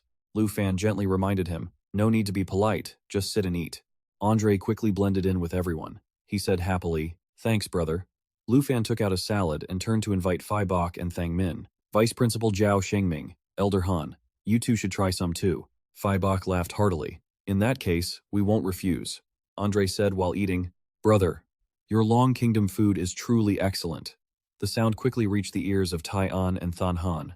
Those sitting around them could only watch with envy, occasionally murmuring, "It smells so good." Thang Min leaned forward and praised, "Your aunt's cooking skills are truly amazing. She lives up to being a chef." Thon Han couldn't help but get angry. He clenched his fists and snapped his chopsticks in half. Suddenly, Taian reached out to stop his next move. He calmly reminded him, "Calm down a little." Saying that, Taian stood up, his face as cheerful as if nothing had happened. He announced, "Everyone!" Reflexively, everyone stopped what they were doing, and all eyes shifted toward him. Taian held a switch in his hand, speaking as he clicked it. "The dinner party is coming to an end."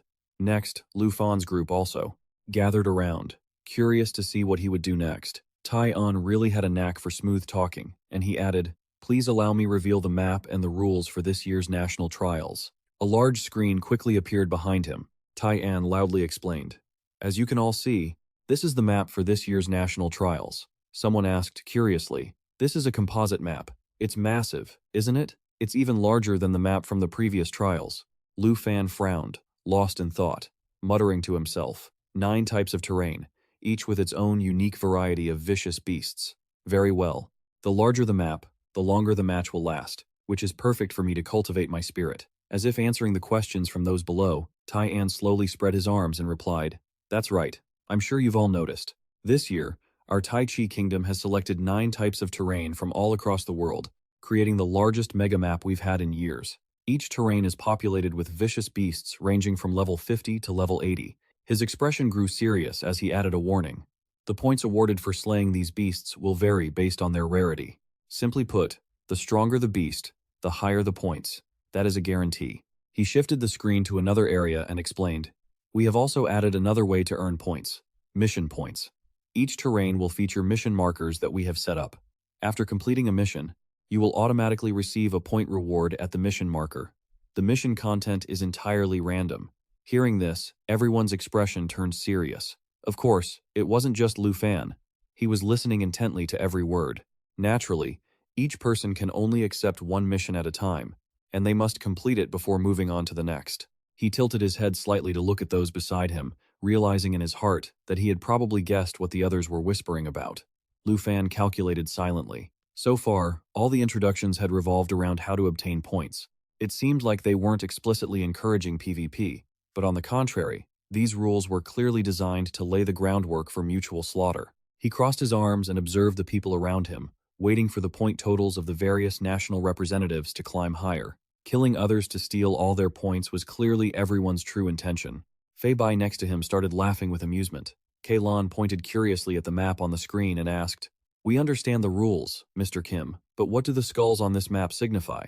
Tyon laughed and praised the question. "That symbol represents the new rule, the Dark Spires." Kalon repeated, puzzled. "Dark Spires?" Everyone turned their attention to the skulls displayed on the screen. Tyan continued, "Within each terrain, there will be a dark spire that moves randomly. Inside each small spire, there are legions of demon beasts that actually existed in history." His face turned sinister as he introduced them. "And their leader is the Nine Realms Demon." Someone hearing this immediately screamed in terror. "What? The Nine Realms Demon, the one that almost wiped out your Taiki kingdom, and you're actually putting them into the national trials?" Jia Sanlai rested her chin on her hand, looking bored.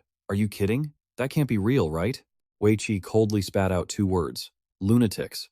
Lu Fan asked curiously, "The Nine Realms Demon?" Shang Ming, standing nearby, explained, "That was a demon beast the great Tai Chi kingdom sealed away. 50 years ago, an accident caused the seal to break. The entire Tai Chi kingdom was nearly destroyed by the Nine Realms Demon and its legion." Fei Bai suddenly added, "In the end, it took 5 fourth transition experts to reseal the Nine Realms Demon. Those 5 were high-level national hero defenders of the Tai Chi kingdom." Lu Fan frowned and replied, "So it takes 5 fourth transition experts to defeat an ancient demon beast?" Kalon smiled slightly and called out, "Mr. Kim, the monsters that countries place in the trials are usually debuffed.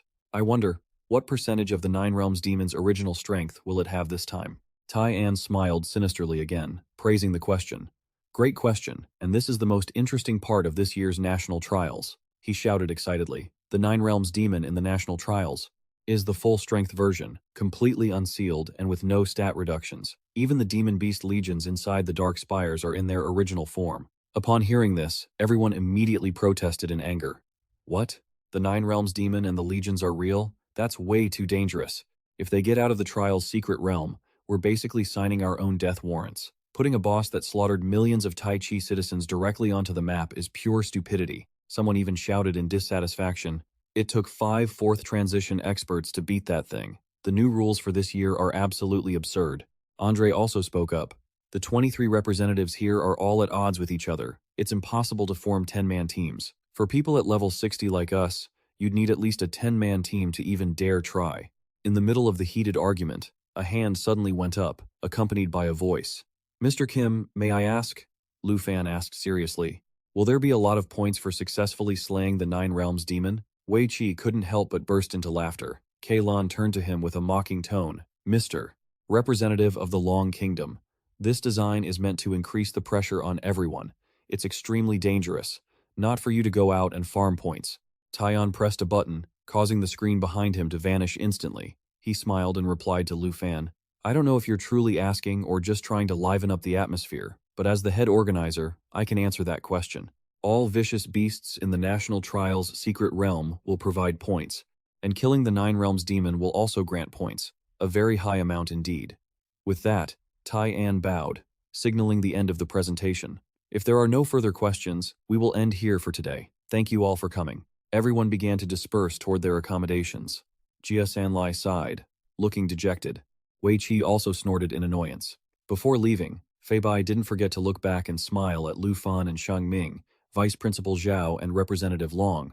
"You should head back to your rooms to rest. We'll see each other again tomorrow." Lu Fan and Shang Ming immediately bowed and replied, "Goodbye, Elder Han." Fei Bai walked away laughing heartily. Points for the Nine Realms Demon? I really look forward to seeing Lu Fan's performance. Time passed quickly, and Lu Fan lay in bed, thinking silently. Real ancient demon beasts, a massive map with 9 terrains, and the freedom to kill opponents to steal their points. I'm not sure about the others, but Kim Sung-han will definitely go for it. Suddenly, he noticed the mobile phone sitting beside him. As soon as Lu Fan turned it on, he saw the first notification, National Trials Ranking Predictions. He looked at the predicted rankings and couldn't help but feel dissatisfied he was actually ranked first. Lu Fan sighed in frustration. Man, media guys really are something else. He only dared to grumble to himself though. Who on earth would group him together with Kim Than-han? That's just sloppy. He looked at his phone again, thinking to himself, even if the intel wasn't entirely reliable, Lu Fan kept a close eye on the other person who would be on his team. The national trials kicked off, and the announcer's voice boomed. The moment everyone had been waiting for had finally arrived. The national trials this year, hosted by the Tai Chi Kingdom, will begin now. Please look up at the sky. He followed the announcer's instructions and immediately looked up. The host continued the announcement. The portal to the secret realm is officially open. As soon as the words left his lips, all the representatives were swiftly sucked into the gate. Lu Fanny closed his eyes and told himself, "Everything is ready. It would be perfect if I get teleported near the Shadow Spire." A moment later, he opened his eyes with a face full of confidence. "Let's get started." A notification appeared before him. Entering the national trial, secret realm. At the same time, everyone else was glued to the screens in front of them. The host's voice continued. The final representative has entered the national trial secret realm. The competition began, and the scoring started immediately. Everyone looked at the representatives on the screens with confident expressions. The total score would determine the rank of each contestant. Du Jing also watched the screen silently. The contestant who reached the top rank would be the winner. Meanwhile, Bok and Thang Min were also focused on the big screen. As all contestants had entered the secret realm, who would take the top spot? Let's wait and see. Switching scenes to Lu Fanny, he suspiciously opened one eye to scout. A system notification rang out. "You have entered the national trial secret realm." Lu Fanny scanned his surroundings, thinking to himself, "I'm very familiar with this terrain. This must be a section of the far northern wilderness." The system displayed another notification. National Trial Secret Realm, Ice Plains. Lu Fanny raised his arm, his face serious, and tapped on his smartwatch. A virtual screen quickly appeared from the watch. He looked at his location on the map and thought, "Right now, I'm in the middle of the edge. The rankings haven't updated yet, which means no one has earned any points." As Lu Fanny scouted the area, he noticed a mission point in the bottom right corner of the ice map. "That's my first objective." With these bracelets, representatives from different countries could see real-time rankings and the number of survivors. It had to be said, the temptation to see who had more points was a natural instinct for everyone.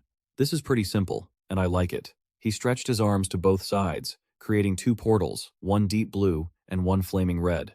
In a flash, two fierce dragons appeared. He hopped onto Xiaoya's head and shouted, "Let's go, Xiaoya!" The spirited dragon obeyed immediately, spitting out a burst of flames before roaring and taking flight. Lu Fanny rode comfortably on Xiaoya's back and smiled as he asked Du Jing, "Let's go level up with your sister Xiaoya next. What do you think?" She complained and swooped down, hugging his shoulder and acting spoiled. Lu Fanny couldn't help but chuckle. This little one still won't listen, huh? He couldn't delay any longer and shouted, "Let's go, Xiaoya! Time to find that shadow spire." As if responding to his command, she let out a chirp and accelerated into the sky. Switching scenes to the national trial, secret realm. In the desert, a figure trudged along, leaving deep footprints in the sand. Than Han chuckled, took off his gloves, and conjured a purple portal from his palm. With a look of annoyance, he muttered, Back to the desert terrain I'm already so familiar with." As he finished, he raised his hand high and commanded, "Abyssal shackles, split up and serve me." Immediately, countless faces with various expressions flew out of the portal. The system quickly displayed the information. Summoned Beast. Abyssal Shackler. Level 61. Evolved form of Abyssal Walker. The faces, filled with diverse emotions, flew through the wind.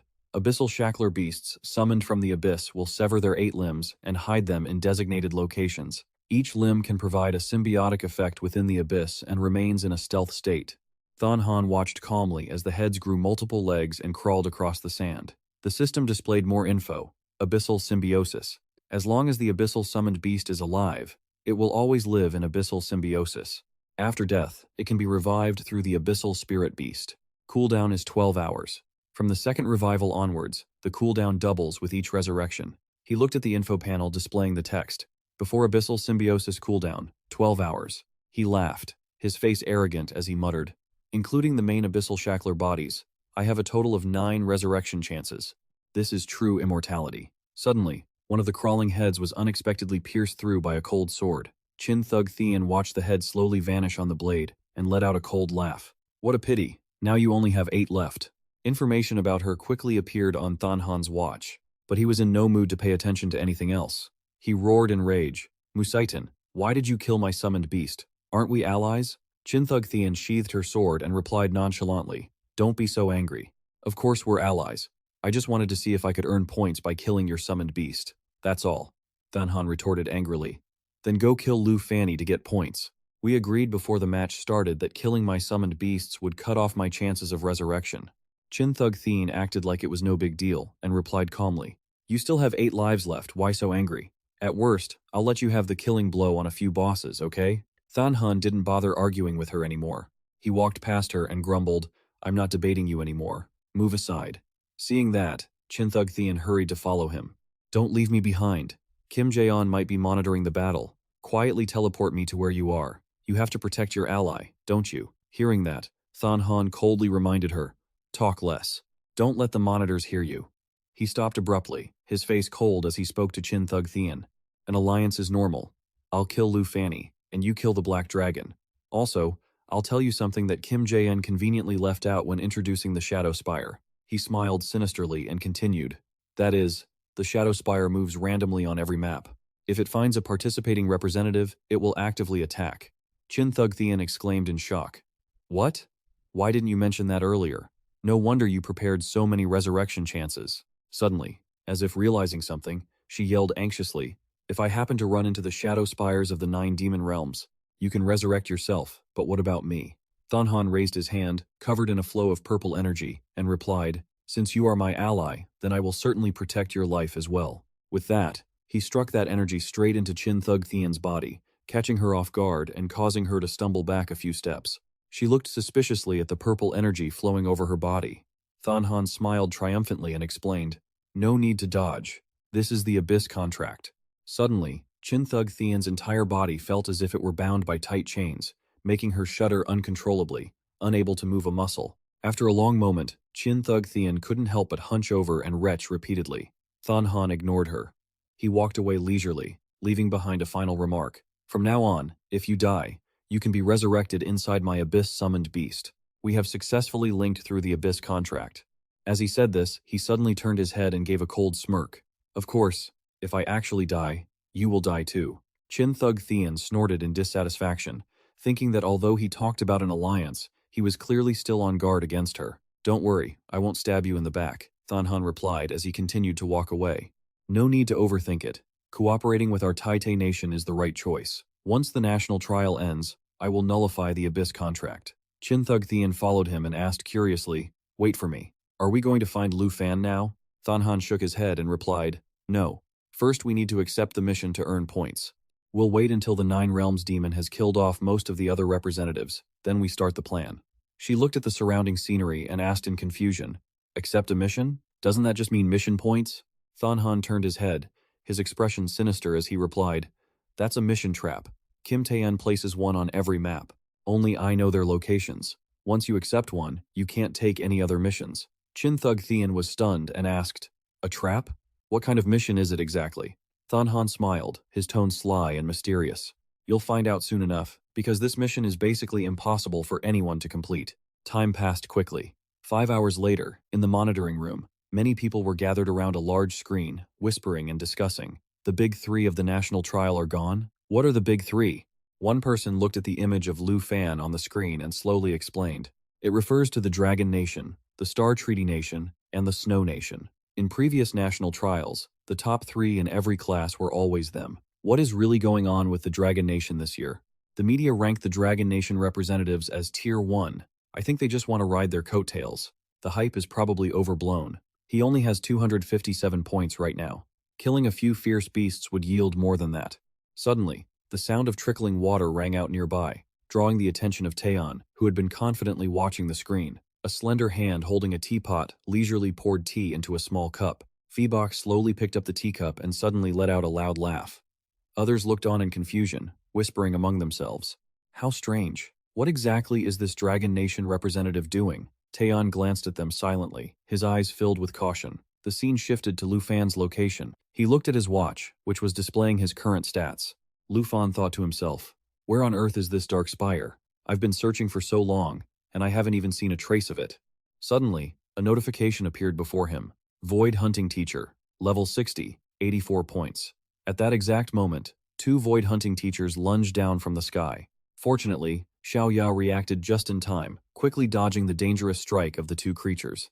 He looked at the 2 large, fierce beasts below and assessed them. Void Hunting Teachers compared to the fallen corpses I met in the Cloud Pavilion, they are much weaker. In the Secret Realm, one of them is only worth a few dozen points. I shouldn't waste time on this. To earn high points, I must accept boss subjugation missions or kill other representatives. Suddenly, he noticed something. A loud explosion rang out in front of Lu Fan, and he immediately went on high alert. His hands quickly moved to a defensive stance. At the same time, the watch on his wrist displayed a notification, reminding him that a mission point existed nearby. He frowned and commanded Xiaoya. Xiaoya, we've reached the mission point. Let's go down and check it out. Jia Shanlai swung his sword and shouted. In front of him was a giant, fierce beast. He hacked at the beast multiple times, making it shriek in pain. Ah! After successfully defeating the monster, Jia Shanlai panted heavily, murmuring uncomfortably. Not having reached the 3rd rank really is exhausting. He kept complaining, but at least he had finally managed to accept this mission. Just as he turned his back, he immediately went silent. Jia Shanlai's eyes widened, his face becoming dazed and bewildered. Standing before him was a giant, ferocious-looking dragon. He was so scared that he turned and ran. Jia Shanlai shouted while fleeing, "A giant dragon!" Suddenly, a person casually jumped off the dragon's back. When he realized who it was, he screamed in terror. "You're Lu Fan from the Dragon Nation." He didn't answer Jia Shanlai. His gaze focused only on the information displayed on the screen. After a moment of silence, Lu Fan turned off the screen on his watch and calmly walked toward Jia Shanlai. Jia Shanlai immediately went on guard, even drawing his sword to block him. But to his surprise, Lu Fan just silently walked right past him, leaving him stunned. Jia Shanlai watched Lu Fan's receding figure and thought bitterly, what an arrogant guy. The Dragon Nation's star once insulted the king of the Southern Nation. He almost caused the Southern Nation to collapse. If I could take care of Lu Fan. He looked at Lu Fan's stats on the virtual screen, and a sinister smile slowly appeared on his face. Rank 23, Lu Fan is only level 32. This is a God-given opportunity. Thinking of this, he immediately swung his sword at Lu Fan and shouted, "Stop right there." Jia Shanlai used the water-scale prison technique, striking directly toward him. The water-scale prison sprayed out streams of water, forming a cage to trap the designated target so they could never escape. It would last for 19 seconds. Seeing his goal almost achieved, he laughed gleefully. Dragon Nation representative Lu Fan, you thought you could sit back and reap the rewards of our battle? Jia Shanlai barked triumphantly. Suddenly, a black claw quickly reached out toward him. Before he could even react, the claw struck him, sending him flying and causing him to scream in agony. Jia Shanlai was tossed aside like an object, his entire body crashing hard against the solid ground. He clutched his injured arm and struggled to sit up, his expression full of resentment as he thought, "This is bad. The strength of this giant dragon is real. I think my bones are broken." At this moment, Lu Fan, who had been silent, finally spoke. He reached his hand through the water-scale prison and said in a cold tone, "Reap the rewards? You've overthought it." Lu Fan gently waved his hand and easily shattered the water-scale prison. "Not only that, you even looked at me with such contempt. Those 5,000 points you've accumulated aren't enough to move me. I've decided to spare you." Jia Shanlai sat paralyzed on the ground, his eyes wide with shock as he thought, my restraint skill was actually nullified? No way. He's only level 32. He wasn't about to give up and quickly stood up to counterattack. "Spare me? Damn it. Even if I don't get a high ranking in this national trial, as long as I kill the representative of the Dragon Kingdom, I'll be a hero to the Southern Kingdom." But before he could even move, Jia Shanlai was blasted backward by a fierce roar from Xiaoya. It didn't stop there. The creature slowly crept toward him, fire gathering in its maw. He let out a terrified shriek. Lu Fan offered a calm, kind reminder, "I advise you not to do anything rash. This mission is mine. You have no objections, right?" "Yeah." Moments later, his watch pinged with a notification. "Mission accepted. Current objective. Eliminate the boss, the level 85 earth-slaying demon of the 9 realms." Lu Fan's expression turned serious as he stared at the screen. Back to Lu Fan and Jia Shanlai, the latter scrambled backward, his voice trembling as he muttered, "I'm finished this time." Suddenly, a shadowy figure with glowing red eyes leapt from behind him, causing him to flinch and look up in a panic. The shadow slammed down where Lu Fan stood, shaking the ground and kicking up a cloud of dust. Seeing this, Jia Shanlai scrambled to run away while screaming, "Ah!" But before he could get far, he tripped and tumbled to the ground. He looked back, stuttering in terror.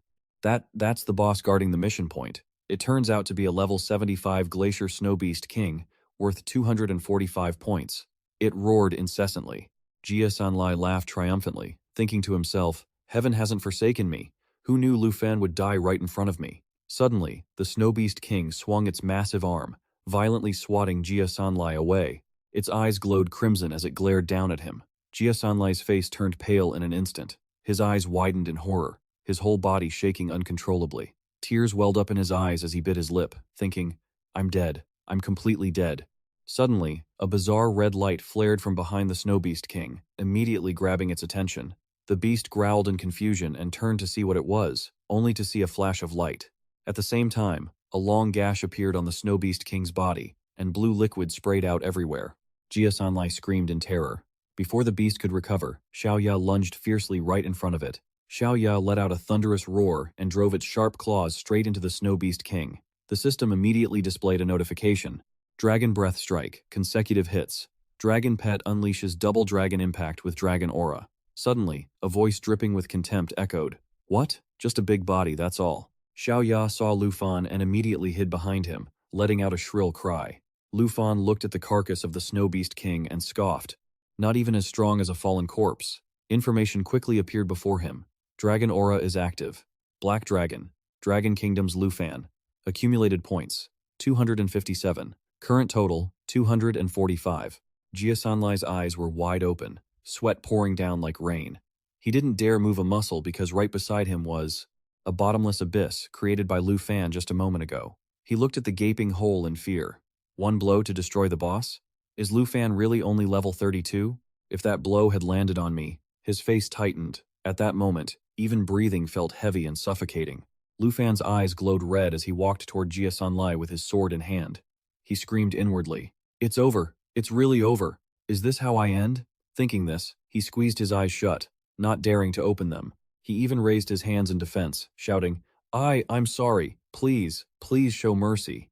But to his surprise, Lu Fan simply walked past him. By the time Jia Sanlai opened his eyes, the place was empty. A cold wind blew past, biting at his face. He turned around, murmuring in confusion, "Lu Fan didn't kill me? He really spared my life?"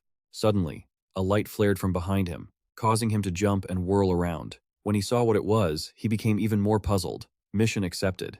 Eliminate the boss. Earth-slaying demon of the 9 realms, level 85. Jia Sanlai gasped. What kind of mission is this? He finally realized. Wait, Lu Fan asked about this earlier. Could it be he actually wants to go kill the demon of the 9 realms? Outside the national trial, Shang Ming, who was watching the surveillance screen, shouted in shock. Why was this kind of mission included in the secret realm? He pointed at Zion and demanded, "This is clearly an impossible mission. If this mission gets stuck and can't be turned in, how is Lu Fan supposed to earn points?" The man coldly retorted, "Calm down, you're making too much noise." Shang Ming lost his composure, lunging forward to grab Zion by the collar, shouting, "How can you tell me to calm down? This design is flawed. I want to appeal. Remove this mission at once." The man smiled slightly, forcefully knocking Shang Ming's hand away. "If you keep causing a scene, I'll have to escort you out. From what I know of the Taiki Kingdom, this was intentional." Shang Ming's face darkened as he gritted his teeth. Yu Feibai saw the situation was getting out of hand and intervened. "Vice Principal Zhao, don't be so angry." Shang Ming turned back, feeling quite dissatisfied. Old Han Feibai poured tea calmly and added, "Giving the green light to their own representatives while sabotaging others, they're clearly cheating for their own benefit. Are you the battlefield overseer for the Dragon Kingdom or not? You don't even have the right to appeal?" Shang Ming asked, confused. "What do you mean by that?" Feibai lifted his teacup and explained calmly. "Even if you appealed, it wouldn't solve anything. Do you think Lu Fan taking this mission was just a coincidence?" Shang Ming looked puzzled. "Old Han, you know full well this is unfair. As the overseer, why aren't you speaking up for Lu Fan?" He laughed heartily. "Sometimes, schemes and tricks are just futile, in the face of absolute power."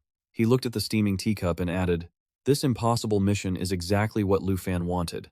I believe in him, and surely, you believe in him too." Shang Ming finally calmed down. He looked at the surveillance screen and replied, "I understand now, Old Han." Suddenly, his face flashed with surprise. Zhao Tai Nigming watched Lu Fan on the screen, riding on the back of Little Yi, and said in disbelief, never expecting Lu Fan to actively seek out the 9 Demon Realm Spire. Back to Lu Fan's side, he was riding on Little Yi's back, scanning the surroundings, until finally, a warning appeared before him. A dark spire was ahead. He cheered. "Finally, I found it. Let's go, Little Yi. It's time for a massacre." As if responding to him, it let out a piercing roar and sped up. At the 9 Demon King's spire, monsters were swarming from all sides. The system announced that the Demon Beast army had been awakened. Bloodthirsty flyers, level 60, 8 to 4 points accumulated. Lu Fan smirked, amused. "Isn't this Yuan Changfeng's precious mount?" He then mocked them before commanding Little Yi to charge into the fray, thinking, Right now, you're just a bunch of free experience and points. He turned his head back and called out, Star, wake up. It's time to fight.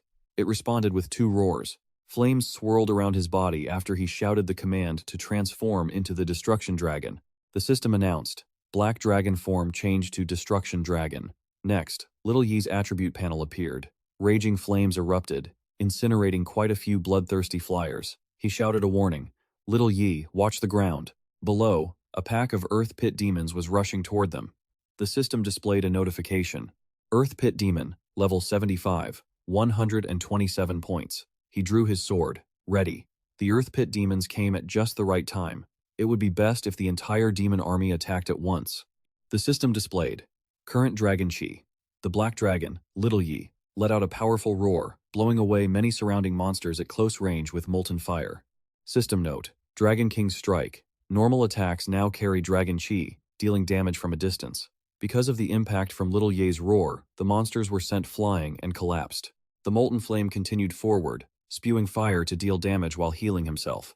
Observing the monsters in the distance also rushing over, he thought, there are so many high-level beasts in the vanguard, killing them one by one is such a waste. With that, he raised his hand to activate an ability. Dragon's Inspiration. Dragon's Inspiration. Buffs himself and his dragon pets, increasing all attributes and attack power by 30%. Simultaneously, Little Yi roared as its power exploded. Little Yi, level 30, Black Dragon Contract, Strength, 5,124 up to 6,661. Agility, 9,431 up to 12,260. Spirit, 20,214 up to 26,278.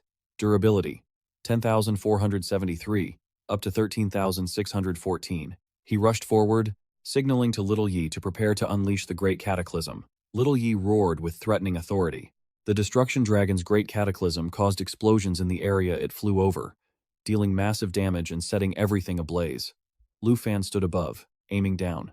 Little Yi's spirit attribute had surpassed 26,000. In that case, I have to try this. Serpent Shadow Arrow. The Dark Serpent Bow's charging state reached 3 seconds, allowing him to fire the Serpent Shadow Arrow, increasing damage by 500%. The countdown began. The system notified that the charge was currently at 1 second. Little Yi roared loudly again, releasing a massive amount of fire for the Great Cataclysm, diving toward the target area to deal heavy damage, followed by a huge explosion, accompanied by the system's notification. Current charge, 2 seconds. Current charge, 3 seconds. He aimed and released the shot. Now, the arrow streaked through the monsters and flew straight to the designated spot. As expected, the arrow struck the spot where Little Yi was positioned. Then, it created another massive explosion. Great Cataclysm. Serpent Shadow Arrow. It fired the Serpent Shadow Arrow into the area marked by the Destruction Dragon, causing it to explode and incinerate the region, dealing massive area of effect damage, with power increased by 500% of the Black Dragon's spirit attribute. The system notifications kept popping up. Lu Fan of the Dragon Kingdom. Points accumulated from 502 to 22,758. Lu Fan of the Dragon Kingdom, ranking from 23 to 1st. This is the entire Earth Demon Army. They've finally woken up. The Spirit Star Dragon leveled up to 12, and Lu Fan leveled up to 33. Everyone looked at the rankings, amazed. Oh my god, he's back. The Ngu Tam Xiao Jia is back. I didn't expect Lu Fan to actually dare to attack the Dark Spire. Grabbing points and retreating would have been the wisest choice. Sasha and Andre also received this series of missions. Their accumulated points hadn't increased at all. Zhao Tai Nigming looked up, breaking into a sweat. He thought, Old Han wasn't wrong. The 9 Demon Realm Crusade mission wasn't a trap for Lu Fan at all. On the contrary, it was his stepping stone. Placing his teacup down, he said, Ha! The damage from Lu Fan and the Black Dragon is truly a sight to behold. Han Pibai continued. Besides, he still has many dragons he hasn't even summoned yet. He hurriedly replied, Old Han, please wait a moment. I will have the staff bring some hot tea. Old Han raised his hand to stop him. No need. Tea can be drunk any time, but we can't miss Lu Fan's spectacular performance. He happily said, Lu Fan's strength seems to be beyond our imagination. Once he kills the Earth Demon, we'll brew some hot tea. Kim Jae-on stood there, thinking, enjoy the show while you can. Once the Earth Demon appears, it will be time to collect Lu Fan's corpse. He said, the boss is about to come out, and he still hasn't left. Why isn't Lu Fan stopping? The Demon Beast army hadn't been wiped out yet. It seemed he really wanted to sweep the Dark Flame Spire. Suddenly, a chain snapped in two for no apparent reason. An object fell, creating a noise upon hitting the ground after the chain broke. Because of the loud sound, he quickly looked back, distracted by it. The gate of the 9-demon realm spire revealed the silhouettes of monsters inside, along with high-level beasts. He raised his weapon, on guard. Seriously, if I had known, I would have waited for them all to come out and finish them in one go. What a waste of time. New monsters quickly appeared, accompanied by system notifications. Wandering Demon, level 75, 135 points. Two-Headed Man-Eater, level 75, 297 points. Roaring Demon Scout, level 60, 50 points. Seeing this, he didn't flinch. Little Yi, I'm sorry to trouble you again. Let's completely wipe out this demon beast army, he continued. Star, you finally decided to join the fight? Star flew forward, raising its hand to block him from behind. Roar, roar. Lu Fan was shocked and hesitant. Wait, are you trying to do this yourself? The monsters didn't hesitate and charged to attack, howling incessantly. Star wasn't afraid and roared back with powerful energy. Lu Fan shouted in concern. Star, come back. Seeing it was ineffective, he called out to Little Yi. Little Yi, let's go cover Star. Inside his head, he cursed. This rebellious kid is not listening again. With such a low level, it's going to get hurt for sure. The two-headed monster suddenly froze upon spotting an object hurtling toward it, raising its weapon and roaring to warn its kin. Lu Fan rode Xiaoya into the fray. The creature's spirit was incredibly independent. Getting it to follow orders seemed extremely difficult. Suddenly, a memory flashed through his mind. Wait, it seems I haven't seen the full potential of Spirit yet. Why not let him fight on instinct for a bit? Spirit is roaring over there, preparing to use the Starlight Scale Armor. He applies the Scale Armor over the Starlight to absorb incoming damage for 6 seconds. When the skill ends, all enemies within melee range take the absorbed damage. A blue vortex appears, blowing away all the surrounding monsters. The vortex quickly surrounds the two-headed giant, pinning him in place. The impact is so powerful it knocks the monster quite a distance away. He stands up, gripping his club and roaring in fury. You observe and say, Spirit, stop.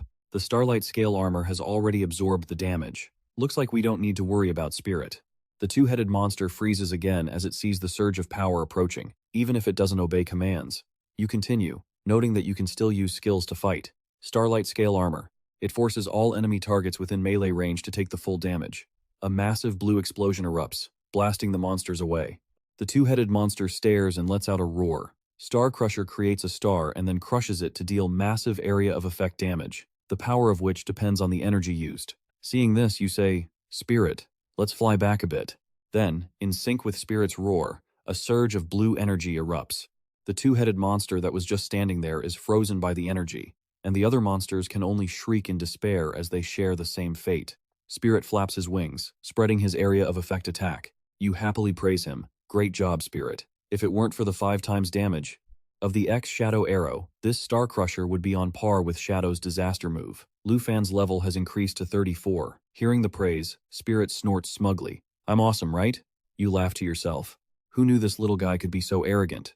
Just a few compliments and he's already full of himself. Shadow, not to be outdone, lets out a roar too. You quickly praise him. Shadow, you're amazing too. If there's another boss later, I'll let you show off. Spirit sticks out his tongue to tease. Sigh, I shouldn't compare the two like that. Now Shadow is getting impatient too. Not far from there, a large purple explosion suddenly occurs. Shadow and Spirit are drawn to the sound and turn to look in unison. Blue feet emerge from behind the smoke. A giant frog monster is revealed. Black Mountain Horned Beast, level 80, 429 points. Lu Fan smiles and says, Isn't this just delivering itself to us? Shadow, Spirit, get ready. Let's send it on its way. The blue monster is sharp and notices them, suddenly lashing out with its long tongue. The system notifications sound in parallel with Lu Fan's commands. Lava Eruption, skill activated, current dragon aura. Black Dragon 11. Shadow, get ready, use Lava Eruption. Spirit, infuse energy. Energy pours out continuously, and the power grows as the battle progresses. All 3 charge to attack at once. Void Slash, accompanied by Dragon Aura, strikes twice.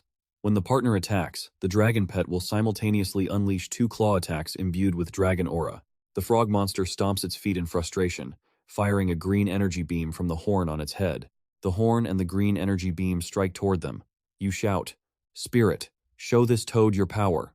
Spirit quickly obeys, unleashing his energy to defend against the attack. You seize the opportunity to direct them. Shadow, now. A fiery red energy source suddenly opens up in Shadow's chest, and then that energy surges out, rushing toward the frog monster. The system announces, lava eruption. A violent explosion creates a lava pool within the target area. When the target is submerged in the lava pool, it will gradually sink and continuously take massive damage. The monster leaps high, dodging the fatal attack. Suddenly, a red light flashes in the sky, aiming straight at the spot where the frog monster lands after dodging. Lu Fan dives straight down at it. Direct hit. Spirit, high above, controls the horn the monster had just fired. This is how it's done. He swings his arm, controlling the horn to fly straight back at the monster. A perfect, precise hit. You smile happily. That's some good teamwork. The Darkspire is definitely a great place. Leveling up is really fast. Star Dragon's level has increased to 13. Long Nation's Lu Fan's score is 23,160 to 28,193. Everyone watching the screen cannot help but marvel. The points harvested from the Magic Beast army have directly exceeded 50,000 points. This combination is truly amazing. Now I understand why Lu Fan, despite being only level 30+, dares to compete with level 60s. Kim Than Han's name is twice as heavy. The Long Nation representative has really opened my eyes. Zhao Tai Nigming remarks. This kid Lu Fan, he took a trip to the far north, and he's become this strong? Han Feibai laughs and replies, he's not bad at all. Kim Jaeon slams his hand against the wall and curses. Damn it, what happened to Lu Fan? The Magic Beast army wasn't weakened at all, yet it was completely wiped out. How did he manage to surpass Kim Than Han's score by that much? He orders his subordinates, all of you, get to the backstage immediately and verify the Darkspire data. This Long Nation representative must have exploited some loophole. Report anything unusual you find, you hear? He is calculating in his head. Except for our Supreme Protector hero of Tai, absolutely no one can defeat the Nine Realms demon. Just wait, Lu Fan. Once I catch you, I'll revoke your qualifications immediately. Other than our high-ranking Tai Chi elites, absolutely no one can defeat the Nine Realms demon. Just wait, Lu Fan. Once I catch you, I'll immediately have you disqualified. Half an hour later, at the Kim Gok City Arena, his subordinates rush to report, Mr. Kim, we have finished the investigation. The national trial system is operating normally, and the Darkspire segment doesn't have any errors. Kim Jaeon doesn't believe it, and grabs one of them by the collar. What are you talking about? The person stammers immediately. Sorry, Mr. Kim, we will reinvestigate right away. He shouts loudly. You two losers, go check again. Check until you find a loophole. Go right now. The two subordinates scramble away. Understood. He thinks with dissatisfaction, we used the mechanics to threaten other representatives, and now it's become a point farming tool for Lu Fan. I can't let Lu Fan's accumulated points increase any further. If necessary, I'll forcibly adjust the parameters of the 9 demon realms to make Lu Fan retreat. Thinking this, his mood improves. As for the rankings, he can only pin his hopes on Kim Than Han himself. A second awakening profession over level 30 shouldn't be too hard for him, right? Jaeon calmly walks toward the crowd that is gathered in a buzz. Suddenly, he accidentally catches eyes with Han Feibai as he approaches. His eyes suddenly widened in shock, his mouth agape in disbelief. The scene had descended into chaos, consumed by flames. Arrows and monster carcasses were scattered everywhere. Lu Fan stood triumphantly atop their remains, surveying the area. Another wave of monsters quickly emerged, led by their boss. He raised his hand to summon something. Since it was an 85th level boss, he had no choice but to summon Xiao Fei. Although letting Xiao Fei out would split some of the experience points, he had to clear the area without a single mistake. The mob of monster soldiers screamed as they charged toward him. He shouted, "Come out!" Xiao Fei transformed into her eternal form. The Emerald Dragon shifted into her eternal form. A system notification appeared. Due to the Emerald Dragon's bloodline, all skill effects on the dragon race and allies with linked bloodlines are doubled. Life Pulse added Emerald Light and Emerald Blessing to all allies within range, increasing the effect from 2 to 4 times. Xiao Ya roared in response. The Emerald Blessing roar increased the target's dragon chi by 3 to 12 layers, subsequently increasing attack damage by 3 to 12 times. Emerald Light granted the target 3 to 12 layers of protection, dispelling all debuffs and boosting all attributes from 30% to 60%. Each layer of blessing could block damage 1 to 2 times. Lu Fan took his stance and said, Xiao Ya, Jing Tai Ni, let's roar. Understood. System notifications flashed continuously. Xiao Ya, level 30 Covenant Black Dragon. Strength, 5,000, 124 to 8,000, 189. Agility, 9,000, 431 to 15,000, 891. Spirit, 20,000, 214 to 32,342. Durability, 10,473 to 16,756. Go. Lava eruption surged forward, spraying fire to deal damage while healing herself. Lu Fan, Xiaofei, and Jing Taini charged as well, roaring eternal protection to create a defensive barrier. Every target beneath the barrier had their damage absorption determined by the eternal form's health and her own recovery ability. He shouted, Jing Taini, unleash starry scale armor. Wait, correcting previous speaker context, he shouted, Jing Taini, unleash starry scale armor. Starry scale armor coated them in starlit scales. It lasted for 60 seconds, absorbing incoming damage. When the skill ended, all enemies within range would suffer the full extent of the absorbed damage. Jing Taini charged to attack the monster soldiers, the starry scale armor having already absorbed the damage. Lu Fan looked back, suddenly remembering something important. Current Dragon Chi, Black Dragon, 11. Lu Fan smiled and summoned the Dragon Sun Gege Magic Grimoire, an item he had been waiting a long time to use at level 35. Dragon Sun Gege Resonance, epic quality. The skill book required level 35. After using it, he learned the passive skill, Dragon Sun Gege Resonance. Dragon Sun Jega Resonance. When the Dragon Knight and the Dragon Pet use the same Dragon Sun Jega magic, they both increase the power of the Dragon Sun Jega magic by 100%. The system notified him. Dragon Sun Gege Resonance skill used. Dragon Sun Gege Resonance skill acquired. Lu Fan clenched his fist, thinking, I've finally got the lava eruption that Danji gave me. Now, he could finally coordinate with Xiaoya to trigger Dragon Sun Jege Resonance. A red beam of light suddenly erupted, cracking the ground around it. He asked Xiaoya, Are you ready? Roar. He raised his hand to activate the newly learned Dragon Sun Jege magic. Xiaoya felt the energy being activated and roared loudly. Lava eruption! Targets within the blast range were engulfed in raging flames, forming a pool of lava. Targets inside the lava pool would slowly sink into the molten rock and suffer massive damage over time. Xiaoya stood still, gathering a massive amount of energy. At his command, Xiaoya unleashed the attack. Lava eruption. A massive stream of fire blasted out, incinerating everything in sight. Lava eruption engulfed targets in raging flames, creating a lava pool where they would sink into molten rock and take massive continuous damage. Dragon Sun Gege Resonance. When the Dragon Knight and the Dragon Pet used the same Dragon Sun Gege magic, they increased the power of the magic by 100%. Lu Fan charged in, successfully triggering the Dragon Sun Gege Resonance for a double lava eruption. The power was 4 times greater than when Xiaoya used it alone. He looked at his hands, wearing an incredulous smile at the power. It was unbelievable. Like a heartbeat synchronized with Xiaoya, they were engulfed in fierce flames, melting everything they touched. The monster boss was no exception, its entire body liquefying from the heat. He shouted, Xiaoya, switch to World Destroyer form and finish it. Roar. The system announced, Black Dragon Level 2, World Destroyer form activated. Xiaoya, Level 30 Covenant Black Dragon. Strength, 5,124 to 32,790. Agility, 15,891 to 94,310. Spirit, 32,342 to 80,855. Durability, 16,756. The monster struggled to resist, but the powerful strikes at such a high level continued to inflict bleeding damage. Seeing it still clinging to life, he thought, then let me finish this current Dragon Chi Black Dragon. 11. Immediately, a massive explosion erupted right where the boss stood. Jing Taini stuck out his tongue and mocked. Go to hell, you evil piece of junk. It gathered energy, preparing for a finishing blow. Starry scale armor. All enemy targets within the melee range took the full amount of absorbed damage, annihilating the monster army. The system announced. Emerald Dragon leveled up to 23.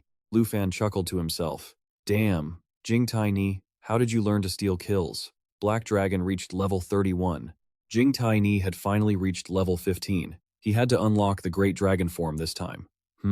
Jing Taini Dragon leveled up to 15. New skill acquired. Form transformation. Lu Fan opened the system panel to observe. He was stunned. The starry brilliance and galaxy forms were even stronger than he had imagined. He thought that Jing Taini's starry brilliance form directly increased his power by 5 times, obviously far surpassing Xiaoya's World Destroyer form. But the price was that this form could only last for 60 seconds. Combined with the new skill, Jing Taini's starry brilliance form would surely be his ace in the hole. Then he thought about the galaxy form. It was beyond his expectations. It was a bit like Xiao Fei's spirit light. Both abandoned their physical bodies to become immune to attacks. But when Jing Tai Ni transformed into a nebula, he could even hide around enemies without being detected. He needed to find a ferocious beast to test this out. Suddenly, he wondered about that. Why haven't any more beasts appeared? Looks like the monster army has been wiped out. On the side, Jing Tai Ni stood with his arms crossed, acting smug. It's simply because I'm too strong, so they're all scared. Suddenly, Xiaoya lifted her head and roared. The system announced, Black Dragon Sense can detect enemies in stealth and camouflage states. Activating this skill will actively strip away the stealth and camouflage from all surrounding enemies. He silently thought to himself that Xiaoya was right about sensing enemies inside the spire. This was definitely the Earth Demon Ghost. He then hopped onto Xiaoya's back, and they soared into the air. Following them were Xing Chen and Xiao Fei. He said, If it won't come out, we'll just have to go in and find it. Xiaoya roared in agreement.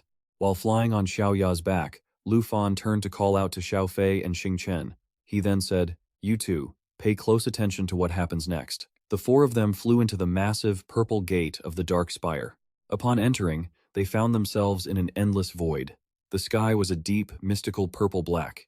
As he walked, Lu Fan thought about how unexpectedly dark the tower was. Judging by the sound of his own footsteps, the space here was massive. Suddenly, a flame caught his attention, making him stop. A moment later, a series of identical purple flames ignited one after another. Directly in front of him lay a vast path. He calmly said to Xiaoya, Xiaoya, let's head up. Xiaoya looked around with wide, confused eyes before stepping forward with him. He walked cautiously, thinking that there was nothing here at all. Was the Earth Demon Ghost trying to lure him in? Suddenly, a gust of wind blew past, giving him the chills and forcing him to stop. Immediately after, the lamps along the path blazed to life, creating a sinister, eerie atmosphere.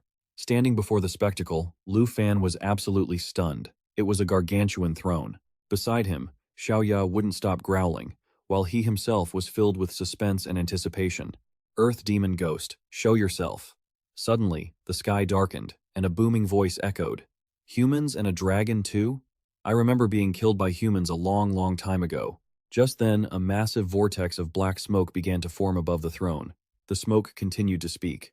Ah, I understand now. I lost my body, and this isn't my castle. I was sealed away. Then the creature let out a loud laugh. Ha ha ha, those foolish humans actually kept my soul trapped here. Hearing those words, Lu Fan became more guarded than ever. A chained red arm then emerged. The creature continued, How pathetic. I was one of the 9 beings of the demon realm. After death, I was treated like a toy by humans and imprisoned here. It's absolutely ridiculous. The creature then revealed its true form, a red demon with one eye and tentacles writhing all over its body. Earth Demon Ghost, Nightmare Level Leader. Strength, 37,951. Spirit, 30,582. Level, 85. Agility, 39,034. Stamina, 40,658. It has 3 main skills. Shadow Massacre Barrage, gathering Earth Demon Chi. When a target is hit, it marks them with a stack of shadow marks, up to a maximum of 3 stacks. Each stack increases the damage the target receives by 40%. The second skill is Shadow Walk, where it merges itself into the Earth Demon Chi, gaining a stealth effect and allowing it to move freely within the Earth Demon Chi undetected. The stealth effect cannot be predicted and cannot be hit by any attacks as long as the stealth remains active. The final skill is Bloodblade Claws.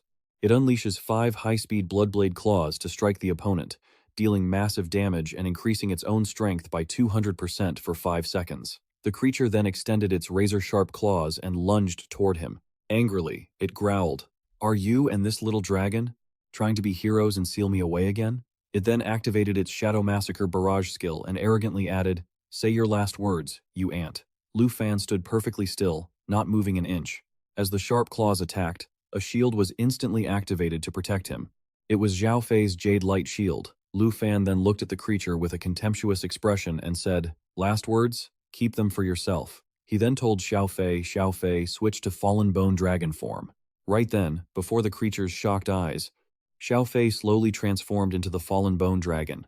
The Earth Demon Ghost couldn't believe its eyes, stuttering, That aura, what kind of power is this? Lu Fan swung his sword gently and said, You don't need to know. He then ordered Xiaoya to activate Lava Breath.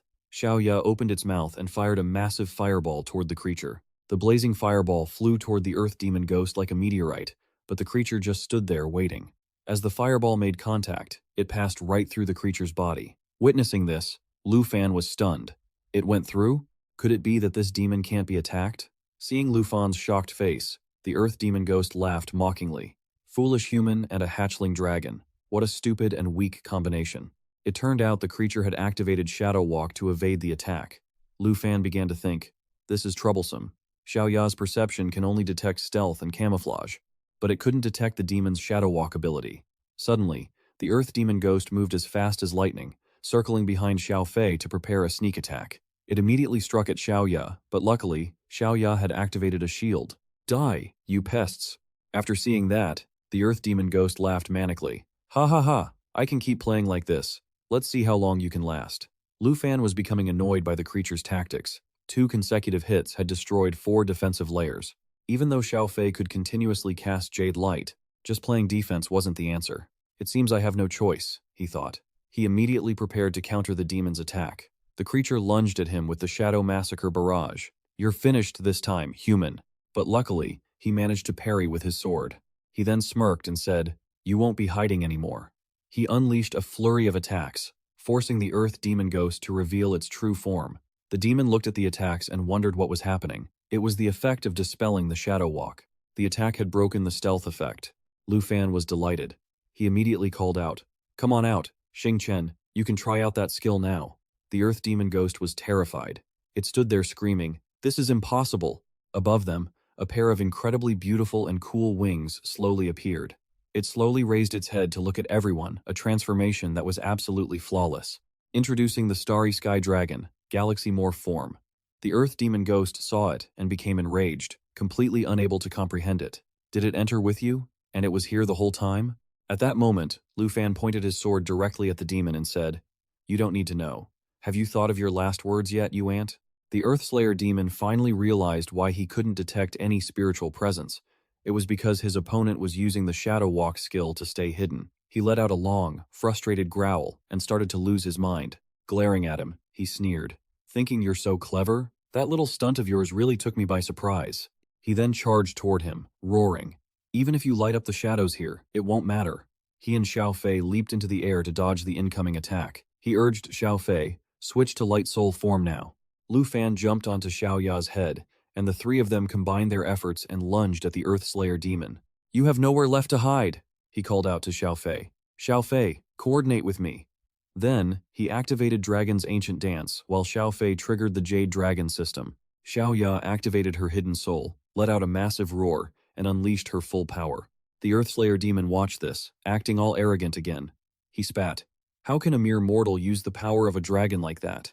Riding on Xiao Ya's head, he raised his sword high and shouted, Xiao Ya, let's go! They both attacked the Earthslayer demon simultaneously, but he managed to block. Then the demon resumed his taunting. Why would a noble creature like you, a dragon, willingly serve a lowly ant? Hearing this, he realized the demon was just trying to drive a wedge between them. Xiao Ya roared again, triggering the magic dragon assault. A barrage of attacks rained down upon the demon. The Earthslayer demon sneered, with such mystical power, why follow his orders? Lu Fan was furious. He was determined to make that demon shut up for good. He asked Spirit, is what he says true? Spirit replied, The Earthslayer demon snapped, acting completely arrogant. Then die together with your little dragon hatchling. Xiao Ya lunged forward and punched him, but he blocked it. He praised Xiao Ya for doing a great job and started charging energy for the next strike. He told Xiao Ya to hang in there. He was channeling his Shadow Arrow Rain skill. The Earthslayer demon couldn't wait patiently. He growled 5 times and activated the Bloodblade Claws skill. Meanwhile, his Shadow Arrow Rain had been charging for 2 seconds. On this side, Xiao Ya was trying her best to withstand the relentless attacks from the Earthslayer demon. Then she grabbed both of his arms. The Earthslayer demon shouted angrily, Let go! Seizing the moment, he shouted, Now's our chance! He lit up his arrow tip and fired a flaming shot. The attack struck the Earthslayer demon, setting him ablaze and causing him to wail in agony. Xiao Ya didn't forget to follow up with a Spirit Force shockwave. Simultaneously, Spirit activated the Star Shatter skill, boosting their power by 500%. The Earthslayer demon was engulfed in a sea of flames. He screamed in pain. Impossible! This kind of power is impossible! Then a massive explosion erupted. He was reduced to dust. Inside the Kim Gok City Arena's casting room, Zhao Tai Nigming and Lim Ziyan couldn't believe their eyes. Both were in shock. Did Lu Fan actually finish off the Earthslayer demon?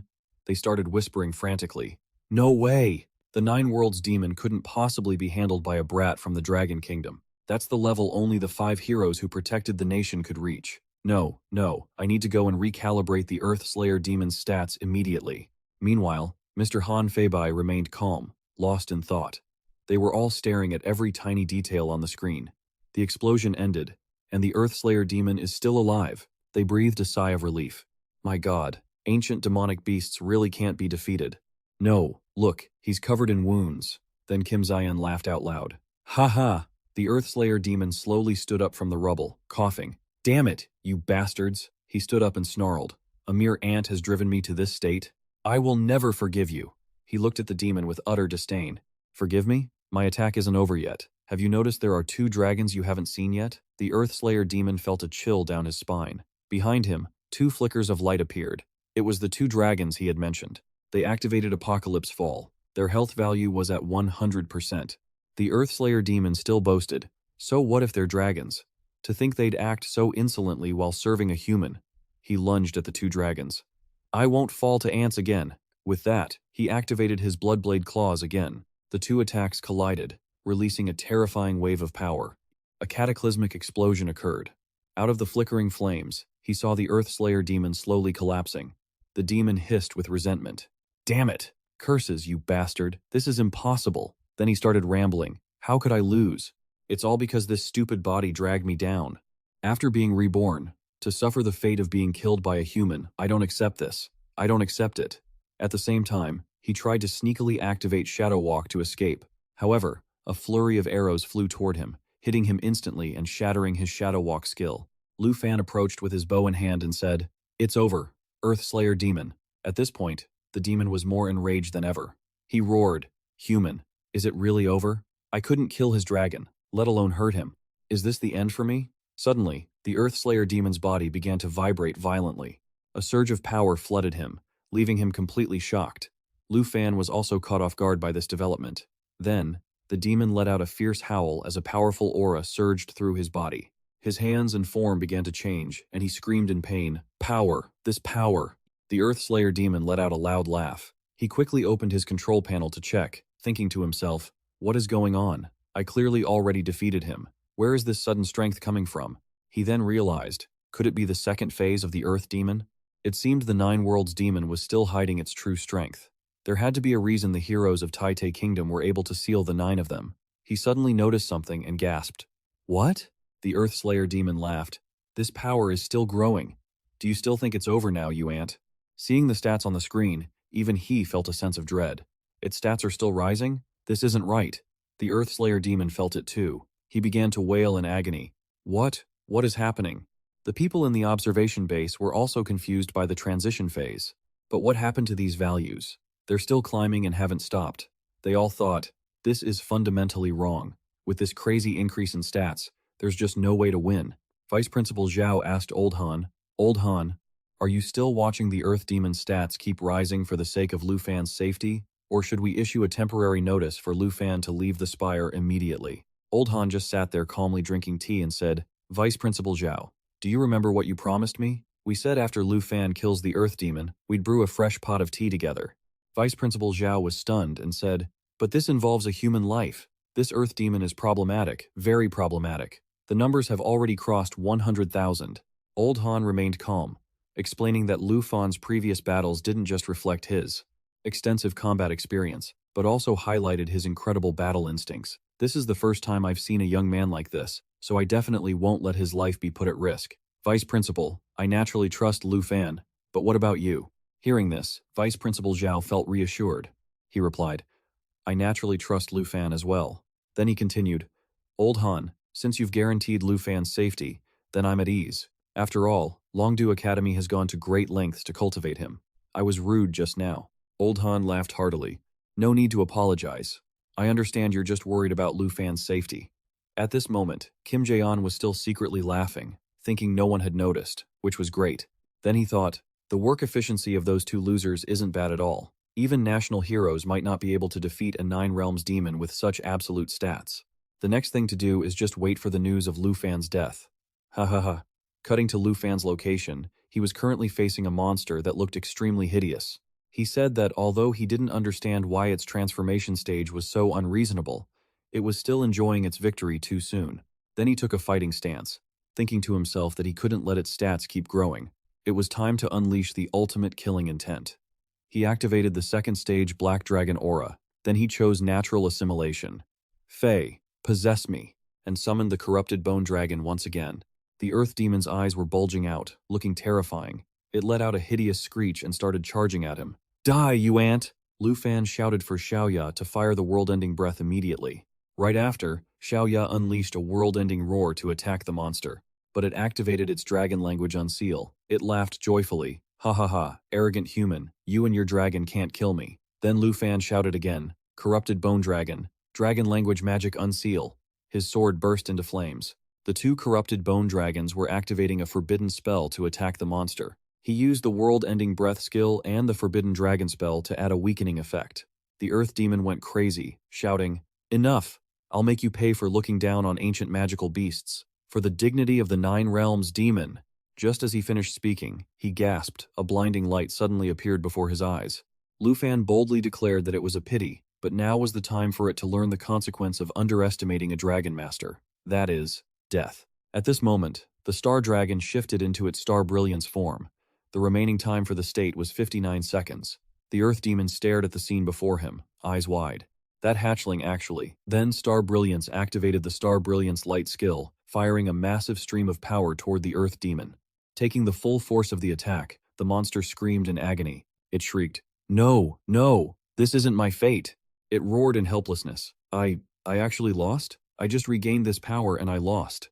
Then its body gradually dissolved into dust, its voice fading away. "Don't you dare think of leaving. You're all coming to be buried with me." Suddenly, the ground shook violently. Lu Fan realized something was wrong. He told everyone, "It's bad. This Earth Demon wants to take us down with it. The spire is collapsing. Xiaoya, let's get everyone out of here." At this moment, the tower began cracking on all sides, creating a massive earthquake. Then, it began to crumble and collapse. Lu Fan's group successfully escaped the tower and flew out. Lu Fan finally let out a sigh of relief. Phew. The space inside the sharp spire was so huge, we almost couldn't fly out in time. The system also notified him that the Jade Dragon had reached level 24. The Star Dragon had reached level 17. Lu Fan had reached level 36, and the Black Dragon had reached level 32. He secretly thought that although this battle was exhausting, he finally dealt with the Earth Demon. His spirit had leveled up twice in a row, totally worth it. He looked at the notification screen, thinking he remembered that around 50,000 was rank 1, and now with 500,000 cumulative points, he could finally rest a little. Right at this moment, everyone in the room looked at Lu Fan's rank and exclaimed, "A genius! This is a true genius. He's 2.44 million points ahead." The coordination between Lu Fan and his dragon pets is truly spectacular. That decisive final laser beam, did you see that? Of course I saw it. This representative's battle instinct can definitely step into the ranks of top experts. Vice Principal Zhao looked at Old Han and said, "Old Han, just like you said, Lu Fan won." Old Han laughed heartily. "Ha ha ha, for someone so young to have such supreme fighting spirit, it's not simple at all." Vice Principal Zhao admired him. Old Han said it right. Our Longdu Academy spent a lot of effort cultivating him. His talent absolutely cannot be wasted. Then Old Han continued, "To fully display the power of a Dragon Master, this child must have worked extremely hard himself." Vice Principal Zhao agreed. Not wrong at all. Some time ago, before the national trial, the person who constantly trained him was, before he could finish his sentence, a pop rang out.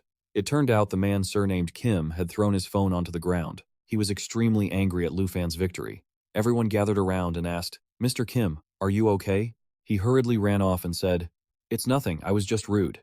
Everyone whispered about his recent behavior. Even though the Taiki Nation was behind the Long Nation by 440,000 points, they were still rank 2 after all. Exactly, I don't get what he's so angry about. Vice Principal Zhao was also confused. What's wrong with Mr. Kim? Old Han laughed. "Ha ha ha, don't mind him, Vice Principal Zhao. We should go brew that fresh pot of tea." The man ran out into the hallway and punched the wall hard. He thought to himself, the Earth Demon was actually killed by Lu Fan. Unforgivable. Unforgivable.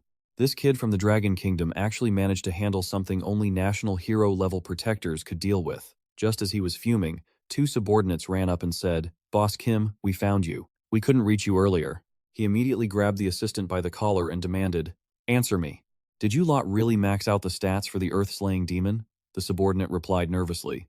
"Yes, sir. That representative from the Dragon Kingdom is incredibly fast and hits extremely hard. The Earth-slaying demon was killed the moment it finished upgrading." At this, he went berserk, convinced that Lu Fan definitely had some kind of cheat. It's clear the backstage staff cranked the demon's stats to the max, yet he was still able to beat it. Lu Fan definitely has a loophole. At this moment, Elder Zhao and Elder Han walked past where the group was standing, making them break out in a cold sweat. Elder Zhao asked, "Shall we head out now?" Elder Han replied, "It's fine. This kid Lu Fan really doesn't give us much to worry about." Elder Zhao continued, setting aside the fact that Lu Fan's combat strength is so terrifying. Just looking at how he handled that earth-slaying demon in the national trial, no one else can even compare. Elder Han laughed, "Ha ha ha, hogging the spotlight all night. This old man can't take it anymore. Let's go get some real action." Kim heard this and was furious. His assistant had to talk him down. Afterward, he pointed straight at the assistant's face and said, "That Dragon Kingdom representative is suspicious. The Dragon Kingdom's battle commanders definitely know something. Keep a tight watch on the gates. If anyone tries to look for those two from the Dragon Kingdom, report it to me immediately." The subordinate quickly replied, "Yes, sir." Then, Kim Jae-on continued eavesdropping on their conversation, and he thought to himself, "I, for one, want to see what kind of loophole you Dragon Kingdom people have that even the Nine Realms demon couldn't stop." Elder Han said, "If things go smoothly this time, the #1 spot in this national trial is definitely in the bag for our Dragon Kingdom, right?" Elder Zhao replied, "I think it's a sure thing." Elder Han laughed, "Even big waves don't scare me. I apologize for being so panicky earlier and making you laugh." Kim, listening from behind, was incensed. He thought, "Sure thing? If I can find your weakness, I'll get the other nations to form a coalition and kick you out of the 23-nation alliance." Meanwhile, Elder Han was still laughing loudly. "I'm still more used to seeing you all tense like you used to be. You're so awkward, Elder Zhao." "Oh, that Elder Han, we've arrived."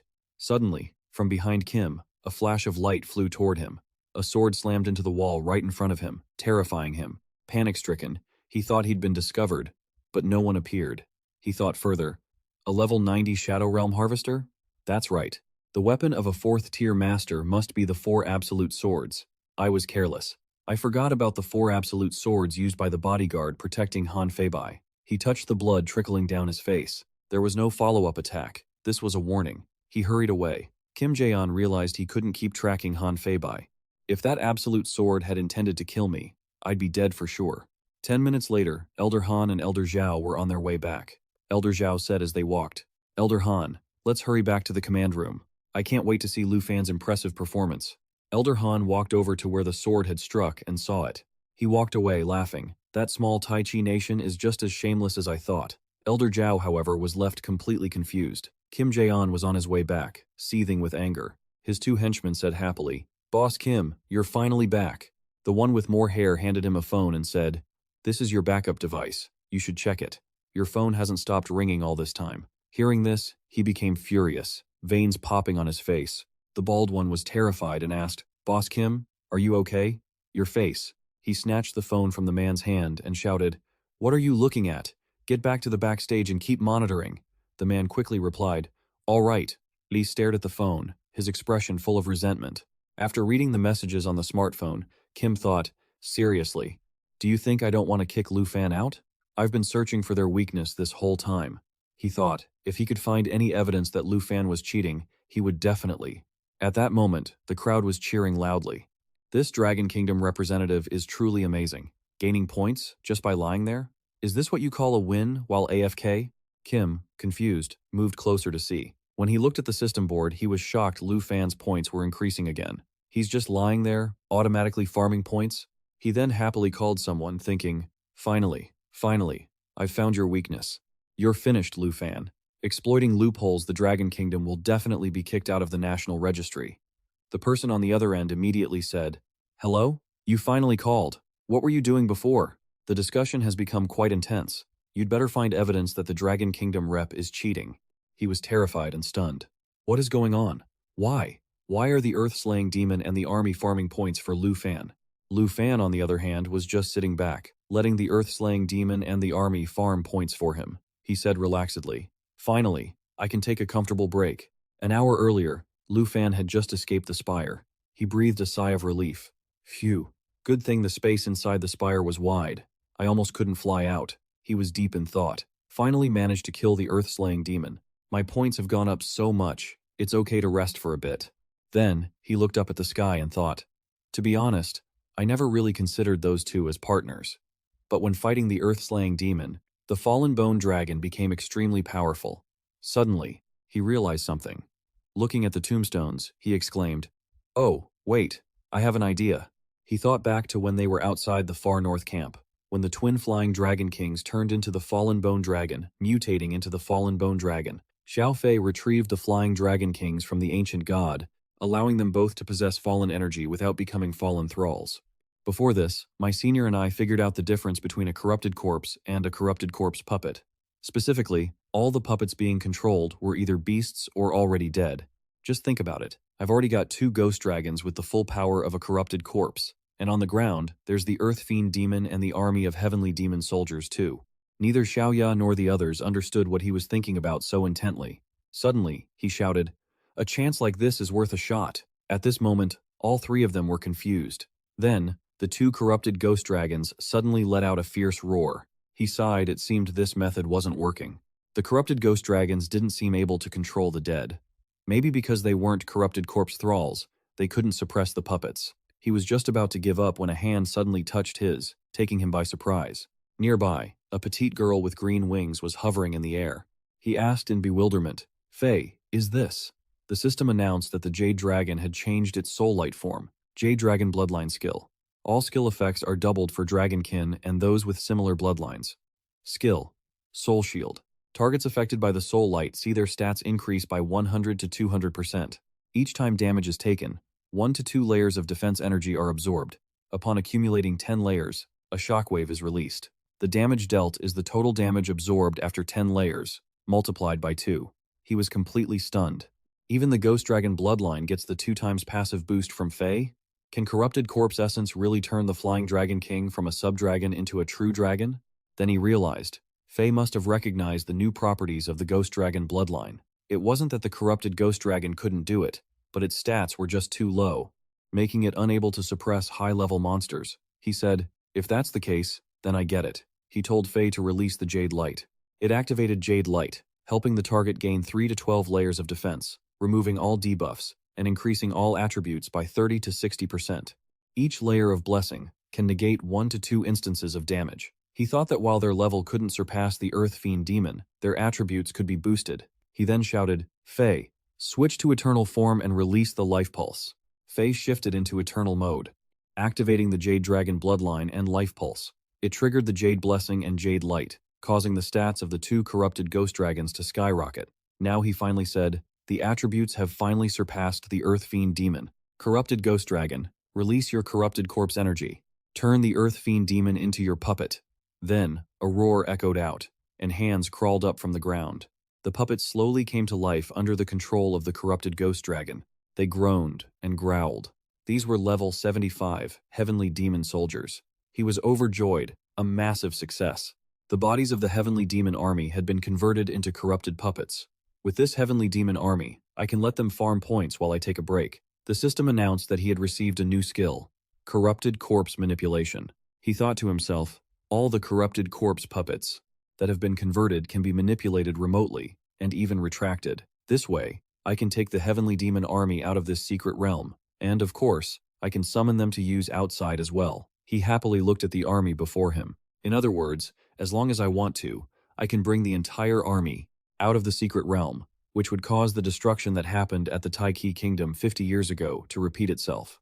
Just then, the Earth Fiend Demon also came to life as a puppet. It smashed things around frantically. He looked at the Earth Fiend with extreme confidence. The ancient beast that nearly wiped out the entire Taiki Kingdom was now a corrupted corpse puppet. Now it belongs entirely to me. Is there any other word to describe this feeling besides awesome? An hour later, the guy named Kim received a phone call saying, "How is this possible? The Earth Fiend Demon is actually listening to Lu Fan's orders? Hello? Hello? Where is the evidence of the Dragon Kingdom representatives cheating? The guy named Zhao couldn't believe his eyes. The phone in his hand suddenly fell to the ground. It's all over. The Earth Fiend is now under Lu Fan's control. This time, it's truly over. Public opinion on the internet is reacting fiercely. Just then, a very familiar voice spoke up from behind him. Look, didn't I tell you Lu Fan is still number one? With such a massive point lead, the other representatives can't possibly catch up. Mr. Zhao replied to Old Han, "You're right, Old Han, I was just worrying too much." Old Han laughed and said, "Recognizing reality is an important part of strategy. If the other nations have already lost, what else is there to play for?" He then looked at Kim with a cold gaze, saying, "What do you think?" Ha ha ha. Kim was so angry he could feel his blood boiling, his hands clenching into fists. He thought, public opinion, the dignity of the Kim family. Even that old man's sarcastic voice was directed straight at him. He gritted his teeth, eyes wide. If that's how it's going to be, then I'll just have to give you a nice mission. Meanwhile, Lu Fan was sitting around chilling with his awesome team of beasts. He realized he had given the order to Faye. Faye summoned the corrupted ghost dragon. The corrupted ghost dragon controlled the Earth Fiend demon, and the Earth Fiend demon continued to order the heavenly demon soldiers. That's quite a chain of command. Meanwhile, his score kept rising non-stop. Suddenly, a notification appeared. He opened it, thinking, did something new come in? I haven't even had a chance to rest yet. He saw a new mission point had appeared. Over in the Frozen Plains National Trial Secret Realm, a blue beam of light from the system lit up amidst the white snow. Ganlai was hiding behind a large tree nearby, observing the light, then breathed a sigh of relief. He wore a sinister smile. The previous mission was so unlucky that I ran into Lu Fan, but this time, the mission is finally mine. But that smile quickly faded. When Ganlai saw something, he frowned and bit his lip in total frustration. Ganlai's face turned dark. Seeing Xiaoya, he groaned loudly. You've got to be kidding me, they're here again? Ganlai was drenched in sweat, complaining. It wasn't easy finding this mission point. Why do I keep running into this guy Lu Fan? He suddenly paused and whispered to himself. Wait, if he's here to pick up a mission, doesn't that mean he already finished the Demon Realm Conquest mission? At this moment, Lu Fan also sensed something unusual behind him. He glanced behind him. Ga Sanlai panicked, realizing he'd been spotted, and shouted in explanation, Hey, my voice was a bit too loud earlier. Please, don't take it to heart. Lu Fan ignored his excuse, and drew his sword without hesitation. The system announced, Current Dragon Chi, Black Dragon 2. Ga Sanlai gasped and yelled, You said you'd spare me last time. Why are you doing this now? The system prompt appeared. Dragon Lance attack includes Dragon Chi, dealing ranged damage. It turned out Lu Fan's strike was aimed at the beast behind Ga Sanlai. But thinking he was the one under attack, Ga Sanlai covered his head, dropped to the ground, and screamed. The system pinged. Lu Fan, Dragon Kingdom, cumulative points, 551.47, plus 245. Ga Sanlai froze. Was I being tracked by this beast? So Lu Fan hadn't been aiming at him after all. Great, that's great. He scratched his head and said sheepishly, thanks for saving my life. A mission point notification popped up on Lu Fan's system screen. Lu Fan answered with a cold expression. Saving your life? It wasn't that deep. Just something done on the way. Ga Sanlai chuckled awkwardly. I seriously thought I was a goner for a second. The system displayed. Rank 17, Ga Sanlai, South Kingdom, cumulative points, 23,705. Lu Fan replied coldly, He wondered why he had so few points when the match had already been going on for a day. Ga Sanlai was practically crying on the inside, secretly explaining to himself that he hadn't slept at all to earn those 20,000 points. Lu Fan contemplated taking him out for his points, but since it was so little, he decided to wait for Ga Sanlai to earn more. Having learned his lesson last time, Ga Sanlai didn't dare to make a move against him. Lu Fan walked over and patted Ga Sanlai's shoulder hard, as if to motivate him. He looked him straight in the eyes. Your point farming is way too slow. Being only rank 17 is an embarrassment to the South Kingdom. Ga Sanlai was momentarily stunned. Lu Fan turned to leave and waved goodbye. You need to try harder from now on. I hope when we meet again, your ranking will have moved up a bit. Ga Sanlai stood frozen for 2 seconds, then shouted with emotion. Is Lu Fan actually cheering me on? He found it strange that Lu Fan wasn't at all like the rumors, which claimed the Dragon Kingdom people were arrogant and unreasonable. Lu Fan could have defeated him but chose to save him and offer encouragement instead. Ga Sanlai teared up, cursing himself for being incredibly stupid. He quickly gathered his resolve for the sake of the South Kingdom's honor and to repay Lu Fan's kindness. He had to earn more points. He then declared loudly, I understand now. Next time we meet, I will definitely be higher ranked. Ga Sanlai broke into a cold sweat as he watched Lu Fan ride off on Xiaoya. Lu Fan was surprised to see a death, wondering about the second round after receiving an 11-point mission notification. The current mission: kill the target representative. The target was still unknown. Rank 6, Swamp Region. He analyzed it silently. A rank 6 target in the swamp? Is it Kim Cheng-han or Xia Li? He stared ahead, silently motivating himself. It's fine. No matter who it is, I have to complete this mission. Lu Fan shouted. Xiaoya, let's head to the swamp. Xiaoya roared with spirit. Meanwhile, at the National Trial's secret realm, that afternoon in the swamp, beasts were hiding everywhere. Their red eyes glowed in the darkness like predators, patiently waiting for their prey to stumble. A giant black serpent struck with lightning speed, biting the wild boar and making it shriek in pain. Kalon sat atop the black serpent, clicking his tongue at the scene with a hint of amusement. Kalon glanced back, surprised to see the boar already taken down. Someone holding a brush walked calmly toward him, saying, "Hunting? Just let him come to us." So that's Vaiki, he thought triumphantly. That guy will never expect that the four nations have formed an alliance. The system introduced. Rank 10, Vaiki, South Korea. Inheritor of the War God. Level 60, cumulative points, 5,264. She expressed her unhappiness about meeting in such a wet place, filled with poisonous insects. Kalon replied that he hadn't anticipated it either. The four nations had agreed to meet at his location after entering the trial to hunt for points together. Vaiki leaned against a tree, arms crossed, and asked, "How come I'm the only one here? Where are Gasanlai and Ba Dan?" Kalon explained, "Ba Dan will be here immediately. As for Gasanlai, I haven't seen him, but I know he's still alive." Vaiki scoffed, "I am honestly done with that guy. In my opinion, we shouldn't wait for him anymore." She checked her system and shared, "I was only worried about staying on track, so I only killed a few beasts that blocked my path. If it weren't for meeting up with you, I wouldn't be stuck at rank 10.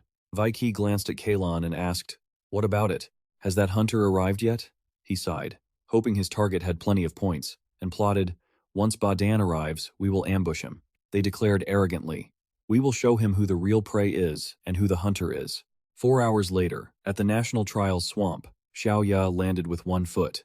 The area was blanketed in fog and the air was cold. Lu Fan jumped down, thinking, "We finally made it to the swamp." The terrain was uneven, and there were poisonous insects and miasma everywhere. It would be nearly impossible to get out without being able to fly.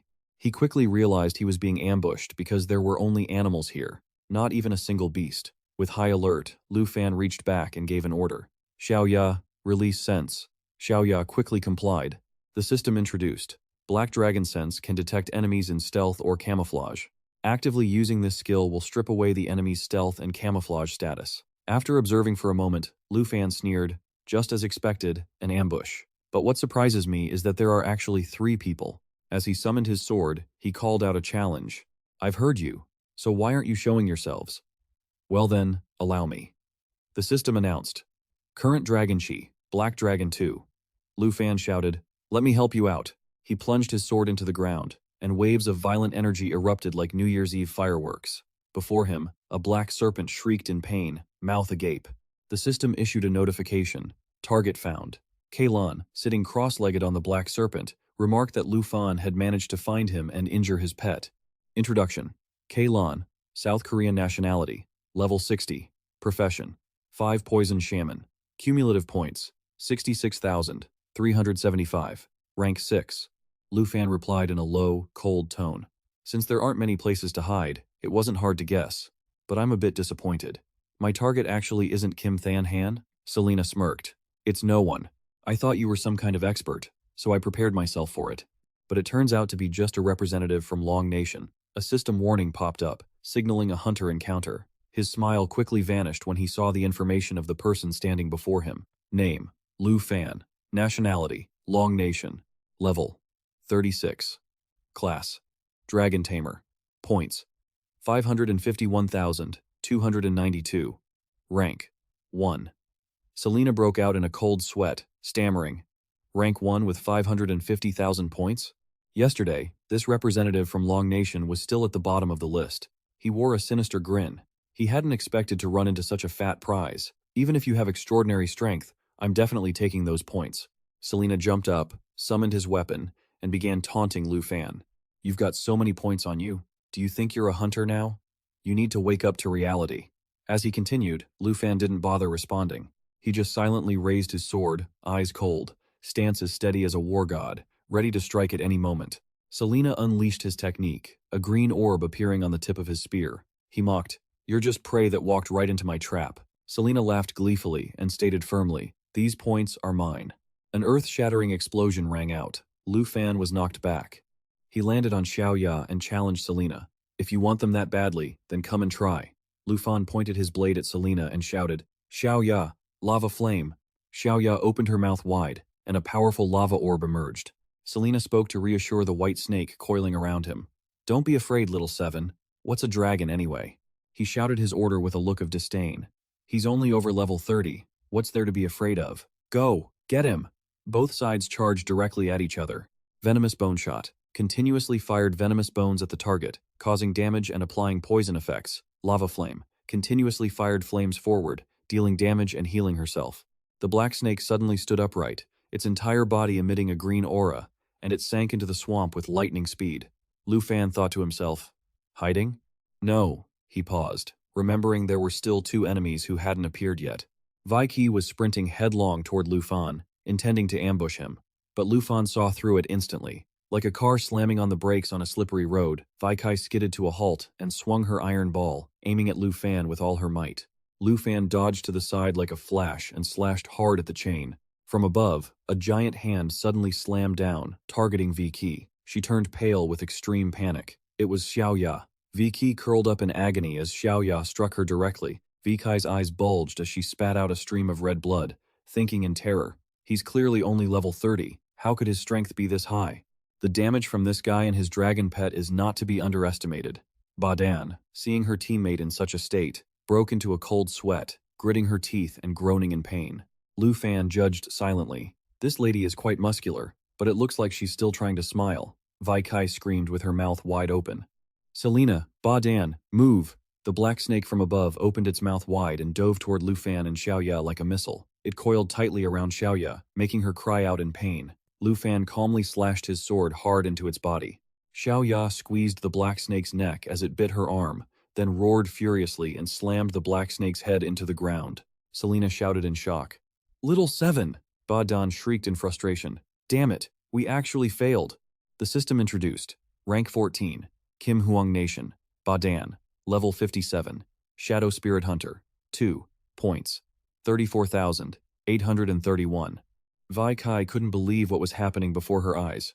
"Is it really possible to fail?" Badan screamed. "Aren't you the same? This guy isn't easy to deal with. Not like your average level 36, Selena spoke up. "Even if he's a tough nut to crack, we have to eat. His points should be enough to get us into the top 3. Lu Fan sneered. "Your ambush is just a joke. You're the ones who got hurt while trying to sneak attack. If you want my points, how much do you think you can actually take?" Vaiki growled in a blood-crazed rage. "Don't be arrogant too soon. You're stronger than we thought, but we'll see who's laughing in the end."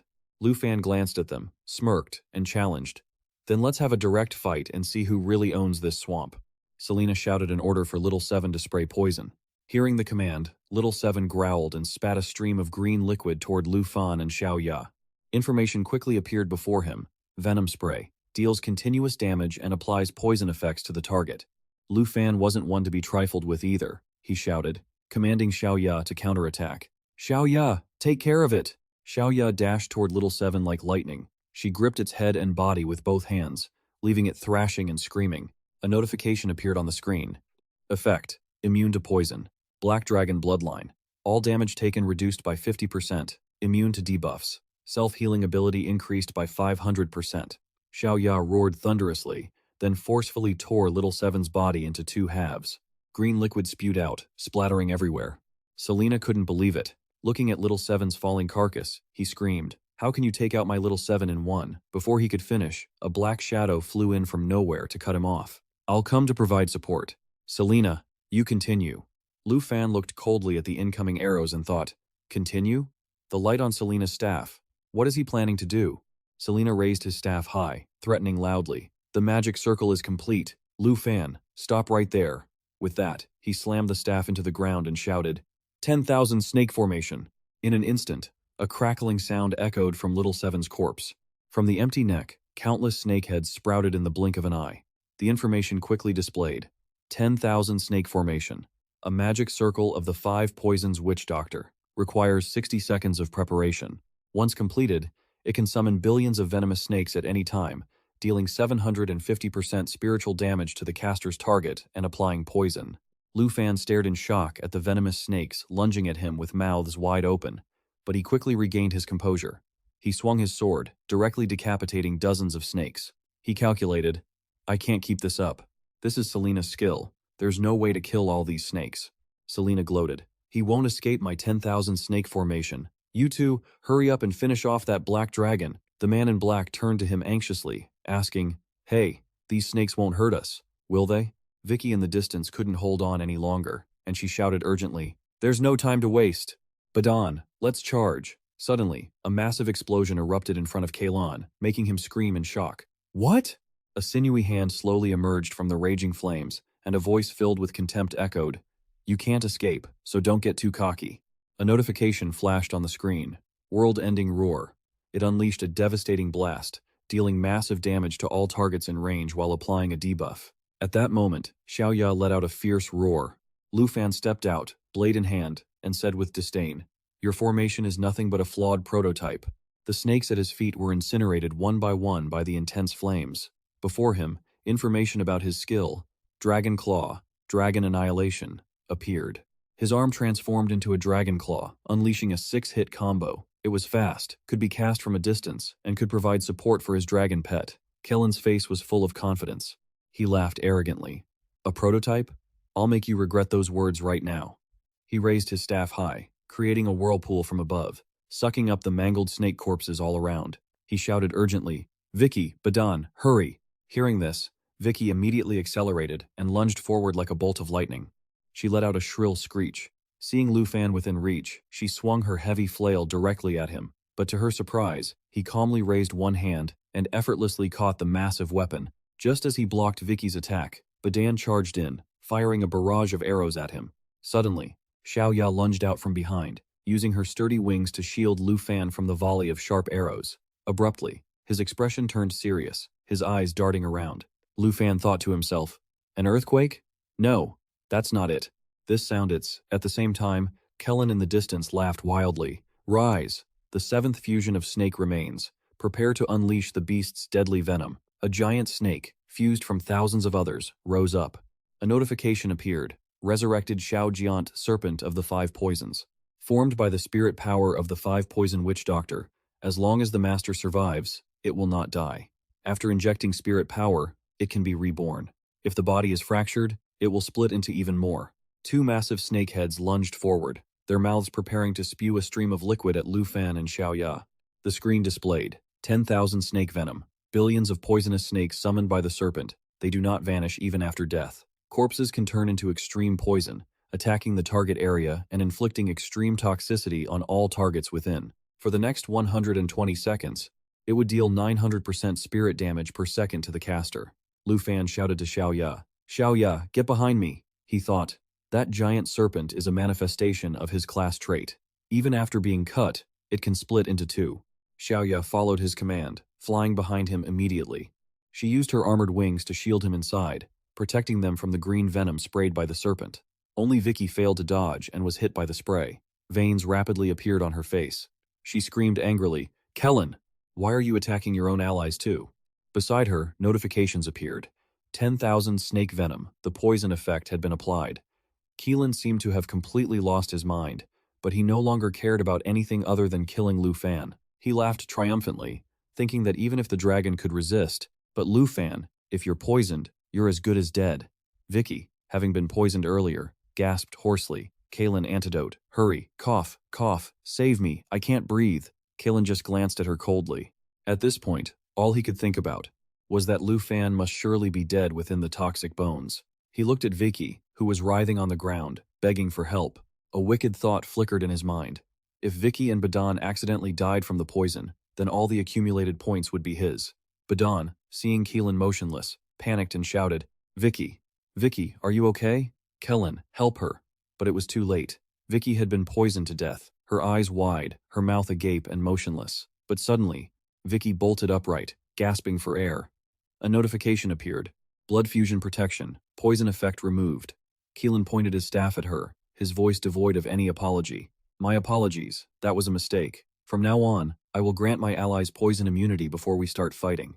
To show my sincerity, I'll send you 10,000 of Lufan's points. The screen flashed. Blood fusion protection. Targets receive poison immunity for 10 minutes. If the target is currently poisoned, the poison effect will be removed. Once the protection ends, there is a 5-minute cooldown.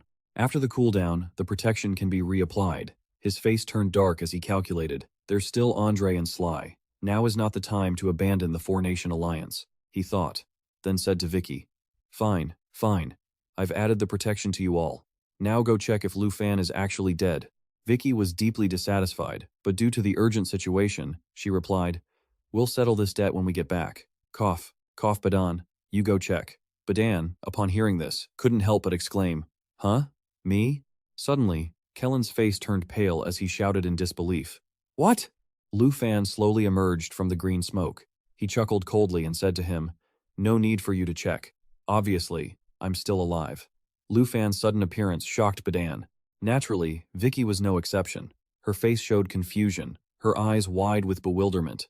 Lufan rode on Xiaoya's back, his tone mocking. That was quite a performance to watch.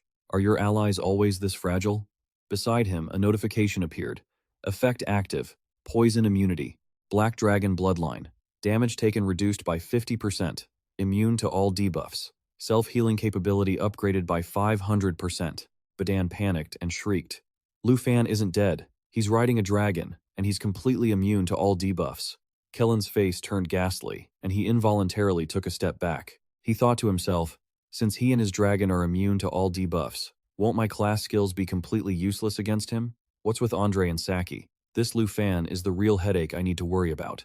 Thinking of this, Kelan felt like he was losing his mind. He pointed at Lufan and screamed maniacally, Kill him. You have to kill him. Both of you, go kill him now, and I'll give you 20,000 each. Vicky held a mace in her hand, a look of contempt on her face as she scoffed.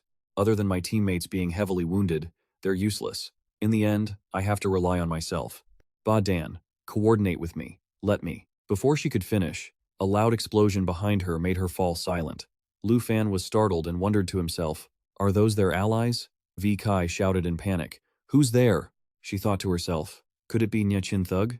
Suddenly, a fireball flew toward her, slamming directly into her and making her scream in pain. A plume of hot smoke erupted from where she stood. The man who had just arrived was none other than Andre. He laughed loudly. Don't be afraid, brother. I'm here to back you up. 3 against 1? How shameless. If you're a man, fight me. A line of text appeared in front of him. Andre, Tuyet Kingdom, level 60, Flame Warrior, points, 80,167. Lufan exclaimed in surprise. Andre rested his axe on the ground, looking relaxed as he laughed heartily. Brother, that big dragon of yours looks strong. Lufan patted Xiaoya's head and whispered gently. Relax, Xiaoya. Andre doesn't mean any harm. He turned to Andre below and replied, Your fire skills are really strong too. Look how far you sent that lady flying. Andre laughed again, explaining, That's my 3rd-tier skill.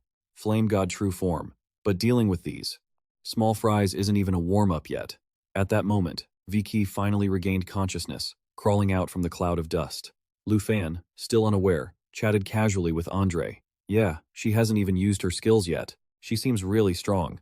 Andre exclaimed in surprise. Wait, you said lady? Is this person a girl? Vicky, having just woken up, heard their conversation and roared angrily. You guys, Andre asked suspiciously. Is she that strong? In that case, I'll take care of this girl first. Brother, they're riding snakes and shooting arrows. Can you handle that? Lufan scratched his head, replying sheepishly. Oh, actually, there's no need. Vicky, feeling ignored, gritted her teeth and snarled. You guys! A massive surge of power erupted from her entire body. She shouted, You dare treat me like I'm nothing. A giant bear instantly appeared behind her. Great Bear Spirit Manifestation. She summoned the bear god, which transformed into a giant beast, increasing her endurance by 120% and max health by 175%, with a 16-second cooldown. The Great Bear Spirit swung its mace down with tremendous force, shouting as it struck, Everyone is going to pay for this. Andre swung his axe, clashing hard against her mace. Struggling to hold his ground, he shouted to Lufan, Brother, look after yourself. Leave this girl to me. The system screen flashed a notification. Flame God True Form. Summons the power of the fire god Sherong, increasing all attributes by 100% and granting flaming wings for temporary flight. The duration of Flame God True Form is determined by the spirit stat. Andre vaulted away as the Great Bear Spirit let out a roar and continued to charge. Lu Fan watched the two of them fighting and sighed while holding his head. Even though Andre seemed reliable, he was also a total troublemaker. The problem was that this was no different from stealing kills. And these guys didn't even need his help. He didn't even have to summon his earthly fiend demons or his army. Suddenly, countless sparks of light fell from the sky. He leaned to the side to dodge. Kalon and Ba-Dan down. Below saw everything blocked by Xiaoya's wings and cursed in anger. "Damn it, Kalon, I've failed again." Kalon stopped pretending. He jumped off the snake's head and shouted at Ba-Dan. "How disgraceful. Just stick to the plan."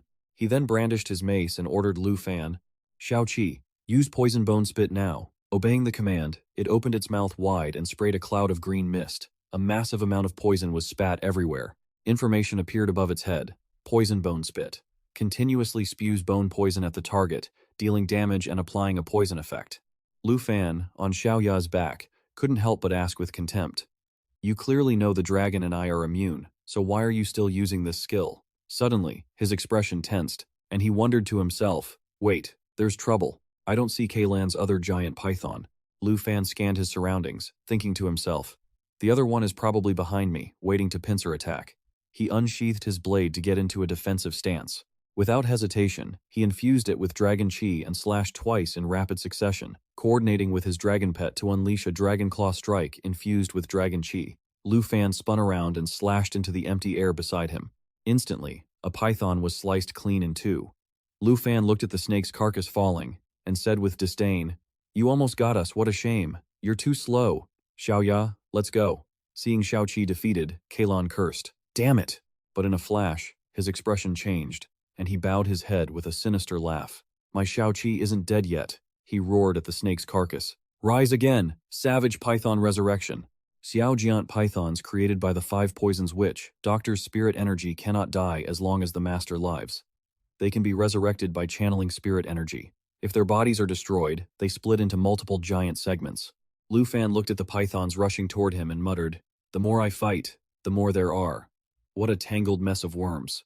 Since that was the case, he raised his blade high and commanded Xiaoya, "Xiaoya, switch to destruction dragon form and burn them all to ash." Upon hearing this, Xiaoya let out a piercing shriek. Massive flames instantly engulfed her, and stats began to appear above her head. Black Dragon Child, Shift Form, Destroyer, Great Dragon. Level 32 contracted Black Dragon Child, Xiaoya, opened her mouth and unleashed a fireball. It was lava fire. She blasted it forward continuously, dealing damage while healing herself. Xiaoya kept breathing fierce flames at the python, making it writhe in agony. Seeing that things were going south, Kalon immediately shouted encouragement, "Come on, little seven." Then, he turned to Ba-Dan and barked, "Ba-Dan, what the hell is wrong with you?" He wasn't doing much better himself. With a grimace, he raised his bow high and let out a pained grunt. "Ugh." After aiming his arrow straight at Lu Fan, he shouted, "Finish the backup. Lan, protect me." A dark thunder arrow had been formed. Ba-Dan's face hardened with determination, and he roared, "Die." Xiaoya, oblivious to what was happening, continued to breathe fire toward the python. Dark thunder energy gathered in front of the shadow arrow to create an effect dealing 4 hits of 29% shadow damage and 91% lightning damage to the target.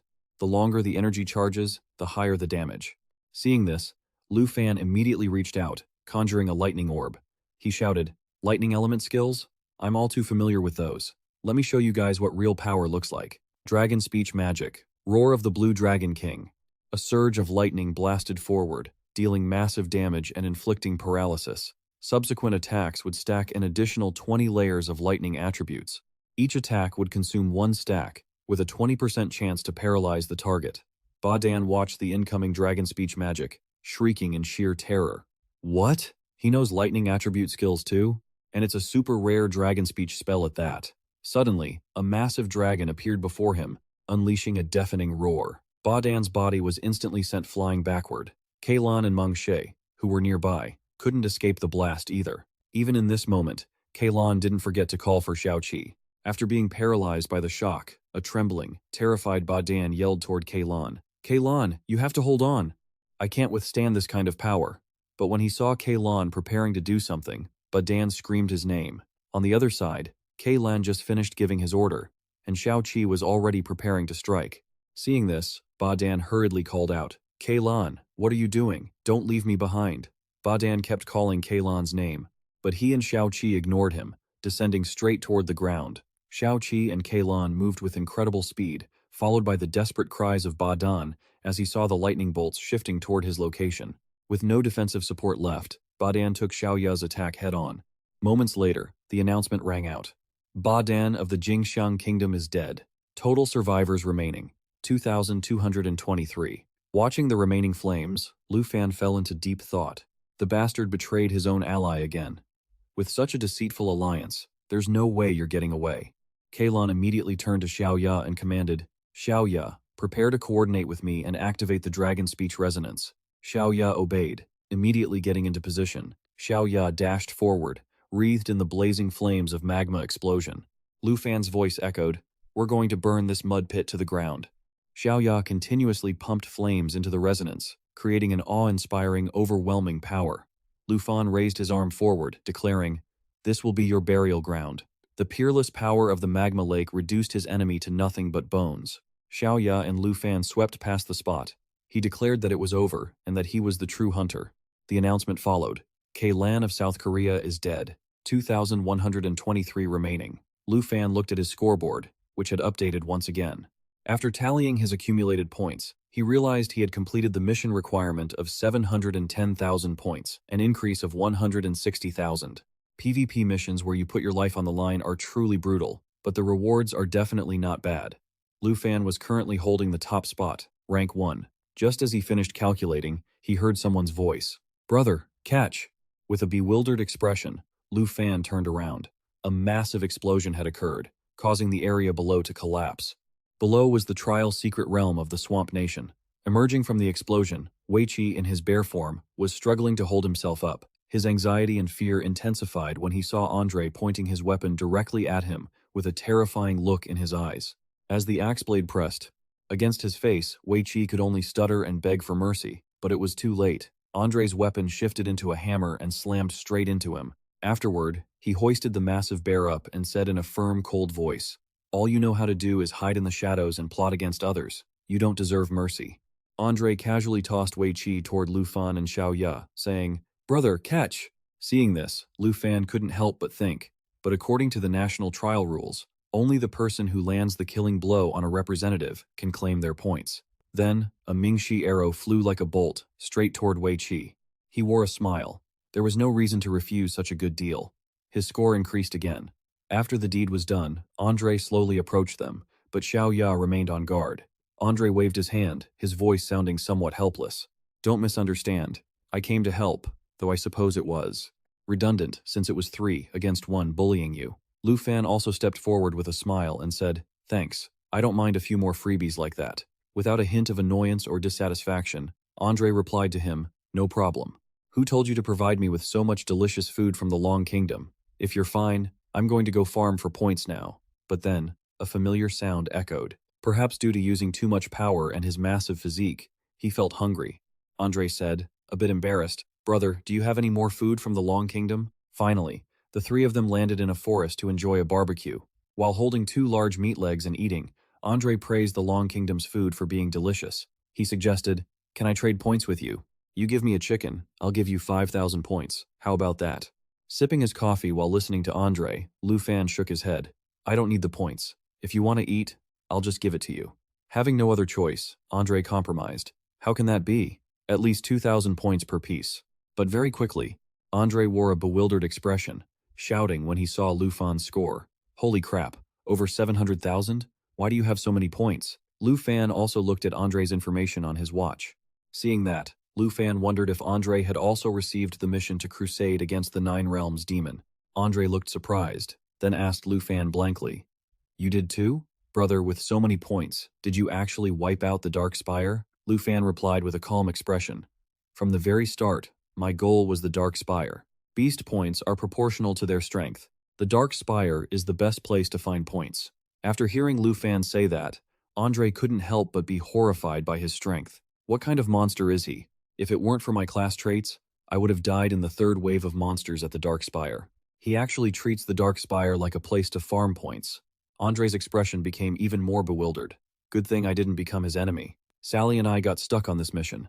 We are absolutely no match for him. After a moment of hesitation, he let out a long sigh and said, I was originally going to teach you the secret to farming points, but it looks like I was just dreaming. The way you farm points is something I simply can't do. Lu Fan looked over and quickly chimed in. The Dark Spire of the Nine Lands is truly formidable. It took a lot of effort for me to clear it too. Andre looked toward Xiaoya, who was busy eating a chicken leg, and said, having a dragon pet really makes a difference. No wonder the Dragon Knight is one of the 3 most powerful hidden classes. Xiaoya noticed him looking, but then hissed at Andre as if afraid he might steal her food. Seeing this, Andre put on a slightly frightened expression and said, she's just a little bit aggressive, that's all. Lu Fan continued. And that brings me to you. You've tried this quest before, but you failed, right? Andre didn't deny it. As he spoke, he recalled the scene of him running for his life, sweating profusely and nearly dying. This cursed quest. As long as it's stuck on me, I can't accept any other quests. Lu Fan smiled and suddenly said, actually, I have an idea. How about we team up this one time? The two moved out, but after traveling a short distance, doubt began to set in. Andre turned to ask Lu Fan, brother, I'm talking about your dragon pet.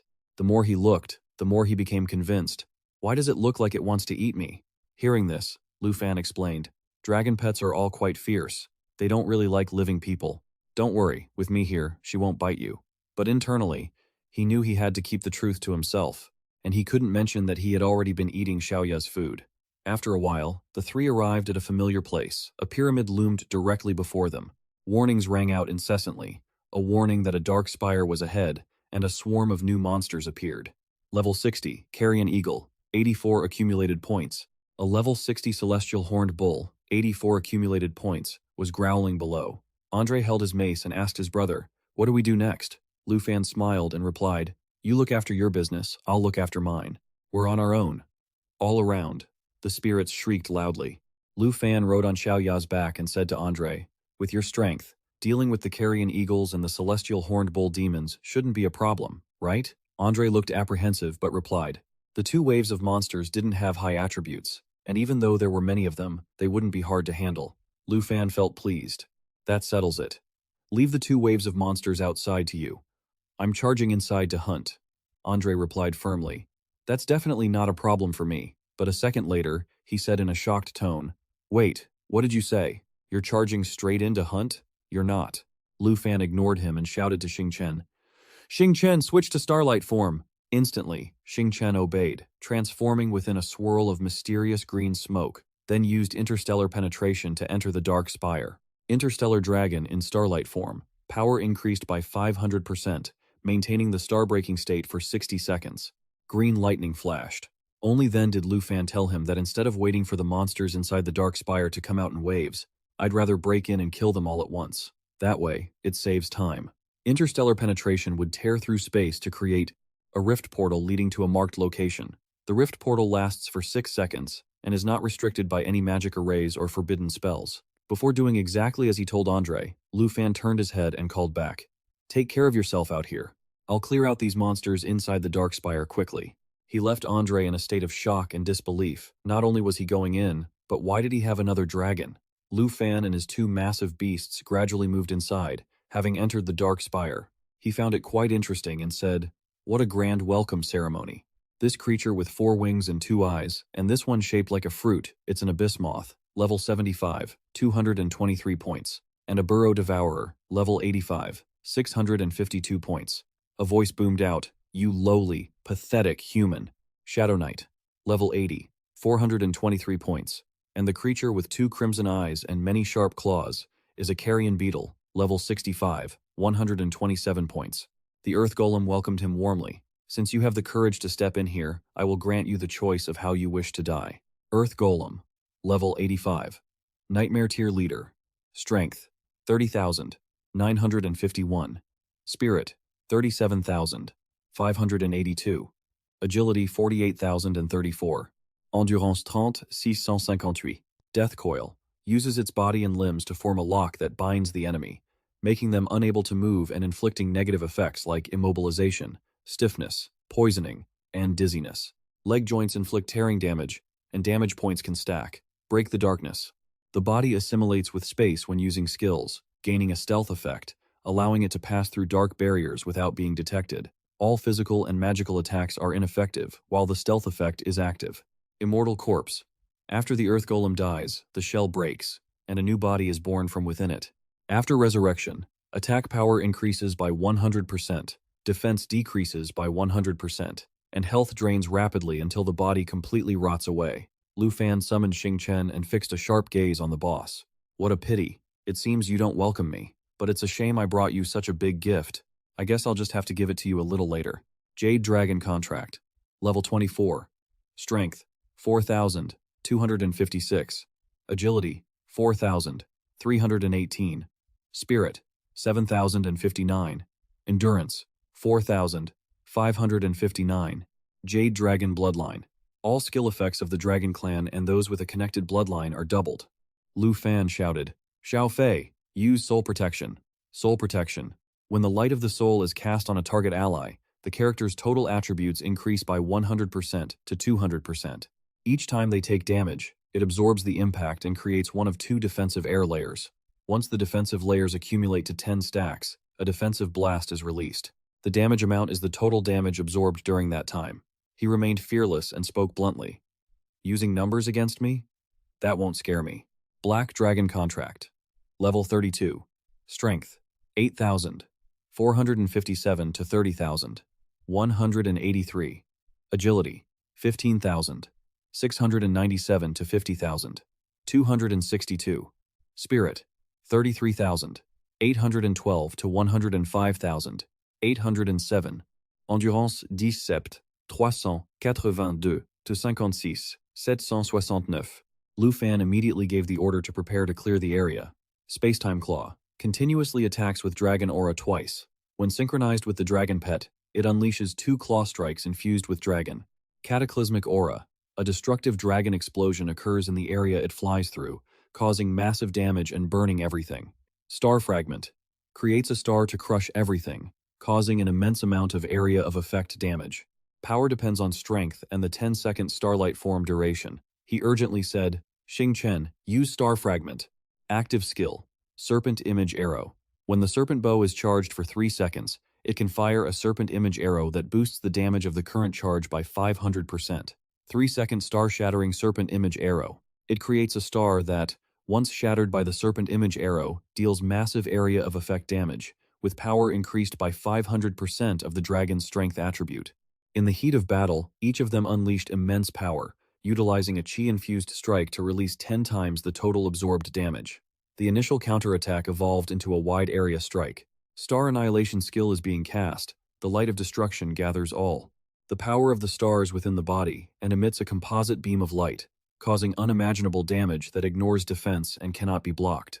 Damage dealt depends on strength and level. The current damage of Star Annihilation has increased to 23,280 to 349,200.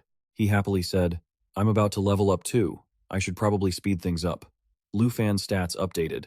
763,383 plus 15,687. 7th. Fallen Demon Dragon, level 24. Demon Dragon Breath. Sprays Dragon Breath at the target, dealing magic damage. Targets killed by the breath are resurrected as puppets to fight for you. Demon Dragon Charge.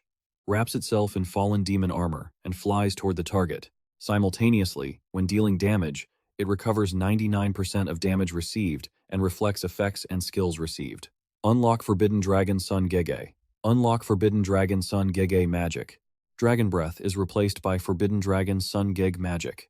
Demon Dragon Shelter. Demon Dragon Charge is replaced by Forbidden Dragon Sun Gege Magic. Depraved Fallen Demon Dragon Bloodline. Reduces all incoming damage by 75%. But before long, he shouted, Fei, summon the Fallen Demon Dragon. Natural Assimilation. Summon Dragon Emperor.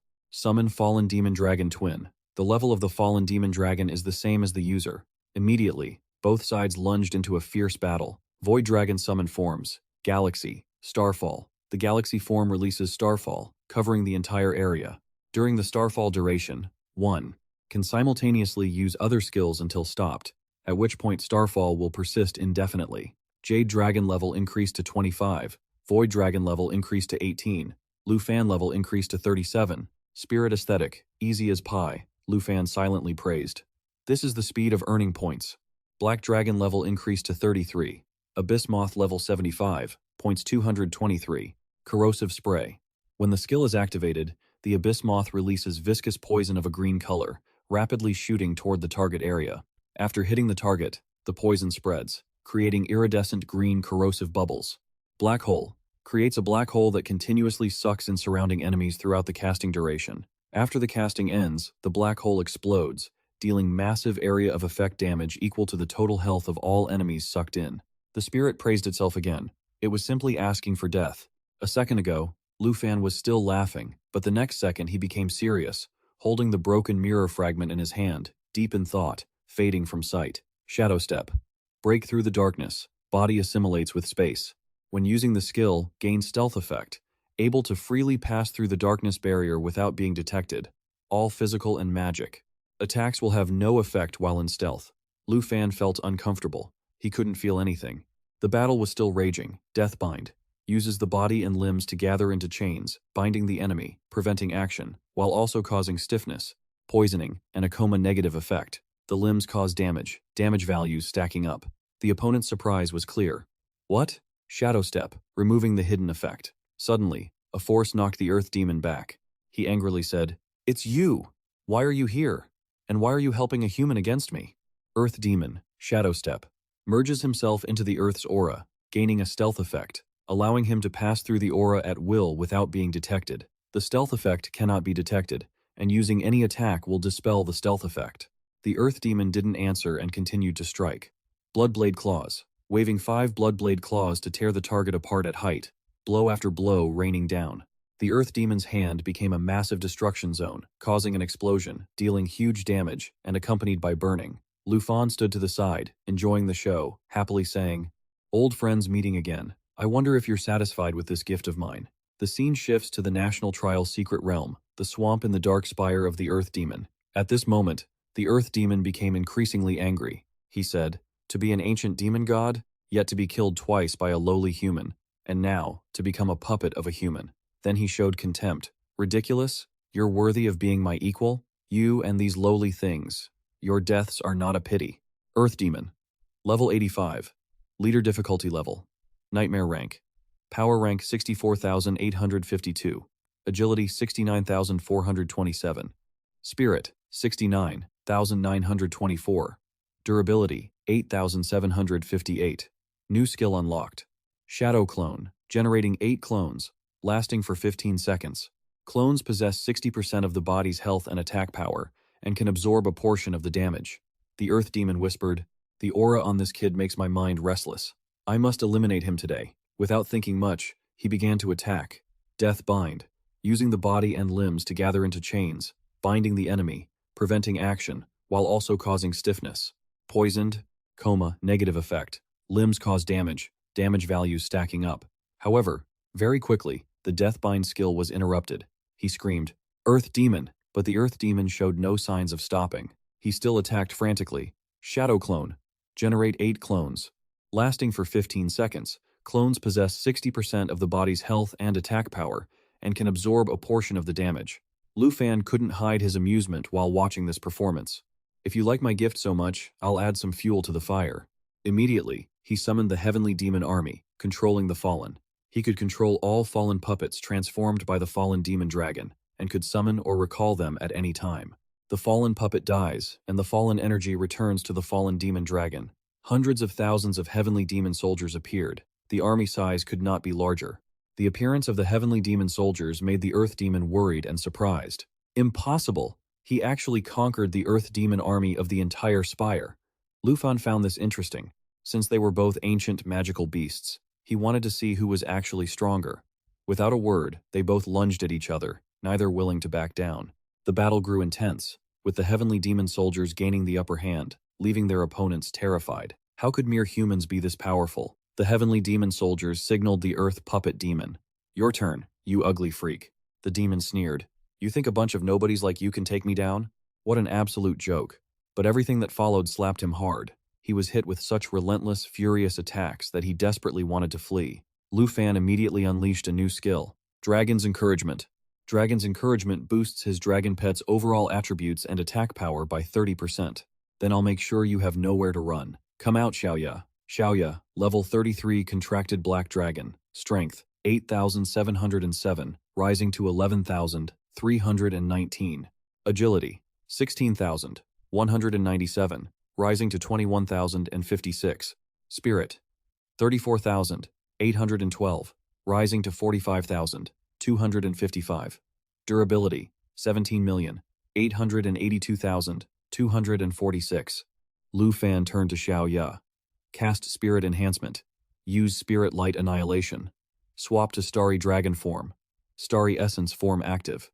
Time remaining, 59 seconds. Spirit Annihilation Light is charging, he signaled Xiaoya with his hand. Lava Eruption. A massive burst of flame was unleashed. Dragon Sun Gege Unseal. Unsealing Dragon Sun Gege Magic. Dark Dragon Breath will be replaced by Dragon Sun Gege Magic Forbidden Spell.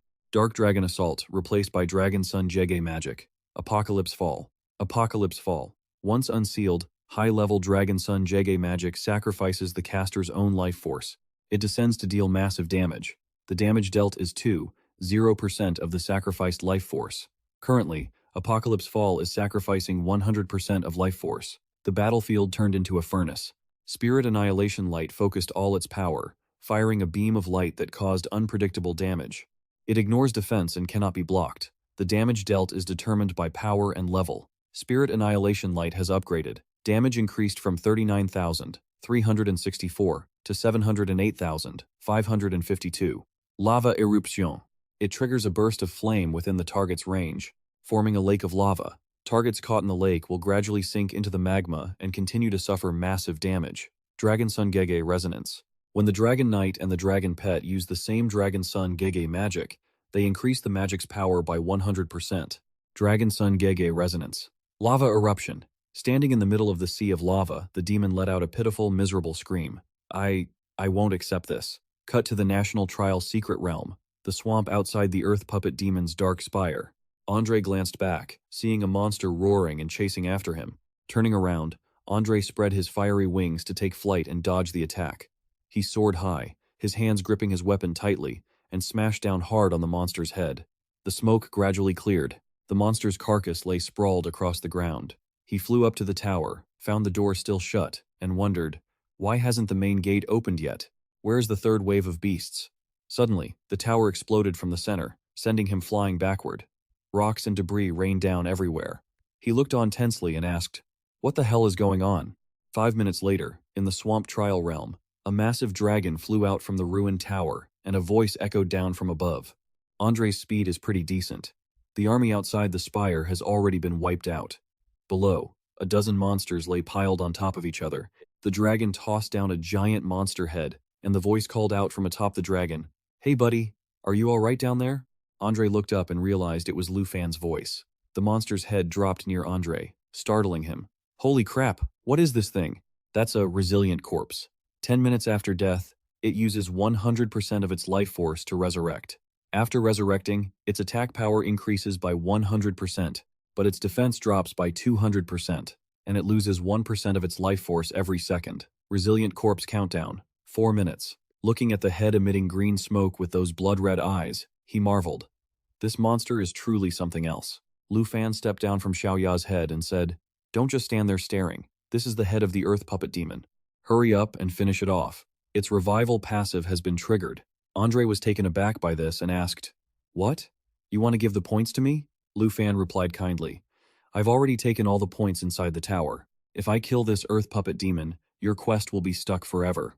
Hearing that, Andre hoisted his weapon, radiating fierce flames, and said, "Brother, you really are a stand-up guy." He slammed a powerful blow down on the monster's head. The system notification popped up, cutting off the resilient corpse effect. The scene was brutal, yet in the early morning, the swamp trial realm looked mesmerizing. Sitting by the campfire, they chatted happily. Andre laughed. "Brother, meeting you was truly my lucky day." He looked at his system screen, overjoyed. He had completed the quest, instantly gaining 200,000 points. Now he was ranked second. Name: Andre. Nationality: Snow Kingdom. Level 61. Class: Blaze Warrior. Points: 271,229. Rank: second. Lu Fan asked. So, our temporary team-up ends here, right? Andre stood up and looked at Lu Fan with regret. It's a pity this is a national trial. In the end, we're still rivals. If only we had met before the competition, I definitely would have treated you to some fine wine. Hearing this, Lu Fan encouraged him, don't be so down. There will be plenty of chances later. Andre reached out his hand, looking cheerful. Let's decide on that then. Neither of us is allowed to die. After the national trial ends, let's drink until we drop. My treat. The two of them shook hands happily, making a promise. It's a deal. It's a deal. The black dragon watched them, looking puzzled. Andre turned on his screen and transferred his points to Lu Fan. That's right. You have to accept these points. Point transfer initiated. Current points. 271,229. Transferring points. Points cleared. Lu Fan looked at his point board, saw 50,000 points added, and asked, what is this? Point fluctuation. 150,000. 135 50,000. Transaction type. Point transfer. External source. Andre from the Snow Kingdom had politely transferred extra points to him, feeling a bit shy. I've eaten so much of your food, and I bothered you with that PvP, and now you helped me finish my quest. I know these points don't mean much to you, but please take them. I'd really feel guilty otherwise. Even that guy could be quite endearing. Lu Fan said, you're acting all clingy. It's honestly a bit unsettling. But I won't turn down these accumulated points. Andre hesitated. After meeting him, he'd always had one question. Before I go, I want to ask you something. His expression suddenly turned serious. You're so strong, and you have so many heaven-defying dragon pets. Why waste time on such useless people? Wouldn't a couple of shots be enough to take them out? Standing next to the black dragon, he explained that everyone here was a newly promoted elite from various countries.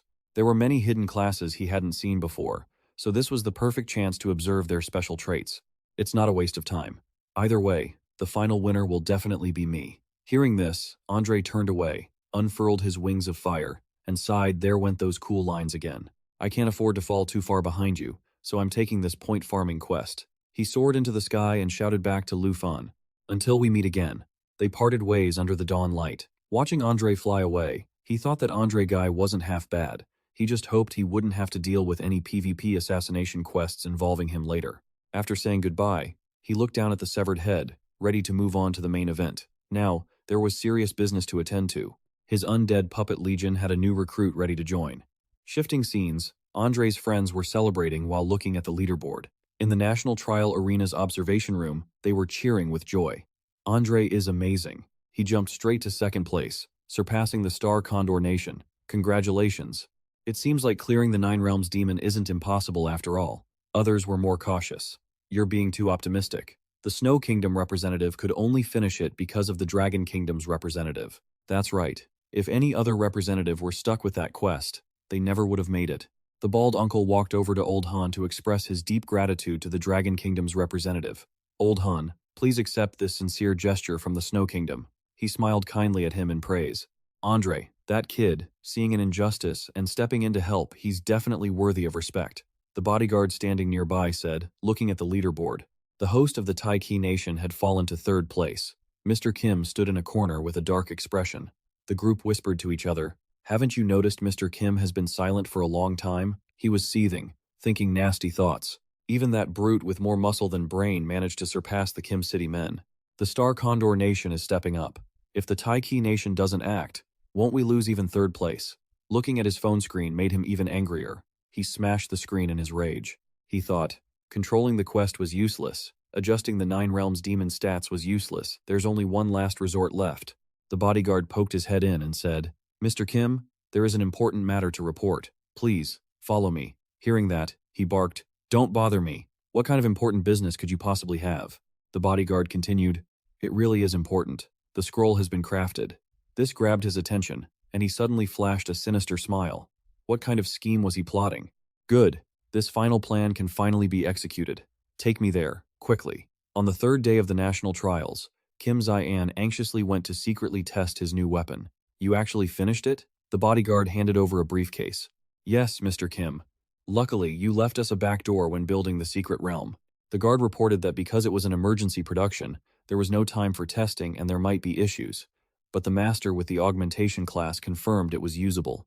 Inside the briefcase was a consumable item that opened a portal back to a specific location in the National Trial Secret Realm for 180 seconds. It's an experimental item, Mr. Kim. The portal might be extremely unstable. Use it with caution, and don't let anyone see it. Kim Zion picked it up, pondering to himself. Extremely unstable. While he was inspecting it, the guard hesitated and spoke up. Also, Mr. Kim, we've been monitoring Lu Fan from behind the scenes for a long time, and we haven't found anything unusual. Kim Zion snapped. That's because you idiots are incompetent. He made a risky decision. He couldn't get a handle on Lu Fan here, so he needed to execute his final plan. Before turning away, he ordered, "You two stay in this hallway. Don't let anyone near here until I return." The bodyguard acknowledged the order, but the other asked, "Mr. Kim, what do you mean?" Kim Zion frantically activated the scroll, opening a massive vortex. Exactly what I said. I am using this scroll to enter the secret realm personally to deliver the message. The system flashed a notification. Portal established. National trial. Desert. Warning. Portal status is extremely unstable. It may close at any time. The guard said anxiously. "Mr. Kim, that's too dangerous." This scroll is just a prototype. The other guard chimed in to discourage him. If other observers see you, or if your image appears on the live stream, it will be a huge problem. However, Kim Zion was determined to take the risk. He instructed the two guards, "That is why I've already notified the person in charge. Until I return, no one is allowed to change anything in the desert map. You must guard it well. If this is discovered, the reputation of the Tai Chi nation will plummet. Understood?" The notification appeared again. Portal time remaining, 179 seconds. The guards couldn't stop him, so they had to obey. "Understood, sir." Suddenly, he remembered something. "Right, one more thing." Kim Zion pointed at them. "I want you to open the ultimate quest." At that moment, Lu Fan had already found the new Nine Realms demon quest. Time waits for no one. Just then, in the desert area of the National Trial, Secret Realm, the weather was sweltering, when suddenly, a blue pillar of light shone down from above, grabbing everyone's attention. Lu Fan, standing with Xiao Ya, looked at it thoughtfully. This time, it's the Earth Blood Demon in the desert. Simultaneously, he received a quest to slay the level 85 Earth Blood Demon boss of the Nine Realms. As he turned, he realized the tower had appeared behind him without him even noticing. It seems I don't need to go searching everywhere for the Dark Swallow Tower this time. He analyzed it internally. Based on the competition rules, this type of high point quest must be very rare. I've received 3 quests in total, and 2 of them are Nine Realms demon slaughters. This rate is inevitably a bit high. After that, Lu Fan called for Xiaoya. He mounted her, heading toward the Dark Spire. Even so, Lu Fan still felt uneasy, a bit strange, as if the mission had been set up in secret. His dilemma was hard to solve. Sure enough, the competition organized by the Taite Kingdom really had no clear rules. Lu Fan had to put it aside to focus on the fight. Xiaoya fiercely waited for him to charge straight toward the tower. As she flew closer, the small monsters were alerted. Those winged wolf-faced beasts gnashed their teeth and shrieked. Lu Fan shouted aloud, "Xiao Fei, focus. The break time is over." They appeared immediately. Then he ordered the space piercer to be fired. The spirit transformed into a space dragon in the form of a steel-forged spirit beast. It let out a roar. The remaining time for the spirit beast was 59 seconds. The spirit released a surge of energy from the space piercer technique. The power of the move tore through space, forming a portal crack leading to the target's location. The portal crack would last for 60 seconds, and it was not hindered by any forbidden ceiling arrays. When the remaining time for the space piercer was 59 seconds, Xiaoya carried him through the crack amidst a swarm of small monsters. Thanks to that, Lu Fan finally entered the Dark Spire safely. He and his dragon swarm continued to face the next challenge. Standing before Lu Fan now, besides the swarms of serpent-like beasts, was the Earth Blood Demon. "How dare you trespass into my territory?" Truly, a human seeking death. It was level 85, nightmare-level boss difficulty, with 42,151 strength, 40,183 agility, 29,210 spirit, and 35,884 durability. Lu Fan summoned his sword and replied, "Trespassing. I apologize for that, but unfortunately, you will be the one dying." His current dragon aura was Black Dragon 2. When the natural assimilation technique, Summon Dragon Bone, was unleashed, the twin undead magic dragons, Earth Puppet Demon and Earth Slay Demon, were summoned. "At your command, Master." Their levels were equal to his. Lu Fan commanded gently, "Charge together. I am in a hurry." Controlling the undead allows me to manipulate all the puppets converted from them, which can be summoned and retracted at any time. If a puppet dies, that energy returns to the twin dragons. At the same time, outside the tower in the desert area, two people were clashing. A sturdy guy with a horn on his head sat in the sand, stuttering, "Please, don't kill me, spare me." The other person remained unmoved, placing a blade against his throat, and asked arrogantly, "Begging me?" Chin Thug Tien, the one holding the sword, asked, "How do you intend to beg me?" The other, terrified, replied, "Anything. I'll do anything. I will transfer all my accumulated points to you. Quit the competition immediately. Please spare me, okay?" This frightened man is Wu Si Peng of the Mikey Kingdom. Rank 14, Tribal Warrior level 59, 42,175 points.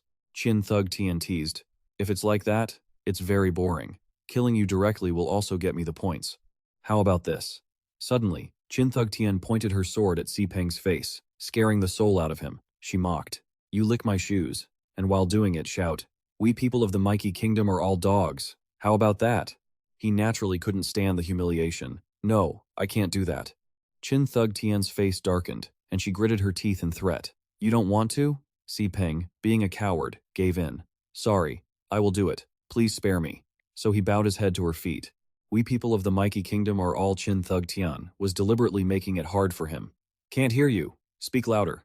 Si Peng shouted again, sticking out his tongue. "We people of the Mikey Kingdom are all dogs and pigs." This made her burst into laughter.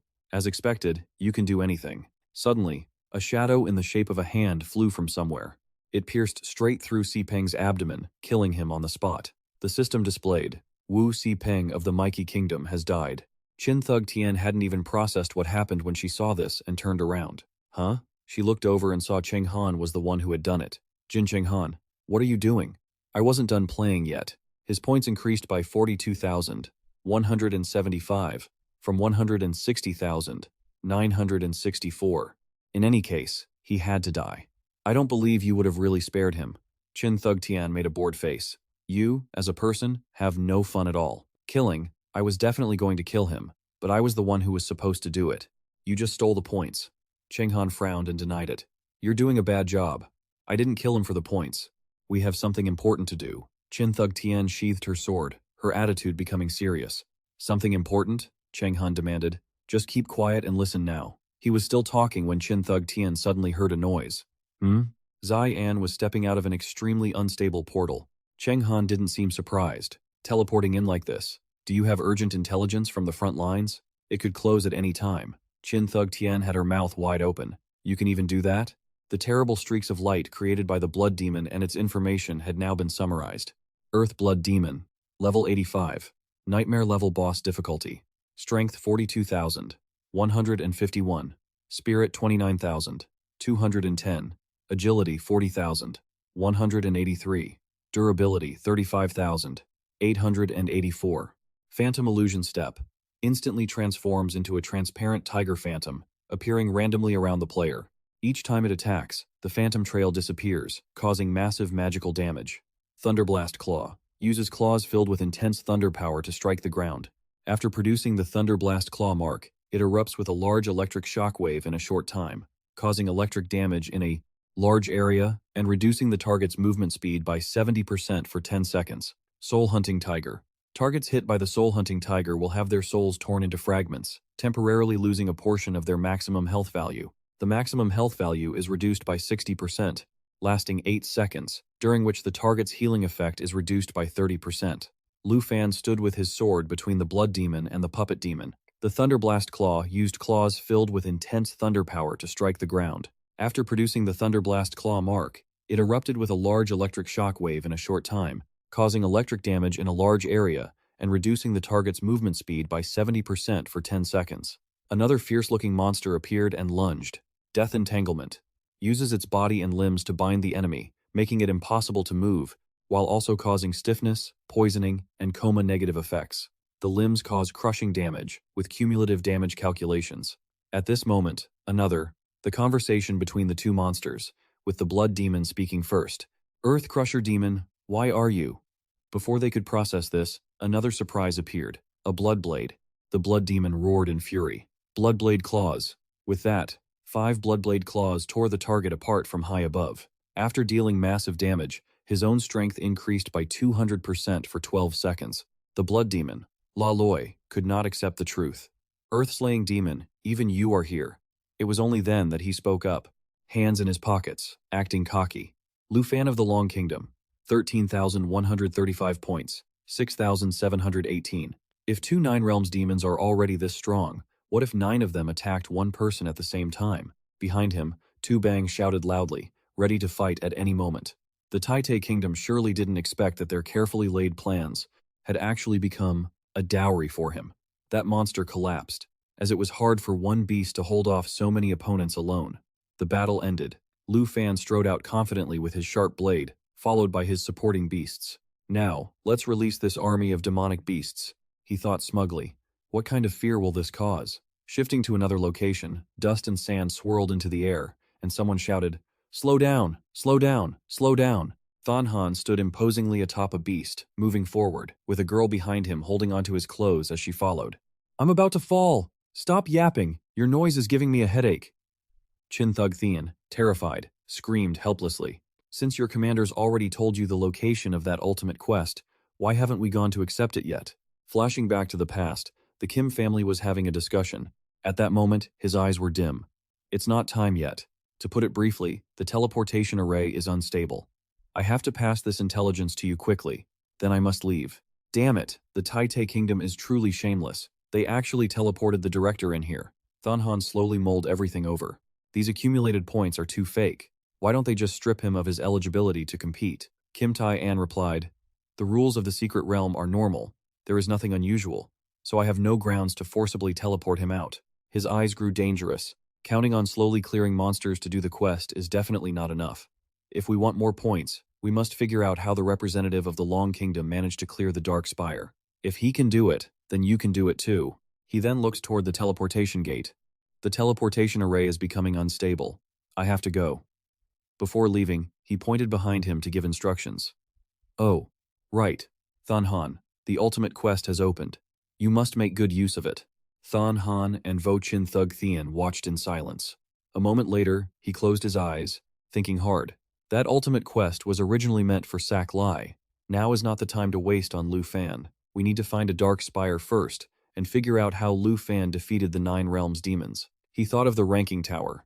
That ultimate quest will directly identify the top-ranked person in points as the target for slaughter. It's only valuable if used on the strongest person. Chin Thug Thean, standing by, sighed. Fine, you're the boss. I think your Taite Kingdom just uses whatever talent they have for cheating." Suddenly, Thon Han jumped onto the purple beast orb again. She, not expecting it, fell face first into the ground and shrieked in pain. She angrily and pettily retorted, "You really have a strong desire for revenge, don't you? Is it necessary to go that far just because someone said one word to you?" He replied while looking ahead. "Idiot, look in front of you." Hearing that, Chin Thug Thean looked back. Many soldiers dragging giant chains were heading toward them. Level 75 Fallen Corpse Heaven Demon Soldiers, 165 points. Chin Thug Thean immediately regained his serious demeanor, gripping his sword hilt to get ready, while he jumped down, standing in the back to prepare. This is the Dark Spire. The feeling of oppression is intense. Thon Han channeled his power while encouraging Chin Thug Thean. "Don't worry, our combined strength is enough to handle it. How can the Nine Realms demon army only have this many?" Chin Thug Thean exerted his strength with both hands, his 2 swords ready to strike. "Let me see what they can do." At the same time, a large purple-headed beast appeared on the other side. The ancient demonic beast army from your Taite Kingdom. He is holding 2 swords in both hands. Let's see how strong he really is. The purple-headed beast swung its sword high and brought it down, sending all the other monsters flying. Ghost Breath Scythe Demon Wind / releases wind blades with high rotation speed. Within the target range, it cuts enemies and deals physical damage. Thon Han still stood his ground, fearless. So what if he has a dragon pet? If there weren't a loophole, could he really clear the Dark Spire based on his own strength? A soldier was sent flying, his face twisted in annoyance. What he can do, I can do too. A moment later, the battle ended, with only corpses lying scattered around. How can this be? All the monsters have been wiped out, yet not a single point was added. Feeling that something was very wrong, Thon Han looked up and thought, "It seems there really is a problem here. Let's go inside and check it out first." The more he thought, the more he felt trapped in this loop. What exactly did Lu Fan discover inside? Then, both of them stepped into the main hall. Why are there no monsters inside? Could it be that it was already cleared? Suddenly, both felt someone's presence and grew alert, readying their defenses and drawing their swords to prepare for battle. Who's there? Something made both of them gasp in shock. The monsters gradually emerged. First was the Crusher Demon, second was the One-Eyed Slaying Demon, and third was the Bright-Eyed Blood Demon, roaring. Than Han and Chin Thug Thien were stunned by this horrific sight. Three of them. 3 giant demons appeared before them, staring them down. 3 Nine Realms demons. Vo Chin Thug Thien shuddered. The feeling of oppression is so strong. No way, something must be wrong. Lu Fan appeared from behind, speaking up and startling them both. Surprised? He smiled. You finally found this place. The two grew tense. Chin Thug Thien prepared to draw his sword. You actually came here too? Lu Fan. Lu Fan blinked. Don't be surprised. I came here specifically to find you. After all, you did sneak attack the headquarters I painstakingly built. Before arriving here, along the way, he had completed his goal. As he captured more and more fallen corpse puppets, his method of manipulating them became increasingly proficient. Now I can command the 9 world fiends to keep them away from the spire. Each of the 9 world fiends can control a battalion, which means there are 3 battalions gathering points and experience for me. I can send the minions out, while the fiends can just stay here and guard the dark spire. Chin Thug Tien sneered. You came all this way just to find us? I think you're looking for death. Lu Fan, a citizen of the Dragon Kingdom, with the class Dragon Riding Knight, has 1,736,853 points and is ranked number 1. She glanced at Lu Fan's status window and mocked. Kim Cheng Han, he has so many points. Kill him quickly. You and I can negotiate how to split these points. Kim Cheng Han laughed with disdain. No rush, no rush. You probably know this guy has a grudge against me. If we kill him too easily, it'd be too good for him. Kim Cheng Han glanced at the 3 demons and pondered. Lu Fan is easy to deal with, but the 9 world fiends are not to be trifled with. And just one of them isn't easy to handle, let alone the fact that there are 3 of them here. You look at Lu Fan, sweating. He dared to storm the spire alone. He must have a way to win without fighting the 9 world fiends. Lu Fan leaned against the wall. Looks like you guys don't take me seriously at all, starting to discuss things right in front of me. Kim Cheng Han raised his hand to attack, while Chin Thug Tien didn't hold back. Lu Fan, reveal the secret of the dark spire and we will spare your life. Kim Cheng Han, stop wasting your breath on him. Just capture him and we can interrogate him slowly. Lu Fan sighed. Secret? Do you guys really think I used a bug to clear the dark spire? Chin Thug Tien sneered with a vile grin. How else could you get so many points? You know the answer yourself, don't you? We only encountered 2 waves of gate-guarding beasts on our way here, and there was nothing left inside. You don't really expect anyone to be stupid enough to believe a level 30 class changer like you could clear the dark spire, do you? Lu Fan closed his eyes and said softly, there was nothing. He mentioned the 3 giant demons behind him, turning both of them pale. Then what about the 3 9 world fiends behind you? Kim Cheng Han glanced at the 3 monsters and broke into a sweat, thinking, this isn't right. The 9 world fiends are too quiet. Logically speaking, if an outsider broke in, the 9 world fiends would have launched an attack long ago. Could it be, he thought, that they have already been controlled by Lu Fan? Impossible. No one can control the 9 world fiends. Lu Fan stood with his arms crossed behind Kim Cheng Han. He really does have a way to farm points. Does your Taiki kingdom not know? Since you guys can change the system's tasks at will, isn't that cheating? You jumped, startled. He found out they were pulling strings in the trials. Kim Cheng Han turned around, thinking. If he really has controlled the 9 world fiends, Chin Thug Tien didn't hesitate, quickly equipping her weapon to strike. Stop wasting so much breath on him. Just finish it already. Lu Fan chuckled and snapped his fingers. It's truly heartbreaking. All the points I worked so hard to get by hunting beasts are being written off so easily by your words. If you guys don't believe me, your snap of the fingers awakened the 3 demons behind you. Then let me open your eyes to my true strength. Chin Thug Tien and Kim Cheng Han quickly turned to flee. Run? Impossible. He can actually command the 9 world fiends. While running for his life, Kim Cheng Han thought, it's a bug. It must be a bug. The 9 world fiends can't be controlled. Why? The trials we worked so hard to create have now become his? You were truly terrified of this guy named Lu Fan. All of this belongs to our Taikui kingdom. The demons that gave them a chance to escape were already blocking their path ahead. A system prompt sounded, Death Embrace, using body and limbs to form a lock, binding the target, preventing movement, while inflicting stuns, poison, and coma debuffs. The limbs dealt tearing damage, with damage values stacking up. The demons attacked, and both of them couldn't block it, flying away while screaming in pain. Both hit the ground hard. Kim Cheng-han looked at the giant demon in front of him in a panic. Don't. Please don't. Abyssal Entangler. Summoned Beast. Abyssal Entangler, level 61. Evolution of the Abyss Crawler. Bloodblade Claws. Unleash 5 Bloodblade slashes to tear targets apart in mid-air. After dealing massive damage, the user's own strength increases by 200% for 12 seconds. Kim Cheng-han turned deathly pale, staring at the demon's poisonous claws. So terrifying. Is this the kind of strength that could shake an entire nation? I couldn't even block a single hit from the Abyssal Entangler. The will to live drove Kim Cheng-han to try and escape. I have to get out of here. I don't want to die. You thought in terror, I am the pride of the Taiki. Before you could even finish the thought, a giant demon's hand slammed into you, crushing you against the wall. Lu Fan sat down, with 2 girls coming over to hug him. I already said I didn't cheat. I worked hard to kill every single beast. That's why I turned them into my puppets.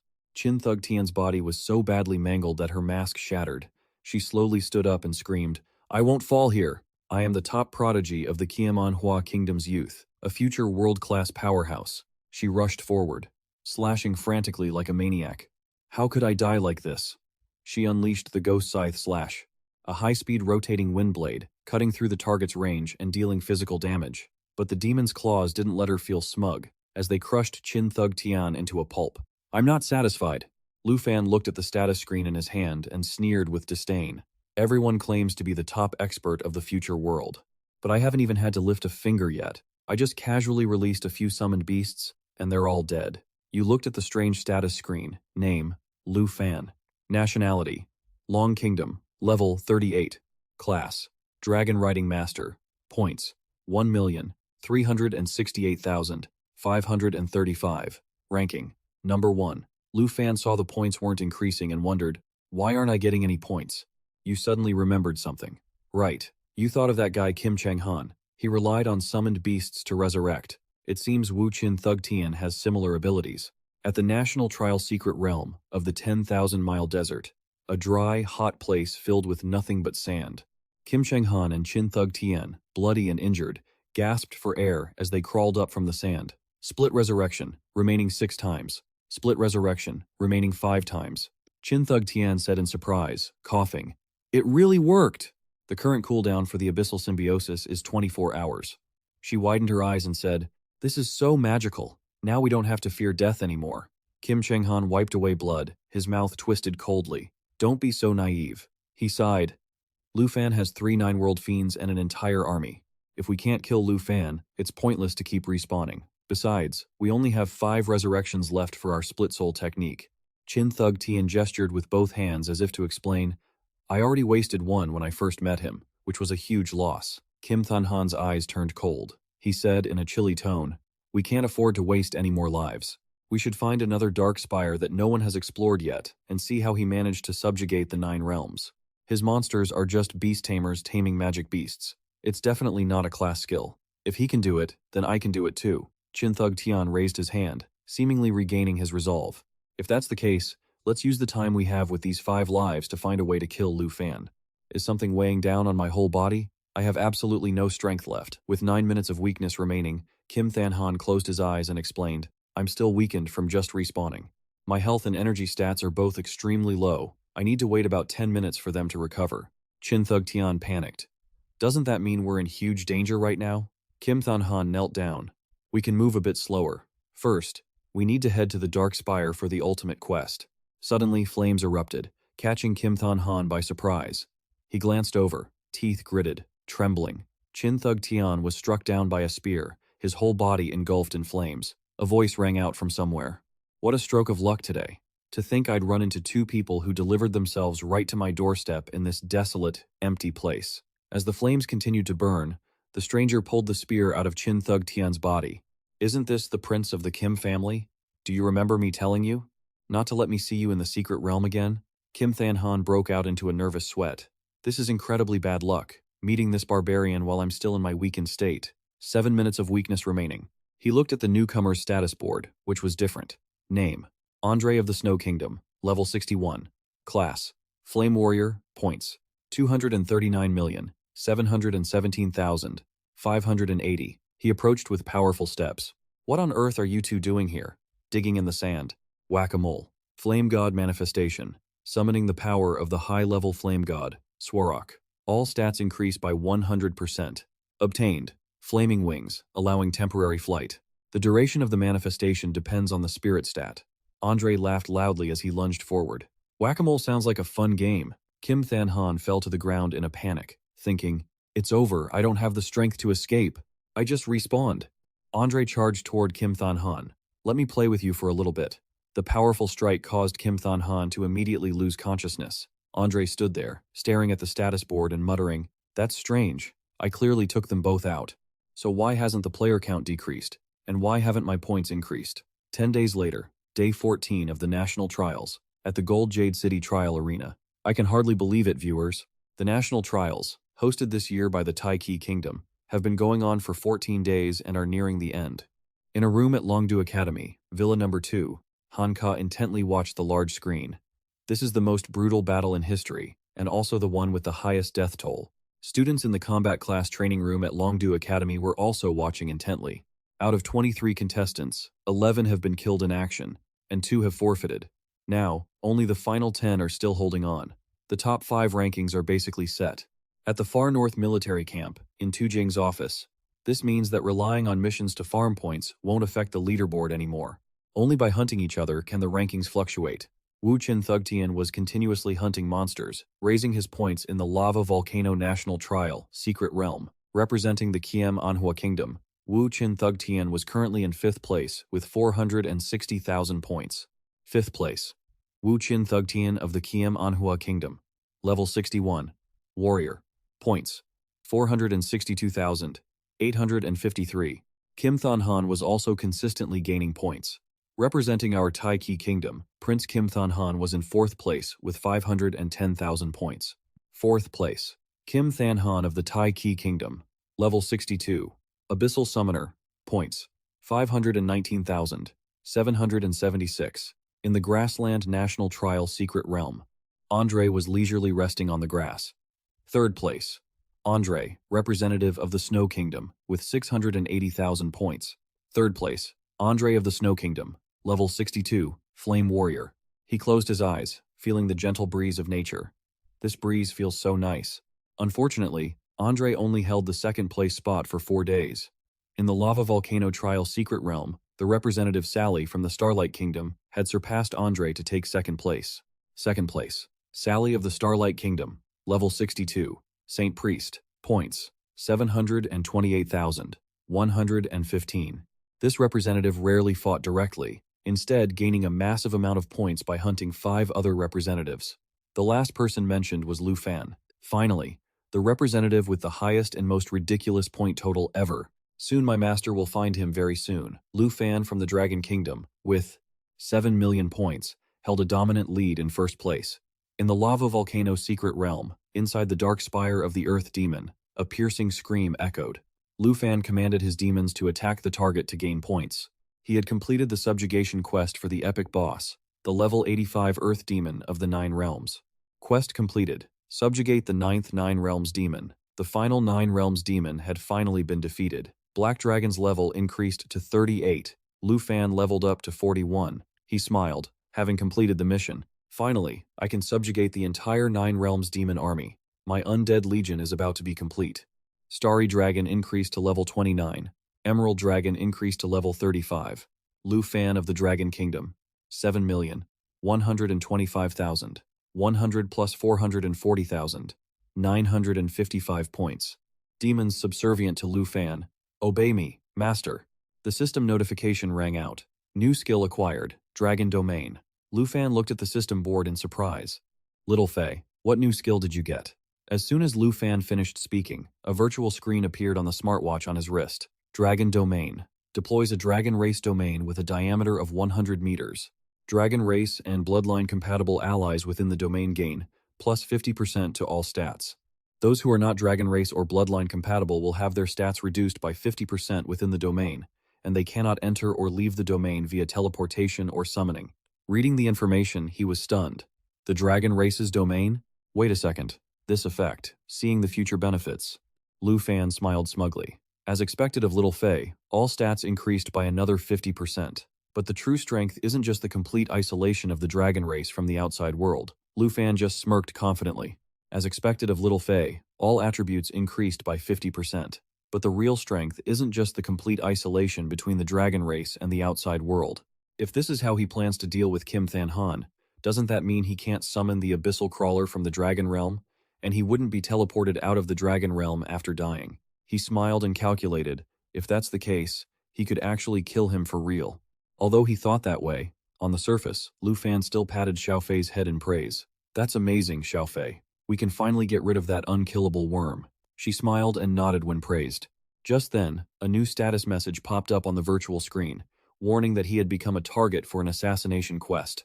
He was incredibly surprised and wondered who was hunting him. Seeming to have guessed who the opponent was, Lu Fan flashed a cryptic smile and muttered, "How interesting. It looks like a huge amount of points is about to be added to my account." A while later, at the Volcanic National Training Secret Realm, Saklai examined the gem in his hand and muttered, "Is this the one?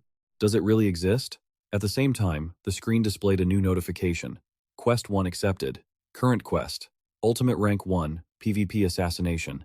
He suddenly snorted and said, "So this is the trick you guys are using to get rid of Rank 1. Suddenly, behind him, two figures appeared, and a raspy voice spoke up. "Saklai, the mission is handed over to you. Can you really kill him?"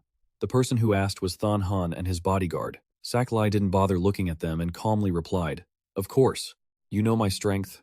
Otherwise you wouldn't have formed an alliance with me, right?" Hearing this, Than Han frowned and stared at him, inwardly lamenting, "Vochin Thug Thean and I needed 3 or 4 skills just to handle that lava giant. Saklai crushed it in one hit earlier. I was too naive to think I could use the ultimate quest to hunt him down." Looking at his back, he cleared his throat and said, "It's not that I don't trust you, it's just that even with the 3 of us working together, we might not be able to handle Lu Fan." As soon as he finished, Chin Thug Thean added from behind, "Lu Fan has subjugated the 9 worlds demons and their army. We fought him before, we're no match for him." As if hearing something ridiculous, Saklai chuckled mockingly. "Subjugating the 9 worlds demons? I could do that too. That's not his own skill. He's just exploiting their power." His words made Than Han extremely suspicious. Exploiting their power? Seeing that confused face, Saklai raised an eyebrow and retorted, "Don't you guys always want to know what loophole Lu Fan relies on to sweep the 9 worlds demons for points? 3 minutes. In 3 minutes, I'll give you the answer." At the same time, at the National Training Grounds Central Control Center, Anve Viet stood deep in thought and suddenly spoke up. "General Kim still hasn't contacted us after teleporting back." He asked quietly, "Do you think we've been fired?" The person sitting and typing at the computer below heard him and hurriedly interrupted, "Don't jinx it. Maybe he's handling it himself?" The bald man added, "General Kim told us to keep an eye on Lu Fan, so let's just do that. Don't go looking for trouble." As Anve Viet stood with his back turned, he suddenly saw a blurry figure flash before his eyes, but it vanished instantly. He frowned, confused, and muttered, "Did my eyes deceive me?" The bald man suddenly frowned and scolded, "Hey, I'm talking to you. Are you even listening?" He didn't notice the woman appearing behind him with a sharp blade. As soon as she finished speaking, she slashed, drawing blood from the bald man. The pain hit him, causing him to scream and pass out. Anve Viet heard the noise, jumped in surprise, and turned around, only to see his teammate clutching his spurting neck. He shouted in panic, "Hey, what's wrong with you?" Just then, the woman approached him from behind and whispered a threat. "Stop shouting. Shut up, or you'll die a very painful death." He screamed in fear, begging for mercy. "Don't." But this reaction only amused her even more. In the blink of an eye, she quickly slashed and finished off Anve V. After taking out both guards, a voice suddenly came through the communication line. "How is it going? 3 minutes are almost up." She grabbed the wires and replied, "Don't worry." Then, she yanked all the power cables out and chuckled softly. The Makan family never fails. Outside, the screen lost its signal, and the host quickly tried to reassure the audience. "Everyone, please stay calm. We've encountered some technical difficulties." "Yes, technical issues. We'll fix it immediately. Please wait a moment." The crowd sitting below was furious. The livestream was cut off. "Why is the signal gone? What's happening? Did the power go out? Can you guys do anything right? Who's in charge here?" Boos echoed throughout the grand hall. "What's going on?" I still wanted to see what the Dujing Du Nation representative had to say. In a private room, Feng Min explained quietly, "Han Lao, this is definitely the Dujing Du Nation playing games." After a moment of silence, Phi Bok finally spoke up thoughtfully. "The Dujing Du Nation is not that simple." Just then, the young man in the suit turned his head in a panic. "Mr. Kim, you're the one in charge, go ask." But before he could finish, Tyann was already gone. He raised an eyebrow in confusion. "Where's Mr. Kim?" The person next to him replied immediately. "I don't know. It seems like he was called away just now." The scene shifts to outside the control room at the end of the hallway. Tyann is having a meeting with someone from the Makan family. The man smiled and probed, having remained silent until just now. "Mr. Makan, do you have something you want to tell me?" At that moment, the man's earpiece suddenly played the voice. The Makan family never fails like a signal. He glanced at the watch in his hand and said, "Earlier, I said I would take 3 minutes of your time. I have nothing left to say to you." Tyann was shocked and then furious. He frowned and retorted, "Are you joking with me? I'm very busy. I don't have time to play around with you." The man then turned and walked away, leaving only these words. "3 minutes are up. Thank you, Mr. Tyann. Goodbye." Back on the other side, Chin Thug Thien frowned and asked suspiciously, "Are you saying Lu Fan became a servant of the fallen corpse ancient god, and because of that, he can exploit the ancient god's power to manipulate the 9 worlds demons?" Than Han was also stunned and blurted out, "An existence that can barely be surpassed by many ancient gods. This is truly hard to believe." Sensing their astonishment, Saklai cleared his throat and said, "It's unimaginable, so I understand why it's hard to believe. After all, the power of an ancient god is a divine blessing. No matter how strong you are, with just a little bit of this, you can achieve a total rebirth." At this point, he suddenly summoned 3 glowing stones and said, "This is the power of the ancient god, the essence of the holy mountain from my master." Chin Thug Thien frowned the moment he saw it and exclaimed, "This stream of power, just sensing it is enough to feel incredibly overwhelming." Information also appeared on the screen: quality of the holy mountain essence, legendary consumable item, effects unknown. After a moment of hesitation, Chen Han finally spoke. "This power is incomparable to the 9 realms demon. Is the source of your strength, by any chance, these 3 essences?" Hearing that, Charlie burst into laughter and replied, "No, no, no, 2 of them are for you guys." He gasped in shock. "For us? If we truly become as strong as you said, if it can reshape our potential, then what is the cost?" Chin Thug Tien also quickly questioned. "Exactly. A hidden class that allows for an even stronger evolution. This kind of rare item shouldn't just be given to us." Seeing their suspicion, Charlie's gaze suddenly sharpened. He frowned and said, "Then let's make it clear. This is a transaction. You receive the baptism of my master and gain greater power than the demon root family can unearth. What about the ancient gods that haven't awakened in Tai Chi and Kiem Anhua kingdoms?" Chen Han narrowed his eyes suspiciously, weighing it in his mind. He was a prince. The demon root family likely wouldn't pull any tricks. Unearthing ancient gods was a topic for later, but obtaining the essence meant he could immediately grow stronger. Meanwhile, Chin Thug Tien stood by, hesitantly asking, "Should we agree?" After some deliberation, he finally compromised. "Agreed. I accept this deal. After killing Lu Fan, let the demon root family go to the Kim family to clarify the ancient god excavation." Hearing their conversation, Chin Thug Tian raised an eyebrow. "Is it really necessary?" Chen Han suddenly roared in anger. "Of course it is. Do you want to be stepped on by Lu Fan forever? He can use the power of the ancient gods, and so can we." Seeing his reaction, Charlie smiled, handed the remaining essence to Chin Thug Tian, and asked, "Have you thought it through? Once people outside can see us, you won't have another chance." Hearing this, he bit his lip, struggling. In the end, he had to accept. "I also accept the deal." Charlie laughed triumphantly. "That's right. Remember, do not resist." Charlie stared at Chin Thug Tien with hidden intent and warned, "The more you submit to the transformation, the stronger my master can make you." Afterward, he looked at the piece of essence in his hand, and quietly said, "As for this last piece, it's what I've prepared for Lu Fan." In Charlie's mind, an image of Lu Fan suddenly flickered, and he wore a sinister smile, whispering, "I'll turn him into my sacred mountain puppet." Meanwhile, at the National Trial Arena, in the control center, in a room where 2 guards lay motionless in a pool of blood, a man stood before the screen and said, "The security camera didn't capture the perpetrator. The live stream and command room footage have been fully restored. The guard's blood hasn't dried yet. It seems they haven't been dead for long." One person held a camera to take pictures and collect information. The girl standing next to Kim Jae-an asked, "Mr. Kim, are we really not reporting this?" Kim Jae-an replied, "No, we will investigate this ourselves. This matter cannot get out." He recalled what he had told the bearded man earlier. The incident at the Jingdiao Kingdom monitor room was definitely the work of the Demon Root family. At the National Trial's secret realm, the volcano, Lu Fan rode on the back of a dragon. He said, "The final match, surely. Only by slaughtering each other can we speed up the process. The ones who want to hunt me down must be just ahead." While Lu Fan was pondering this, riding Xiaoya and patrolling the map, he glanced at his quest board and suddenly discovered, this avatar belongs to Jia Shan Lai from the Southern Kingdom. Seeing this, he immediately said, Xiaoya, land ahead. We'll go meet this old friend first. As he spoke, he pressed a button, and Xiaoya let out a cry, following its master's orders. Xiaoya heard him and found a spot to land. She quickly touched down safely. Lu Fan jumped down right after. He asked in surprise, Where is he? Not far away, Jia Shanlai had already spotted Lu Fan and exclaimed in surprise. Lu Fan, he said joyfully. It really is you, Big Boss. You scared me to death. He thought to himself, great. Not only did Big Boss Lu Fan not kill me, he even encouraged me. He's completely different from the other dangerous characters. Seeing this, Lu Fan replied, your luck isn't bad, holding out until now. Jia Shanlai scratched his head, smiling as he walked over. I thought someone was coming to kill me.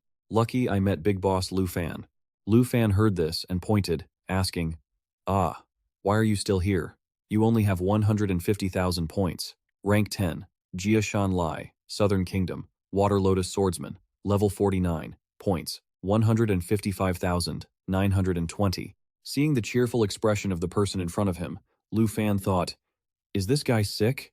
It's the final match, yet he's still happy to meet people. Then Lu Fan said, Jia Shanlai, you should know that in the final match, no one can be this soft. Saying that, Lu Fan took out his bow. Just as he prepared to shoot, he asked in surprise, Xiaoya, Abyssal Black Dragon's perception can detect enemies in stealth and hidden states.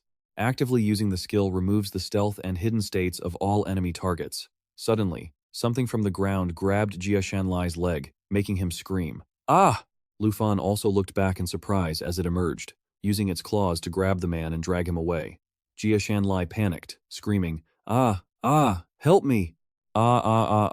Summon, Sacred Mountain Puppet, Sacred Abyss Earth Grasper, Legendary Quality, Level 62, Evolution of the Abyssal Abductor. Witnessing this scene, Lu Fan couldn't help but get angry. He raised his bow, thinking, this is Kim Sung-han's summon, and he even brought the support of a Sacred Mountain Puppet. The hands of the Abyss were advancing closer and closer. The Nether Snake Arrow, when not drawing the bow, can fire 12 magic arrows, each dealing 20% damage. Jia Shanlai was still screaming for help. Help! Help!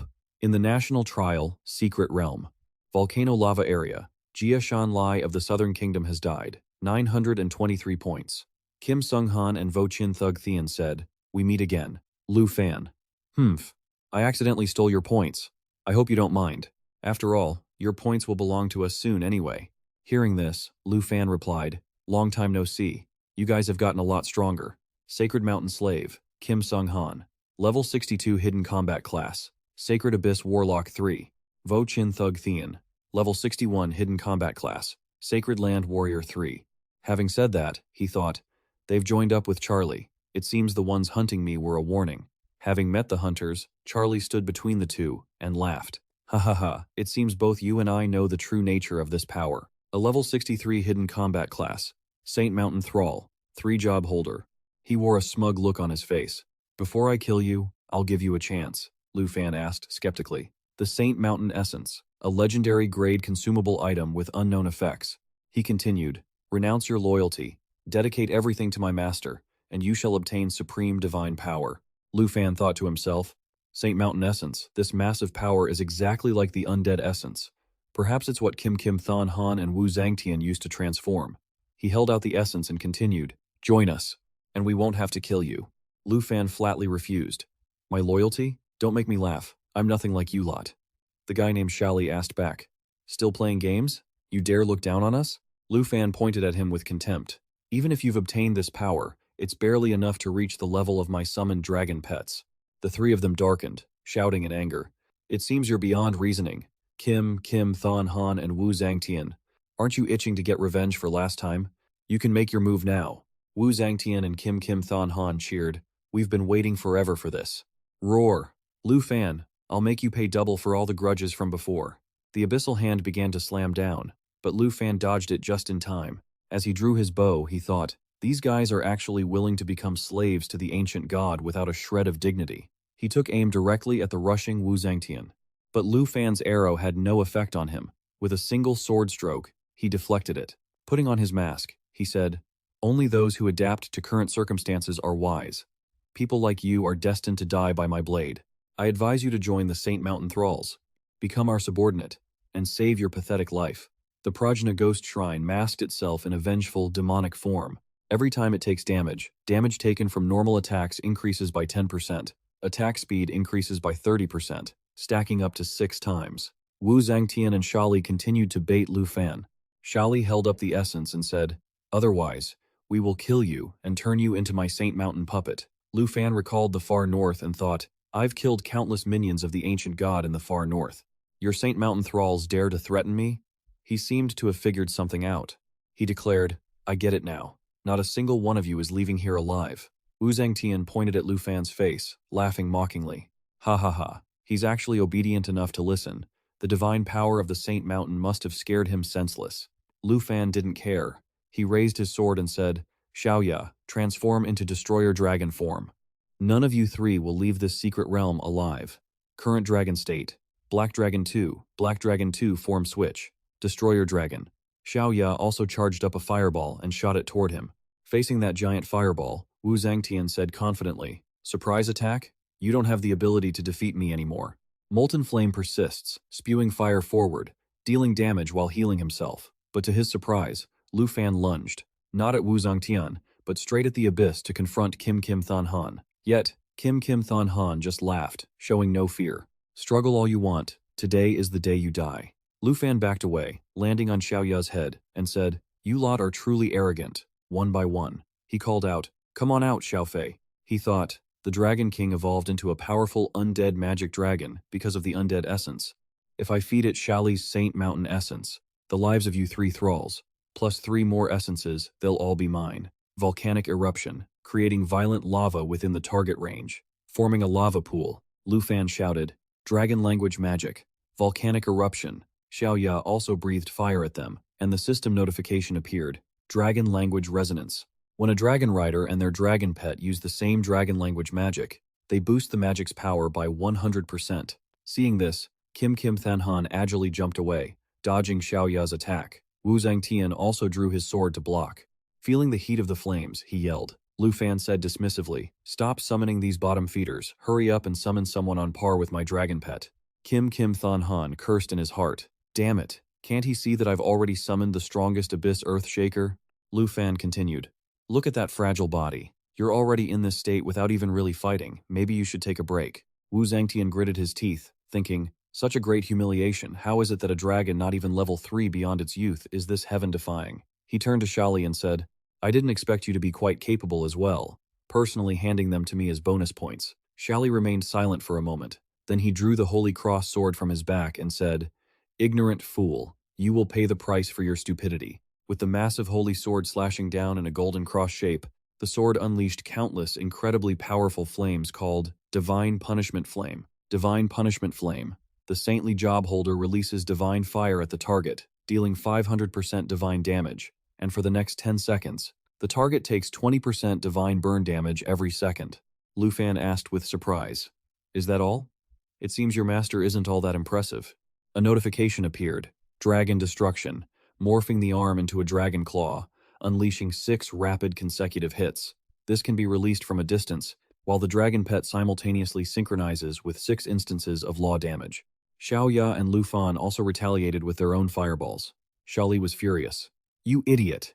The essence in his hand shattered, and with golden energy swirling in his grip, he said, "I'll let you see for yourself the true power of the ancient god." As he spoke, a massive square appeared behind him. A beam of light pierced through, revealing a projection holding a sword with golden wings, and golden wings sprouted from his own back as well. Lu Fan asked in surprise, "Divine power? Keep dreaming." Saying that, he drew his bow and fired.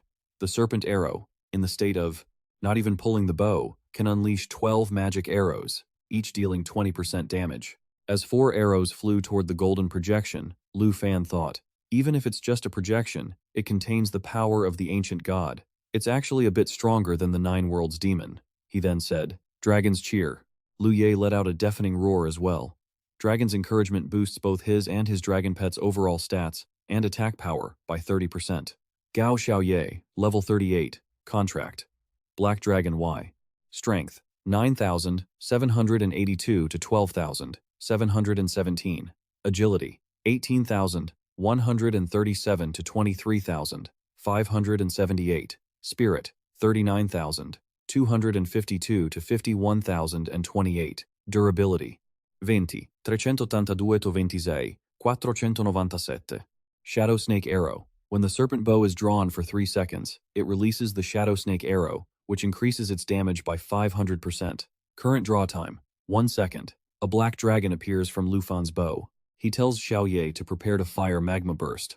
Current Black Dragon Y Dragon Aura. Magma Burst is still charging. Current draw time, 2 seconds. The golden projection pointing its sword also begins to charge forward.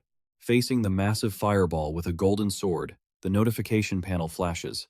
Magma Burst. Within the area of the target erupts in flames, forming a pool of magma.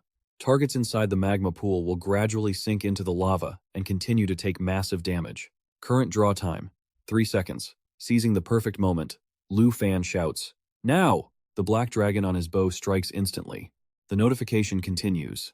Magma Burst, Shadow Snake Arrow, within the area of the target, erupts in flames to form a pool of magma. Targets inside the magma pool will gradually sink into the lava and continue taking massive damage, with power increased by 500% based on the Black Dragon's spirit attribute.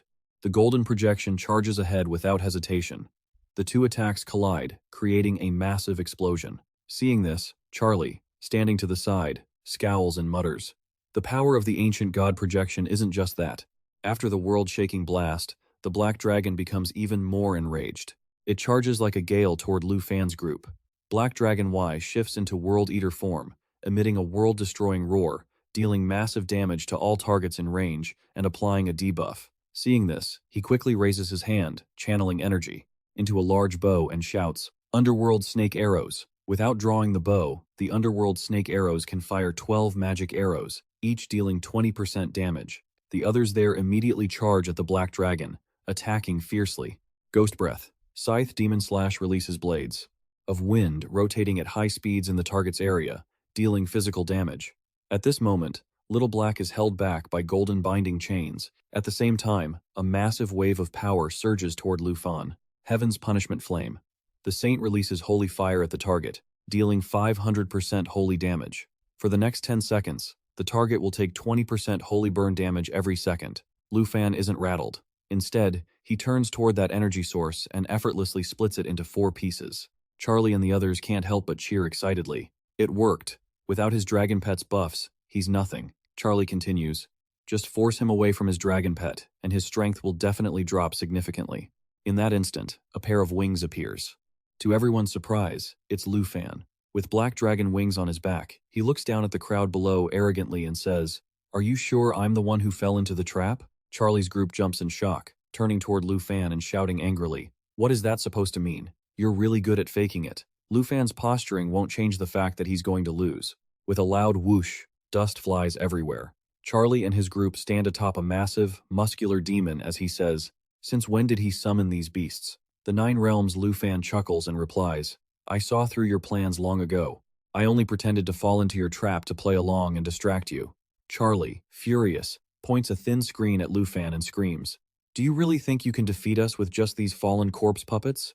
Lu Fan calmly responds, "Of course not." As he finishes, the wild beasts behind him stare at Charlie's group as if they want to devour them alive. He looks at them, smiles with contempt, and says, "That's all?" The group on the other side is in chaos. Kim Thon Han stammers, 9 of them. Charlie is equally shocked, thinking to himself, in such a short time, he managed to capture all the 9 realm demons. Lu Fan coolly asks, "Who do you think is going to win now?" Charlie tries to rally his energy and weapons, sneering, "No matter how many puppets you summon, you can't defeat us, the Saint's servants." He uses a holy shield to protect himself. This skill boosts all holy power for his side, increasing all stats by 100% for 60 seconds. Fo Chin Thug Teen and Kim Thon Han shout in unison. One uses Heaven's Punishment Flame to unleash holy fire, dealing 500% damage to the opponent. For 10 seconds, the target takes holy burn damage. Ghost Breath. Scythe Demon Slash releases high-speed rotating wind blades. Charlie scoffs. "So that's all the 9 realm demon puppets can do." Kim Thon Han adds, "Lu Fan, do you really think you can kill us that easily?" Fo Chin Thug Thien boasts, After our baptism and enhancements, we aren't who we used to be. Little Fei transforms into a jade dragon, eternal form. Lu Fan looks unimpressed. You think you're tough just because you got a little boost? You're nowhere near my dragon pets. The jade dragon's bloodline doubles all skill effects. Lu Fan shouts, Little Fei, Life Pulse. This skill boosts Jade Light, doubling the stack effect. Jade Blessing, Jade Dragon Aura, and Jade Light are now in effect to increase attack. The monsters let out terrifying shrieks, all of them looking as if they'd been injected with a stimulant, charging into battle with bloodlust. Little Yi is also boosted by the Jade Blessing, Jade Dragon Aura, and Jade Light. Her power is now double what the monsters had earlier. The Great Dragon, Little Yi, lets out a massive roar, brimming with strength. She uses Great Crocodile Crush, biting the head of Charlie's projection. After a high-speed charge, it inflicts a continuous bleeding effect on the target. He watches this, utterly stunned. How is this possible? Even with the Holy Mountain's enhancement, the projection lost. A red eye with a black pupil appears in the sky amidst flashes of lightning. Lu Fam then gently reminded Sak Lai to open his eyes and watch. There is even more exciting stuff coming. Standing from high above, he created a long Vuk technique that looked like a massive sphere, helping to deploy a dragon-type domain with a diameter of 100 meters, boosting the strength of the dragon race and vice versa. Kim Thon Han couldn't help but be astonished at the sight. This is a domain. Sak Lai, on the other hand, was also caught off guard. Impossible. A class changer below level 30 basically shouldn't be able to use a domain. However, Sak Lai quickly regained his composure and asked, So what if it's a domain? He used the flames of divine punishment and exclaimed, Let me tear this fake illusion to shreds. The technique was unleashed, along with Sak Lai's arrogant voice. I'll let you all see the gap between us. Lu Fam still stood there nonchalantly. An eagle quickly flew over to block the attack. Sak Lai couldn't hide his surprise. My attack power was boosted by 300%, yet it was neutralized just like that? Why is this? Vo Chin Thug Thien shouted. My attack power has weakened. Kim Than Han was stunned. I've lost the connection to my summoned beast. Sak Lai slowly realized. It's not just that we are weakened. These magical beasts have become stronger too. This domain lowers the enemy's stats and increases the stats of our own side. The two men could only scream and try to drive the monsters away. Lu Fam, flying in the sky, looked down at them with disdain. Are you really going to die just like that? Suddenly, a powerful light appeared, pushing the monsters back. That Sak Lai fellow grabbed a golden feather and lamented, I originally wanted to spare your life. Surrounding him were streams of shimmering golden energy. Sak Lai shouted, To give you a chance to be like me, to serve the ancient Holy Mountain God, but you are truly difficult to control. His projection of the Holy Mountain had recovered and grown even larger. Sak Lai lamented, If that's the case, I'll just have to turn you into my Holy Mountain puppet after you die. The ground, enduring the powerful attack, suddenly cracked into large pieces. Sak Lai calmly waved his hand and shouted loudly, Endless Holy Light. The ground beneath Lu Fam's feet split into fragments. That technique was the power of the ancient Holy Mountain God, releasing endless holy light, increasing the attack power against the opponent. Zhao Shengming couldn't hide his surprise. Old Han, could Lu Fam be? Han Fai Bok heard that and remained silent. By now, Sak Li was truly shocked and knelt on the ground. All three of them, Kim Than Han and Vo Chin Thug Thien, couldn't believe it and shouted, No way! Xiao Ya had created the Eternal Protection Barrier, shielding Lu Fam and his Emerald Dragon lineage. All recovery skill effects increased by 5,000%. Sak Lai was stunned. How can someone survive a single strike of the ancient god's essence? Lu Fam calmly raised his sword and remarked, Looks like that was your final blow. Now, it's my turn. Xiao Ya let out a roar at this moment, emitting intense pressure, helping the black dragon unleash its aura on surrounding targets, creating blind fear in all enemy targets within a large range. The others could only scream, My ears! Stop! Hurry up and stop! Kim Thon Han at this moment reached out toward Vo Chin Thug Thien and exclaimed, Quickly sign the Abyss contract with me. In case he kills us, we can still be resurrected. Yet, before he could do anything, a sword cut right through Vo Chin Thug Thien. Lu Fam gently retracted his sword and paused. What a pity. Kim Than Han stood frozen as he watched Vo Chin Thug Thien fall to the ground. Along with that, Lu Fam's voice rang out. I'm afraid you guys can no longer be resurrected, he remarked calmly. Too bad. I really can't sense Vo Chin Thug Thien anymore. Than Han seemed to be going crazy, staring at his own hands. Why can't I summon or establish a connection with my summoned beast? As he was screaming, his wrist was suddenly grabbed by someone else. Sak Lai, his condition was no better than Than Han's. Sign the contract with me. I absolutely cannot die here. Hearing his absurd request, Thon Han broke out in a cold sweat and stuttered, I can't. Watching the two of them clutching hands, trembling and jittery, Lu Fam felt irritated and slashed a sword aura to cut them off, saying, it's useless to talk to him, he basically can't save you anymore. He looked at the two of them complacently and declared, except for me, anyone who enters the Long Vuk cannot use summoning techniques. Without a summoned beast, he cannot sign a contract with you. Lu Fam's status bar appeared. His accumulated points increased by 519,776. Seeing his imposing figure, Saklai gritted Lu Fam's name through his teeth. Before meeting Lu Fam, he had never thought he would be pushed to such a situation. We are both servants of the ancient god. Why is he so strong? Deciding to risk it all, Saklai gathered energy in his palms, staring intensely at Lu Fam. This was originally prepared for you. Unfortunately, your eyes are blinded, unable to distinguish true divine grace. O Master, have mercy. Grant me power. Use evil to crush those who look down on me. As he finished speaking, the aura around Saklai flared up violently. But this is reality. This isn't a superhero movie where you wait for the transformation to finish. Lu Fam cleanly dealt him a sword strike. Do you think I'm stupid, giving you time to prepare? Taking the full force of the attack without any defense dealt him a fatal wound. After a long, shrill scream, Saklai finally collapsed. The aura surrounding him gathered into a silver stone. That stone quickly shot up into the sky. Lu Fam glanced at it and immediately spread his wings. Is this abandoning your loyal servant to run away alone? Kim Thon Han tried using a skill but couldn't escape. Relying on someone else's items and you still think you can escape? Finishing his sentence, Lu Fam spread his wings, flew into the sky, and gave chase relentlessly. Looking at his target, he smiled slightly. Waiting for so long. Finally, I've waited for a complete Holy Mountain Essence Stone. At the same time, elsewhere, below the ranking board, a crowd of people were eagerly gossiping. Everyone, look. The points of the representatives from Dujingdu country, Tai Te country, and An Hoa country have all disappeared from the rankings. They're all dead? Did the representative of Long country really use his own power to take out the three strongest people? In the meeting room, Thang Min was also stunned by the announced results. He immediately turned to look at Elder Phi Bok and stammered, Elder Bok. Taeon, standing in the back, couldn't believe it either. He turned away, muttering, how is that even possible? Phi Bok snorted when he saw Taeon's dejected state. After leaving the meeting room, he punched the wall with all his might. They had all been killed. How was he supposed to report this back to the Kim family? Kim Thon was the only hope for the Kim family's future. For this national trial, Tai Te had poured the strength of the entire nation into it, only for them to be declared out now. Then, the inevitable happened. The area around Taeon suddenly plunged into darkness as tentacles moved in to surround him. Seeing the space distorting in front of him, Tian tremblingly called out, Great One? A cloaked figure appeared. Is my son truly dead? That voice sounded like the call of death to Tian. Terrified, his legs went weak and he fell to his knees. My incompetence, I am willing to accept punishment. The Dragon Kingdom's representative is too strong. I tried to intervene many times but couldn't eliminate him. Even the representatives of the Starlight Kingdom and Vo Chin Thug Thien of the Kiem Anhua Kingdom died at his hands. Feeling the tentacle around his neck tightening, Taeon was gripped by extreme fear. No wonder I felt such terror just moments ago.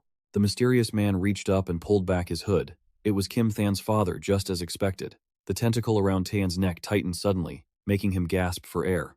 Ignoring Taeon's painful struggle, Kim Than's father used the tentacle to lift him high into the air. What did you guarantee me before the match? Now my son is dead, and the Tai to Kingdom has lost. He grew more enraged as he spoke. And yet, you keep telling me the Dragon Kingdom's representative is too strong? The air grew thin. Taeon clawed desperately at the tentacle around his neck. Please give me one more chance. Kim Than's father relented and dropped him from the height. He ordered coldly, he must not be allowed to leave the Tai Te Kingdom alive. After the national trial, you are to do everything in your power to keep him here. I and the 4 others will make him disappear, just as we did with the 9 Realms demon. Saying this, he stepped into a spatial rift and vanished along with the 4 other shadows. Tian shivered, cold sweat soaking his clothes, and replied, yes. Meanwhile, on Lu Fan's side, he had caught up, successfully obtaining the Holy Mountain Essence. He held the stone up to admire it. 3 people killed just to get 1 measly rock, and I don't even know what its effect as a consumable is yet. Looking behind him, Lu Fan wondered what his undead demon dragon would evolve into after consuming it. Thinking his doing, he smirked. Let me see what you've got. He immediately tossed the stone up. Let's see the power of the Holy Mountain Essence. The undead demon dragon saw him throw it, opened its mouth, and caught the stone to absorb it. Instantly, Golden rays of light erupted from their bodies.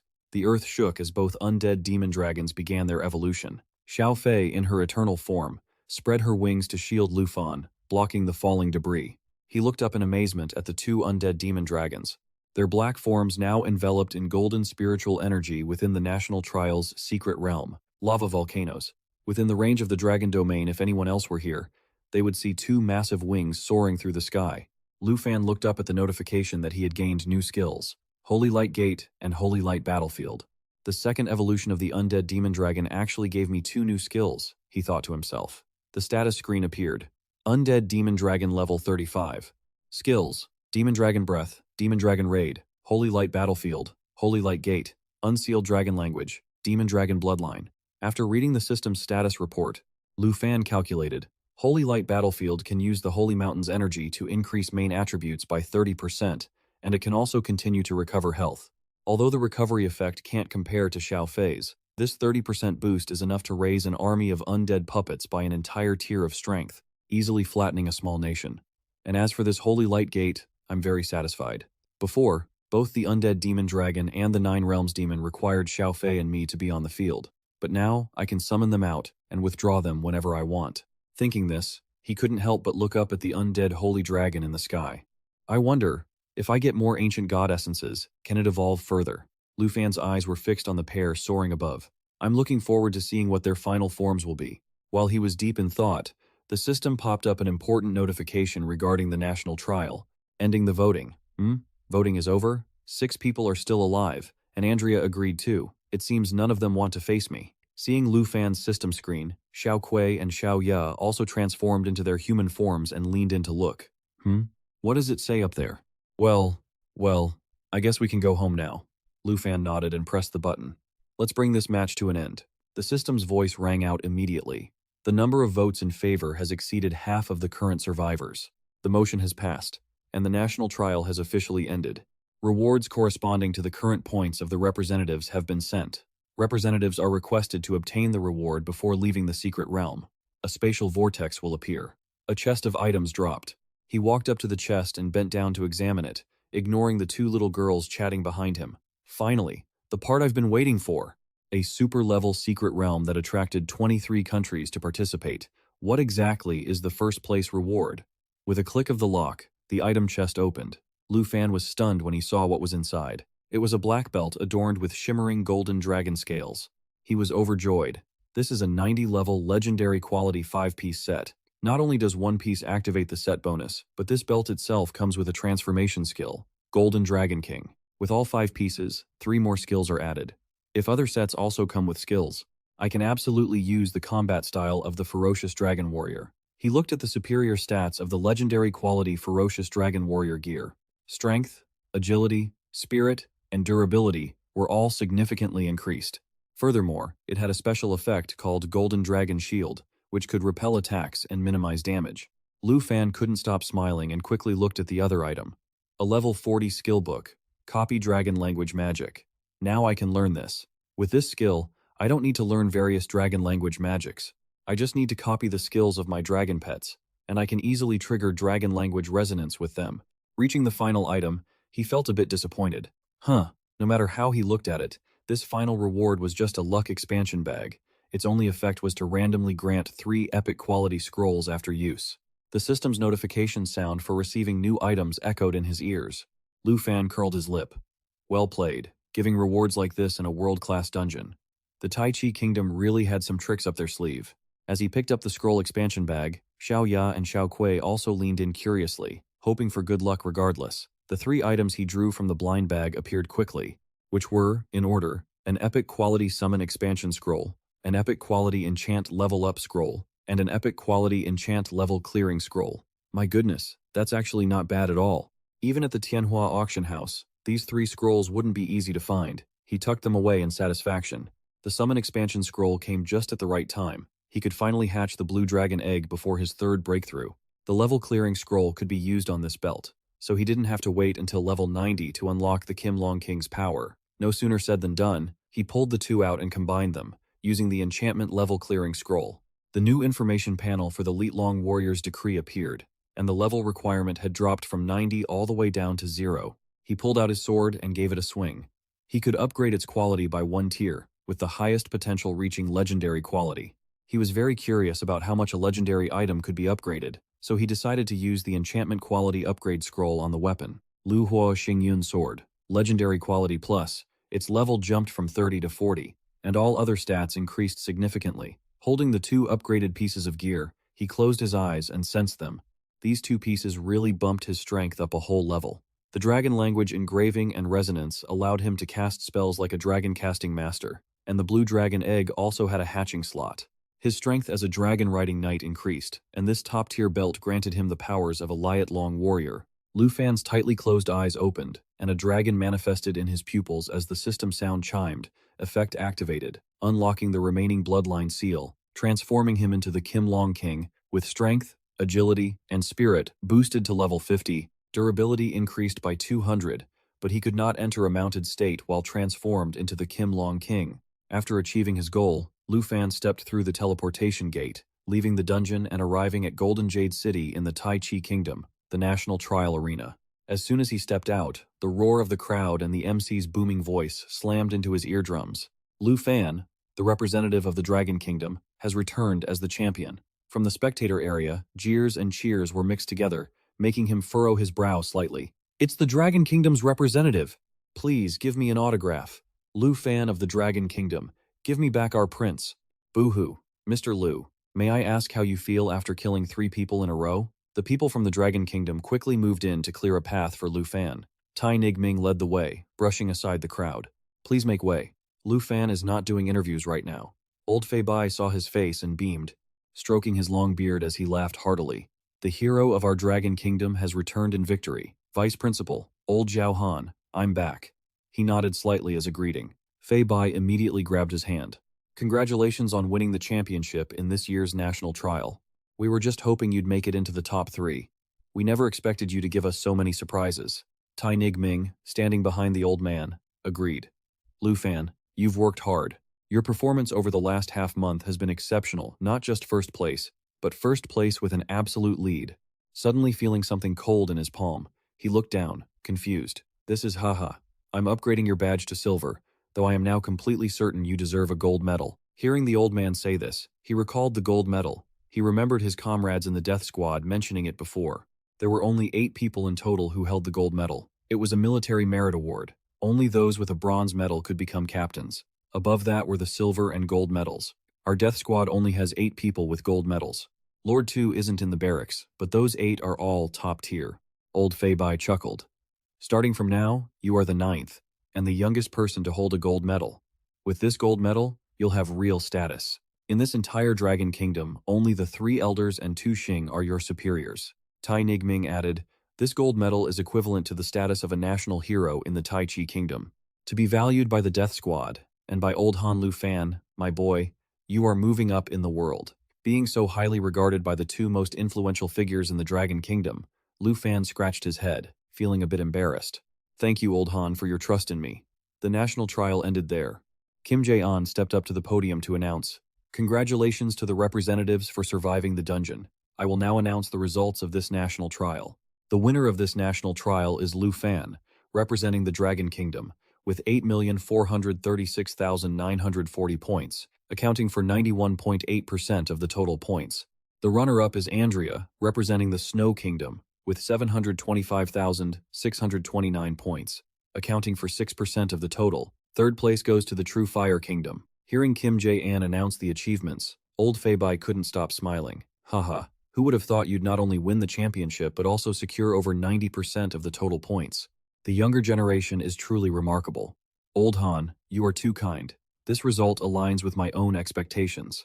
Receiving such a confident answer, the old man didn't want to linger in this noisy place anymore. Sigh. This old man is tired and can't stand anymore. "I'm going back to rest first. You kids should get some sleep too." Old Han walked away slowly. Suddenly, remembering something, he stopped and said, "Oh right, we can head back to the Dragon Kingdom tomorrow. Tomorrow morning there is still a national level reward that the 3 elders have specially prepared for you. Don't forget that." Haha. Hearing his instructions, he was a bit stunned and looked at Tai Nigming. The 3 elders' national level reward. He didn't expect the old man to have such a surprised look. Just like him, Lu Fan, Oh, Lu Fan, you've really hit the jackpot this time. In the hotel room, Lu Fan held up the gold military medal from the death squad to admire it. The 9th gold medal, huh? He flopped onto the soft mattress, crossing his legs triumphantly. From today on, my status is only below Senior 2. According to what Vice Principal Zhao said, I might even be able to let the Dean He made Feng kneel down and apologize right in front of him. That golden medal is truly overpowered.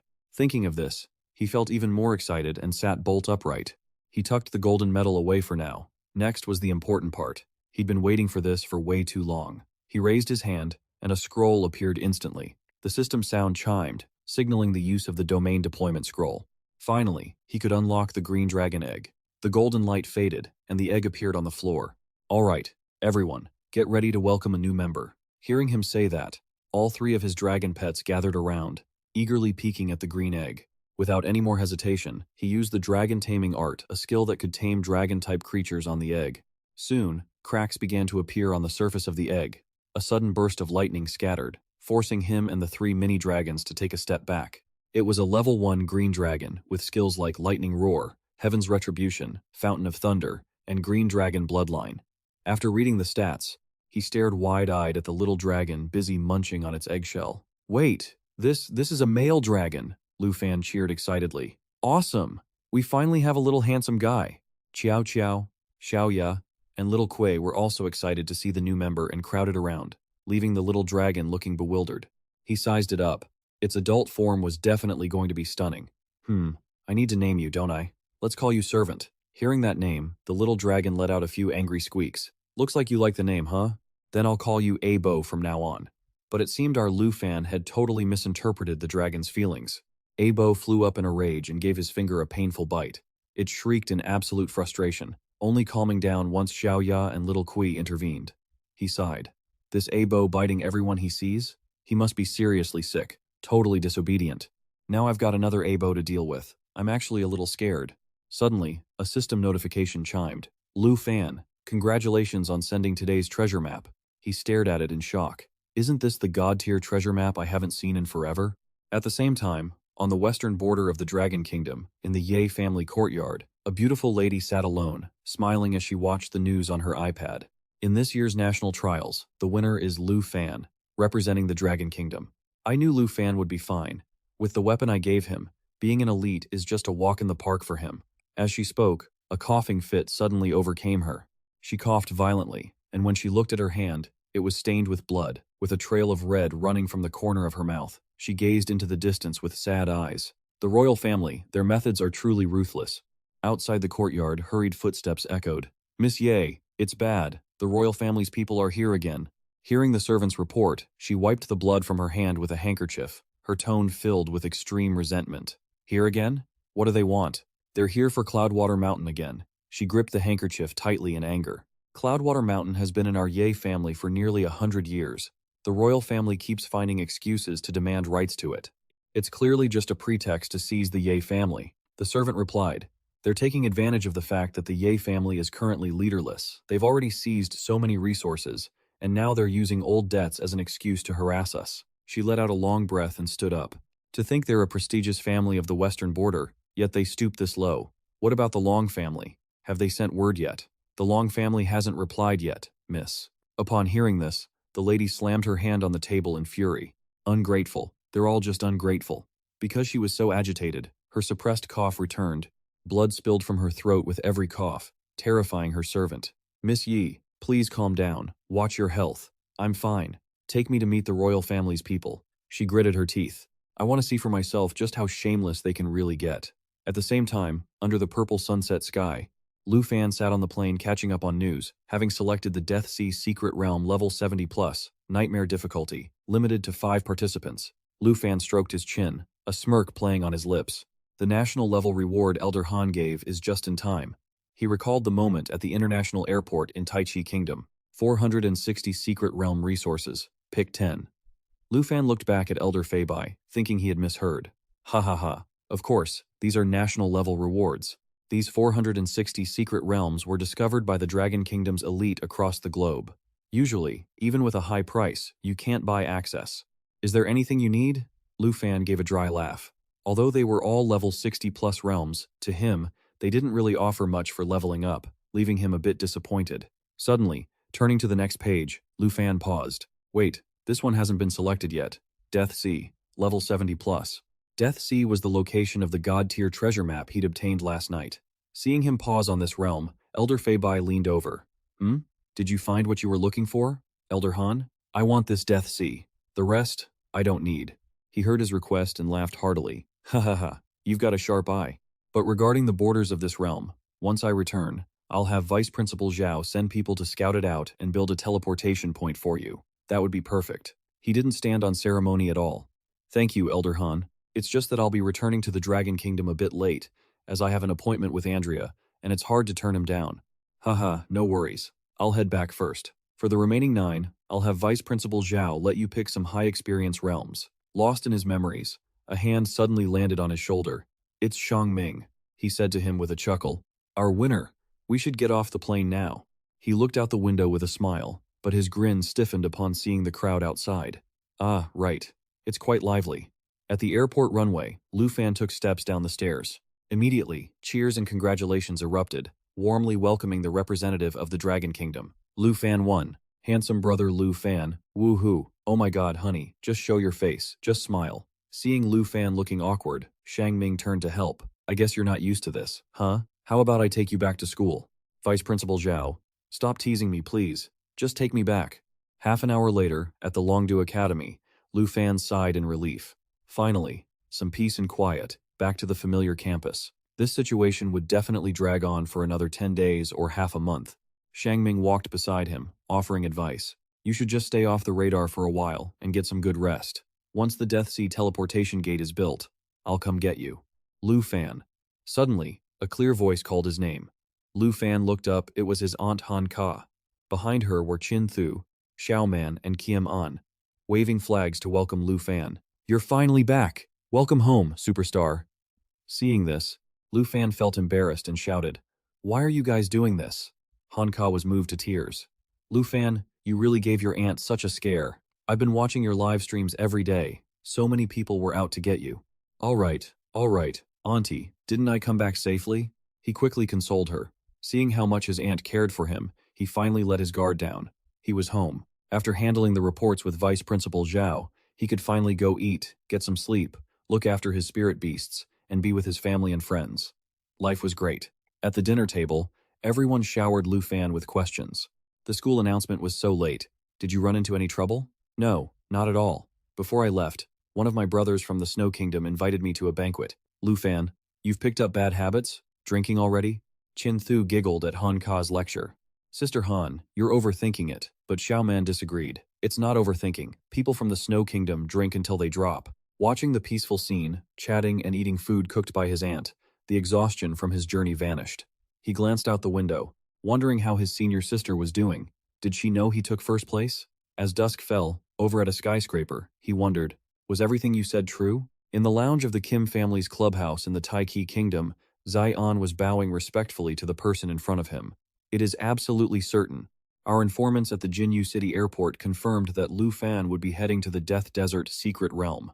The man rested his hands on the table. The Death Desert is the boundary line between our country and the Dragon Kingdom. I have already ordered the God-Slaying Legion and the Lu God Legion to be stationed there. What? You're mobilizing 2 of the 3 top legions of the Tai Chi Kingdom? Isn't that a bit? Kim Cheng-han's father cut him off. A bit what? He sent out a tentacle that gripped Zai-an by the throat. Trembling, Zai-an dared not speak and quickly replied, Ugh, no, of course not. Your subordinate will follow your orders. Hearing what he wanted, Kim Cheng-han's father dropped him. Avenging my son is worth mobilizing the nation's strength. Cough, cough, yes, absolutely. The man gritted his teeth. The killing intent has been unleashed. Let the legions in the secret realm finish him. I want the 4 national heroes to crush Lu Fan together. A few days later, in the morning at the entrance of the Death Desert Instance Dungeon, located at the border of the Dragon Kingdom and the Tai Ki Kingdom, the Yang God Bone, the teleportation gate was heavily guarded by soldiers.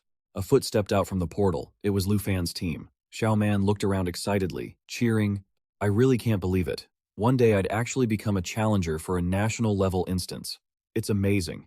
If we weren't Lu Fan's classmates, we wouldn't have had this chance. I wonder if there are any good ingredients here for cooking.